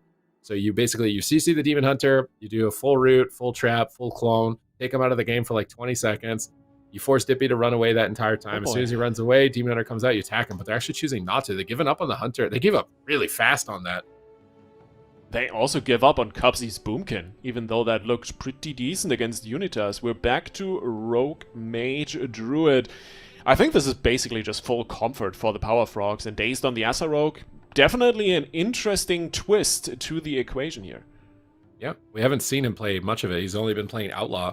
I think a lot of teams have not really been experimenting much in terms of alternate specs to their classes. Assassination Rogue is a lot more kill pressure in this type of matchup, as opposed to Outlaw, which is more about control and durability. But you trade the control and durability for being more fragile. So you've really got to rely on your Druid and your Mage to be able to protect you more than as Outlaw. You can't be as kind of like as arrogant as an Outlaw Rogue, where you're just running around the map wherever you want as Assassination. So he's got to be really careful. This is going to play more into comfort. I would say it's their main comp. You know, they're all main classes for this in terms of their team. And maybe this is just them throwing in the towel for trying to get like a counter comp pick. Maybe it is. Maybe it is. But then again, hey, we've seen a few teams today already, not just in the NA Gauntlet, in the EU Gauntlet as well, just fall back to comfort. And hey, Resto Druid, some surprising performances coming out of that as well in Tuna. I mean, for me, Tuna is one of the better Resto Druids in NA, so I'm very curious to see how he will perform on kind of the comfort angle. You know, might be a little bit more swimmingly for him. Yeah, I mean, I think Cubsy's going to look good on anything that he plays. I feel like Cubsy looked really good on the last one. It was just like an overall strategy issue with the team. I don't think it was necessarily so much like individual play. It was just understanding what the win condition was going to be. I think they expected to be able to kill the Demon Hunter sooner than that game went. And then when they couldn't, they didn't play around that. So they ran out of their leash basically for that game. This is a matchup where they definitely are going to know their win conditions. They're just immediately going to Ice Nova the Demon Hunter to stop him from pulling the Rogue out of stealth. Super important as Assassination that you get your opener. But he actually got disarmed on his opener. He's not getting the Garrote bonus damage. That's actually really bad here for Daze. That was a nice Fairy Storm from Dippy in the opener. Now Dippy into a Kidney Shot, but now Dazed into a Lasso on his Kidney Shot, into an Imprison. Dazed is really getting shut down, and they're actually going after the Resto Druid Tuna. The Pomp are getting cheeky in game 2. Yeah, they are, but Dippy is taking the punishment for that in the first few moments here. Cubsy on the other side of the map, bringing in the pain with the Arcane Missile Barrage. Dippy taking a lot of damage, but Zhang has everything under the healing tide. That can't be killed off in the moment, and is off of value now. The Garrote Silence onto Zhang. Dazed trying to apply a little bit of bleed on the entire team, and here's Cubsy with the Arcanosphere hitting 3 and doing a lot of damage just with a single orb here. Tuna in the meantime trying to kite away as Existence is just sitting on him. The bear getting his fur shaved. It's not looking pretty, but Tuna gets away for the moment. He swaps over onto Cubsy, and Existence having a good time on the Demon Hunter right now. Yeah, the Arcanosphere is interesting tech. So you can start the cast and cast it through pillars, so you don't have to deal with all the interrupts, and it's AoE, so it's more guaranteed damage. It could be an interesting burst moment with like a death mark, but Cubsy's cloned at low health, and Daze got static fielded away. They're switching to Tuna again. Big swaps on the Resto Druid, but a nice counterspell from Cubsy right there onto the Lasso. That could put Dippy into a difficult spot, as he's being greedy with his cooldowns. Arcane missiles are flying through, and he's still being greedy with his cooldowns. Daze has used Cloak of Shadows and Deathmark. He's going for an all-in on Dippy. Is he going to die through Barkskin? Ring of Frost around the corner. Cubsy snipes it with the clone onto Existence. Beautiful CC from the Power Frogs, but Daze gets shut down. Dippy turning it around with a Cyclone and a Solar Beam, totally shutting out that aggression. Zhang, I don't link. Beihai has everything under control. Even the trinket still ready, just greets that all the way through. Dippy doing a great job of just peeling for himself. Cyclone onto Dazed, kicking Cubsy, and now they just need to keep the Demon Hunter alive, as Cubsy is tossing in even more damage. Tuna trying to reposition, got a little bit of a drink, back to full mana. Zhang has the Lightning Lasso in there, punishing Dazed a little bit here for being aggressive. Tuna stunned out as well, caught out by Existence just a little bit, but the burst on Dippy is absolutely insane. 10%, he might just get instant executed by Dazed, but it's not quite enough damage. Zhang still hasn't trinketed or linked, just standing there, chilling in open field, just casting. And here comes the Garrote Silence. Dazed trying to reapply some bleeds, gets the cheap shot in on Existence, but overall, Power Frogs looking for openings. Ooh, Cubsy faked the Solar Beam. He's going to be able to free cast for a bit here if he gets into a good position. Shifting power, resetting the Touch of the Magi. It's off cooldown. Garrote's onto the entire team. Big swap possibly onto Zhang. They catch him in the Ring of Fire. And Touch of Magi has been committed. If Cubsy can fake a kick here, he's just spamming barrages, trying to drop him, but he's got Astral Shift. Oh, but he Astral Shifts outside of Deathmark. And Deathmark comes up in about 30 seconds. So they could make a swap back to Zhang. Dippy also with no Trinket, and Smoke Bomb is a really good target for this next Deathmark. So there's 2 threats for Zhang. And when you have 2 targets you have to deal with at the same time, you're probably going to make a mistake. Cubsy and Daze can just pick the perfect one. And right now they're committing the Arcane Surge. Imprison was used on the Mage. So they don't have Imprison to stop the Rogue now either. Darkness is their main defense here. Existence needs to like Trinket Vengeful or be in position to Trinket Netherwalk or Trinket Darkness, because it could come at any moment here. And they see an opportunity if they can catch Dippy in the open here. They're not using the kidney shot, though. Daze is trying to pull away as he's disarmed, I suppose. Now Cubsy's into a Cyclone, and they're taking a long time to commit to this. Daze shadow steps over. Dippy goes into Bear. Cubsy's trying to reposition the Demon Hunter. Maybe they go Demon Hunter actually around the corner here. Cubsy's on top of Zhang. They're just swapping to Zhang again. Are they going to commit it? Cubsy got kicked on Arcane. No, it's going to slow down so much of their damage. They drop a Ring of Frost down on Dippy, but that gets dispelled immediately, and the swap onto Zhang is botched. They're not going to get anything right now. They're still trying to get something at the tail end of it, but he's in an Earthen Wall Totem. It's reducing so much damage. They're not going to get any value. In the meantime, Existence has been chasing after Tuna, who just kites across the map and repositions. They haven't forced his Bark Skin. That's really what they're looking for with the swap, but Cubsy is sheeping the Demon Hunter, installing their aggression. Honestly, Zhang's looking like a massive rock in the ocean that Tuna's trying to maneuver another full kidney, and Zhang is just sitting through it. Not trinketing, not linking. He has wall backup right now. It should be more than fine as Existence. It's just sticking to Tuna like a scale not coming off, and overall this is going to net them a mana advantage more and more. Existence now getting cheap shot, maybe a little bit of a heal and swap onto the Demon Hunter. Zhang under a little bit of fire, but overall the Power Frogs, they're looking for these setups again and again, but Le Pomp doing a great job. Never mind, Existence down to 10%. Almost gets executed out of nowhere. That's the swap the Power Frogs need. They swap over onto Dippy out of nowhere. Absolutely insane damage. Le Pomp somehow stays alive. The Healing Tide Totem of Zhang getting big value to recover and bounce back from that. And that was a big cooldown commitment from Daze and Cubsy. So Dippy and Existence need to get aggressive. They got Metamorphosis, the Hunt, and Essence Break. Where are they going to go with it? The Rogue has no Trinket. They could make a big swap there, but he edges the Smoke Bomb. Existence has to Trinket. He metas out to get on top of Zhang, but the Ring of Frost is landing. He's not playing Reverse Magic. He's going for an all-in on Tuna. Tuna blocks it with a Barkskin Cenarian Ward. He should be able to survive this with 2 Treants. And Existence, I think, knows that. He should give up the chase here as he switches back to the Mage, forcing Tuna to spend more mana to hot up the next target as well. Solar Beam down onto Cubsy. He can't escape for a moment. Fury of Elune is down from Dippy, but it's not getting too much value. Existence is so far away. He can't get to the Druid in this position. Dippy actually gets cloned on his Fury of Elune, so he's not going to get a huge amount of pressure out of that. Tuna's mana is looking dicey. He needs to play around drinking. Dippy knows that he's jumping over, but they're leaving Existence behind in the meantime. He gets Blur out amidst the stun lock, but Zhang is into a full Cyclone. 2 targets are getting low health, and between the Rogue execute and the Arcane Mage execute, if you get below 20%, it's pretty much lights out. Existence knows that, so he drops Darkness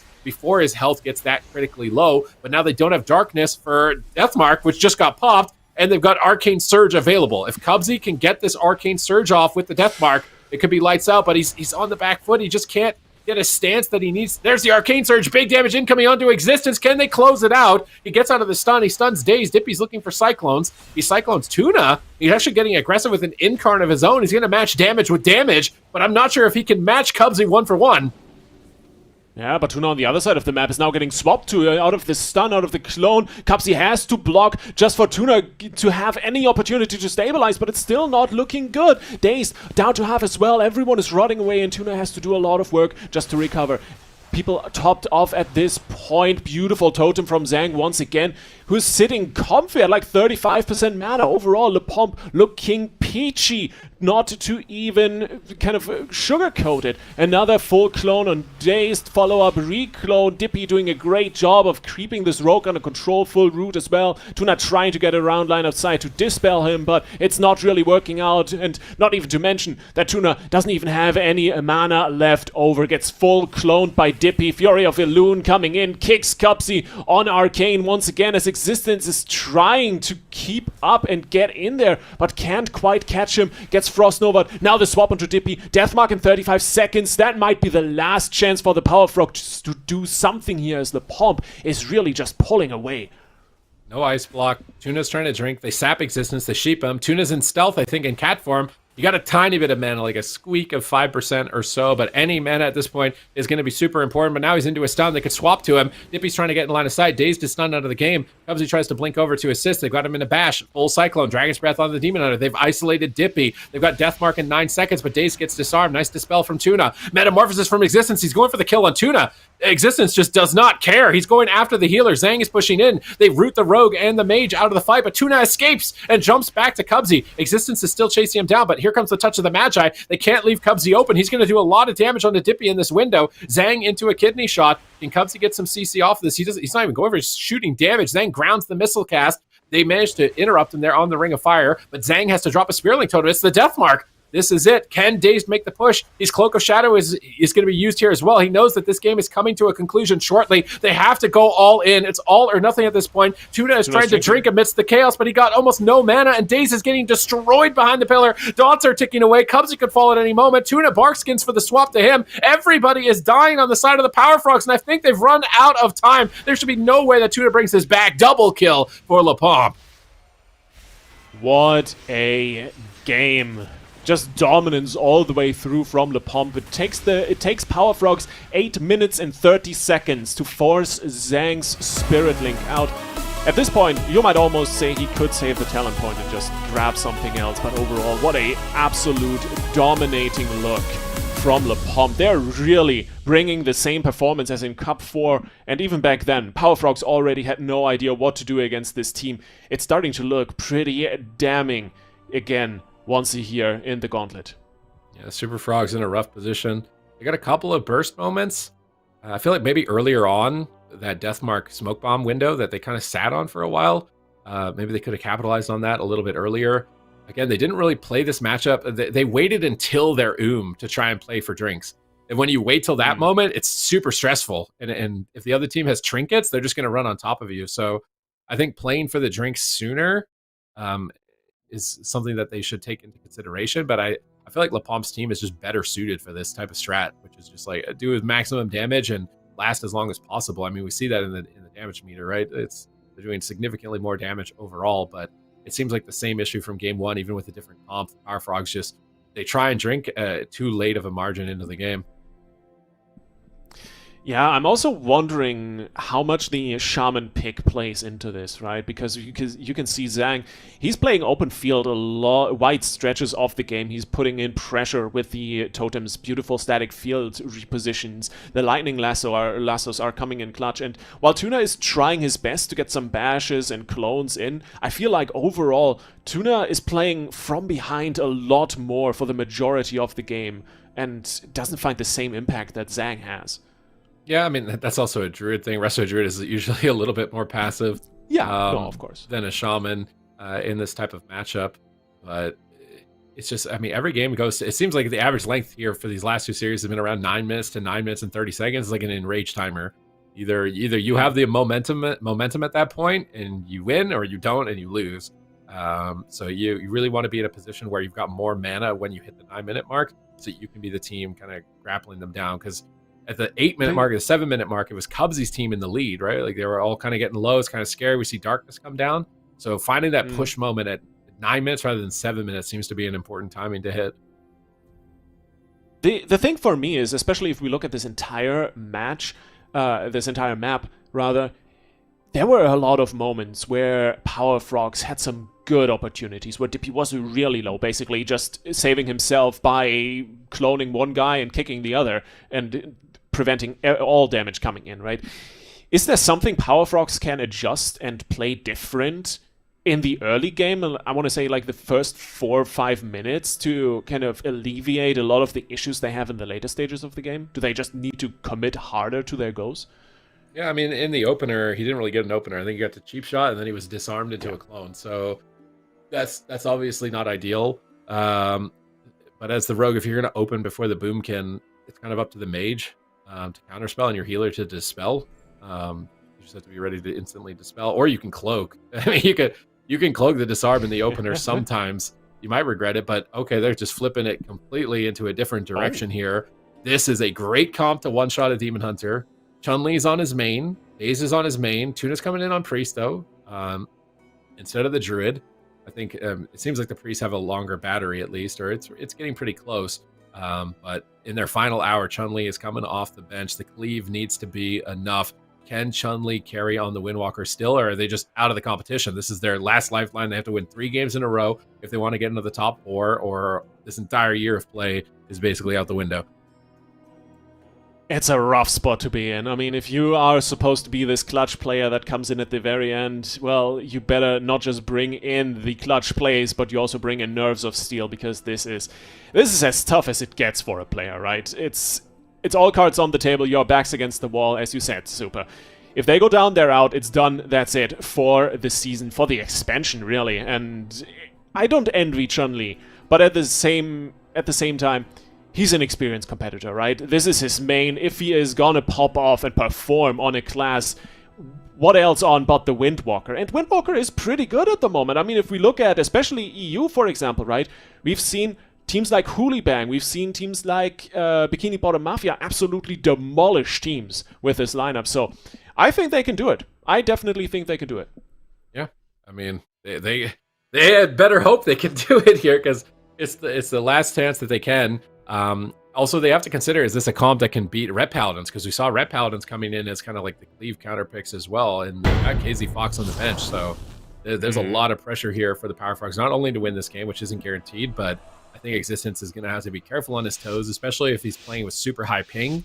If he gets caught in a stun, he can just immediately disappear, so it's a tough position for him specifically, so Pomp need to be prepared for that. I don't know how often they fight this comp either, because Outlaw Windwalker is not a super popular comp on the ladder.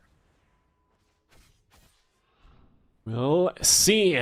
Match point for the Pomp. We have the gates opened, and this time around it looks like Dazed gets a little bit of a better opener. The cheap shot connects immediately. Chun-Li pops in the Fist of Fury, but Dippy with a great disorientating roar coming in to interrupt everything right as it starts up, but the immediate kidney is following up. Zhang in a cheap shot. Dazed doing a good job of controlling the situation, but Existence also with a great Fierce Sigil, keeping everything under control. Zhang with some big heals, bringing in the restoration that his team needs, and Dippy looking for more damage, has the Incarnation rolling. Chun-Li taking a lot of damage, getting stunned up, down to half. Tuna has big heals, the Angel form already used up, and for the moment, things do stabilize.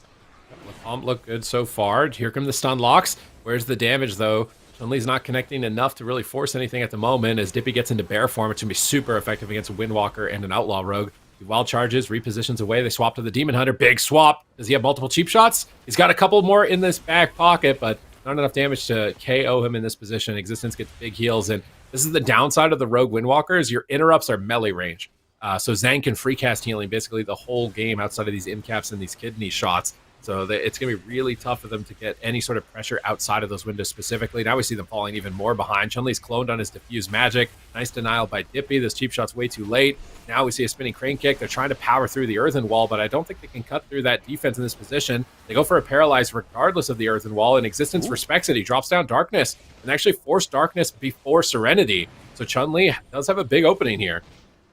In Cap Roy as well, Chun-Li has every DR imaginable on him, basically, except for the stun, and Existence needs to pop the Netherwalk. That's a second big defensive out the window for the Demon Hunter, their primary kill target. So it's gonna be a little bit spicy for the Pomp over the next few minutes. Zhang really needs to have all his cards ready if he wants to keep his team alive, but for the moment, Chun-Li and Dazed need to run away a little bit. Existence trying to not overextend. Tuna fades the Chaos Nova, great work there, but Zhang comes in with another Incap Totem, beautifully done, just dragging them out into open field as Existence reconnects onto Chun-Li, looking for big damage, but getting kited around the pillar. As I said, gotta be careful to not to overextend, because a Monk can one-tap you. Serenity up in 45 seconds, Strike of the Windlord available, so at least a little bit of damage, but overall, Power Frogs once again standing on the back foot and struggling to find momentum. Dazed in another lasso, big damage on the Rogue. Zhang just making things happen for his team.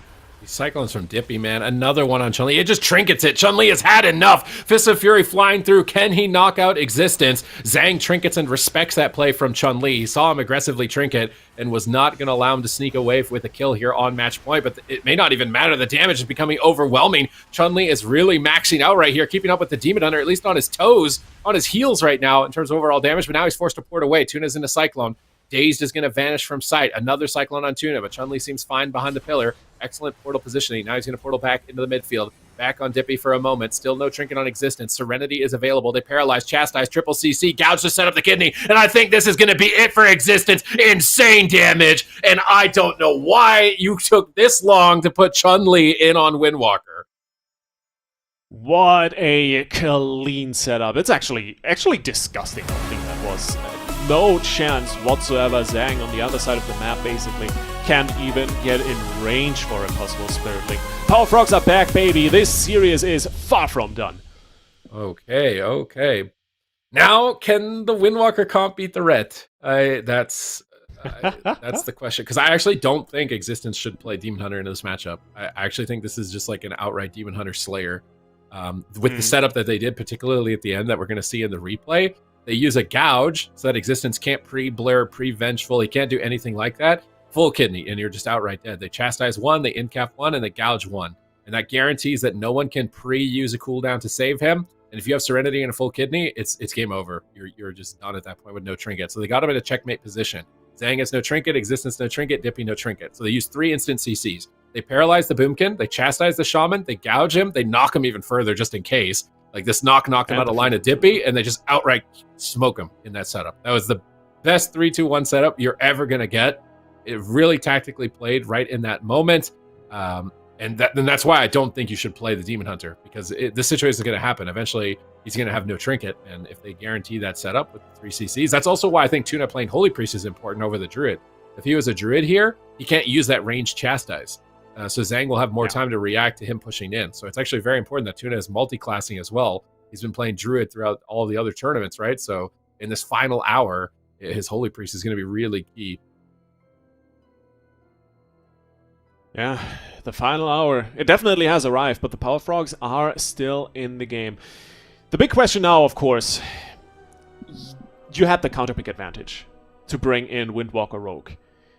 And as you already said, KZ Fox is on the bench. There is a pretty high chance the POMP is going to rotate in terms of comps and probably bring in something like the Red Warrior, maybe even the Red Warrior, the Red Paladin, not the Red Warrior. Retribution Warrior would be an interesting spec now that I think about it. But the Power Frogs, still a tough road ahead if they want to even out the series here, because they got one. The next one, that's going to be the tough one to get. It's really all just about comp. Like, if Existence have like a double plate setup, double melee, double plate, I don't know if they'll be able to cut them down fast enough. And we've seen Existence be able to flex. I already saw the Fury Warrior. You can play Warrior. And if they bring in a Ret, they're going to a small map. They want to set up a cleave, I think. Otherwise, this is crazy. If LaPomp pick DH Boomy on this map, like they're out of their minds, like absolutely out of their minds. They're trolling, they're feeding. There's no way if they pick Boomkin, Shaman, Demon Hunter with this, like, I mean, they're throwing the series. At the very 100%. least, at the very least, hey, it would be entertaining as hell. I guess. I mean, if Power Frogs would be entertained, like there's no chance. It has to be some type of KZ Fox comp. And what's exciting about the series is now it's all 4 players are really important. In terms of which team is going to be able to get through this, because LaPomp have been relying pretty heavily, I'd say, on the Boomkin Demon Hunter. A couple times KZ Fox comes in, but they're going for a Warrior, but they're not bringing a Ret. Okay, so the Intervene, they're not bringing the Rets. They do get the Nullifying Shroud, which is nice, but we haven't seen Zhang play anything other than Shaman. So that's a wild little twist. I like this. I like this a lot. Yeah. Zhang on the Preservation Evoker. I mean, we talked about it throughout the day already a bit, right? This is the healer season. The healers that have persevered, that have been on the top of the competition are all multi-classes. They've played Shaman, they've played Holy Priest, they've played Preservation Evoker. Zhang was one of the few ones really sticking to his guns, sticking to that Shaman and performing excellently, but now bringing out the Evoker, trying to close out the match, and they don't even go for Red Warrior. They keep the Gatekeeper, they keep Dippy on the roster, trying to finish this out, and on Hook Point, I'm confident they can do it. The big question mark, yeah, I agree with you, Super, is for me as well. Zhang's Preservation Evoker, I think he's going to be more than fine, especially with how greedy and aggressive he's been playing on the Shaman.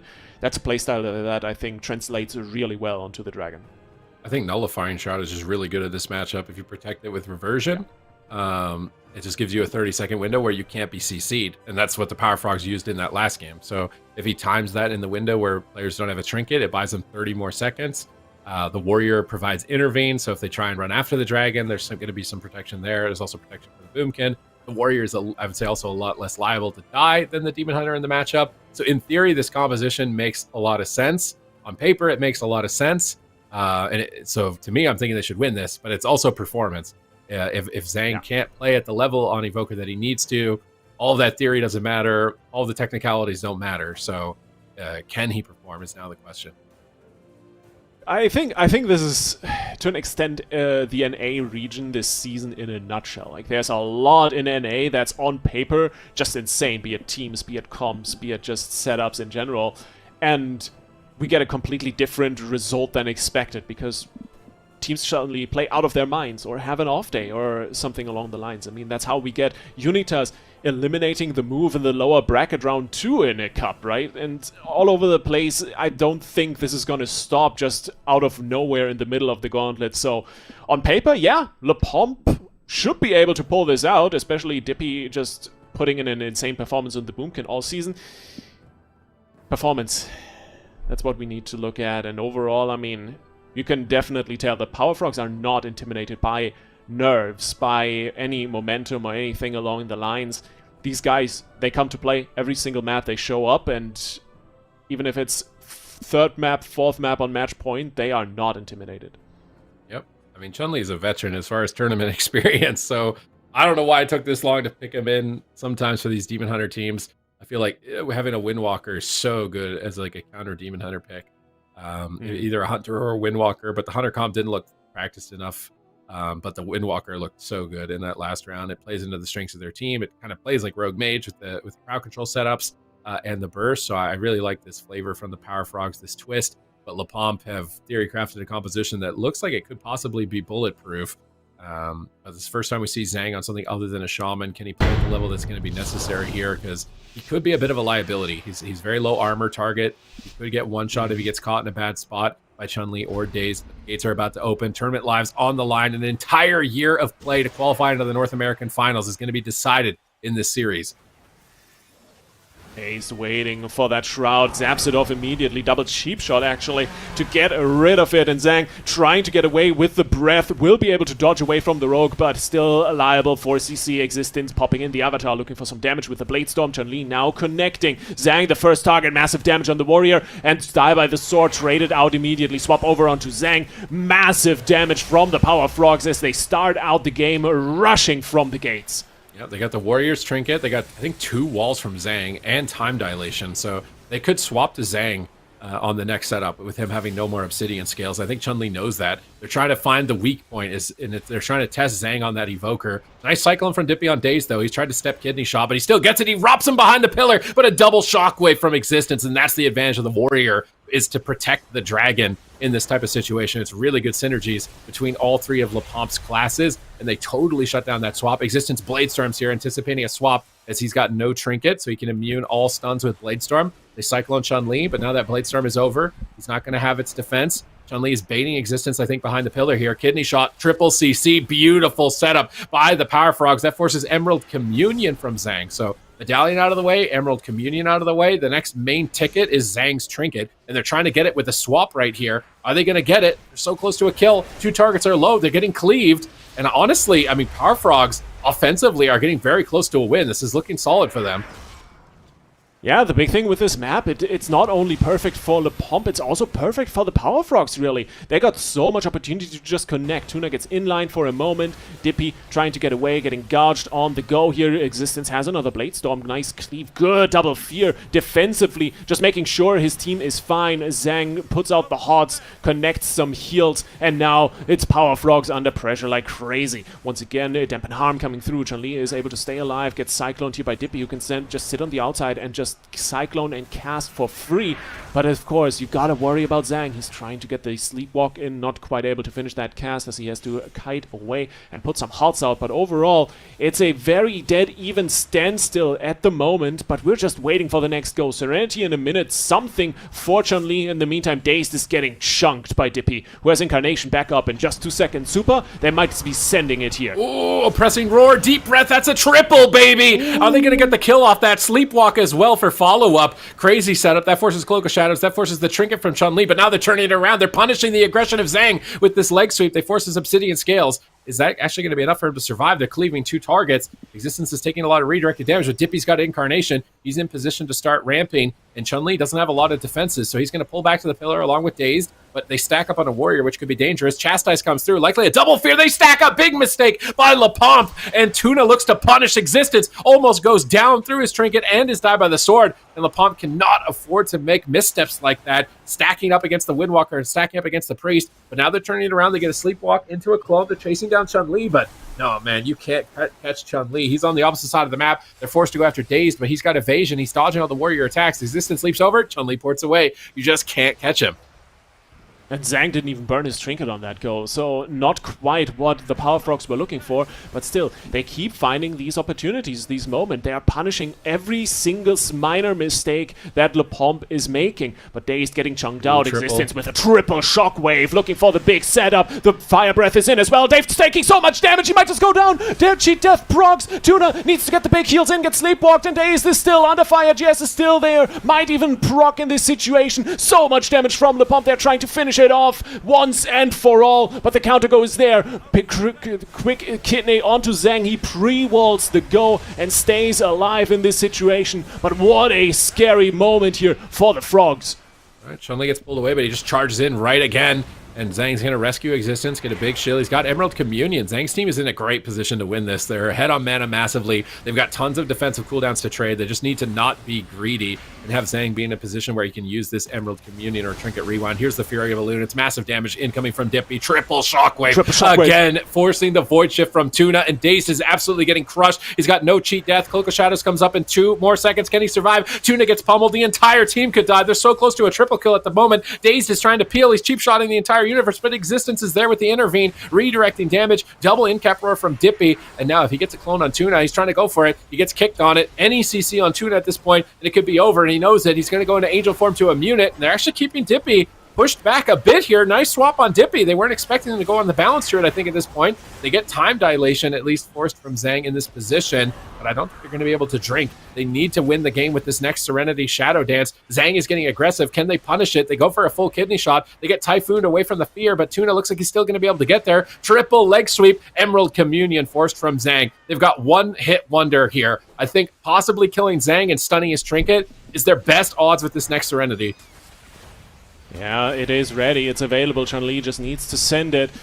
He might have given them courtesy enough, but now they face Existence Warrior, and he is taking Dazed to the cleaners.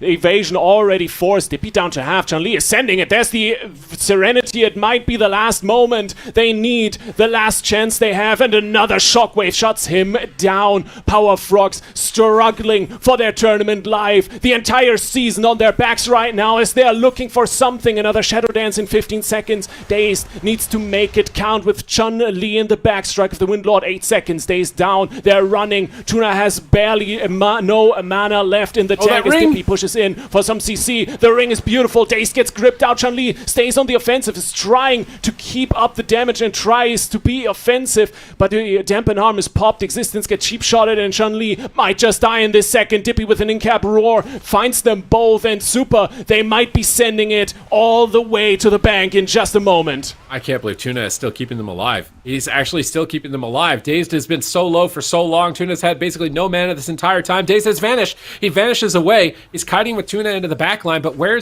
can they go for the kills? Nullifying Shroud is up. He doesn't have mana to purge it. Big Blade Storm coming in from Existence. They can't peel him. It's so much damage. They have to go after Dippy. I think he's the only one with no Trinket, but they get peeled with the Stormbolt. Guardian Spirit may not be enough. Angel form comes up in 1 second for Tuna. He's into Angel form immediately. They're throwing everything that they've got. They got Zhang's Trinket. Serenity comes up in 12 seconds. They have one chance to kill the dragon, and that is it. And Zhang has Obsidian Scales up. He doesn't actually have anything, but Incarn is down, and Chun-Li doesn't have defense. He has to run away. They blind the Boomkin with no trinket. Clutch blind comes up from Daze. They have to win the game here. Zhang has no trinket. They have to kill him. Can they get to him in time? He pre-rescues it. The fear comes in. It's so clutch. Nobody has a way to get out of it. They totally shut it down. Existence is just blocking every single attempt, and now Dazed is isolated. There's no mana for Tuna. Solar Beam is down into a double shockwave, and somehow, someway, he's hanging on by the skin of his teeth. They don't want to go out of the tournament. They're so close to death at this point. How are they fighting back? How are they staying alive in defiance? They're somehow, some way still alive at this point. Ring of Peace, double leg sweep. Are they actually doing it? With nothing left, they're going to be knocked out of an entire year's competition. They're so close to killing Zhang. Just a couple more points of damage. So close through time dilation right now, playing their hearts out. They fear the Boomkin. They're going all in. Tuna at 10%, gouging Zhang. He's recovered. I don't think Zhang's going to go down, but they swap! They catch Existence with no trinket! They need more CC. They need more cheap shots. They don't have it. Dive of the Sword comes up, and Tuna is healing absolutely out of his mind, but it's not enough. LaPomp take it 3-1. Oh my god, I wanted the Power Frogs to do it there for a bit. Like, what? That was absolutely crazy. One single map separated LaPomp from qualifying to the Grand Finals instantly. In the regular season they couldn't make it, but this time they secure the victory, and they will be moving on as the NA Gauntlet winners. They will be representing the 4th slot in this weekend's Grand Final for Dragonflight. What a Existence had a crazy game this game on Warrior. This constant doubles, triple shockwaves, the fear on the Serenity that I think we caught in the replay here, because that was game over for Zhang.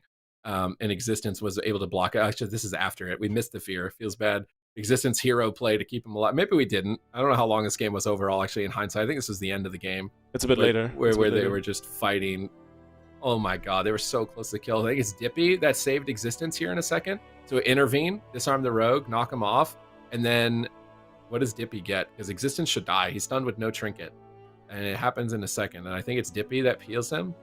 So right here, they get him. Dippy, what does he do? He off heals. Regrowth, he jumps in, he double incaps. Incap roar. Even just an extra global was enough time. And then Communion's up. Like, if they didn't kill him right there, it was over. Communion was off cooldown. So they threw everything that they had. They really wanted to try and pull it off in the last second. It's not enough for them. What a beautiful, beautiful game. Existence coming in on the Warrior. It's all over at that point. Nothing you can do against him. And, well, you gotta say GG's and hats off to Power Frogs for a fantastic season. They can't quite put a crown, put a little bit of sprinkles on top of this Sunday, but I think this is a team that can be very, very damn good in the coming seasons, so I'm looking forward to watching more of their games. But LaPomp, they move on, and oh my god, Aya, that's gonna secure us some banger matches this weekend. Yep, certainly is. 4 out of 5 of us? Yeah, got that prediction correct. Yeah, I mean, LaPomp, obviously, they've had an incredible season. Every single one of these teams has been just working so hard to get up to this point, but just wasn't quite enough, except for LaPomp finishing that season off very nicely for them. Of course, they do have tomorrow to get through. But, I mean, what a way to end it. I mean, I have a question now that I'm here back on the desk. Power Frog, Super T's, what do you feel like if Chun had been brought in earlier? Do you feel like that could have gone differently? Early in the season, earlier in the series even? Yeah, just earlier in the season for sure. I think having Chun-Li just riding the bench the whole time was not the move for them. I think this Outlaw Windwalker comp was really good in some situations. Also the Hunter Boomkin, but now it's the future, right? Like if Cubsy can get Moonkin to the same level as like Sam IM is, and they can get Chun-Li in faster, then they're going to have such a broad composition pool for anything in the future.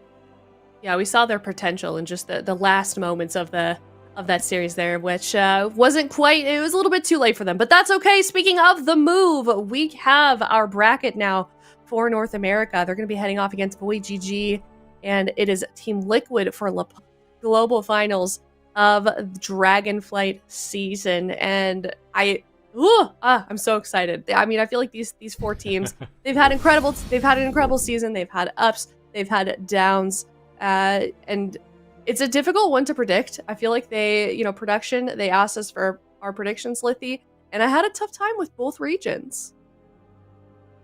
Yeah, honestly, the competition is just so close in the top 8 in both regions that we basically run into a situation, depending on weekly performance, anyone can beat anyone. That's what we've seen the entire season through, and it really did not change too much in the Gauntlet either. And heading into this weekend, into the top 4 of each region tomorrow and on Sunday, that's going to continue all the way through it. We're going to have upsets over upsets, surprises, and fantastic games. I'm super excited, but I couldn't tell you who was going to win. I mean, it's the move. We all know that, but I can't say that on broadcast.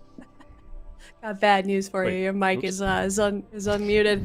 But that's not we're going to be doing the European region as well for tomorrow. So definitely stick around for those games. We're actually starting the day off in the EU region. We've got 4 teams over there as well. We had their Gauntlet earlier today, and it was StreamerZone.gg Supties that made it out alive from the European Gauntlet. Yeah, we saw some flexibility from them, right? We saw a Devastation Evoker, so that might be some sort of clutch pocket pick for them, possibly in the region. They're playing spoiler. They're not playing the most meta comps. I feel like it's them and Lava Lava that are battling against Chibaku and Echo. Chibaku and Echo are meta teams, meta comps, and Lava Lava and Streamer Zone are trying to fight against that and find their own way through this tournament. Yeah, we've got like a nice balance of meta and people that are kind of switching it up. So definitely stick around for Saturday and Sunday. The action only gets better from here. We will be crowning our champion of EU and NA for the final cup of Dragonflight this Sunday. So see everyone tomorrow, twitch.tv/Warcraft, same time, same place, 10 a.m. Pacific or 7 p.m. CEST. Thank you so much. See you tomorrow.